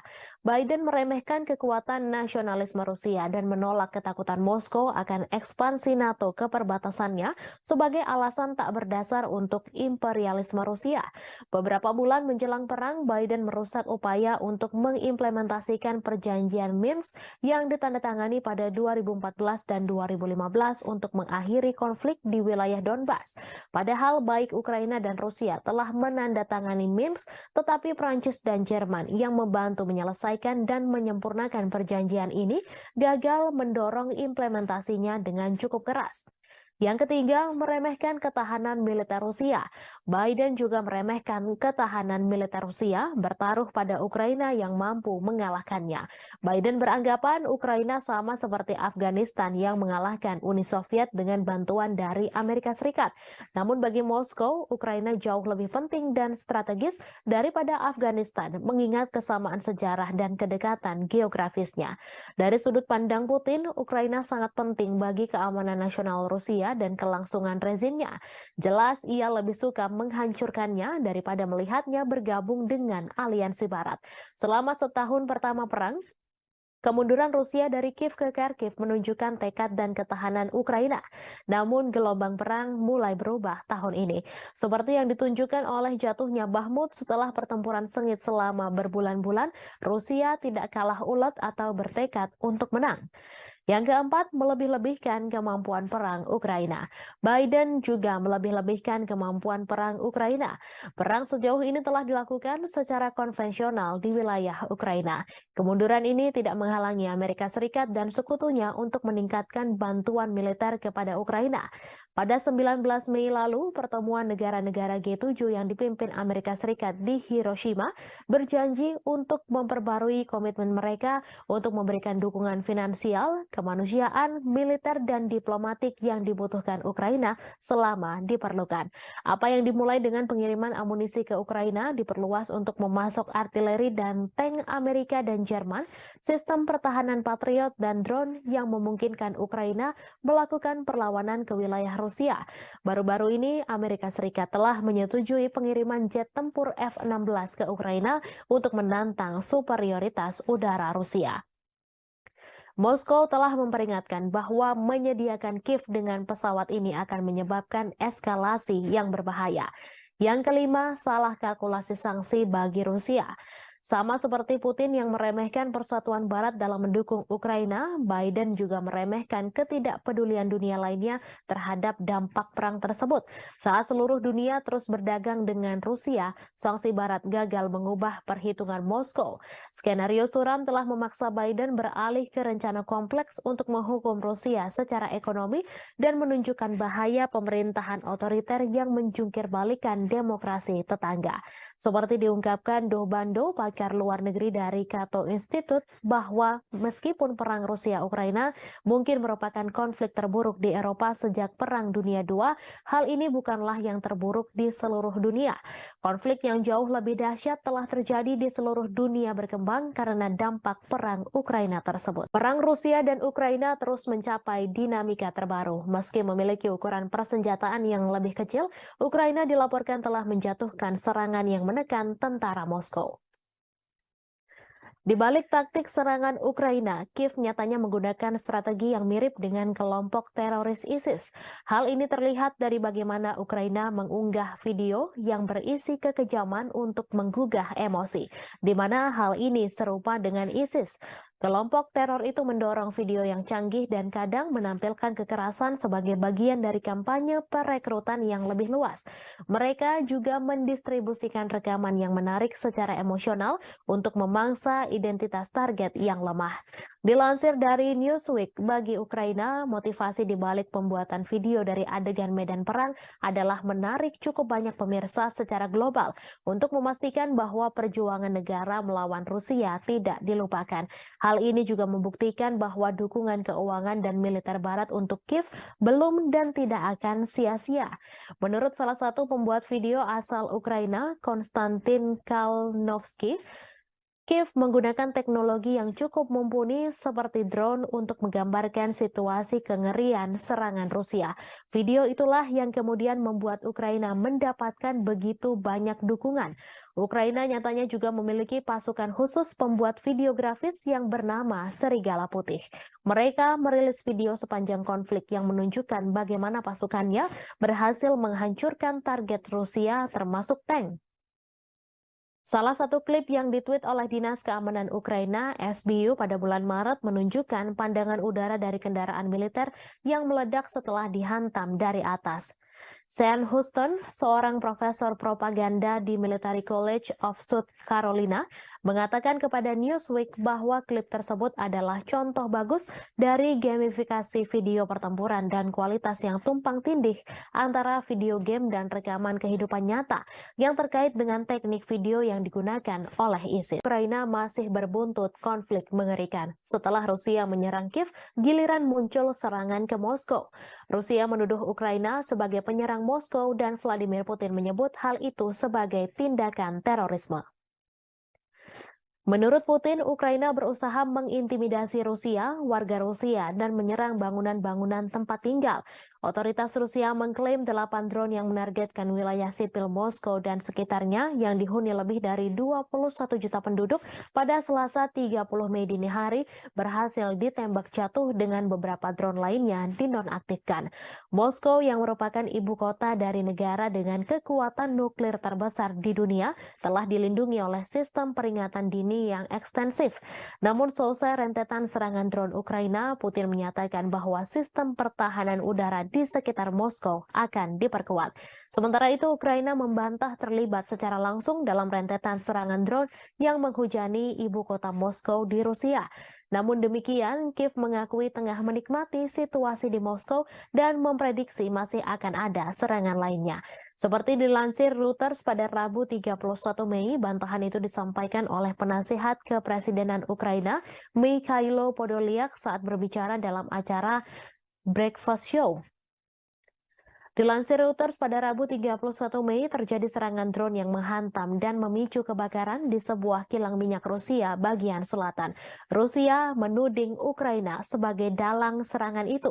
Otoritas Rusia juga melaporkan sebuah serangan artileri Ukraina terhadap kota Shebekino yang berjarak hanya 7 km sebelah utara wilayah Kharkiv di Ukraina. Serangan itu tercatat sebagai serangan ketiga di wilayah perbatasan dalam sepekan terakhir. Gubernur setempat Vyacheslav Gladkov dalam pernyataan melaporkan sedikitnya 2 orang harus dirawat di rumah sakit akibat serangan itu.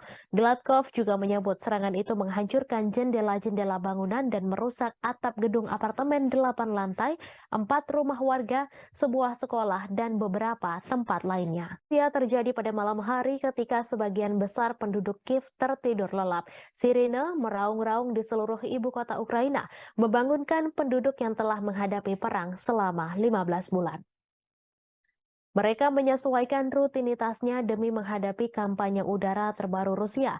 Dilansir Kompas.com dari Associated Press, dalam eskalasi serangan Rusia baru-baru ini, Olha Buchno, seorang petugas kebersihan, berdoa setiap malam.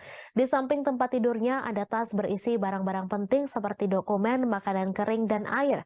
Mendengar bunyi alarm, ia berlari ke bawah ke ruang bawah tanah gedungnya dan berlindung. Hampir 2 minggu lalu, puing-puing dari rudal yang ditembak jatuh mendarat di atap sebuah gedung di sebelahnya di distrik Darnitsia, Kiev, menyebabkan kebakaran besar. Ia menangis sambil ketakutan setiap malamnya, membayangkan kemungkinan buruk yang bisa terjadi jika alarm sudah berbunyi. Mereka membayangkan pengungsian, terjebak di bawah reruntuhan, dan terbunuh. Yang lain bersikap apatis berbaring terjaga di tempat tidur saat suara ledakan memantul melintasi langit. Diketahui dalam sebulan terakhir ketika serangan udara Rusia meningkat menjadi serangan hampir setiap malam, kebanyakan orang mengeluh sulit tidur. Rusia meluncurkan gelombang serangan lain ke Kiev pada dini hari Senin menggunakan kombinasi drone dan rudal jelajah. Lebih dari 40 target udara dijatuhkan dalam serangan malam hari ke-15 di ibu kota pada bulan Mei. Saat siang hari, puing-puing yang berjatuhan menembus atap bangunan tempat tinggal di distrik Potlis, tetapi tidak ada laporan mengenai korban. Seringkali ledakan adalah suara dari sistem pertahanan udara Ukraina yang berhasil menargetkan rudal dan drone mematikan yang dikirim Rusia ke Ukraina. Rusia melancarkan pengeboman yang sangat intens, mengirimkan 18 rudal ke arah Ukraina, 14 diantaranya menargetkan Kiev menurut juru bicara Angkatan Udara Ukraina. Ukraina mengklaim pihaknya telah menembak jatuh 6 rudal hipersonik Kinzhal pada malam itu. Yevgeny Prigozhin, bos kelompok tentara bayaran Rusia Wagner Group, mendesak jaksa untuk menyelidiki kejahatan oleh pejabat-pejabat senior pertahanan negeri beruang merah selama invasi di Ukraina. Prigozhin melayangkan desakan itu melalui surat ke pihak berwenang. Dalam surat itu, ia mengeluhkan operasi khusus militer atau SMO Rusia di Ukraina. Sebagaimana dilansir Reuters, Prigozhin kemudian mengatakan surat-surat tersebut tidak untuk dipublikasikan. Dalam beberapa bulan belakangan, Prigozhin memang kerap mengkritik para pejabat pertahanan Rusia yang ia anggap tidak becus. Akibat ketidakbecusan itu, prajurit Rusia di medan tempur di Ukraina kewalahan dan bak kehilangan arah sementara nyawa terus berjatuhan. Sejumlah pengamat juga menganggap pasukan militer Rusia di Ukraina tidak becus. Beberapa pakar menilai pasukan Wagner lah yang selama ini membuat Rusia dapat bertahan di Ukraina. Namun Wagner sudah menarik pasukannya dari medan tempur di Ukraina. Mereka menyerahkan posisi tempur kepada tentara Rusia. Setelah penarikan pasukan itu, muncul desas-desus bahwa Prigozhin berencana melancarkan kudeta di Rusia. Meski demikian, Prigozhin langsung membantah tudingan tersebut. Ia mengklaim Wagner tak memiliki pasukan yang cukup untuk melancarkan kudeta. Ia malah menuduh balik Menteri Pertahanan Rusia Sergei Shoigu lah yang sebenarnya mampu menggelar kudeta mengingat personel pasukannya begitu banyak.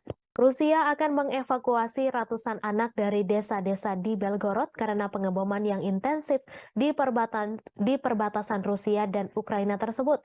Kremlin menganggap situasi di Belgorod saat ini mengkhawatirkan. Diketahui Rusia mulai menghadapi rentetan serangan intensif di perbatasan termasuk Belgorod. Evakuasi ini dilakukan di daerah perbatasan yang paling terkena dampak. Gubernur Belgorod Vyacheslav Gladkov mengatakan situasi memburuk di desa Sebekino yang dihantam roket pada Rabu 31 Mei pukul 3:15 waktu setempat. Ia mengatakan 300 anak pertama di wilayah terdampak di Belgorod akan dibawa ke Voronezh, sebuah kota sekitar 250 km lebih jauh ke Rusia. Melalui saluran telegramnya, ia memposting foto-foto mobil terbakar yang menghitam tergeletak di rerumputan dekat taman bermain dan sebuah roket yang tampaknya mendarat di jalan. Ia mengatakan serangan itu melukai 4 orang. Sehari sebelumnya, 1 orang tewas dan 2 lainnya luka-luka dalam serangan Ukraina di sebuah pusat pengungsian di wilayah Belgorod pada Selasa 30 Mei. Serangan itu terjadi saat Ukraina mengatakan sedang mempersiapkan serangan besar terhadap pasukan Moskow. Ia mengatakan Rusia sedang mengambil langkah-langkah yang diperlukan. Pada pekan lalu, Rusia menuduh Ukraina meluncurkan serangan ke Belgorod dan serangan drone di Moskow pada Selasa 30 Mei 2023. Sejumlah depot minyak di Rusia telah terpukul dalam beberapa pekan terakhir. Pada Rabu 31 Mei, pihak berwenang di wilayah Krasnodar Selatan Rusia mengatakan sebuah drone menghantam kilang minyak Ilsky. Krasnodar telah dihantam drone 2 kali sejak awal Mei 2023. Rusia juga menuduh Ukraina meluncurkan 8 serangan drone ke Moskow pada Selasa 30 Mei. Serangan itu menyebabkan kerusakan pada bangunan apartemen. Warga Rusia dari 2 blok apartemen dievakuasi setelah serangan tersebut. Pasukan Rusia telah menghancurkan kapal perang Ukraina terakhir di pelabuhan Odessa. Kementerian Pertahanan Rusia mengungkapkan kabar tersebut pada Rabu 31 Mei. Kapal perang Yuri Olefirenko diklasifikasikan sebagai korvet dan beroperasi dengan Angkatan Laut Ukraina. Kapal perang itu dibangun pada akhir 1990-an di Rusia, tetapi kemudian dipindahkan ke Ukraina setelah runtuhnya Uni Soviet. Kapal tersebut telah mengalami beberapa modernisasi selama bertahun-tahun, termasuk perombakan besar-besaran pada tahun 2016.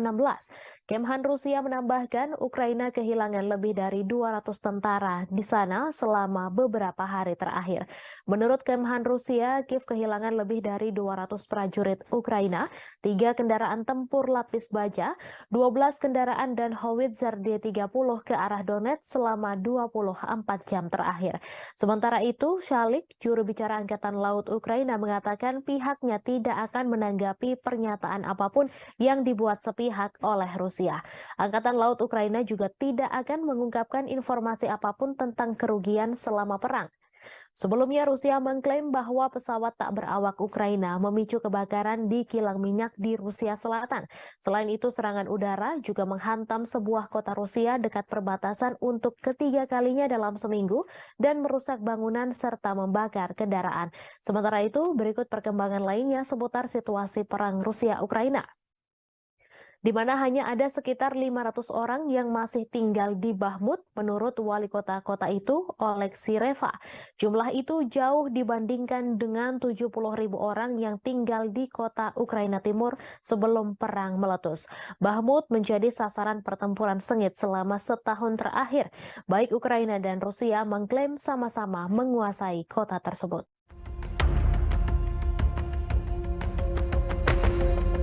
Pasukan Rusia mengklaim telah menghancurkan kapal perang besar terakhir yang dimiliki oleh Ukraina. Serangan tersebut dilancarkan Rusia pada Senin 29 Mei di Pelabuhan Odessa di Laut Hitam. Dalam rilis Kementerian Pertahanan, kapal perang besar Angkatan Laut Ukraina ini dihancurkan dengan serangan presisi tinggi Angkatan Udara Rusia. Di tempat berlabuhnya kapal tersebut, kapal perang terakhir Angkatan Laut Ukraina ini bernama Yuri Olefirenko. Hanya saja Ukraina membantah kapal perang terakhir telah dihancurkan pasukan Putin. Hal ini ditegaskan oleh juru bicara Angkatan Laut Ukraina, Oleh Kali, yang meminta sumber Rusia yang membicarakan hancurnya Olefirenko tak diperhatikan dan diperdulikan. Namun pasukan militer Ukraina membenarkan adanya serangan udara yang menyebabkan kebakaran dan telah merusak infrastruktur di Pelabuhan Odessa. Yuri Olefirenko adalah kapal pendarat berukuran sedang untuk pasukan dan kendaraan. Presiden Ukraina Volodymyr Zelensky sendiri mengoperasikan versi pembaruan dari kapal tersebut pada awal Juni 2022 lalu. За время вашего руководства страной отношения между нашими странами. Kabar mengejutkan datang dari Rusia yang mengumumkan bahwa negaranya memiliki sekutu baru yang tidak terduga. Bahkan pemimpin negara tersebut telah bertemu langsung dengan Presiden Rusia Vladimir Putin. Lantas, akankah negara tersebut membantu Rusia dalam peperangan dengan Ukraina?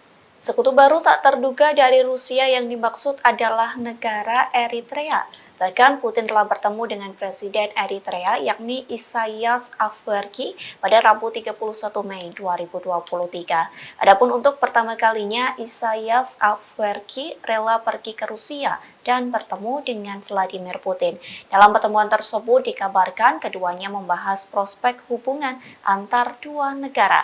Kremlin mengatakan Putin dan Isaias membahas di segala bidang, termasuk masalah yang paling mendesak dalam agenda regional dan internasional. Bahkan seusai pertemuan tersebut, keduanya telah menandatangani beberapa kesepakatan antar pemerintah. Sementara sebelumnya, Menteri Luar Negeri Rusia Sergei Lavrov terlebih dahulu mengunjungi Eritrea. Kunjungan itu telah dilakukan pada Januari 2023 silam. Pada pertemuan tersebut, Afwerki dan Lavrov membahas perubahan radikal dalam situasi internasional. Keduanya pun juga membahas soal arah utama pengembangan hubungan antara Rusia dengan Eritrea. Уважаемый господин президент, уважаемые коллеги, друзья, мы очень рады приветствовать вас в России. Работает? Перевод есть? Отлично. Это ваш первый официальный визит в нашу страну. Уважаемый господин президент, на днях Эритрея отмечала 30-летие своей независимости. И это совпадает с датой установления наших дипломатических отношений между нашими странами. Позвольте вас с этим поздравить, поблагодарить вас за то, что за эти годы, за время вашего руководства страной отношения между нашими странами развиваются и укрепляются. Ukraina kembali mengalami kerugian lantaran kehilangan pos komando angkatan bersenjatanya. Hal itu dikarenakan Rusia kembali menghancurkan markas tentara Ukraina. Kali ini Rusia melakukan penyerangan menggunakan roket peluncuran ganda, yakni MLRS. Klaim tersebut disampaikan oleh Kepala Pusat Pers Pengelompokan yakni Oleg Chekov yang mengatakan penyerangan itu terjadi di Trudoyov ke arah Zaporozhia. Tak hanya itu, penembak jitu Rusia juga berhasil menghancurkan kelompok pengintai Ukraina. Serangan itu dilakukan menggunakan sistem penyembur api berat TOS-1 Solsepek. Selain penembak jitu Ukraina, TOS-1 Solsepek juga menghantam dua benteng militan. Adapun dua benteng militan itu berada di area Stepovoe dan Privolnoye. Oleg Chekov mengatakan beberapa titik penempatan Ukraina juga dihantam oleh artileri self-propelled Gostivka milik Rusia. Beberapa titik yang dimaksud yakni Poltavka dan Malaya Tokmatska. Di satu sisi, Ukraina belum memberikan penjelasan terkait kerugian yang dialami oleh komando pasukannya. Думают, ехать, не ехать, надо ехать. Победа за нами. Ахмат, сила. Pasukan Rusia mengklaim telah menguasai kota Bakhmut, Ukraina. Kini giliran pasukan Chechnya yang bersiap memulai pertempuran baru di wilayah Donetsk. Akankah wilayah Donetsk bernasib sama seperti kota Bakhmut? Pemimpin Chechnya Ramzan Kadyrov menyampaikan pasukannya sedang mempersiapkan peperangan baru. Pernyataan itu disampaikan Kadyrov seusai tentara bayaran Rusia mengumumkan penarikan pasukan di kota Bakhmut. Kadyrov mengaku pasukan Chechnya mendapat perintah baru. Adapun perintah itu soal tanggung jawab merebut wilayah di Republik Rakyat Donetsk. Nantinya pasukan Chechnya mulai aktif di zona perang untuk membebaskan sejumlah area. Sejauh ini Kadyrov mengaku dirinya sedang mempersiapkan serangan yang akan dilancarkan pasukannya. Terlebih pasukan Chechnya mendapat dukungan dari Kementerian Pertahanan Rusia dan staf umum Angkatan Bersenjata Rusia. Hal itu dibuktikan dengan pemberian data, informasi, hingga senjata. Berbekal itulah Kadyrov telah menyusun strategi untuk bergerak maju di Donetsk. Diketahui sebelumnya, grup Wagner mengumumkan penarikan pasukannya mulai 24 Mei hingga 1 Juni. Dengan keberhasilan Bakhmut direbut, kepala grup Wagner yakni Yevgeny Prigozhin memberikan garda depan perang ke pasukan Rusia. Я сам знаешь, Как ты к этому решению пришел? повалим, они Коран рвут и безнаказанными остановиться так нельзя. Каждый мусульманин должен с этим воевать. Ахмат сила. Я сам с Южно-Сахалинска, еду уже третий раз через Ахмат. Хочу пожелать всем нашим ребятам остальным, которые еще думают, ехать, не ехать, надо ехать. Победа за нами. Ахмат, сила! Ребята проходят высшую подготовку в российском университете спецназа. Если эти ребята будут туда, я не советую пробовать связываться с этими ребятами. Любая задача поставлена, каковой сейчас использует героя Селенза Ахматовича Кадырова, будет исполнена 100%. Ахмат, сила, Kementerian Pertahanan Rusia mengakui serangan militer baru-baru ini di Ukraina menargetkan pusat pengambilan keputusan yang terlibat dalam merencanakan serangan teroris. Pasalnya, menurut Kemhan Rusia pada Selasa 30 Mei, kegiatan teroris dilakukan di bawah bimbingan langsung dari Badan Intelijen Barat. Diketahui Angkatan Bersenjata Rusia melakukan serangan pada siang hari. Militer tidak mengungkapkan jumlah pasti pusat yang ditargetkan atau secara eksplisit menyebutkannya. Mereka hanya menyatakan semua target yang ditunjuk telah berhasil dihantam. Kemudian pada hari itu, Presiden Rusia Vladimir Putin mengkonfirmasi markas besar Direktorat Intelijen Utama Militer Ukraina telah diserang. Guru Ukraina telah membangun kecurigaan terutama karena beberapa wawancara dengan outlet berita asing dan domestik yang diberikan oleh pimpinannya Kirill Budanov. Kepala Intel Ukraina itu telah membuat pernyataan yang semakin agresif baru-baru ini. Ia mengklaim keterlibatannya dalam sejumlah serangan di tanah Rusia. Awal bulan ini misalnya ia berjanji untuk terus menghabisi orang Rusia dimanapun di muka dunia ini sampai kemenangan penuh Ukraina tercapai. Tak lama kemudian ia mengaku bertanggung jawab atas pembunuhan banyak tokoh masyarakat Rusia. Meskipun Budanov tidak memberikan nama pastinya, ia menyatakan telah mendapatkan banyak nama, termasuk tokoh publik dan media. Sebelumnya diberitakan bulan ini 2 pesawat tak berawak dicegat di atas Kremlin. Namun serangan pada Selasa adalah pertama kalinya kendaraan udara tak berawak menghantam daerah pemukiman Moskow, di mana ratusan kilometer dari garis depan Ukraina. Wali kota Moskow, Sergei Sobyanin, mengatakan 2 orang dirawat namun tidak menderita luka serius. Penghuni bangunan yang rusak akibat serangan itu juga dievakuasi sementara. Di Jalan Provso Yusnaya, sebuah bangunan tempat tinggal dengan jendela yang pecah ditutup oleh polisi. Warga Moskow mengatakan bahwa sebuah pesawat tak berawak juga menabrak sebuah apartemen di lantai 14 sebuah gedung tinggi di Leninsky Prospect tetapi tidak meledak. Kementerian Pertahanan Rusia mengatakan bahwa 8 drone dikerahkan Ukraina dalam serangan itu. Namun 5 diantaranya jatuh dan 3 lainnya berhasil dinonaktifkan. Gubernur wilayah Krasnodar, Veniamin Kondratiev, menyebut sebuah drone Ukraina memicu kebakaran di kilang minyak di selatan Rusia. Menurutnya penembakan menghantam sebuah kota Rusia dekat perbatasan untuk ketiga kalinya dalam seminggu dan merusak bangunan serta membakar kendaraan. Rusia mengatakan sebuah pesawat tak berawak kemungkinan menjadi penyebab kebakaran yang terjadi di kilang minyak Avivsky. Kebakaran terjadi sehari setelah Rusia menuduh Ukraina mengirim pesawat tak berawak untuk menyerang gedung-gedung di Moskow. Kondratiev melalui aplikasi Telegram pada Rabu 31 Mei menyebut api segera padam dan tidak ada korban jiwa. Kilang minyak Avivsky diketahui berada tidak jauh dari pelabuhan Laut Hitam Novorossiysk, dekat kilang lain yang telah diserang beberapa kali dalam bulan ini. Tidak ada informasi langsung tentang siapa yang meluncurkan pesawat tak berawak itu, namun Moskow menuduh Kiev meningkatkan serangan di dalam Rusia dalam beberapa pekan terakhir. Sementara Rusia telah berulang kali menggempur kota-kota Ukraina dengan pesawat tak berawak dan rudal.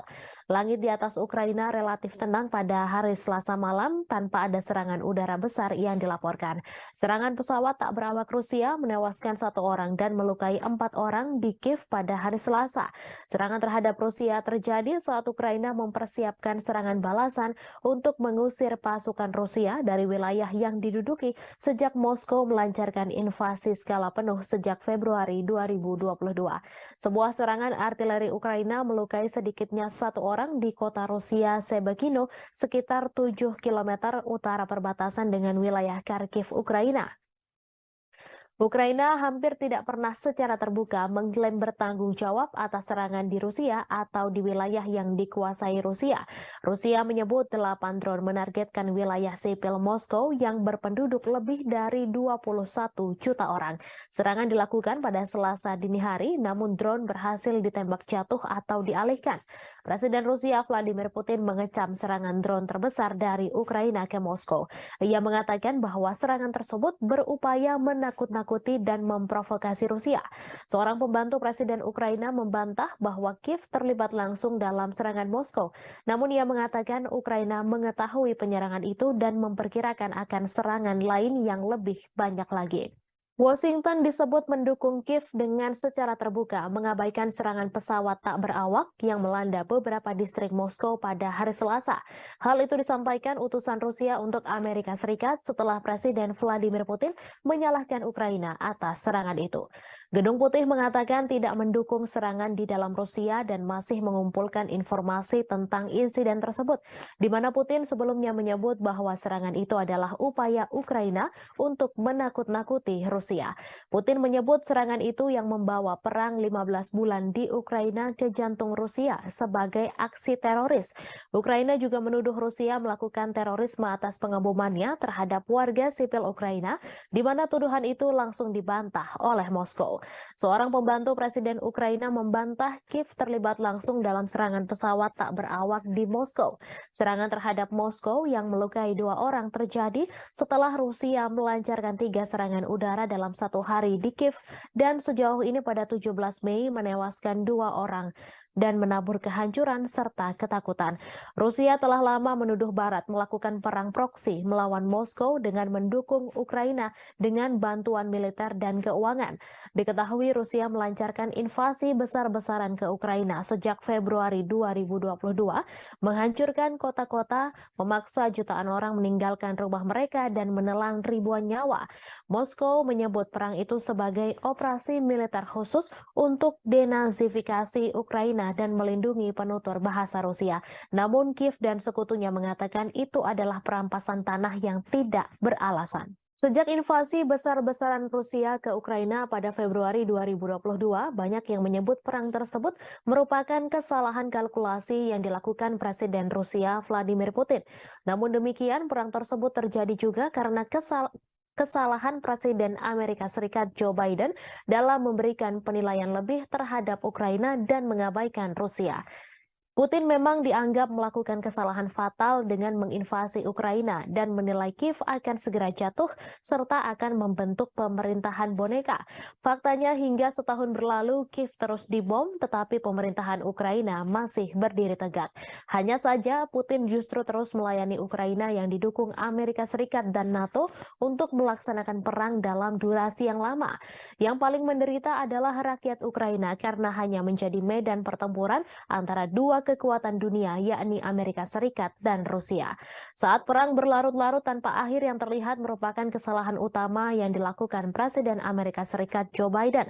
Berikut 5 kesalahan yang dilakukan Presiden Biden dalam menilai perang Ukraina-Rusia. Yang pertama, konflik global antara demokrasi dan otokrasi. Sejak awal Biden memposisikan diri dengan landasan moral yang tinggi. Ia membingkai konflik di Ukraina sebagai konflik global antara demokrasi dan otokrasi. Dilansir dari Al Jazeera, hal tersebut disampaikan pakar kebijakan luar negeri Amerika Serikat Marwan Bissara. Namun demikian, Douglas Brinkley, seorang sejarawan kepresidenan di Rice University mengatakan Biden tetap bersemangat dan tangguh. Itu mengacu pada perjuangan mantan presiden untuk menanggapi invasi Soviet ke Afghanistan pada 1979. Yang kedua, meremehkan nasionalisme Rusia. Biden meremehkan kekuatan nasionalisme Rusia dan menolak ketakutan Moskow akan ekspansi NATO ke perbatasannya sebagai alasan tak berdasar untuk imperialisme Rusia. Beberapa bulan menjelang perang, Biden merusak upaya untuk mengimplementasikan perjanjian Minsk yang ditandatangani pada 2014 dan 2015 untuk mengakhiri konflik di wilayah Donbas. Padahal baik Ukraina dan Rusia telah menandatangani Minsk, tetapi Prancis dan Jerman yang membantu menyelesaikan dan menyempurnakan perjanjian ini gagal mendorong implementasinya dengan cukup keras. Yang ketiga, meremehkan ketahanan militer Rusia. Biden juga meremehkan ketahanan militer Rusia bertaruh pada Ukraina yang mampu mengalahkannya. Biden beranggapan Ukraina sama seperti Afghanistan yang mengalahkan Uni Soviet dengan bantuan dari Amerika Serikat. Namun bagi Moskow, Ukraina jauh lebih penting dan strategis daripada Afghanistan, mengingat kesamaan sejarah dan kedekatan geografisnya. Dari sudut pandang Putin, Ukraina sangat penting bagi keamanan nasional Rusia dan kelangsungan rezimnya. Jelas ia lebih suka menghancurkannya daripada melihatnya bergabung dengan aliansi Barat. Selama setahun pertama perang, kemunduran Rusia dari Kiev ke Kharkiv menunjukkan tekad dan ketahanan Ukraina. Namun gelombang perang mulai berubah tahun ini. Seperti yang ditunjukkan oleh jatuhnya Bakhmut setelah pertempuran sengit selama berbulan-bulan, Rusia tidak kalah ulet atau bertekad untuk menang. Yang keempat, melebih-lebihkan kemampuan perang Ukraina. Biden juga melebih-lebihkan kemampuan perang Ukraina. Perang sejauh ini telah dilakukan secara konvensional di wilayah Ukraina. Kemunduran ini tidak menghalangi Amerika Serikat dan sekutunya untuk meningkatkan bantuan militer kepada Ukraina. Pada 19 Mei lalu, pertemuan negara-negara G7 yang dipimpin Amerika Serikat di Hiroshima berjanji untuk memperbarui komitmen mereka untuk memberikan dukungan finansial, kemanusiaan, militer, dan diplomatik yang dibutuhkan Ukraina selama diperlukan. Apa yang dimulai dengan pengiriman amunisi ke Ukraina diperluas untuk memasok artileri dan tank Amerika dan Jerman, sistem pertahanan Patriot, dan drone yang memungkinkan Ukraina melakukan perlawanan ke wilayah Rusia. Baru-baru ini, Amerika Serikat telah menyetujui pengiriman jet tempur F-16 ke Ukraina untuk menantang superioritas udara Rusia. Moskow telah memperingatkan bahwa menyediakan Kiev dengan pesawat ini akan menyebabkan eskalasi yang berbahaya. Yang kelima, salah kalkulasi sanksi bagi Rusia. Sama seperti Putin yang meremehkan persatuan Barat dalam mendukung Ukraina, Biden juga meremehkan ketidakpedulian dunia lainnya terhadap dampak perang tersebut. Saat seluruh dunia terus berdagang dengan Rusia, sanksi Barat gagal mengubah perhitungan Moskow. Skenario suram telah memaksa Biden beralih ke rencana kompleks untuk menghukum Rusia secara ekonomi dan menunjukkan bahaya pemerintahan otoriter yang menjungkir balikan demokrasi tetangga. Seperti diungkapkan Do Bando, pakar luar negeri dari Cato Institute, bahwa meskipun perang Rusia-Ukraina mungkin merupakan konflik terburuk di Eropa sejak Perang Dunia II, hal ini bukanlah yang terburuk di seluruh dunia. Konflik yang jauh lebih dahsyat telah terjadi di seluruh dunia berkembang karena dampak perang Ukraina tersebut. Perang Rusia dan Ukraina terus mencapai dinamika terbaru. Meski memiliki ukuran persenjataan yang lebih kecil, Ukraina dilaporkan telah menjatuhkan serangan yang menekan tentara Moskow. Di balik taktik serangan Ukraina, Kiev nyatanya menggunakan strategi yang mirip dengan kelompok teroris ISIS. Hal ini terlihat dari bagaimana Ukraina mengunggah video yang berisi kekejaman untuk menggugah emosi, di mana hal ini serupa dengan ISIS. Kelompok teror itu mendorong video yang canggih dan kadang menampilkan kekerasan sebagai bagian dari kampanye perekrutan yang lebih luas. Mereka juga mendistribusikan rekaman yang menarik secara emosional untuk memangsa identitas target yang lemah. Dilansir dari Newsweek, bagi Ukraina, motivasi di balik pembuatan video dari adegan medan perang adalah menarik cukup banyak pemirsa secara global untuk memastikan bahwa perjuangan negara melawan Rusia tidak dilupakan. Hal ini juga membuktikan bahwa dukungan keuangan dan militer Barat untuk Kiev belum dan tidak akan sia-sia. Menurut salah satu pembuat video asal Ukraina, Konstantin Kalnovsky, Kiev menggunakan teknologi yang cukup mumpuni seperti drone untuk menggambarkan situasi kengerian serangan Rusia. Video itulah yang kemudian membuat Ukraina mendapatkan begitu banyak dukungan. Ukraina nyatanya juga memiliki pasukan khusus pembuat video grafis yang bernama Serigala Putih. Mereka merilis video sepanjang konflik yang menunjukkan bagaimana pasukannya berhasil menghancurkan target Rusia termasuk tank. Salah satu klip yang ditweet oleh Dinas Keamanan Ukraina, SBU, pada bulan Maret menunjukkan pandangan udara dari kendaraan militer yang meledak setelah dihantam dari atas. Sean Houston, seorang profesor propaganda di Military College of South Carolina, mengatakan kepada Newsweek bahwa klip tersebut adalah contoh bagus dari gamifikasi video pertempuran dan kualitas yang tumpang tindih antara video game dan rekaman kehidupan nyata yang terkait dengan teknik video yang digunakan oleh ISIS. Ukraina masih berbuntut konflik mengerikan. Setelah Rusia menyerang Kiev, giliran muncul serangan ke Moskow. Rusia menuduh Ukraina sebagai penyerang Moskow dan Vladimir Putin menyebut hal itu sebagai tindakan terorisme. Menurut Putin, Ukraina berusaha mengintimidasi Rusia, warga Rusia, dan menyerang bangunan-bangunan tempat tinggal. Otoritas Rusia mengklaim 8 drone yang menargetkan wilayah sipil Moskow dan sekitarnya yang dihuni lebih dari 21 juta penduduk pada Selasa 30 Mei dini hari berhasil ditembak jatuh dengan beberapa drone lainnya dinonaktifkan. Moskow yang merupakan ibu kota dari negara dengan kekuatan nuklir terbesar di dunia telah dilindungi oleh sistem peringatan dini yang ekstensif. Namun selesai rentetan serangan drone Ukraina, Putin menyatakan bahwa sistem pertahanan udara di sekitar Moskow akan diperkuat. Sementara itu, Ukraina membantah terlibat secara langsung dalam rentetan serangan drone yang menghujani ibu kota Moskow di Rusia. Namun demikian, Kiev mengakui tengah menikmati situasi di Moskow dan memprediksi masih akan ada serangan lainnya. Seperti dilansir Reuters pada Rabu 31 Mei, bantahan itu disampaikan oleh penasihat kepresidenan Ukraina, Mikhailo Podolyak, saat berbicara dalam acara Breakfast Show. Dilansir Reuters pada Rabu 31 Mei terjadi serangan drone yang menghantam dan memicu kebakaran di sebuah kilang minyak Rusia bagian selatan.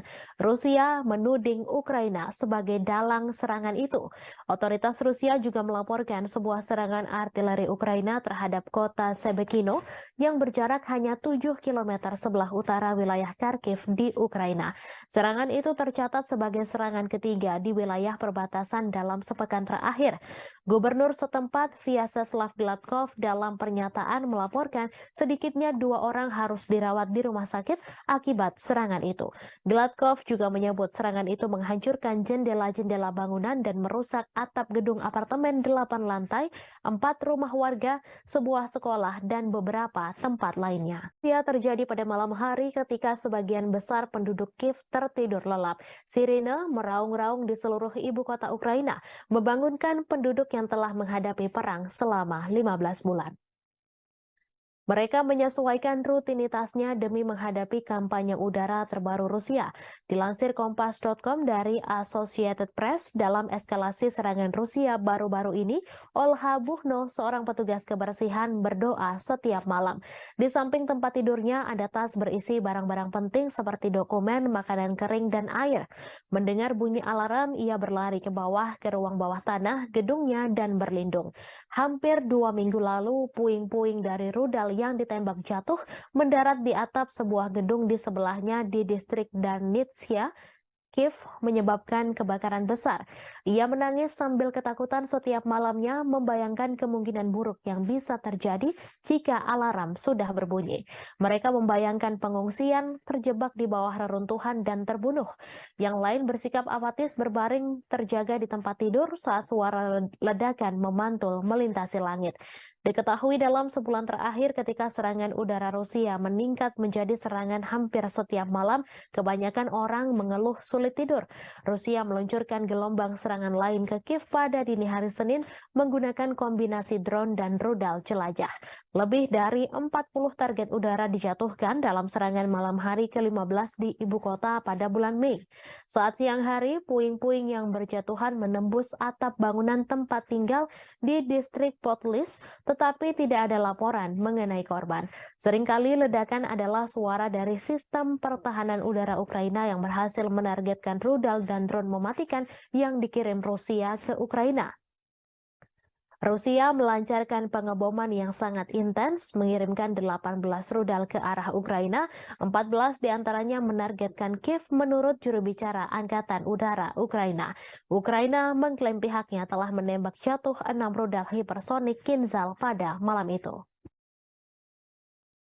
Yevgeny Prigozhin, bos kelompok tentara bayaran Rusia Wagner Group, mendesak jaksa untuk menyelidiki kejahatan oleh pejabat-pejabat senior pertahanan negeri beruang merah selama invasi di Ukraina.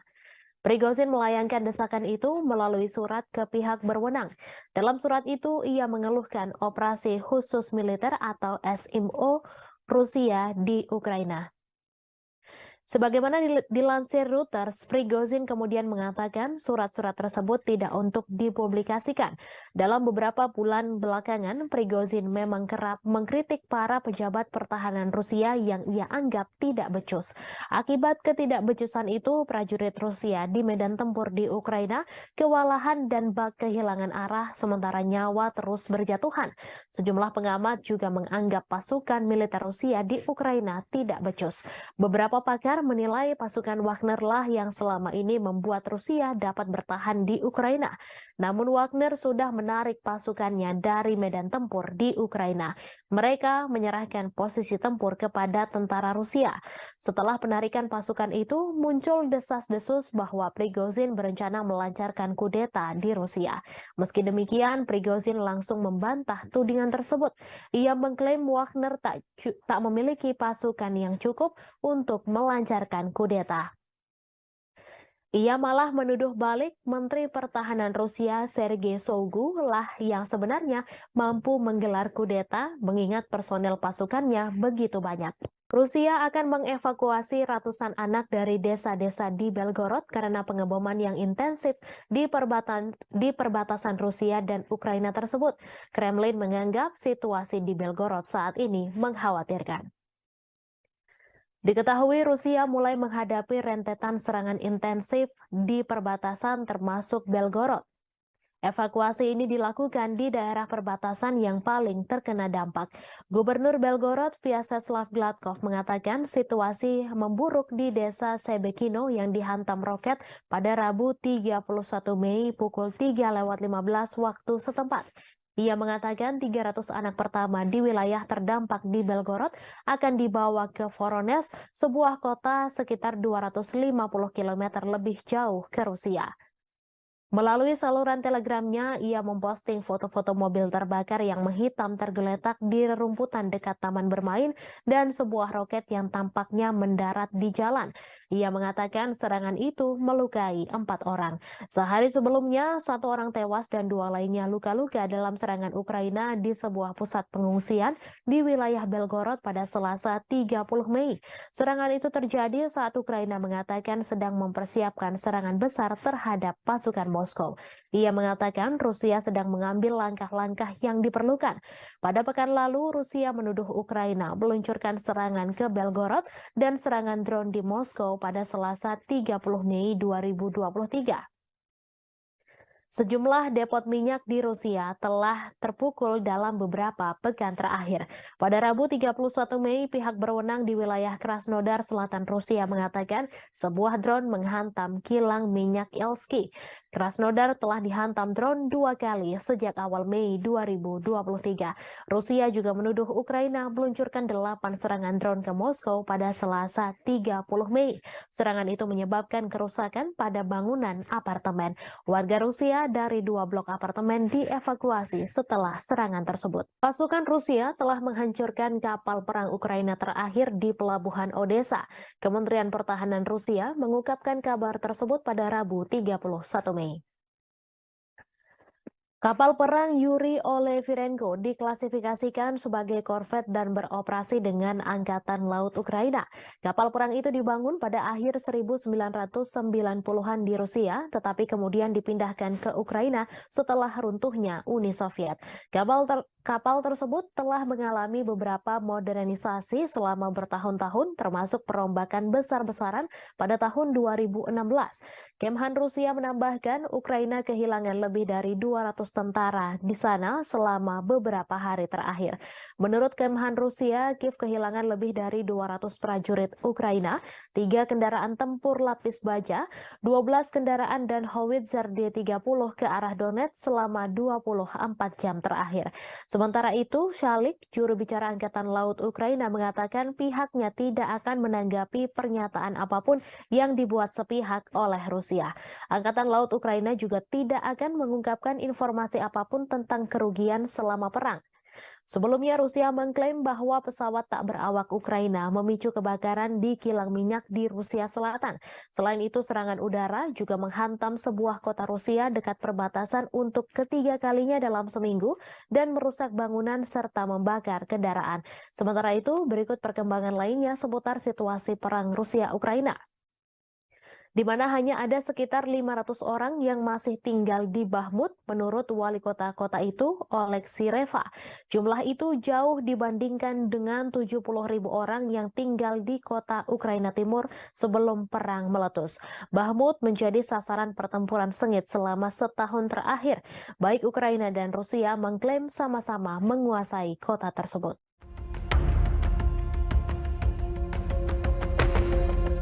Pasukan Rusia mengklaim telah menghancurkan kapal perang besar terakhir yang dimiliki oleh Ukraina.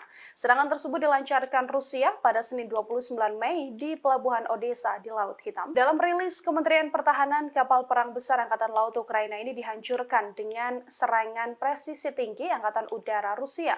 Di tempat berlabuhnya kapal tersebut, kapal perang terakhir Angkatan Laut Ukraina ini bernama Yuri Olefirenko. Hanya saja Ukraina membantah kapal perang terakhir telah dihancurkan pasukan Putin. Hal ini ditegaskan oleh juru bicara Angkatan Laut Ukraina, Oleh Kalik, yang meminta sumber Rusia yang membicarakan hancurnya Olefirenko tak diperhatikan dan diperdulikan. Namun pasukan militer Ukraina membenarkan adanya serangan udara yang menyebabkan kebakaran dan telah merusak infrastruktur di Pelabuhan Odessa. Yuri Olefirenko adalah kapal pendarat berukuran sedang untuk pasukan dan kendaraan. Presiden Ukraina Volodymyr Zelensky sendiri mengoperasikan versi pembaruan dari kapal tersebut pada awal Juni 2022 lalu.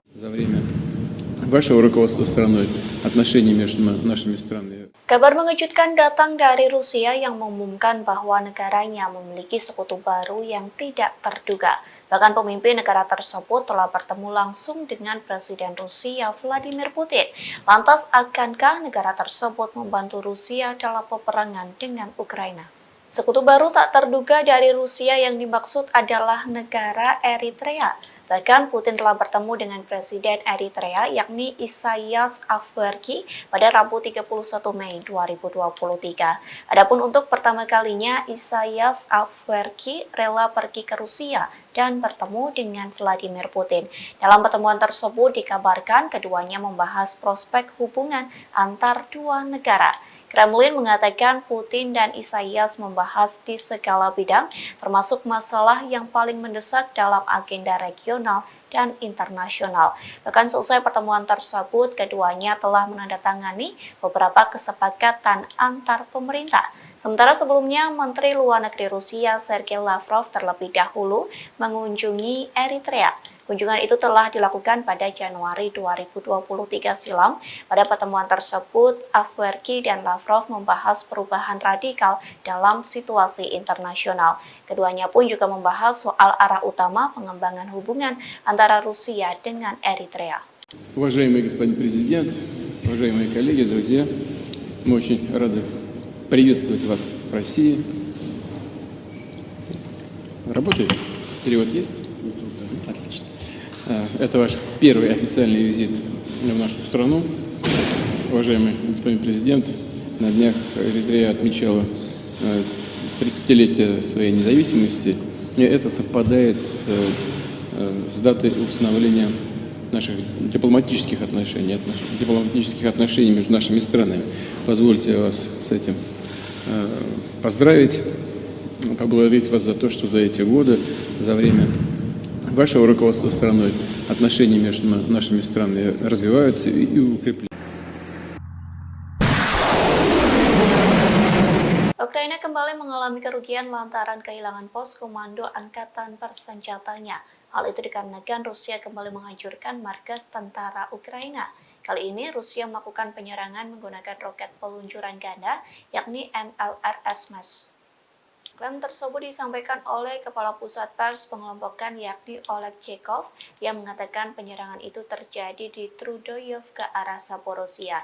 Tak hanya itu, penembak jitu Rusia juga berhasil menghancurkan kelompok pengintai Ukraina. Serangan itu dilakukan menggunakan sistem penyembur api berat TOS-1 Solsepek. Selain penembak jitu Ukraina, TOS-1 Solsepek juga menghantam 2 benteng militan. Adapun 2 benteng militan itu berada di area Stepovoe dan Privolnoye. Oleg Chekov mengatakan beberapa titik penempatan Ukraina juga dihantam oleh artileri self-propelled Gostivka milik Rusia. Beberapa titik yang dimaksud yakni Poltavka dan Malaya Tokmatska. Di satu sisi, Ukraina belum memberikan penjelasan terkait kerugian yang dialami oleh komando pasukannya. Думают, ехать, не ехать, надо ехать. Победа за нами. Ахмат, сила! Pasukan Rusia mengklaim telah menguasai kota Bakhmut, Ukraina. Kini giliran pasukan Chechnya yang bersiap memulai pertempuran baru di wilayah Donetsk. Akankah wilayah Donetsk bernasib sama seperti kota Bakhmut? Pemimpin Chechnya Ramzan Kadyrov menyampaikan pasukannya sedang mempersiapkan peperangan baru. Pernyataan itu disampaikan Kadyrov seusai tentara bayaran Rusia mengumumkan penarikan pasukan di kota Bakhmut. Kadyrov mengaku pasukan Chechnya mendapat perintah baru, adapun perintah itu soal tanggung jawab merebut wilayah di Republik Rakyat Donetsk. Nantinya pasukan Chechnya mulai aktif di zona perang untuk membebaskan sejumlah area. Sejauh ini Kadyrov mengaku dirinya sedang mempersiapkan serangan yang akan dilancarkan pasukannya. Terlebih pasukan Chechnya mendapat dukungan dari Kementerian Pertahanan Rusia dan staf umum Angkatan Bersenjata Rusia. Hal itu dibuktikan dengan pemberian data, informasi, hingga senjata. Berbekal itulah Kadyrov telah menyusun strategi untuk bergerak maju di Donetsk. Diketahui sebelumnya, grup Wagner mengumumkan penarikan pasukannya mulai 24 Mei hingga 1 Juni. Dengan keberhasilan Bakhmut direbut, kepala grup Wagner yakni Yevgeny Prigozhin memberikan garda depan perang ke pasukan Rusia. Я сам знаешь, Как ты к этому решению пришел? повалим, они Коран рвут и безнаказанными остановиться так нельзя. Каждый мусульманин должен с этим воевать. Ахмат, сила, Аллаху Акбар. Я сам с Южно-Сахалинска, еду уже 3-й раз через Ахмат. Хочу пожелать всем нашим ребятам остальным, которые еще думают, ехать, не ехать, надо ехать. Победа за нами. Ахмат, сила! Ребята проходят высшую подготовку в Российском университете спецназа. Если эти ребята прибудут туда, я не советую укроп связываться с этими ребятами. Любая задача поставлена, каковой сейчас использует герой России Кадырова, будет исполнен 100%.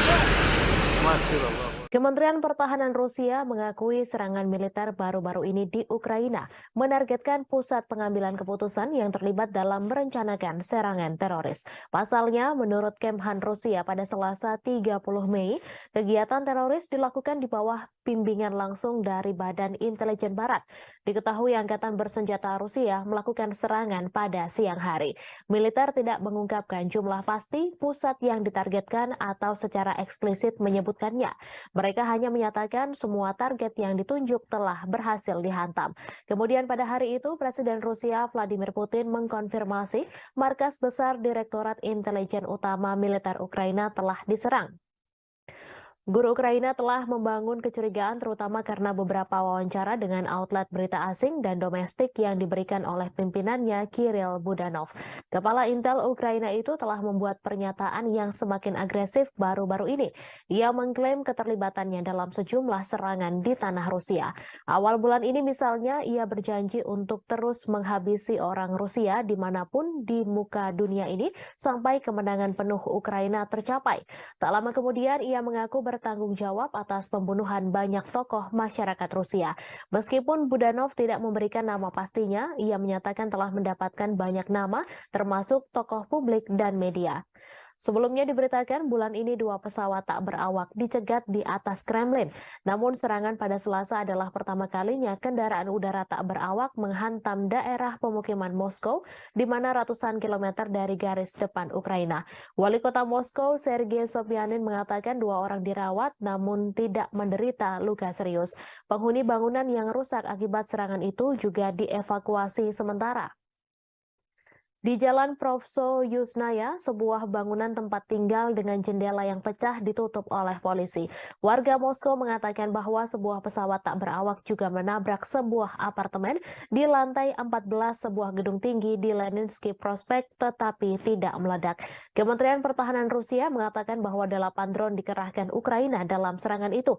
Namun 5 diantaranya jatuh dan 3 lainnya berhasil dinonaktifkan. Gubernur wilayah Krasnodar, Veniamin Kondratiev, menyebut sebuah drone Ukraina memicu kebakaran di kilang minyak di selatan Rusia.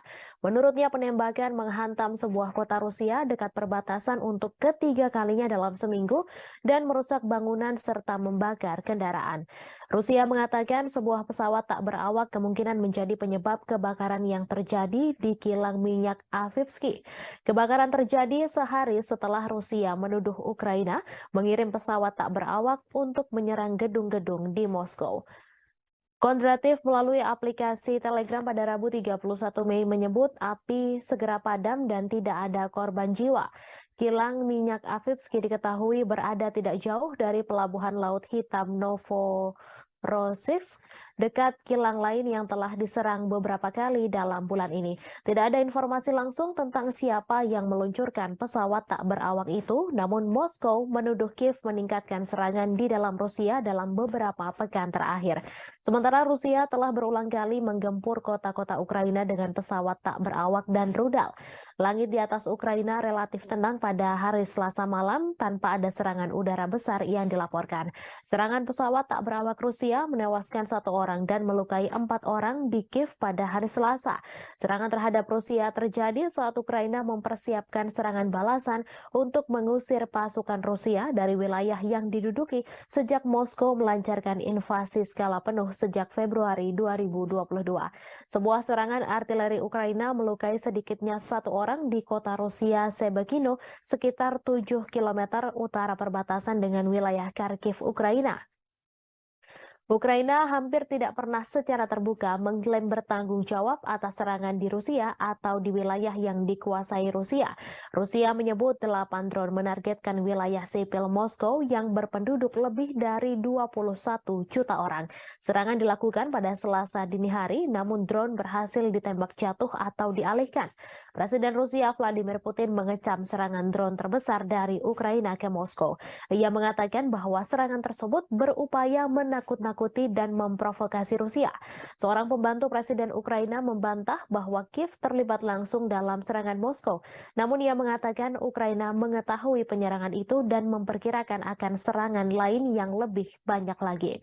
Washington disebut mendukung Kiev dengan secara terbuka mengabaikan serangan pesawat tak berawak yang melanda beberapa distrik Moskow pada hari Selasa. Hal itu disampaikan utusan Rusia untuk Amerika Serikat setelah Presiden Vladimir Putin menyalahkan Ukraina atas serangan itu. Gedung Putih mengatakan tidak mendukung serangan di dalam Rusia dan masih mengumpulkan informasi tentang insiden tersebut, di mana Putin sebelumnya menyebut bahwa serangan itu adalah upaya Ukraina untuk menakut-nakuti Rusia.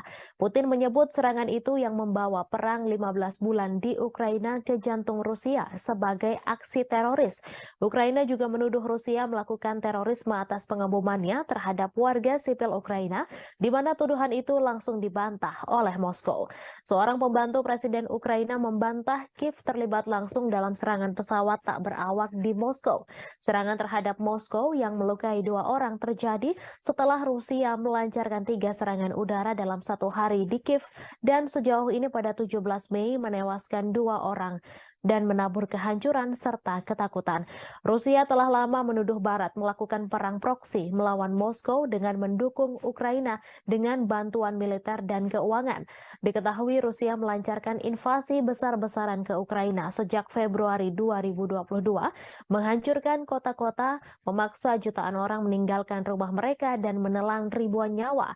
Moskow menyebut perang itu sebagai operasi militer khusus untuk denazifikasi Ukraina dan melindungi penutur bahasa Rusia. Namun Kiev dan sekutunya mengatakan itu adalah perampasan tanah yang tidak beralasan. Sejak invasi besar-besaran Rusia ke Ukraina pada Februari 2022, banyak yang menyebut perang tersebut merupakan kesalahan kalkulasi yang dilakukan Presiden Rusia Vladimir Putin.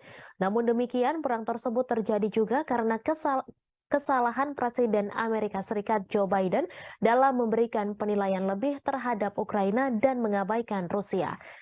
Putin memang dianggap melakukan kesalahan fatal dengan menginvasi Ukraina dan menilai Kiev akan segera jatuh serta akan membentuk pemerintahan boneka. Faktanya hingga setahun berlalu Kiev terus dibom tetapi pemerintahan Ukraina masih berdiri tegak. Hanya saja Putin justru terus melayani Ukraina yang didukung Amerika Serikat dan NATO untuk melaksanakan perang dalam durasi yang lama. Yang paling menderita adalah rakyat Ukraina karena hanya menjadi medan pertempuran antara dua kekuatan dunia, yakni Amerika Serikat dan Rusia. Saat perang berlarut-larut tanpa akhir yang terlihat merupakan kesalahan utama yang dilakukan Presiden Amerika Serikat Joe Biden. Berikut 5 kesalahan yang dilakukan Presiden Biden dalam menilai perang Ukraina-Rusia. Yang pertama, konflik global antara demokrasi dan otokrasi. Sejak awal, Biden memposisikan diri dengan landasan moral yang tinggi. Ia membingkai konflik di Ukraina sebagai konflik global antara demokrasi dan otokrasi. Dilansir dari Al Jazeera, hal tersebut disampaikan pakar kebijakan luar negeri Amerika Serikat Marwan Bisara. Namun demikian, Douglas Brinkley, seorang sejarawan kepresidenan di Rice University mengatakan Biden tetap bersemangat dan tangguh.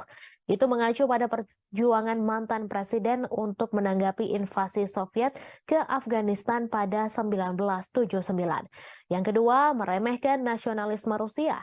Biden meremehkan kekuatan nasionalisme Rusia dan menolak ketakutan Moskow akan ekspansi NATO ke perbatasannya sebagai alasan tak berdasar untuk imperialisme Rusia.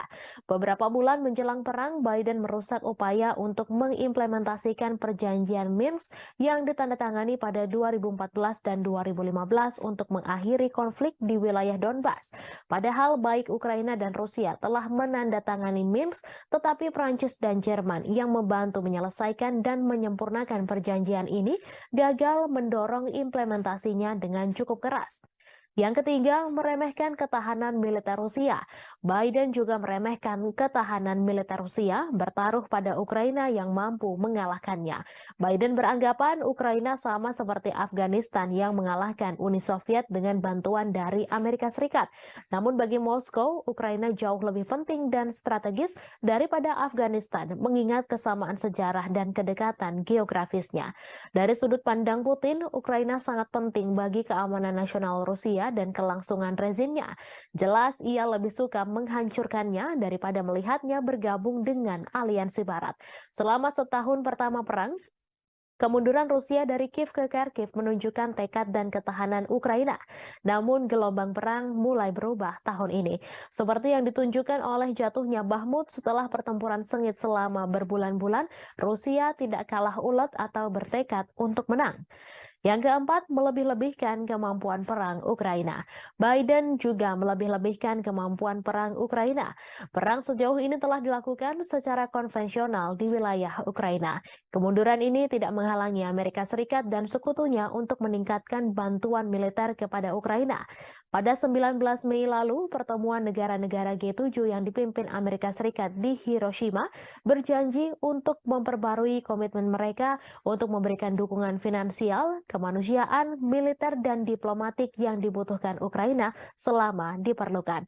Apa yang dimulai dengan pengiriman amunisi ke Ukraina diperluas untuk memasok artileri dan tank Amerika dan Jerman, sistem pertahanan Patriot, dan drone yang memungkinkan Ukraina melakukan perlawanan ke wilayah Rusia.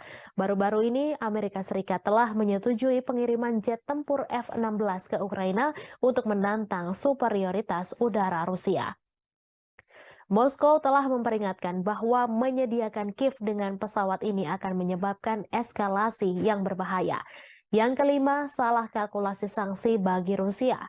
Sama seperti Putin yang meremehkan persatuan Barat dalam mendukung Ukraina, Biden juga meremehkan ketidakpedulian dunia lainnya terhadap dampak perang tersebut.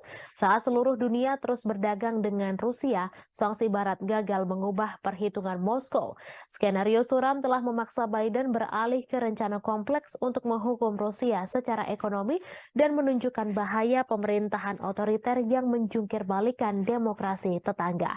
Seperti diungkapkan Do Bando, pakar luar negeri dari Cato Institute, bahwa meskipun perang Rusia-Ukraina mungkin merupakan konflik terburuk di Eropa sejak Perang Dunia II, hal ini bukanlah yang terburuk di seluruh dunia. Konflik yang jauh lebih dahsyat telah terjadi di seluruh dunia berkembang karena dampak perang Ukraina tersebut. Perang Rusia dan Ukraina terus mencapai dinamika terbaru. Meski memiliki ukuran persenjataan yang lebih kecil, Ukraina dilaporkan telah menjatuhkan serangan yang menekan tentara Moskow. Di balik taktik serangan Ukraina, Kiev nyatanya menggunakan strategi yang mirip dengan kelompok teroris ISIS. Hal ini terlihat dari bagaimana Ukraina mengunggah video yang berisi kekejaman untuk menggugah emosi, di mana hal ini serupa dengan ISIS. Kelompok teror itu mendorong video yang canggih dan kadang menampilkan kekerasan sebagai bagian dari kampanye perekrutan yang lebih luas. Mereka juga mendistribusikan rekaman yang menarik secara emosional untuk memangsa identitas target yang lemah. Dilansir dari Newsweek, bagi Ukraina, motivasi di balik pembuatan video dari adegan medan perang adalah menarik cukup banyak pemirsa secara global untuk memastikan bahwa perjuangan negara melawan Rusia tidak dilupakan. Hal ini juga membuktikan bahwa dukungan keuangan dan militer Barat untuk Kiev belum dan tidak akan sia-sia. Menurut salah satu pembuat video asal Ukraina, Konstantin Kalnovsky, Kiev menggunakan teknologi yang cukup mumpuni seperti drone untuk menggambarkan situasi kengerian serangan Rusia. Video itulah yang kemudian membuat Ukraina mendapatkan begitu banyak dukungan. Ukraina nyatanya juga memiliki pasukan khusus pembuat video grafis yang bernama Serigala Putih. Mereka merilis video sepanjang konflik yang menunjukkan bagaimana pasukannya berhasil menghancurkan target Rusia termasuk tank. Salah satu klip yang ditweet oleh Dinas Keamanan Ukraina, SBU, pada bulan Maret menunjukkan pandangan udara dari kendaraan militer yang meledak setelah dihantam dari atas. Sean Houston, seorang profesor propaganda di Military College of South Carolina, mengatakan kepada Newsweek bahwa klip tersebut adalah contoh bagus dari gamifikasi video pertempuran dan kualitas yang tumpang tindih antara video game dan rekaman kehidupan nyata yang terkait dengan teknik video yang digunakan oleh ISIS. Ukraina masih berbuntut konflik mengerikan. Setelah Rusia menyerang Kiev, giliran muncul serangan ke Moskow. Rusia menuduh Ukraina sebagai penyerang Moskow dan Vladimir Putin menyebut hal itu sebagai tindakan terorisme. Menurut Putin, Ukraina berusaha mengintimidasi Rusia, warga Rusia, dan menyerang bangunan-bangunan tempat tinggal. Otoritas Rusia mengklaim 8 drone yang menargetkan wilayah sipil Moskow dan sekitarnya yang dihuni lebih dari 21 juta penduduk pada Selasa 30 Mei dini hari berhasil ditembak jatuh dengan beberapa drone lainnya dinonaktifkan. Moskow yang merupakan ibu kota dari negara dengan kekuatan nuklir terbesar di dunia telah dilindungi oleh sistem peringatan dini yang ekstensif. Namun selesai rentetan serangan drone Ukraina, Putin menyatakan bahwa sistem pertahanan udara di sekitar Moskow akan diperkuat. Sementara itu, Ukraina membantah terlibat secara langsung dalam rentetan serangan drone yang menghujani ibu kota Moskow di Rusia. Namun demikian, Kiev mengakui tengah menikmati situasi di Moskow dan memprediksi masih akan ada serangan lainnya. Seperti dilansir Reuters pada Rabu 31 Mei, bantahan itu disampaikan oleh penasihat kepresidenan Ukraina, Mikhailo Podolyak, saat berbicara dalam acara Breakfast Show. Dilansir Reuters, pada Rabu 31 Mei terjadi serangan drone yang menghantam dan memicu kebakaran di sebuah kilang minyak Rusia bagian selatan. Rusia menuding Ukraina sebagai dalang serangan itu. Otoritas Rusia juga melaporkan sebuah serangan artileri Ukraina terhadap kota Shebekino yang berjarak hanya 7 km sebelah utara wilayah Kharkiv di Ukraina. Serangan itu tercatat sebagai serangan ketiga di wilayah perbatasan dalam sepekan terakhir. Gubernur setempat Vyacheslav Gladkov dalam pernyataan melaporkan sedikitnya 2 orang harus dirawat di rumah sakit akibat serangan itu. Gladkov juga menyebut serangan itu menghancurkan jendela-jendela bangunan dan merusak atap gedung apartemen 8 lantai, 4 rumah warga, sebuah sekolah, dan beberapa tempat lainnya. Ia terjadi pada malam hari ketika sebagian besar penduduk Kiev tertidur lelap. Sirine meraung-raung di seluruh ibu kota Ukraina, membangunkan penduduk yang telah menghadapi perang selama 15 bulan. Mereka menyesuaikan rutinitasnya demi menghadapi kampanye udara terbaru Rusia. Dilansir Kompas.com dari Associated Press, dalam eskalasi serangan Rusia baru-baru ini, Olha Buchno, seorang petugas kebersihan, berdoa setiap malam. Di samping tempat tidurnya ada tas berisi barang-barang penting seperti dokumen, makanan kering, dan air. Mendengar bunyi alarm, ia berlari ke bawah ke ruang bawah tanah gedungnya dan berlindung. Hampir 2 minggu lalu, puing-puing dari rudal yang ditembak jatuh mendarat di atap sebuah gedung di sebelahnya di distrik Darnitsia, Kiev, menyebabkan kebakaran besar. Ia menangis sambil ketakutan setiap malamnya, membayangkan kemungkinan buruk yang bisa terjadi jika alarm sudah berbunyi. Mereka membayangkan pengungsian, terjebak di bawah reruntuhan, dan terbunuh. Yang lain bersikap apatis berbaring terjaga di tempat tidur saat suara ledakan memantul melintasi langit. Diketahui dalam sebulan terakhir ketika serangan udara Rusia meningkat menjadi serangan hampir setiap malam, kebanyakan orang mengeluh sulit tidur. Rusia meluncurkan gelombang serangan lain ke Kiev pada dini hari Senin menggunakan kombinasi drone dan rudal jelajah. Lebih dari 40 target udara dijatuhkan dalam serangan malam hari ke-15 di ibu kota pada bulan Mei. Saat siang hari, puing-puing yang berjatuhan menembus atap bangunan tempat tinggal di distrik Potlis, tetapi tidak ada laporan mengenai korban. Seringkali ledakan adalah suara dari sistem pertahanan udara Ukraina yang berhasil menargetkan rudal dan drone mematikan yang dikirim Rusia ke Ukraina. Rusia melancarkan pengeboman yang sangat intens, mengirimkan 18 rudal ke arah Ukraina, 14 diantaranya menargetkan Kiev menurut juru bicara Angkatan Udara Ukraina. Ukraina mengklaim pihaknya telah menembak jatuh 6 rudal hipersonik Kinzhal pada malam itu. Yevgeny Prigozhin, bos kelompok tentara bayaran Rusia Wagner Group, mendesak jaksa untuk menyelidiki kejahatan oleh pejabat-pejabat senior pertahanan negeri beruang merah selama invasi di Ukraina. Prigozhin melayangkan desakan itu melalui surat ke pihak berwenang.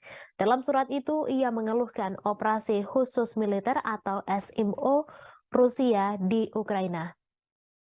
Sebagaimana dilansir Reuters, Prigozhin kemudian mengatakan surat-surat tersebut tidak untuk dipublikasikan.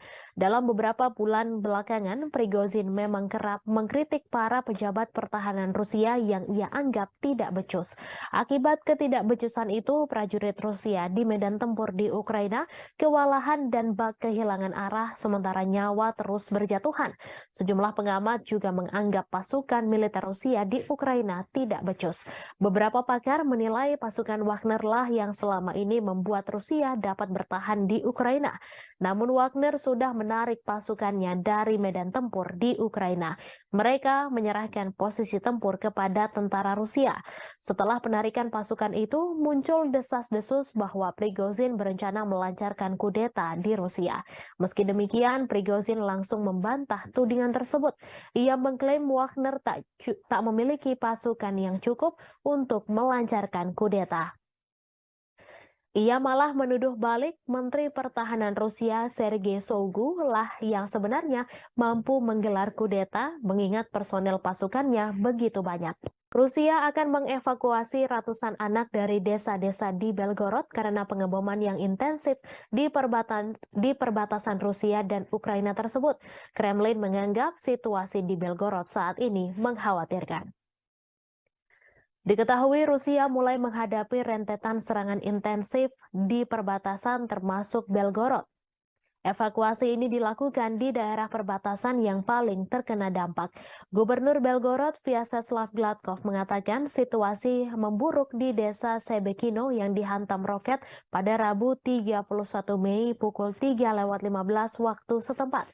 Ia mengatakan 300 anak pertama di wilayah terdampak di Belgorod akan dibawa ke Voronezh, sebuah kota sekitar 250 km lebih jauh ke Rusia. Melalui saluran telegramnya, ia memposting foto-foto mobil terbakar yang menghitam tergeletak di rerumputan dekat taman bermain dan sebuah roket yang tampaknya mendarat di jalan. Ia mengatakan serangan itu melukai 4 orang.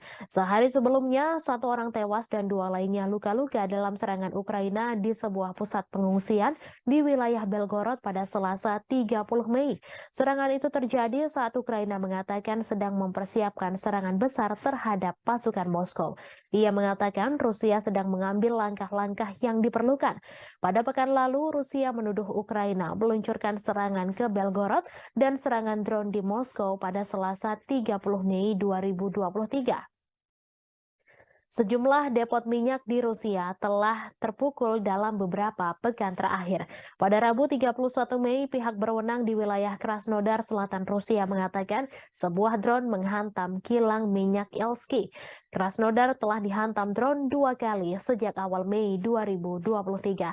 Rusia juga menuduh Ukraina meluncurkan 8 serangan drone ke Moskow pada Selasa 30 Mei. Serangan itu menyebabkan kerusakan pada bangunan apartemen. Warga Rusia dari 2 blok apartemen dievakuasi setelah serangan tersebut. Pasukan Rusia telah menghancurkan kapal perang Ukraina terakhir di pelabuhan Odessa. Kementerian Pertahanan Rusia mengungkapkan kabar tersebut pada Rabu 31 Mei. Kapal perang Yuri Olefirenko diklasifikasikan sebagai korvet dan beroperasi dengan Angkatan Laut Ukraina. Kapal perang itu dibangun pada akhir 1990-an di Rusia, tetapi kemudian dipindahkan ke Ukraina setelah runtuhnya Uni Soviet. Kapal tersebut telah mengalami beberapa modernisasi selama bertahun-tahun, termasuk perombakan besar-besaran pada tahun 2016. Kemhan Rusia menambahkan Ukraina kehilangan lebih dari 200 tentara di sana selama beberapa hari terakhir. Menurut Kemhan Rusia, Kiev kehilangan lebih dari 200 prajurit Ukraina, 3 kendaraan tempur lapis baja, 12 kendaraan dan howitzer D-30 ke arah Donetsk selama 24 jam terakhir. Sementara itu, Shalik, juru bicara Angkatan Laut Ukraina, mengatakan pihaknya tidak akan menanggapi pernyataan apapun yang dibuat sepihak oleh Rusia. Angkatan Laut Ukraina juga tidak akan mengungkapkan informasi apapun tentang kerugian selama perang. Sebelumnya, Rusia mengklaim bahwa pesawat tak berawak Ukraina memicu kebakaran di kilang minyak di Rusia Selatan. Selain itu, serangan udara juga menghantam sebuah kota Rusia dekat perbatasan untuk ketiga kalinya dalam seminggu dan merusak bangunan serta membakar kendaraan. Sementara itu, berikut perkembangan lainnya seputar situasi perang Rusia-Ukraina, di mana hanya ada sekitar 500 orang yang masih tinggal di Bakhmut menurut wali kota itu, Oleksiy Reva. Jumlah itu jauh dibandingkan dengan 70.000 orang yang tinggal di kota Ukraina Timur sebelum perang meletus. Bakhmut menjadi sasaran pertempuran sengit selama setahun terakhir. Baik Ukraina dan Rusia mengklaim sama-sama menguasai kota tersebut.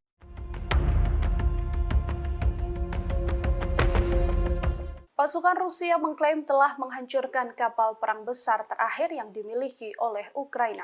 Serangan tersebut dilancarkan Rusia pada Senin 29 Mei di Pelabuhan Odessa di Laut Hitam. Dalam rilis Kementerian Pertahanan, kapal perang besar Angkatan Laut Ukraina ini dihancurkan dengan serangan presisi tinggi Angkatan Udara Rusia.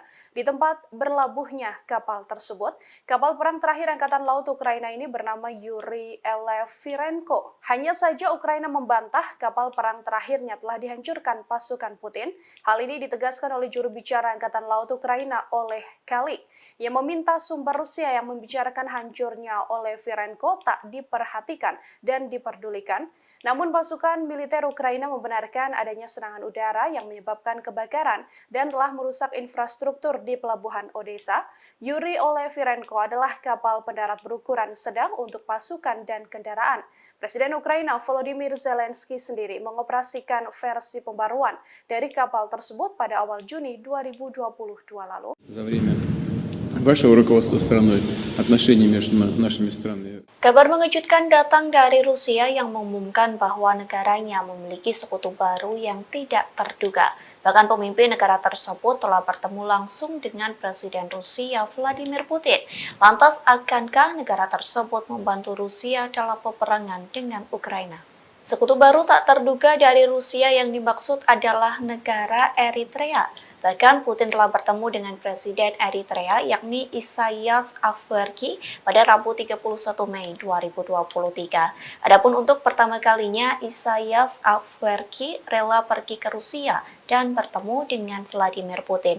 Dalam pertemuan tersebut dikabarkan keduanya membahas prospek hubungan antar dua negara. Kremlin mengatakan Putin dan Isaias membahas di segala bidang, termasuk masalah yang paling mendesak dalam agenda regional dan internasional. Bahkan seusai pertemuan tersebut, keduanya telah menandatangani beberapa kesepakatan antar pemerintah. Sementara sebelumnya, Menteri Luar Negeri Rusia Sergei Lavrov terlebih dahulu mengunjungi Eritrea. Kunjungan itu telah dilakukan pada Januari 2023 silam. Pada pertemuan tersebut, Afwerki dan Lavrov membahas perubahan radikal dalam situasi internasional. Keduanya pun juga membahas soal arah utama pengembangan hubungan antara Rusia dengan Eritrea. Уважаемый господин президент, уважаемые коллеги, друзья, мы очень рады приветствовать вас в России. Работает? Перевод есть? Отлично.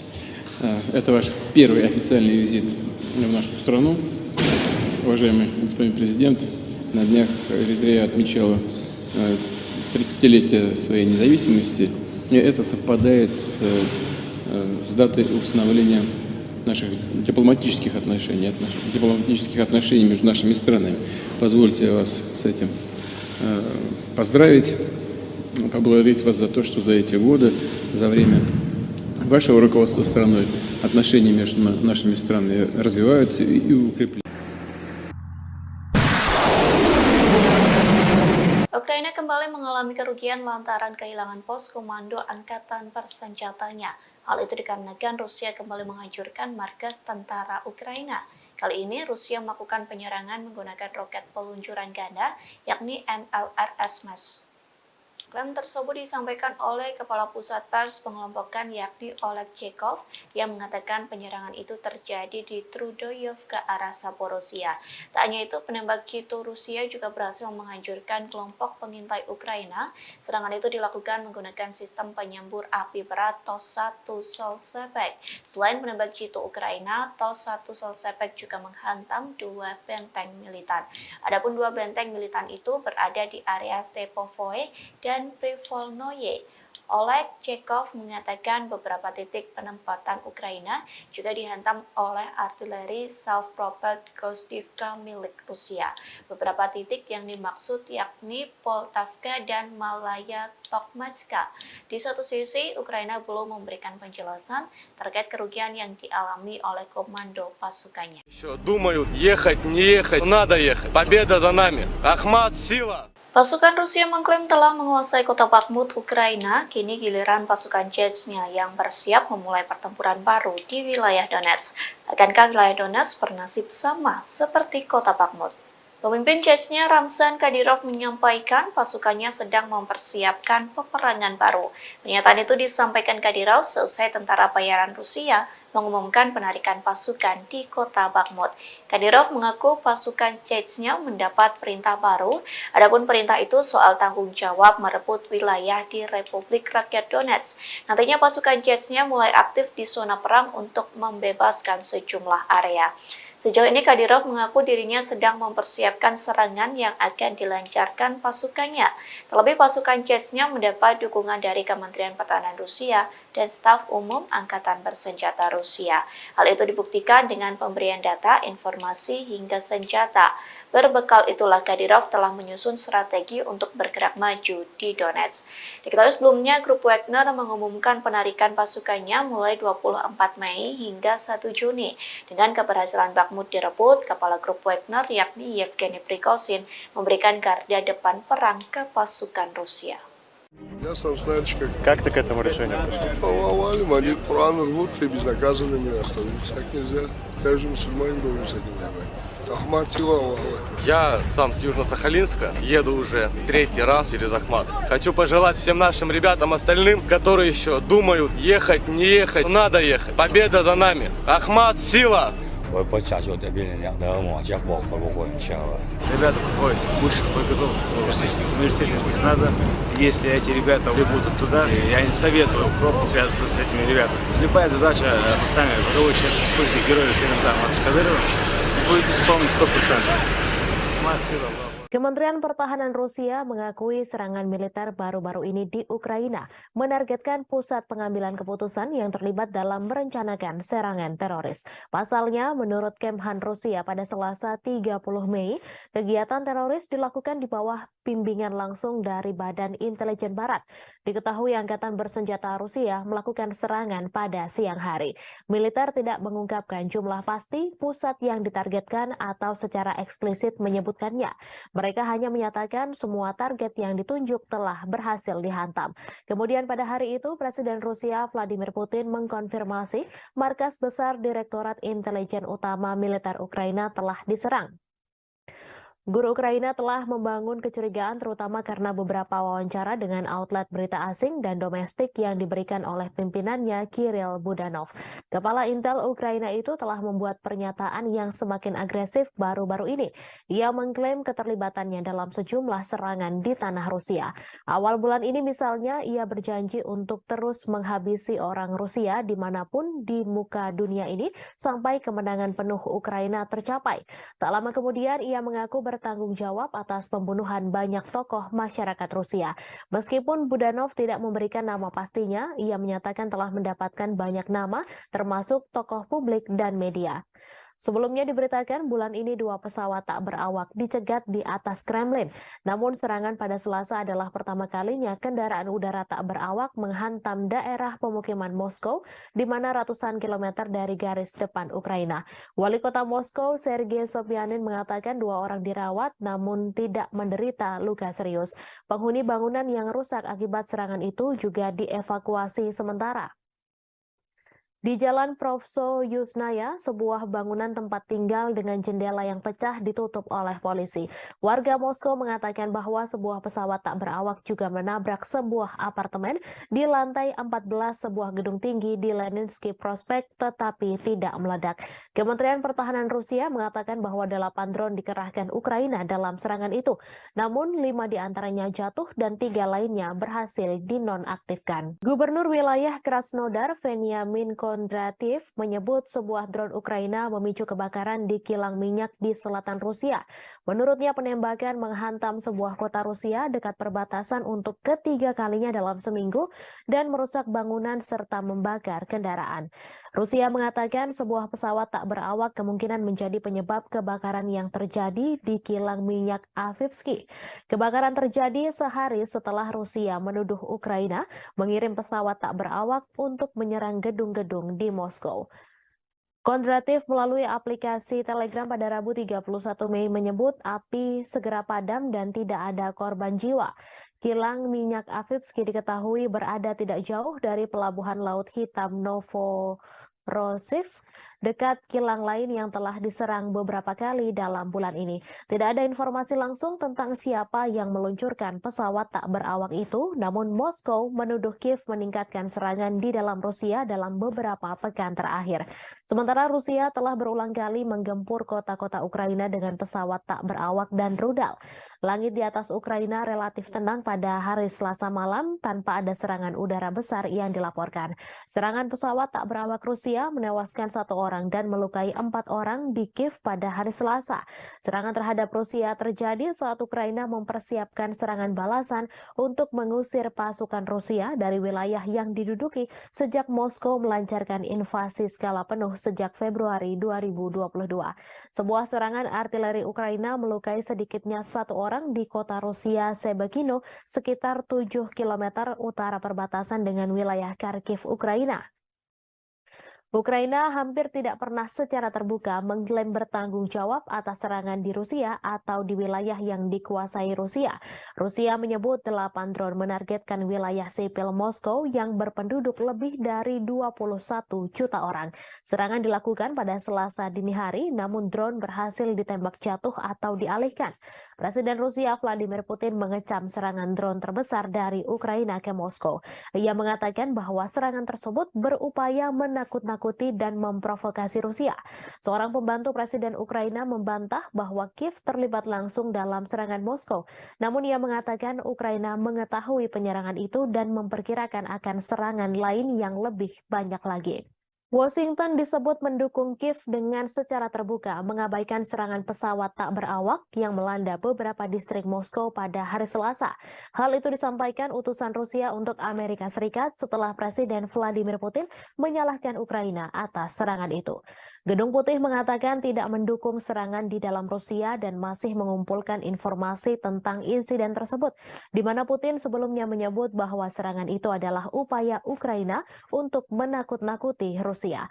Putin menyebut serangan itu yang membawa perang 15 bulan di Ukraina ke jantung Rusia sebagai aksi teroris.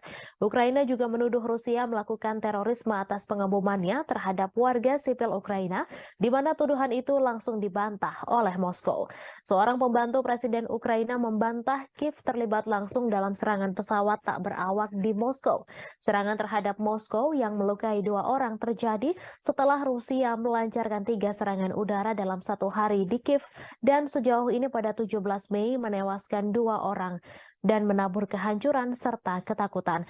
Rusia telah lama menuduh Barat melakukan perang proksi melawan Moskow dengan mendukung Ukraina dengan bantuan militer dan keuangan. Diketahui Rusia melancarkan invasi besar-besaran ke Ukraina sejak Februari 2022, menghancurkan kota-kota, memaksa jutaan orang meninggalkan rumah mereka dan menelan ribuan nyawa. Moskow menyebut perang itu sebagai operasi militer khusus untuk denazifikasi Ukraina dan melindungi penutur bahasa Rusia.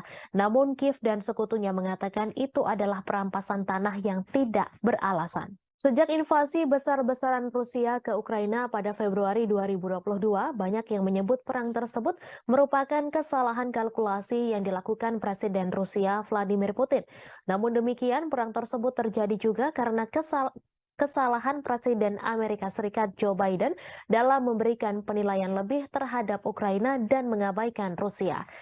Putin memang dianggap melakukan kesalahan fatal dengan menginvasi Ukraina dan menilai Kiev akan segera jatuh serta akan membentuk pemerintahan boneka. Faktanya hingga setahun berlalu Kiev terus dibom tetapi pemerintahan Ukraina masih berdiri tegak. Hanya saja Putin justru terus melayani Ukraina yang didukung Amerika Serikat dan NATO untuk melaksanakan perang dalam durasi yang lama. Yang paling menderita adalah rakyat Ukraina karena hanya menjadi medan pertempuran antara dua kekuatan dunia yakni Amerika Serikat dan Rusia. Saat perang berlarut-larut tanpa akhir yang terlihat merupakan kesalahan utama yang dilakukan Presiden Amerika Serikat Joe Biden. Berikut 5 kesalahan yang dilakukan Presiden Biden dalam menilai perang Ukraina-Rusia. Yang pertama, konflik global antara demokrasi dan otokrasi. Sejak awal Biden memposisikan diri dengan landasan moral yang tinggi. Ia membingkai konflik di Ukraina sebagai konflik global antara demokrasi dan otokrasi. Dilansir dari Al Jazeera, hal tersebut disampaikan pakar kebijakan luar negeri Amerika Serikat Marwan Bisara. Namun demikian, Douglas Brinkley, seorang sejarawan kepresidenan di Rice University mengatakan Biden tetap bersemangat dan tangguh. Itu mengacu pada perjuangan mantan presiden untuk menanggapi invasi Soviet ke Afghanistan pada 1979. Yang kedua, meremehkan nasionalisme Rusia. Biden meremehkan kekuatan nasionalisme Rusia dan menolak ketakutan Moskow akan ekspansi NATO ke perbatasannya sebagai alasan tak berdasar untuk imperialisme Rusia. Beberapa bulan menjelang perang, Biden merusak upaya untuk mengimplementasikan perjanjian Minsk yang ditandatangani pada 2014 dan 2015 untuk mengakhiri konflik di wilayah Donbas. Padahal baik Ukraina dan Rusia telah menandatangani Minsk, tetapi Prancis dan Jerman yang membantu menyelesaikan dan menyempurnakan perjanjian ini gagal mendorong implementasinya dengan cukup keras. Yang ketiga, meremehkan ketahanan militer Rusia. Biden juga meremehkan ketahanan militer Rusia bertaruh pada Ukraina yang mampu mengalahkannya. Biden beranggapan Ukraina sama seperti Afghanistan yang mengalahkan Uni Soviet dengan bantuan dari Amerika Serikat. Namun bagi Moskow, Ukraina jauh lebih penting dan strategis daripada Afghanistan, mengingat kesamaan sejarah dan kedekatan geografisnya. Dari sudut pandang Putin, Ukraina sangat penting bagi keamanan nasional Rusia dan kelangsungan rezimnya. Jelas ia lebih suka menghancurkannya daripada melihatnya bergabung dengan aliansi Barat. Selama setahun pertama perang, kemunduran Rusia dari Kiev ke Kharkiv menunjukkan tekad dan ketahanan Ukraina. Namun gelombang perang mulai berubah tahun ini. Seperti yang ditunjukkan oleh jatuhnya Bakhmut setelah pertempuran sengit selama berbulan-bulan, Rusia tidak kalah ulet atau bertekad untuk menang. Yang keempat, melebih-lebihkan kemampuan perang Ukraina. Biden juga melebih-lebihkan kemampuan perang Ukraina. Perang sejauh ini telah dilakukan secara konvensional di wilayah Ukraina. Kemunduran ini tidak menghalangi Amerika Serikat dan sekutunya untuk meningkatkan bantuan militer kepada Ukraina. Pada 19 Mei lalu, pertemuan negara-negara G7 yang dipimpin Amerika Serikat di Hiroshima berjanji untuk memperbarui komitmen mereka untuk memberikan dukungan finansial, kemanusiaan, militer, dan diplomatik yang dibutuhkan Ukraina selama diperlukan. Apa yang dimulai dengan pengiriman amunisi ke Ukraina diperluas untuk memasok artileri dan tank Amerika dan Jerman, sistem pertahanan Patriot, dan drone yang memungkinkan Ukraina melakukan perlawanan ke wilayah Rusia. Baru-baru ini, Amerika Serikat telah menyetujui pengiriman jet tempur F-16 ke Ukraina untuk menantang superioritas udara Rusia. Moskow telah memperingatkan bahwa menyediakan Kiev dengan pesawat ini akan menyebabkan eskalasi yang berbahaya. Yang kelima, salah kalkulasi sanksi bagi Rusia. Sama seperti Putin yang meremehkan persatuan Barat dalam mendukung Ukraina, Biden juga meremehkan ketidakpedulian dunia lainnya terhadap dampak perang tersebut. Saat seluruh dunia terus berdagang dengan Rusia, sanksi Barat gagal mengubah perhitungan Moskow. Skenario suram telah memaksa Biden beralih ke rencana kompleks untuk menghukum Rusia secara ekonomi dan menunjukkan bahaya pemerintahan otoriter yang menjungkir balikan demokrasi tetangga. Seperti diungkapkan Do Bando, pakar luar negeri dari Cato Institute, bahwa meskipun perang Rusia-Ukraina mungkin merupakan konflik terburuk di Eropa sejak Perang Dunia II, hal ini bukanlah yang terburuk di seluruh dunia. Konflik yang jauh lebih dahsyat telah terjadi di seluruh dunia berkembang karena dampak perang Ukraina tersebut. Perang Rusia dan Ukraina terus mencapai dinamika terbaru. Meski memiliki ukuran persenjataan yang lebih kecil, Ukraina dilaporkan telah menjatuhkan serangan yang menekan tentara Moskow. Di balik taktik serangan Ukraina, Kiev nyatanya menggunakan strategi yang mirip dengan kelompok teroris ISIS. Hal ini terlihat dari bagaimana Ukraina mengunggah video yang berisi kekejaman untuk menggugah emosi, di mana hal ini serupa dengan ISIS. Kelompok teror itu mendorong video yang canggih dan kadang menampilkan kekerasan sebagai bagian dari kampanye perekrutan yang lebih luas. Mereka juga mendistribusikan rekaman yang menarik secara emosional untuk memangsa identitas target yang lemah. Dilansir dari Newsweek, bagi Ukraina, motivasi di balik pembuatan video dari adegan medan perang adalah menarik cukup banyak pemirsa secara global untuk memastikan bahwa perjuangan negara melawan Rusia tidak dilupakan. Hal ini juga membuktikan bahwa dukungan keuangan dan militer Barat untuk Kiev belum dan tidak akan sia-sia. Menurut salah satu pembuat video asal Ukraina, Konstantin Kalnovsky, Kiev menggunakan teknologi yang cukup mumpuni seperti drone untuk menggambarkan situasi kengerian serangan Rusia. Video itulah yang kemudian membuat Ukraina mendapatkan begitu banyak dukungan. Ukraina nyatanya juga memiliki pasukan khusus pembuat video grafis yang bernama Serigala Putih. Mereka merilis video sepanjang konflik yang menunjukkan bagaimana pasukannya berhasil menghancurkan target Rusia termasuk tank. Salah satu klip yang ditweet oleh Dinas Keamanan Ukraina, SBU, pada bulan Maret menunjukkan pandangan udara dari kendaraan militer yang meledak setelah dihantam dari atas. Sean Houston, seorang profesor propaganda di Military College of South Carolina, mengatakan kepada Newsweek bahwa klip tersebut adalah contoh bagus dari gamifikasi video pertempuran dan kualitas yang tumpang tindih antara video game dan rekaman kehidupan nyata yang terkait dengan teknik video yang digunakan oleh ISIS. Ukraina masih berbuntut konflik mengerikan. Setelah Rusia menyerang Kiev, giliran muncul serangan ke Moskow. Rusia menuduh Ukraina sebagai penyerang Moskow dan Vladimir Putin menyebut hal itu sebagai tindakan terorisme. Menurut Putin, Ukraina berusaha mengintimidasi Rusia, warga Rusia, dan menyerang bangunan-bangunan tempat tinggal. Otoritas Rusia mengklaim 8 drone yang menargetkan wilayah sipil Moskow dan sekitarnya yang dihuni lebih dari 21 juta penduduk pada Selasa 30 Mei dini hari berhasil ditembak jatuh dengan beberapa drone lainnya dinonaktifkan. Moskow yang merupakan ibu kota dari negara dengan kekuatan nuklir terbesar di dunia telah dilindungi oleh sistem peringatan dini yang ekstensif. Namun selesai rentetan serangan drone Ukraina, Putin menyatakan bahwa sistem pertahanan udara di sekitar Moskow akan diperkuat. Sementara itu, Ukraina membantah terlibat secara langsung dalam rentetan serangan drone yang menghujani ibu kota Moskow di Rusia.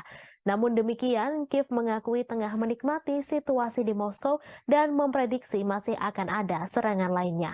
Seperti dilansir Reuters pada Rabu 31 Mei, bantahan itu disampaikan oleh penasihat kepresidenan Ukraina, Mikhailo Podolyak, saat berbicara dalam acara Breakfast Show. Dilansir Reuters pada Rabu 31 Mei terjadi serangan drone yang menghantam dan memicu kebakaran di sebuah kilang minyak Rusia bagian selatan. Rusia menuding Ukraina sebagai dalang serangan itu. Otoritas Rusia juga melaporkan sebuah serangan artileri Ukraina terhadap kota Shebekino yang berjarak hanya 7 km sebelah utara wilayah Kharkiv di Ukraina. Serangan itu tercatat sebagai serangan ketiga di wilayah perbatasan dalam sepekan terakhir. Gubernur setempat Vyacheslav Gladkov dalam pernyataan melaporkan sedikitnya 2 orang harus dirawat di rumah sakit akibat serangan itu.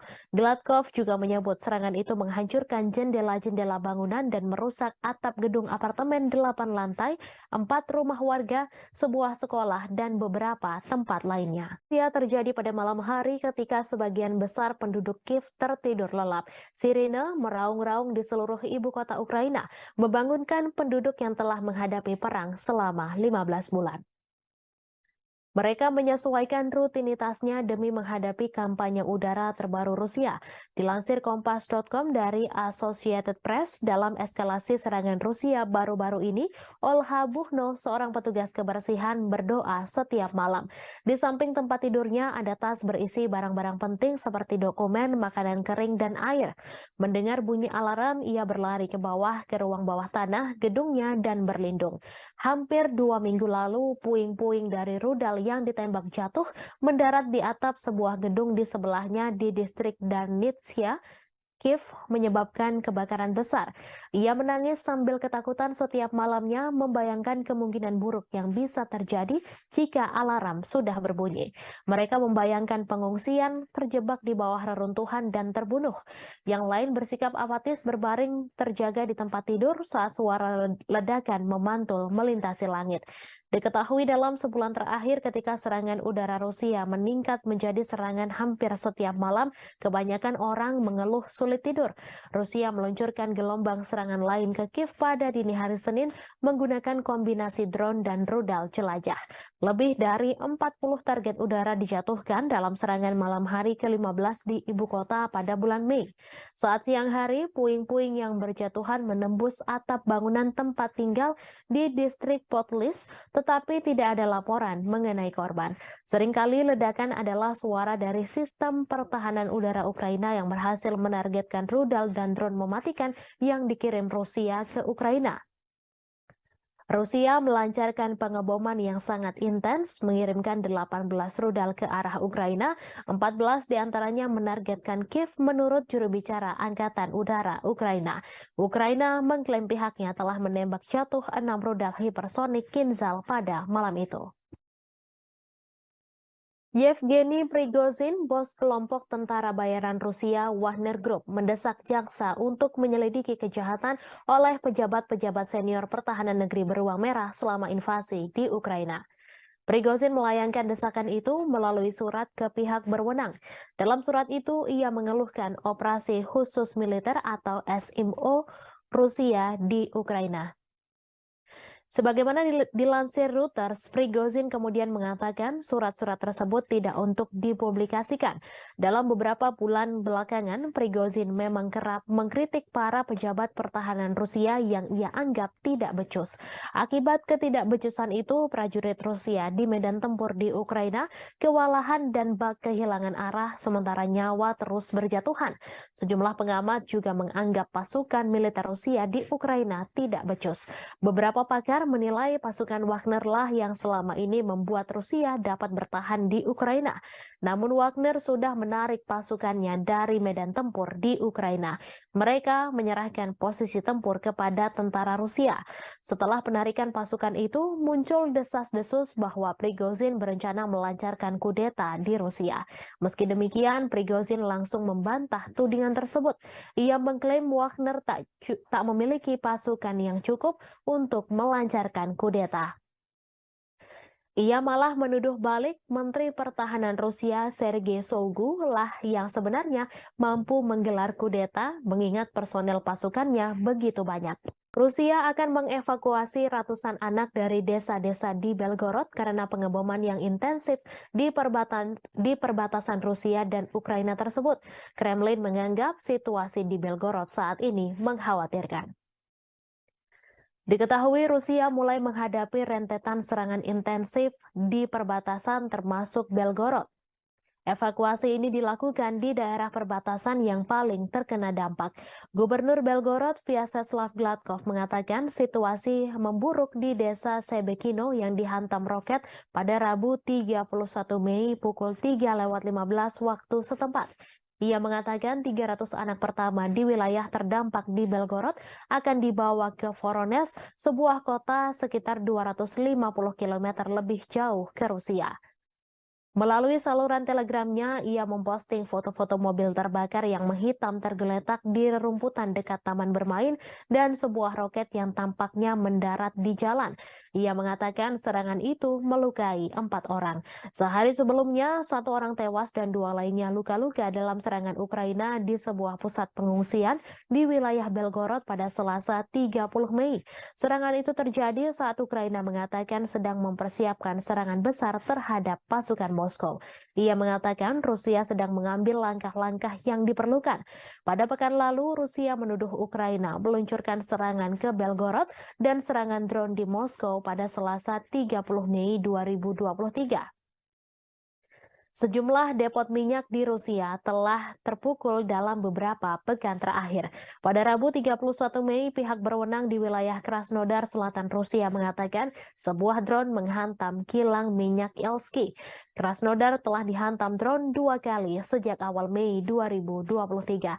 Rusia juga menuduh Ukraina meluncurkan 8 serangan drone ke Moskow pada Selasa 30 Mei. Serangan itu menyebabkan kerusakan pada bangunan apartemen. Warga Rusia dari 2 blok apartemen dievakuasi setelah serangan tersebut. Pasukan Rusia telah menghancurkan kapal perang Ukraina terakhir di pelabuhan Odessa. Kementerian Pertahanan Rusia mengungkapkan kabar tersebut pada Rabu 31 Mei. Kapal perang Yuri Olefirenko diklasifikasikan sebagai korvet dan beroperasi dengan Angkatan Laut Ukraina. Kapal perang itu dibangun pada akhir 1990-an di Rusia, tetapi kemudian dipindahkan ke Ukraina setelah runtuhnya Uni Soviet. Kapal tersebut telah mengalami beberapa modernisasi selama bertahun-tahun, termasuk perombakan besar-besaran pada tahun 2016. Kemhan Rusia menambahkan Ukraina kehilangan lebih dari 200 tentara di sana selama beberapa hari terakhir. Menurut Kemhan Rusia, Kiev kehilangan lebih dari 200 prajurit Ukraina, 3 kendaraan tempur lapis baja, 12 kendaraan dan howitzer D-30 ke arah Donetsk selama 24 jam terakhir. Sementara itu, Shalik, juru bicara Angkatan Laut Ukraina, mengatakan pihaknya tidak akan menanggapi pernyataan apapun yang dibuat sepihak oleh Rusia. Angkatan Laut Ukraina juga tidak akan mengungkapkan informasi apapun tentang kerugian selama perang. Sebelumnya, Rusia mengklaim bahwa pesawat tak berawak Ukraina memicu kebakaran di kilang minyak di Rusia Selatan. Selain itu, serangan udara juga menghantam sebuah kota Rusia dekat perbatasan untuk ketiga kalinya dalam seminggu dan merusak bangunan serta membakar kendaraan. Sementara itu, berikut perkembangan lainnya seputar situasi perang Rusia-Ukraina, di mana hanya ada sekitar 500 orang yang masih tinggal di Bahmut, menurut wali kota itu, Oleksiy Reva. Jumlah itu jauh dibandingkan dengan 70.000 orang yang tinggal di kota Ukraina Timur sebelum perang meletus. Bahmut menjadi sasaran pertempuran sengit selama setahun terakhir. Baik Ukraina dan Rusia mengklaim sama-sama menguasai kota tersebut.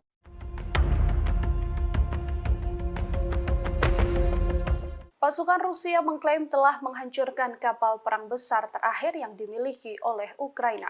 Serangan tersebut dilancarkan Rusia pada Senin 29 Mei di Pelabuhan Odessa di Laut Hitam. Dalam rilis Kementerian Pertahanan, kapal perang besar Angkatan Laut Ukraina ini dihancurkan dengan serangan presisi tinggi Angkatan Udara Rusia. Di tempat berlabuhnya kapal tersebut, kapal perang terakhir Angkatan Laut Ukraina ini bernama Yuri Olefirenko. Hanya saja Ukraina membantah kapal perang terakhir telah dihancurkan pasukan Putin. Hal ini ditegaskan oleh juru bicara Angkatan Laut Ukraina, Oleh Kali, yang meminta sumber Rusia yang membicarakan hancurnya Olefirenko tak diperhatikan dan diperdulikan. Namun pasukan militer Ukraina membenarkan adanya serangan udara yang menyebabkan kebakaran dan telah merusak infrastruktur di Pelabuhan Odessa. Yuri Olefirenko adalah kapal pendarat berukuran sedang untuk pasukan dan kendaraan. Presiden Ukraina Volodymyr Zelensky sendiri mengoperasikan versi pembaruan dari kapal tersebut pada awal Juni 2022 lalu.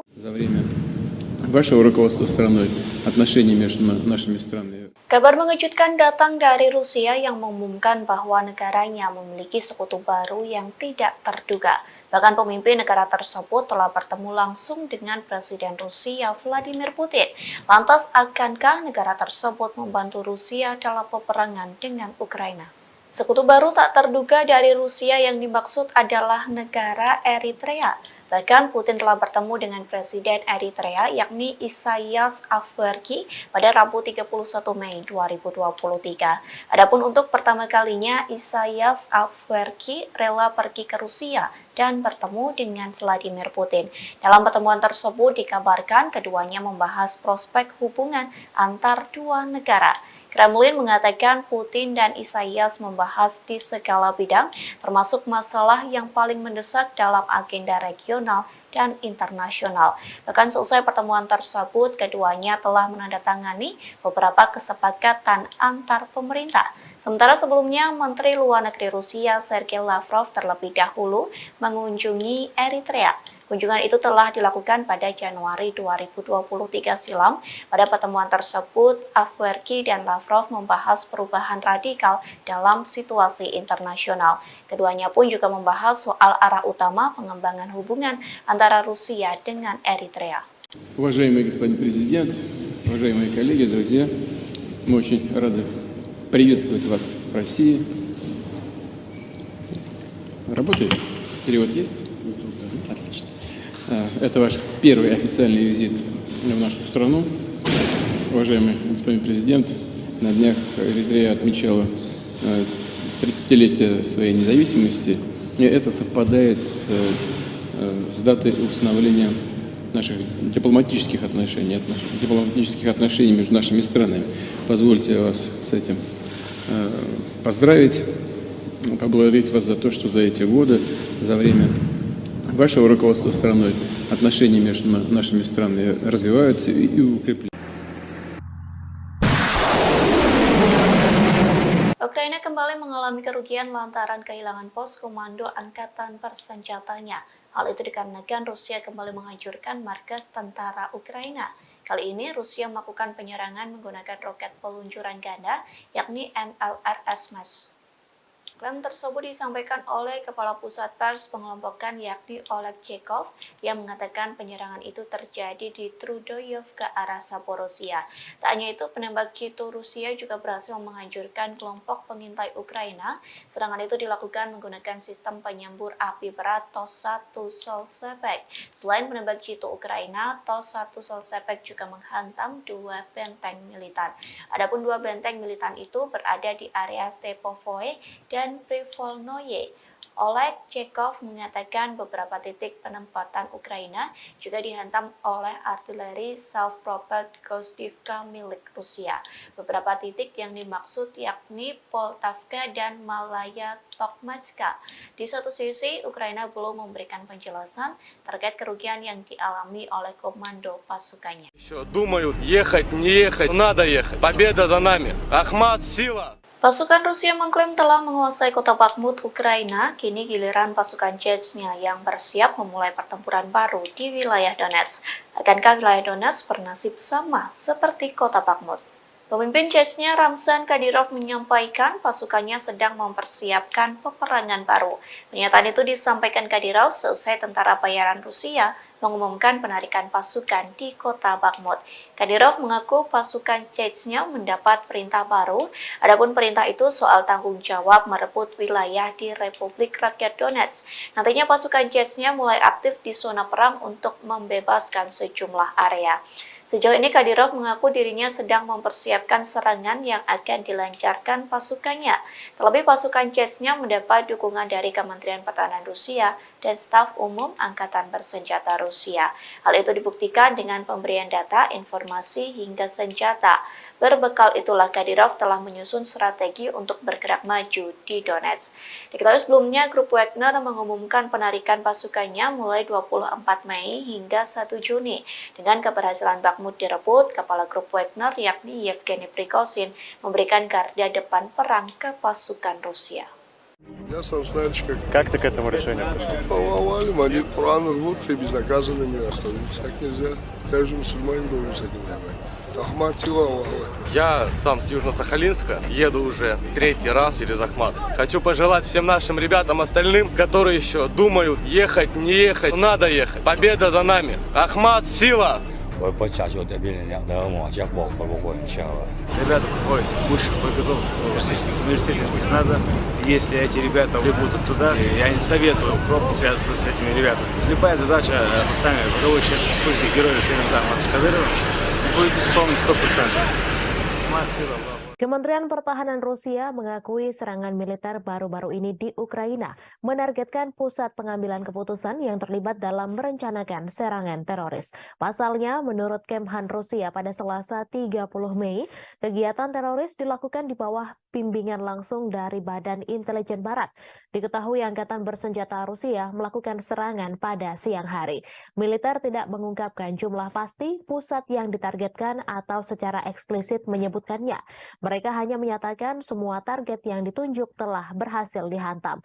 Kemudian pada hari itu, Presiden Rusia Vladimir Putin mengkonfirmasi markas besar Direktorat Intelijen Utama Militer Ukraina telah diserang. Guru Ukraina telah membangun kecurigaan terutama karena beberapa wawancara dengan outlet berita asing dan domestik yang diberikan oleh pimpinannya Kirill Budanov. Kepala Intel Ukraina itu telah membuat pernyataan yang semakin agresif baru-baru ini. Ia mengklaim keterlibatannya dalam sejumlah serangan di tanah Rusia. Awal bulan ini misalnya ia berjanji untuk terus menghabisi orang Rusia dimanapun di muka dunia ini sampai kemenangan penuh Ukraina tercapai. Tak lama kemudian ia mengaku berkata bertanggung jawab atas pembunuhan banyak tokoh masyarakat Rusia. Meskipun Budanov tidak memberikan nama pastinya, ia menyatakan telah mendapatkan banyak nama, termasuk tokoh publik dan media. Sebelumnya diberitakan bulan ini 2 pesawat tak berawak dicegat di atas Kremlin. Namun serangan pada Selasa adalah pertama kalinya kendaraan udara tak berawak menghantam daerah pemukiman Moskow, di mana ratusan kilometer dari garis depan Ukraina. Wali kota Moskow, Sergei Sobyanin, mengatakan 2 orang dirawat namun tidak menderita luka serius. Penghuni bangunan yang rusak akibat serangan itu juga dievakuasi sementara. Di Jalan Provso Yusnaya, sebuah bangunan tempat tinggal dengan jendela yang pecah ditutup oleh polisi. Warga Moskow mengatakan bahwa sebuah pesawat tak berawak juga menabrak sebuah apartemen di lantai 14 sebuah gedung tinggi di Leninsky Prospect tetapi tidak meledak. Kementerian Pertahanan Rusia mengatakan bahwa 8 drone dikerahkan Ukraina dalam serangan itu. Namun 5 diantaranya jatuh dan 3 lainnya berhasil dinonaktifkan. Gubernur wilayah Krasnodar, Veniamin Kondrativ, menyebut sebuah drone Ukraina memicu kebakaran di kilang minyak di selatan Rusia. Menurutnya penembakan menghantam sebuah kota Rusia dekat perbatasan untuk ketiga kalinya dalam seminggu dan merusak bangunan serta membakar kendaraan. Rusia mengatakan sebuah pesawat tak berawak kemungkinan menjadi penyebab kebakaran yang terjadi di kilang minyak Avivsky. Kebakaran terjadi sehari setelah Rusia menuduh Ukraina mengirim pesawat tak berawak untuk menyerang gedung-gedung di Moskow. Kondrativ melalui aplikasi Telegram pada Rabu 31 Mei menyebut api segera padam dan tidak ada korban jiwa.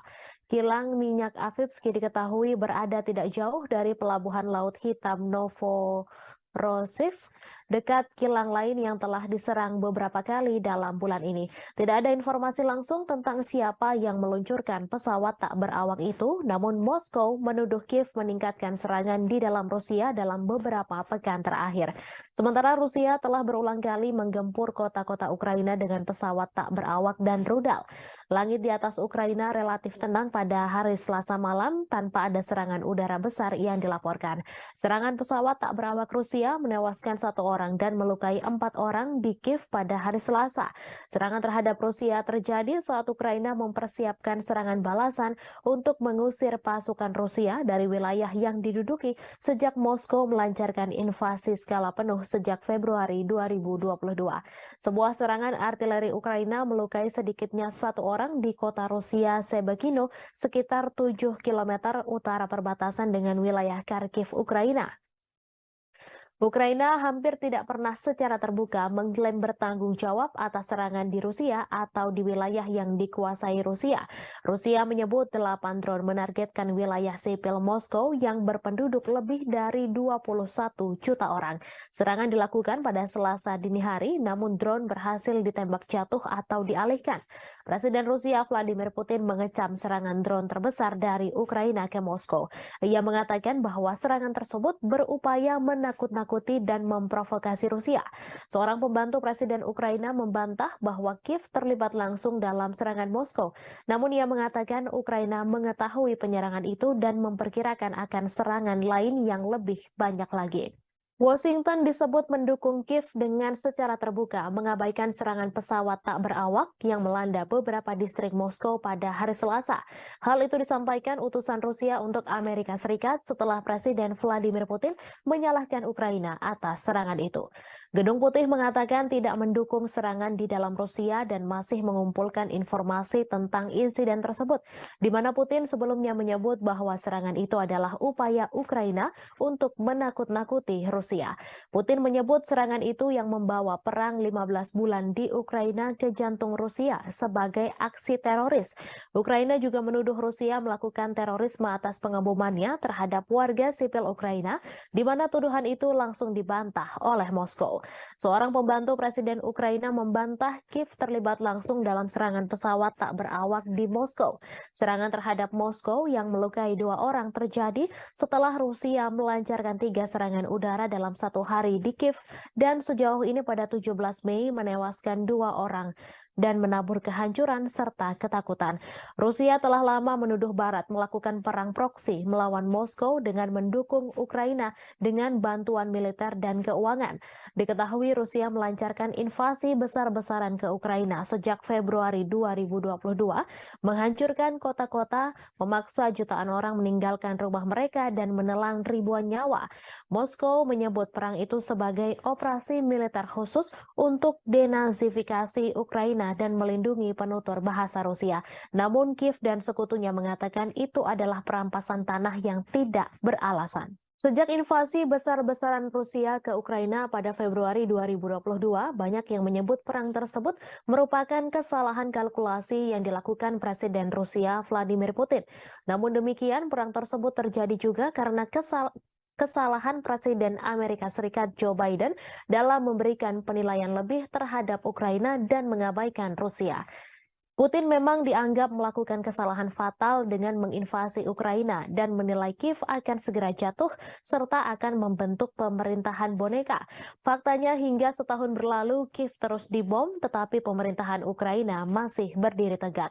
Hanya saja Putin justru terus melayani Ukraina yang didukung Amerika Serikat dan NATO untuk melaksanakan perang dalam durasi yang lama. Yang paling menderita adalah rakyat Ukraina karena hanya menjadi medan pertempuran antara dua kekuatan dunia yakni Amerika Serikat dan Rusia. Saat perang berlarut-larut tanpa akhir yang terlihat merupakan kesalahan utama yang dilakukan Presiden Amerika Serikat Joe Biden. Berikut 5 kesalahan yang dilakukan Presiden Biden dalam menilai perang Ukraina-Rusia. Yang pertama, konflik global antara demokrasi dan otokrasi. Sejak awal Biden memposisikan diri dengan landasan moral yang tinggi. Ia membingkai konflik di Ukraina sebagai konflik global antara demokrasi dan otokrasi. Dilansir dari Al Jazeera, hal tersebut disampaikan pakar kebijakan luar negeri Amerika Serikat Marwan Bisara. Namun demikian, Douglas Brinkley, seorang sejarawan kepresidenan di Rice University mengatakan Biden tetap bersemangat dan tangguh. Itu mengacu pada perjuangan mantan presiden untuk menanggapi invasi Soviet ke Afghanistan pada 1979. Yang kedua, meremehkan nasionalisme Rusia. Biden meremehkan kekuatan nasionalisme Rusia dan menolak ketakutan Moskow akan ekspansi NATO ke perbatasannya sebagai alasan tak berdasar untuk imperialisme Rusia. Beberapa bulan menjelang perang, Biden merusak upaya untuk mengimplementasikan perjanjian Minsk yang ditandatangani pada 2014 dan 2015 untuk mengakhiri konflik di wilayah Donbas. Padahal baik Ukraina dan Rusia telah menandatangani Minsk, tetapi Prancis dan Jerman yang membantu menyelesaikan dan menyempurnakan perjanjian ini gagal mendorong implementasinya dengan cukup keras. Yang ketiga, meremehkan ketahanan militer Rusia. Biden juga meremehkan ketahanan militer Rusia bertaruh pada Ukraina yang mampu mengalahkannya. Biden beranggapan Ukraina sama seperti Afghanistan yang mengalahkan Uni Soviet dengan bantuan dari Amerika Serikat. Namun bagi Moskow, Ukraina jauh lebih penting dan strategis daripada Afghanistan, mengingat kesamaan sejarah dan kedekatan geografisnya. Dari sudut pandang Putin, Ukraina sangat penting bagi keamanan nasional Rusia dan kelangsungan rezimnya. Jelas ia lebih suka menghancurkannya daripada melihatnya bergabung dengan aliansi Barat. Selama setahun pertama perang, kemunduran Rusia dari Kiev ke Kharkiv menunjukkan tekad dan ketahanan Ukraina. Namun gelombang perang mulai berubah tahun ini. Seperti yang ditunjukkan oleh jatuhnya Bakhmut setelah pertempuran sengit selama berbulan-bulan, Rusia tidak kalah ulet atau bertekad untuk menang. Yang keempat, melebih-lebihkan kemampuan perang Ukraina. Biden juga melebih-lebihkan kemampuan perang Ukraina.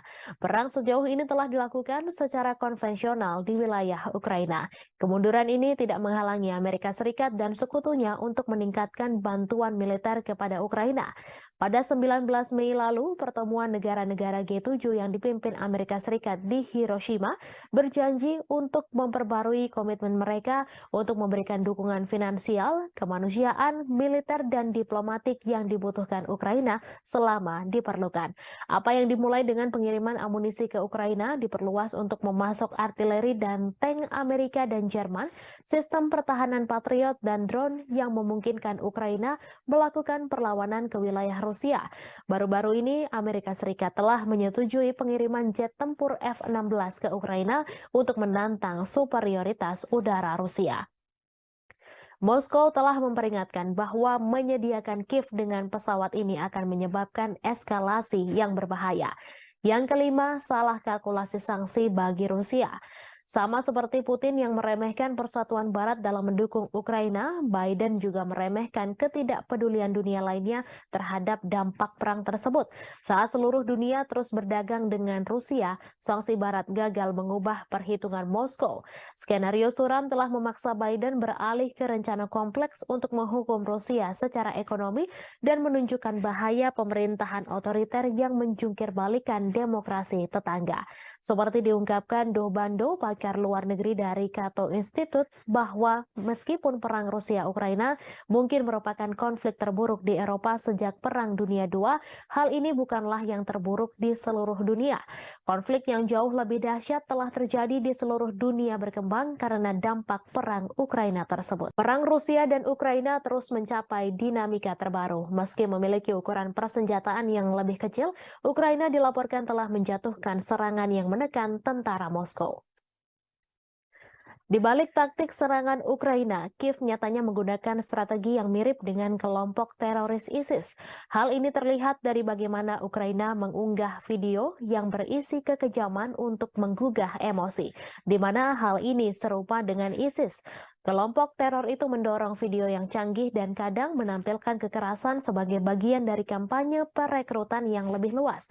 Mereka juga mendistribusikan rekaman yang menarik secara emosional untuk memangsa identitas target yang lemah.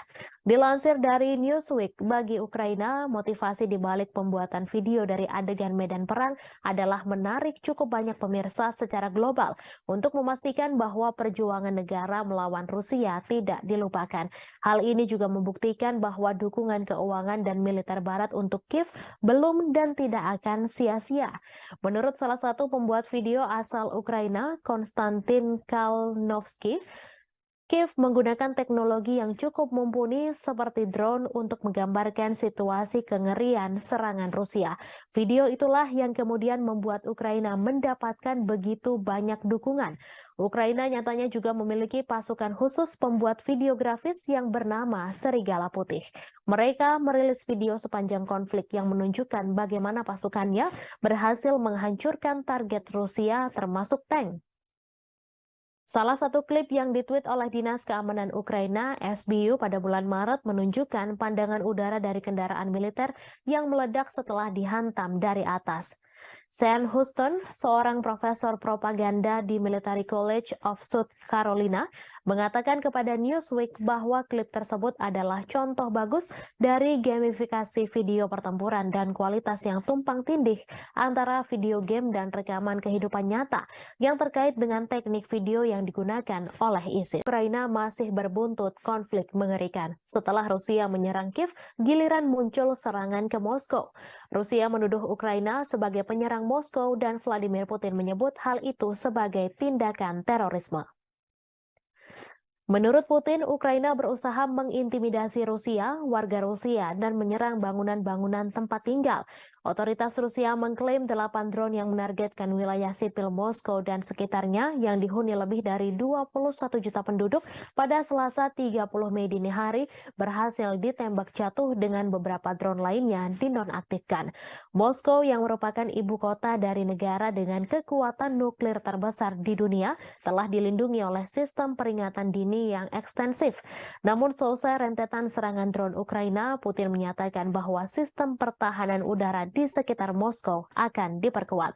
Sementara itu, Ukraina membantah terlibat secara langsung dalam rentetan serangan drone yang menghujani ibu kota Moskow di Rusia. Namun demikian, Kiev mengakui tengah menikmati situasi di Moskow dan memprediksi masih akan ada serangan lainnya. Seperti dilansir Reuters pada Rabu 31 Mei, bantahan itu disampaikan oleh penasihat kepresidenan Ukraina, Mikhailo Podolyak, saat berbicara dalam acara Breakfast Show. Dilansir Reuters, pada Rabu 31 Mei terjadi serangan drone yang menghantam dan memicu kebakaran di sebuah kilang minyak Rusia bagian selatan. Rusia menuding Ukraina sebagai dalang serangan itu. Otoritas Rusia juga melaporkan sebuah serangan artileri Ukraina terhadap kota Shebekino yang berjarak hanya 7 km sebelah utara wilayah Kharkiv di Ukraina. Serangan itu tercatat sebagai serangan ketiga di wilayah perbatasan dalam sepekan terakhir. Gubernur setempat Vyacheslav Gladkov dalam pernyataan melaporkan sedikitnya 2 orang harus dirawat di rumah sakit akibat serangan itu. Gladkov juga menyebut serangan itu menghancurkan jendela-jendela bangunan dan merusak atap gedung apartemen 8 lantai, 4 rumah warga, sebuah sekolah, dan beberapa tempat lainnya. Ia terjadi pada malam hari ketika sebagian besar penduduk Kiev tertidur lelap. Sirine meraung-raung di seluruh ibu kota Ukraina, membangunkan penduduk yang telah menghadapi perang selama 15 bulan. Mereka menyesuaikan rutinitasnya demi menghadapi kampanye udara terbaru Rusia. Dilansir Kompas.com dari Associated Press, dalam eskalasi serangan Rusia baru-baru ini, Olha Buchno, seorang petugas kebersihan, berdoa setiap malam.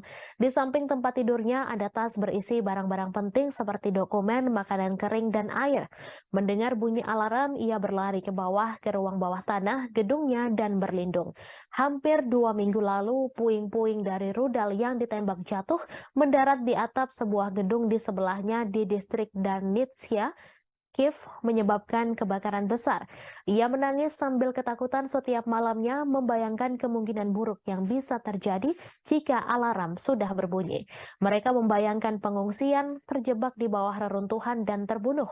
Yang lain bersikap apatis berbaring terjaga di tempat tidur saat suara ledakan memantul melintasi langit. Diketahui dalam sebulan terakhir ketika serangan udara Rusia meningkat menjadi serangan hampir setiap malam, kebanyakan orang mengeluh sulit tidur. Rusia meluncurkan gelombang serangan lain ke Kiev pada dini hari Senin menggunakan kombinasi drone dan rudal jelajah. Lebih dari 40 target udara dijatuhkan dalam serangan malam hari ke-15 di ibu kota pada bulan Mei. Saat siang hari, puing-puing yang berjatuhan menembus atap bangunan tempat tinggal di distrik Potlis, tetapi tidak ada laporan mengenai korban. Seringkali ledakan adalah suara dari sistem pertahanan udara Ukraina yang berhasil menargetkan rudal dan drone mematikan yang dikirim Rusia ke Ukraina. Rusia melancarkan pengeboman yang sangat intens, mengirimkan 18 rudal ke arah Ukraina, 14 diantaranya menargetkan Kiev menurut juru bicara Angkatan Udara Ukraina. Ukraina mengklaim pihaknya telah menembak jatuh 6 rudal hipersonik Kinzhal pada malam itu. Yevgeny Prigozhin, bos kelompok tentara bayaran Rusia Wagner Group, mendesak jaksa untuk menyelidiki kejahatan oleh pejabat-pejabat senior pertahanan negeri beruang merah selama invasi di Ukraina. Prigozhin melayangkan desakan itu melalui surat ke pihak berwenang. Dalam surat itu, ia mengeluhkan operasi khusus militer atau SMO Rusia di Ukraina. Sebagaimana dilansir Reuters, Prigozhin kemudian mengatakan surat-surat tersebut tidak untuk dipublikasikan. Dalam beberapa bulan belakangan, Prigozhin memang kerap mengkritik para pejabat pertahanan Rusia yang ia anggap tidak becus. Akibat ketidakbecusan itu, prajurit Rusia di medan tempur di Ukraina kewalahan dan bak kehilangan arah, sementara nyawa terus berjatuhan. Sejumlah pengamat juga menganggap pasukan militer Rusia di Ukraina tidak becus. Beberapa pakar menilai pasukan Wagner lah yang selama ini membuat Rusia dapat bertahan di Ukraina. Namun Wagner sudah menarik pasukannya dari medan tempur di Ukraina. Mereka menyerahkan posisi tempur kepada tentara Rusia. Setelah penarikan pasukan itu, muncul desas-desus bahwa Prigozhin berencana melancarkan kudeta di Rusia. Meski demikian, Prigozhin langsung membantah tudingan tersebut. Ia mengklaim Wagner tak memiliki pasukan yang cukup untuk melancarkan kudeta. Ia malah menuduh balik Menteri Pertahanan Rusia Sergei Shoigu lah yang sebenarnya mampu menggelar kudeta mengingat personel pasukannya begitu banyak. Rusia akan mengevakuasi ratusan anak dari desa-desa di Belgorod karena pengeboman yang intensif di perbatasan Rusia dan Ukraina tersebut. Kremlin menganggap situasi di Belgorod saat ini mengkhawatirkan. Diketahui Rusia mulai menghadapi rentetan serangan intensif di perbatasan termasuk Belgorod. Evakuasi ini dilakukan di daerah perbatasan yang paling terkena dampak. Gubernur Belgorod, Vyacheslav Gladkov, mengatakan situasi memburuk di desa Sebekino yang dihantam roket pada Rabu 31 Mei pukul 3:15 waktu setempat. Ia mengatakan 300 anak pertama di wilayah terdampak di Belgorod akan dibawa ke Voronezh, sebuah kota sekitar 250 km lebih jauh ke Rusia. Melalui saluran telegramnya, ia memposting foto-foto mobil terbakar yang menghitam tergeletak di rerumputan dekat taman bermain dan sebuah roket yang tampaknya mendarat di jalan.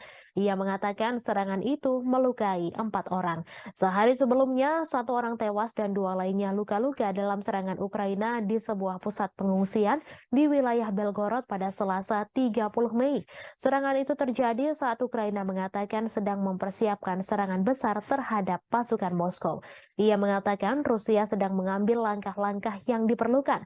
Pada pekan lalu, Rusia menuduh Ukraina meluncurkan serangan ke Belgorod dan serangan drone di Moskow pada Selasa 30 Mei 2023.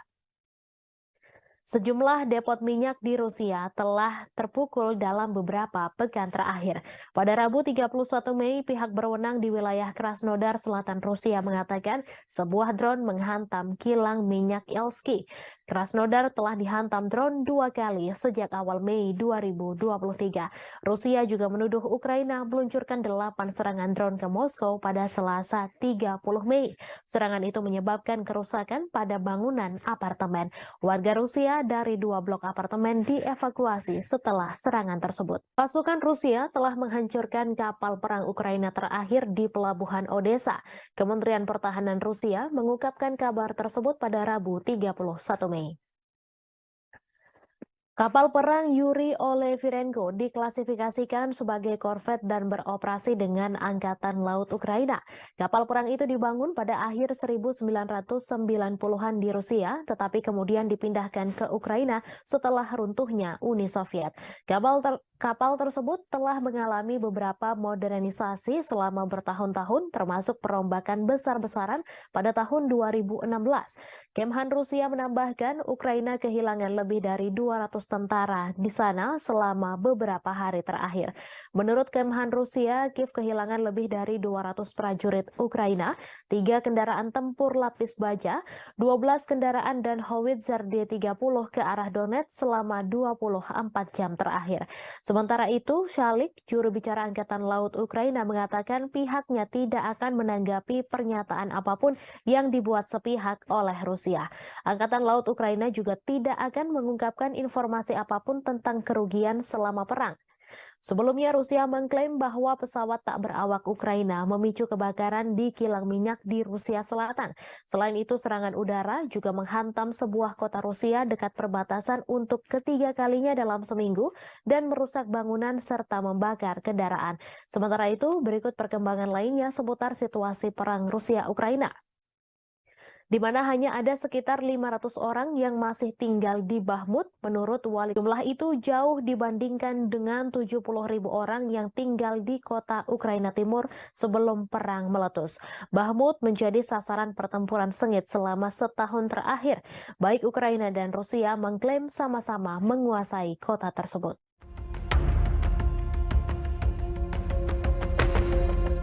Pasukan Rusia mengklaim telah menghancurkan kapal perang besar terakhir yang dimiliki oleh Ukraina.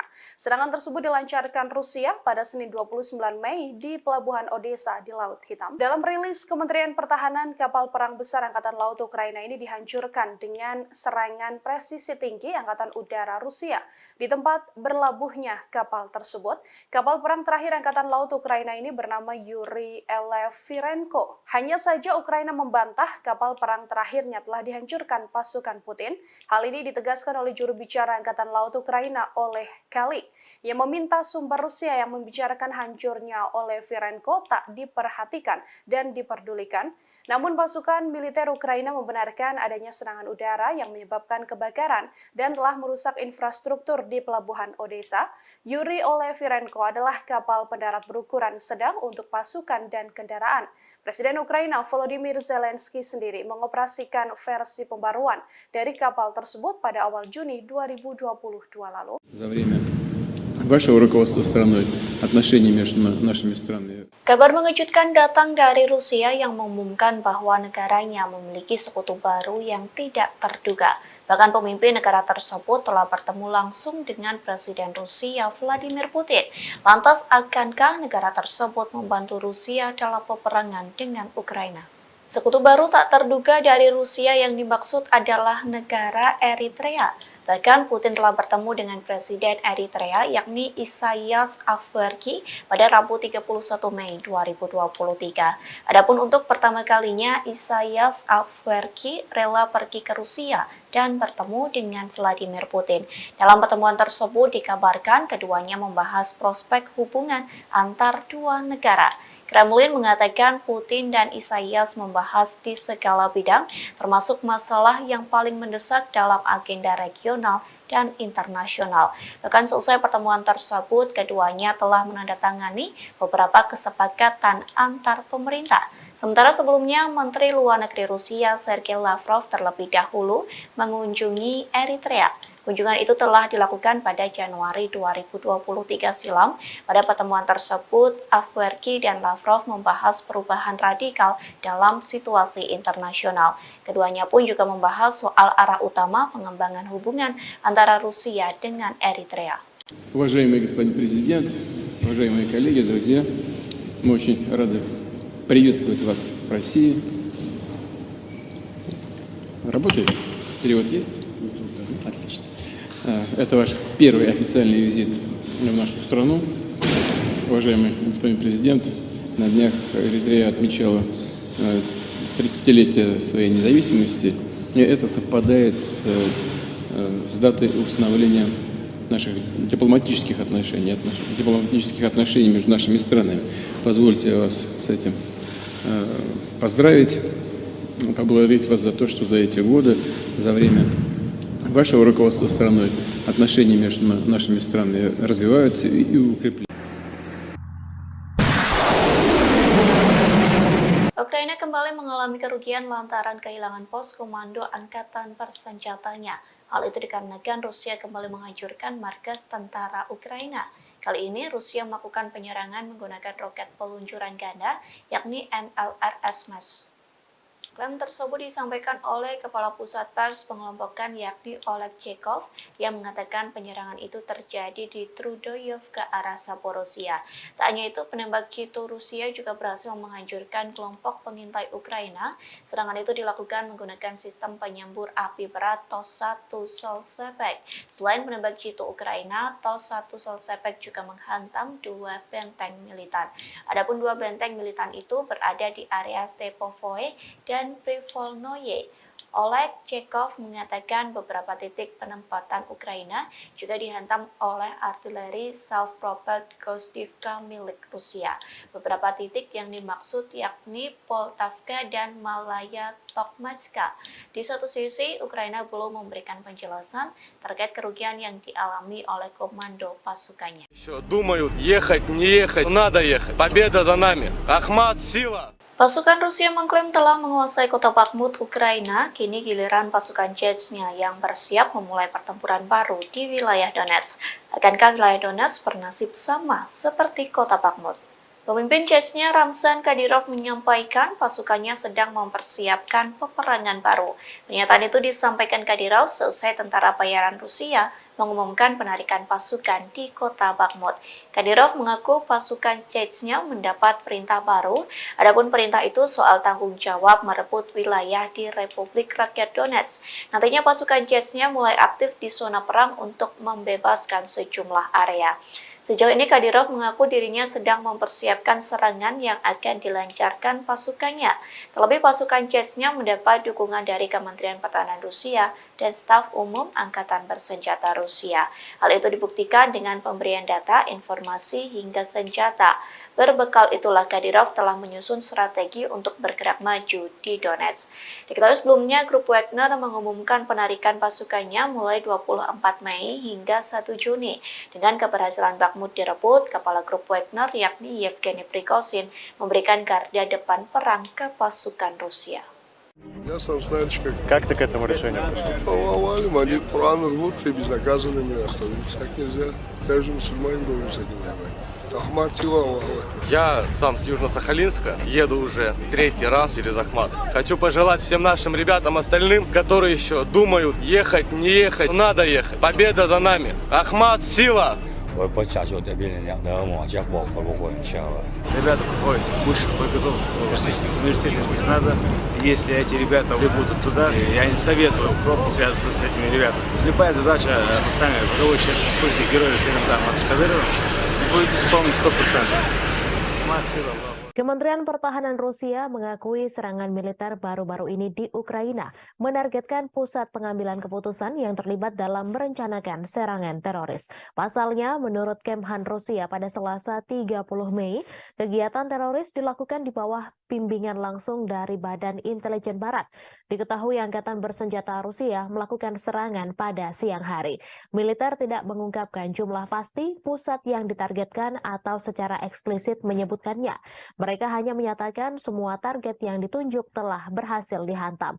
Kemudian pada hari itu, Presiden Rusia Vladimir Putin mengkonfirmasi markas besar Direktorat Intelijen Utama Militer Ukraina telah diserang. Guru Ukraina telah membangun kecurigaan terutama karena beberapa wawancara dengan outlet berita asing dan domestik yang diberikan oleh pimpinannya Kirill Budanov.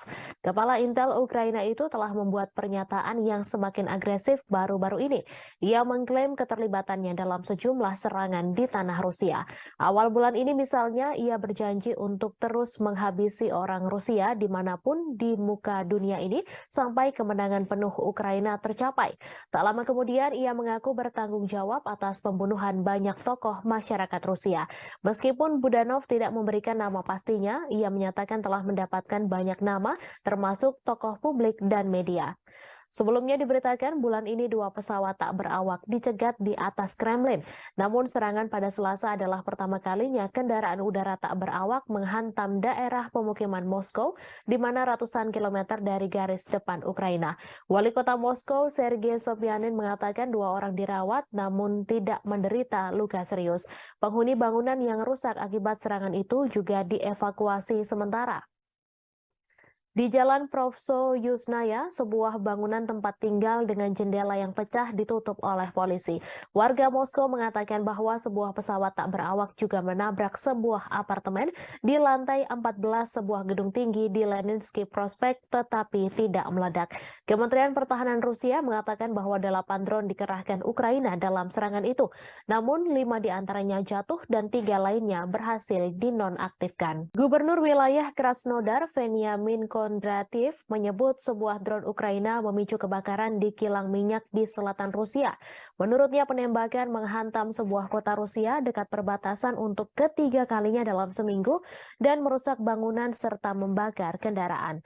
Rusia mengatakan sebuah pesawat tak berawak kemungkinan menjadi penyebab kebakaran yang terjadi di kilang minyak Avivsky. Kebakaran terjadi sehari setelah Rusia menuduh Ukraina mengirim pesawat tak berawak untuk menyerang gedung-gedung di Moskow. Kondratiev melalui aplikasi Telegram pada Rabu 31 Mei menyebut api segera padam dan tidak ada korban jiwa. Kilang minyak Avivsky diketahui berada tidak jauh dari pelabuhan Laut Hitam Novorossiysk, dekat kilang lain yang telah diserang beberapa kali dalam bulan ini. Tidak ada informasi langsung tentang siapa yang meluncurkan pesawat tak berawak itu, namun Moskow menuduh Kiev meningkatkan serangan di dalam Rusia dalam beberapa pekan terakhir. Sementara Rusia telah berulang kali menggempur kota-kota Ukraina dengan pesawat tak berawak dan rudal. Langit di atas Ukraina relatif tenang pada hari Selasa malam tanpa ada serangan udara besar yang dilaporkan. Serangan pesawat tak berawak Rusia menewaskan 1 orang orang dan melukai 4 orang di Kiev pada hari Selasa. Serangan terhadap Rusia terjadi saat Ukraina mempersiapkan serangan balasan untuk mengusir pasukan Rusia dari wilayah yang diduduki sejak Moskow melancarkan invasi skala penuh sejak Februari 2022. Sebuah serangan artileri Ukraina melukai sedikitnya 1 orang di kota Rusia Sebekino, sekitar 7 km utara perbatasan dengan wilayah Kharkiv, Ukraina. Ukraina hampir tidak pernah secara terbuka mengklaim bertanggung jawab atas serangan di Rusia atau di wilayah yang dikuasai Rusia. Rusia menyebut 8 drone menargetkan wilayah sipil Moskow yang berpenduduk lebih dari 21 juta orang. Serangan dilakukan pada Selasa dini hari, namun drone berhasil ditembak jatuh atau dialihkan. Presiden Rusia Vladimir Putin mengecam serangan drone terbesar dari Ukraina ke Moskow. Ia mengatakan bahwa serangan tersebut berupaya menakut-nakuti dan memprovokasi Rusia.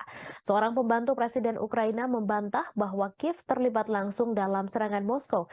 Namun ia mengatakan Ukraina mengetahui penyerangan itu dan memperkirakan akan serangan lain yang lebih banyak lagi. Washington disebut mendukung Kiev dengan secara terbuka melanda beberapa distrik Moskow pada hari Selasa. Hal itu disampaikan utusan Rusia untuk Amerika Serikat setelah Presiden Vladimir Putin menyalahkan Ukraina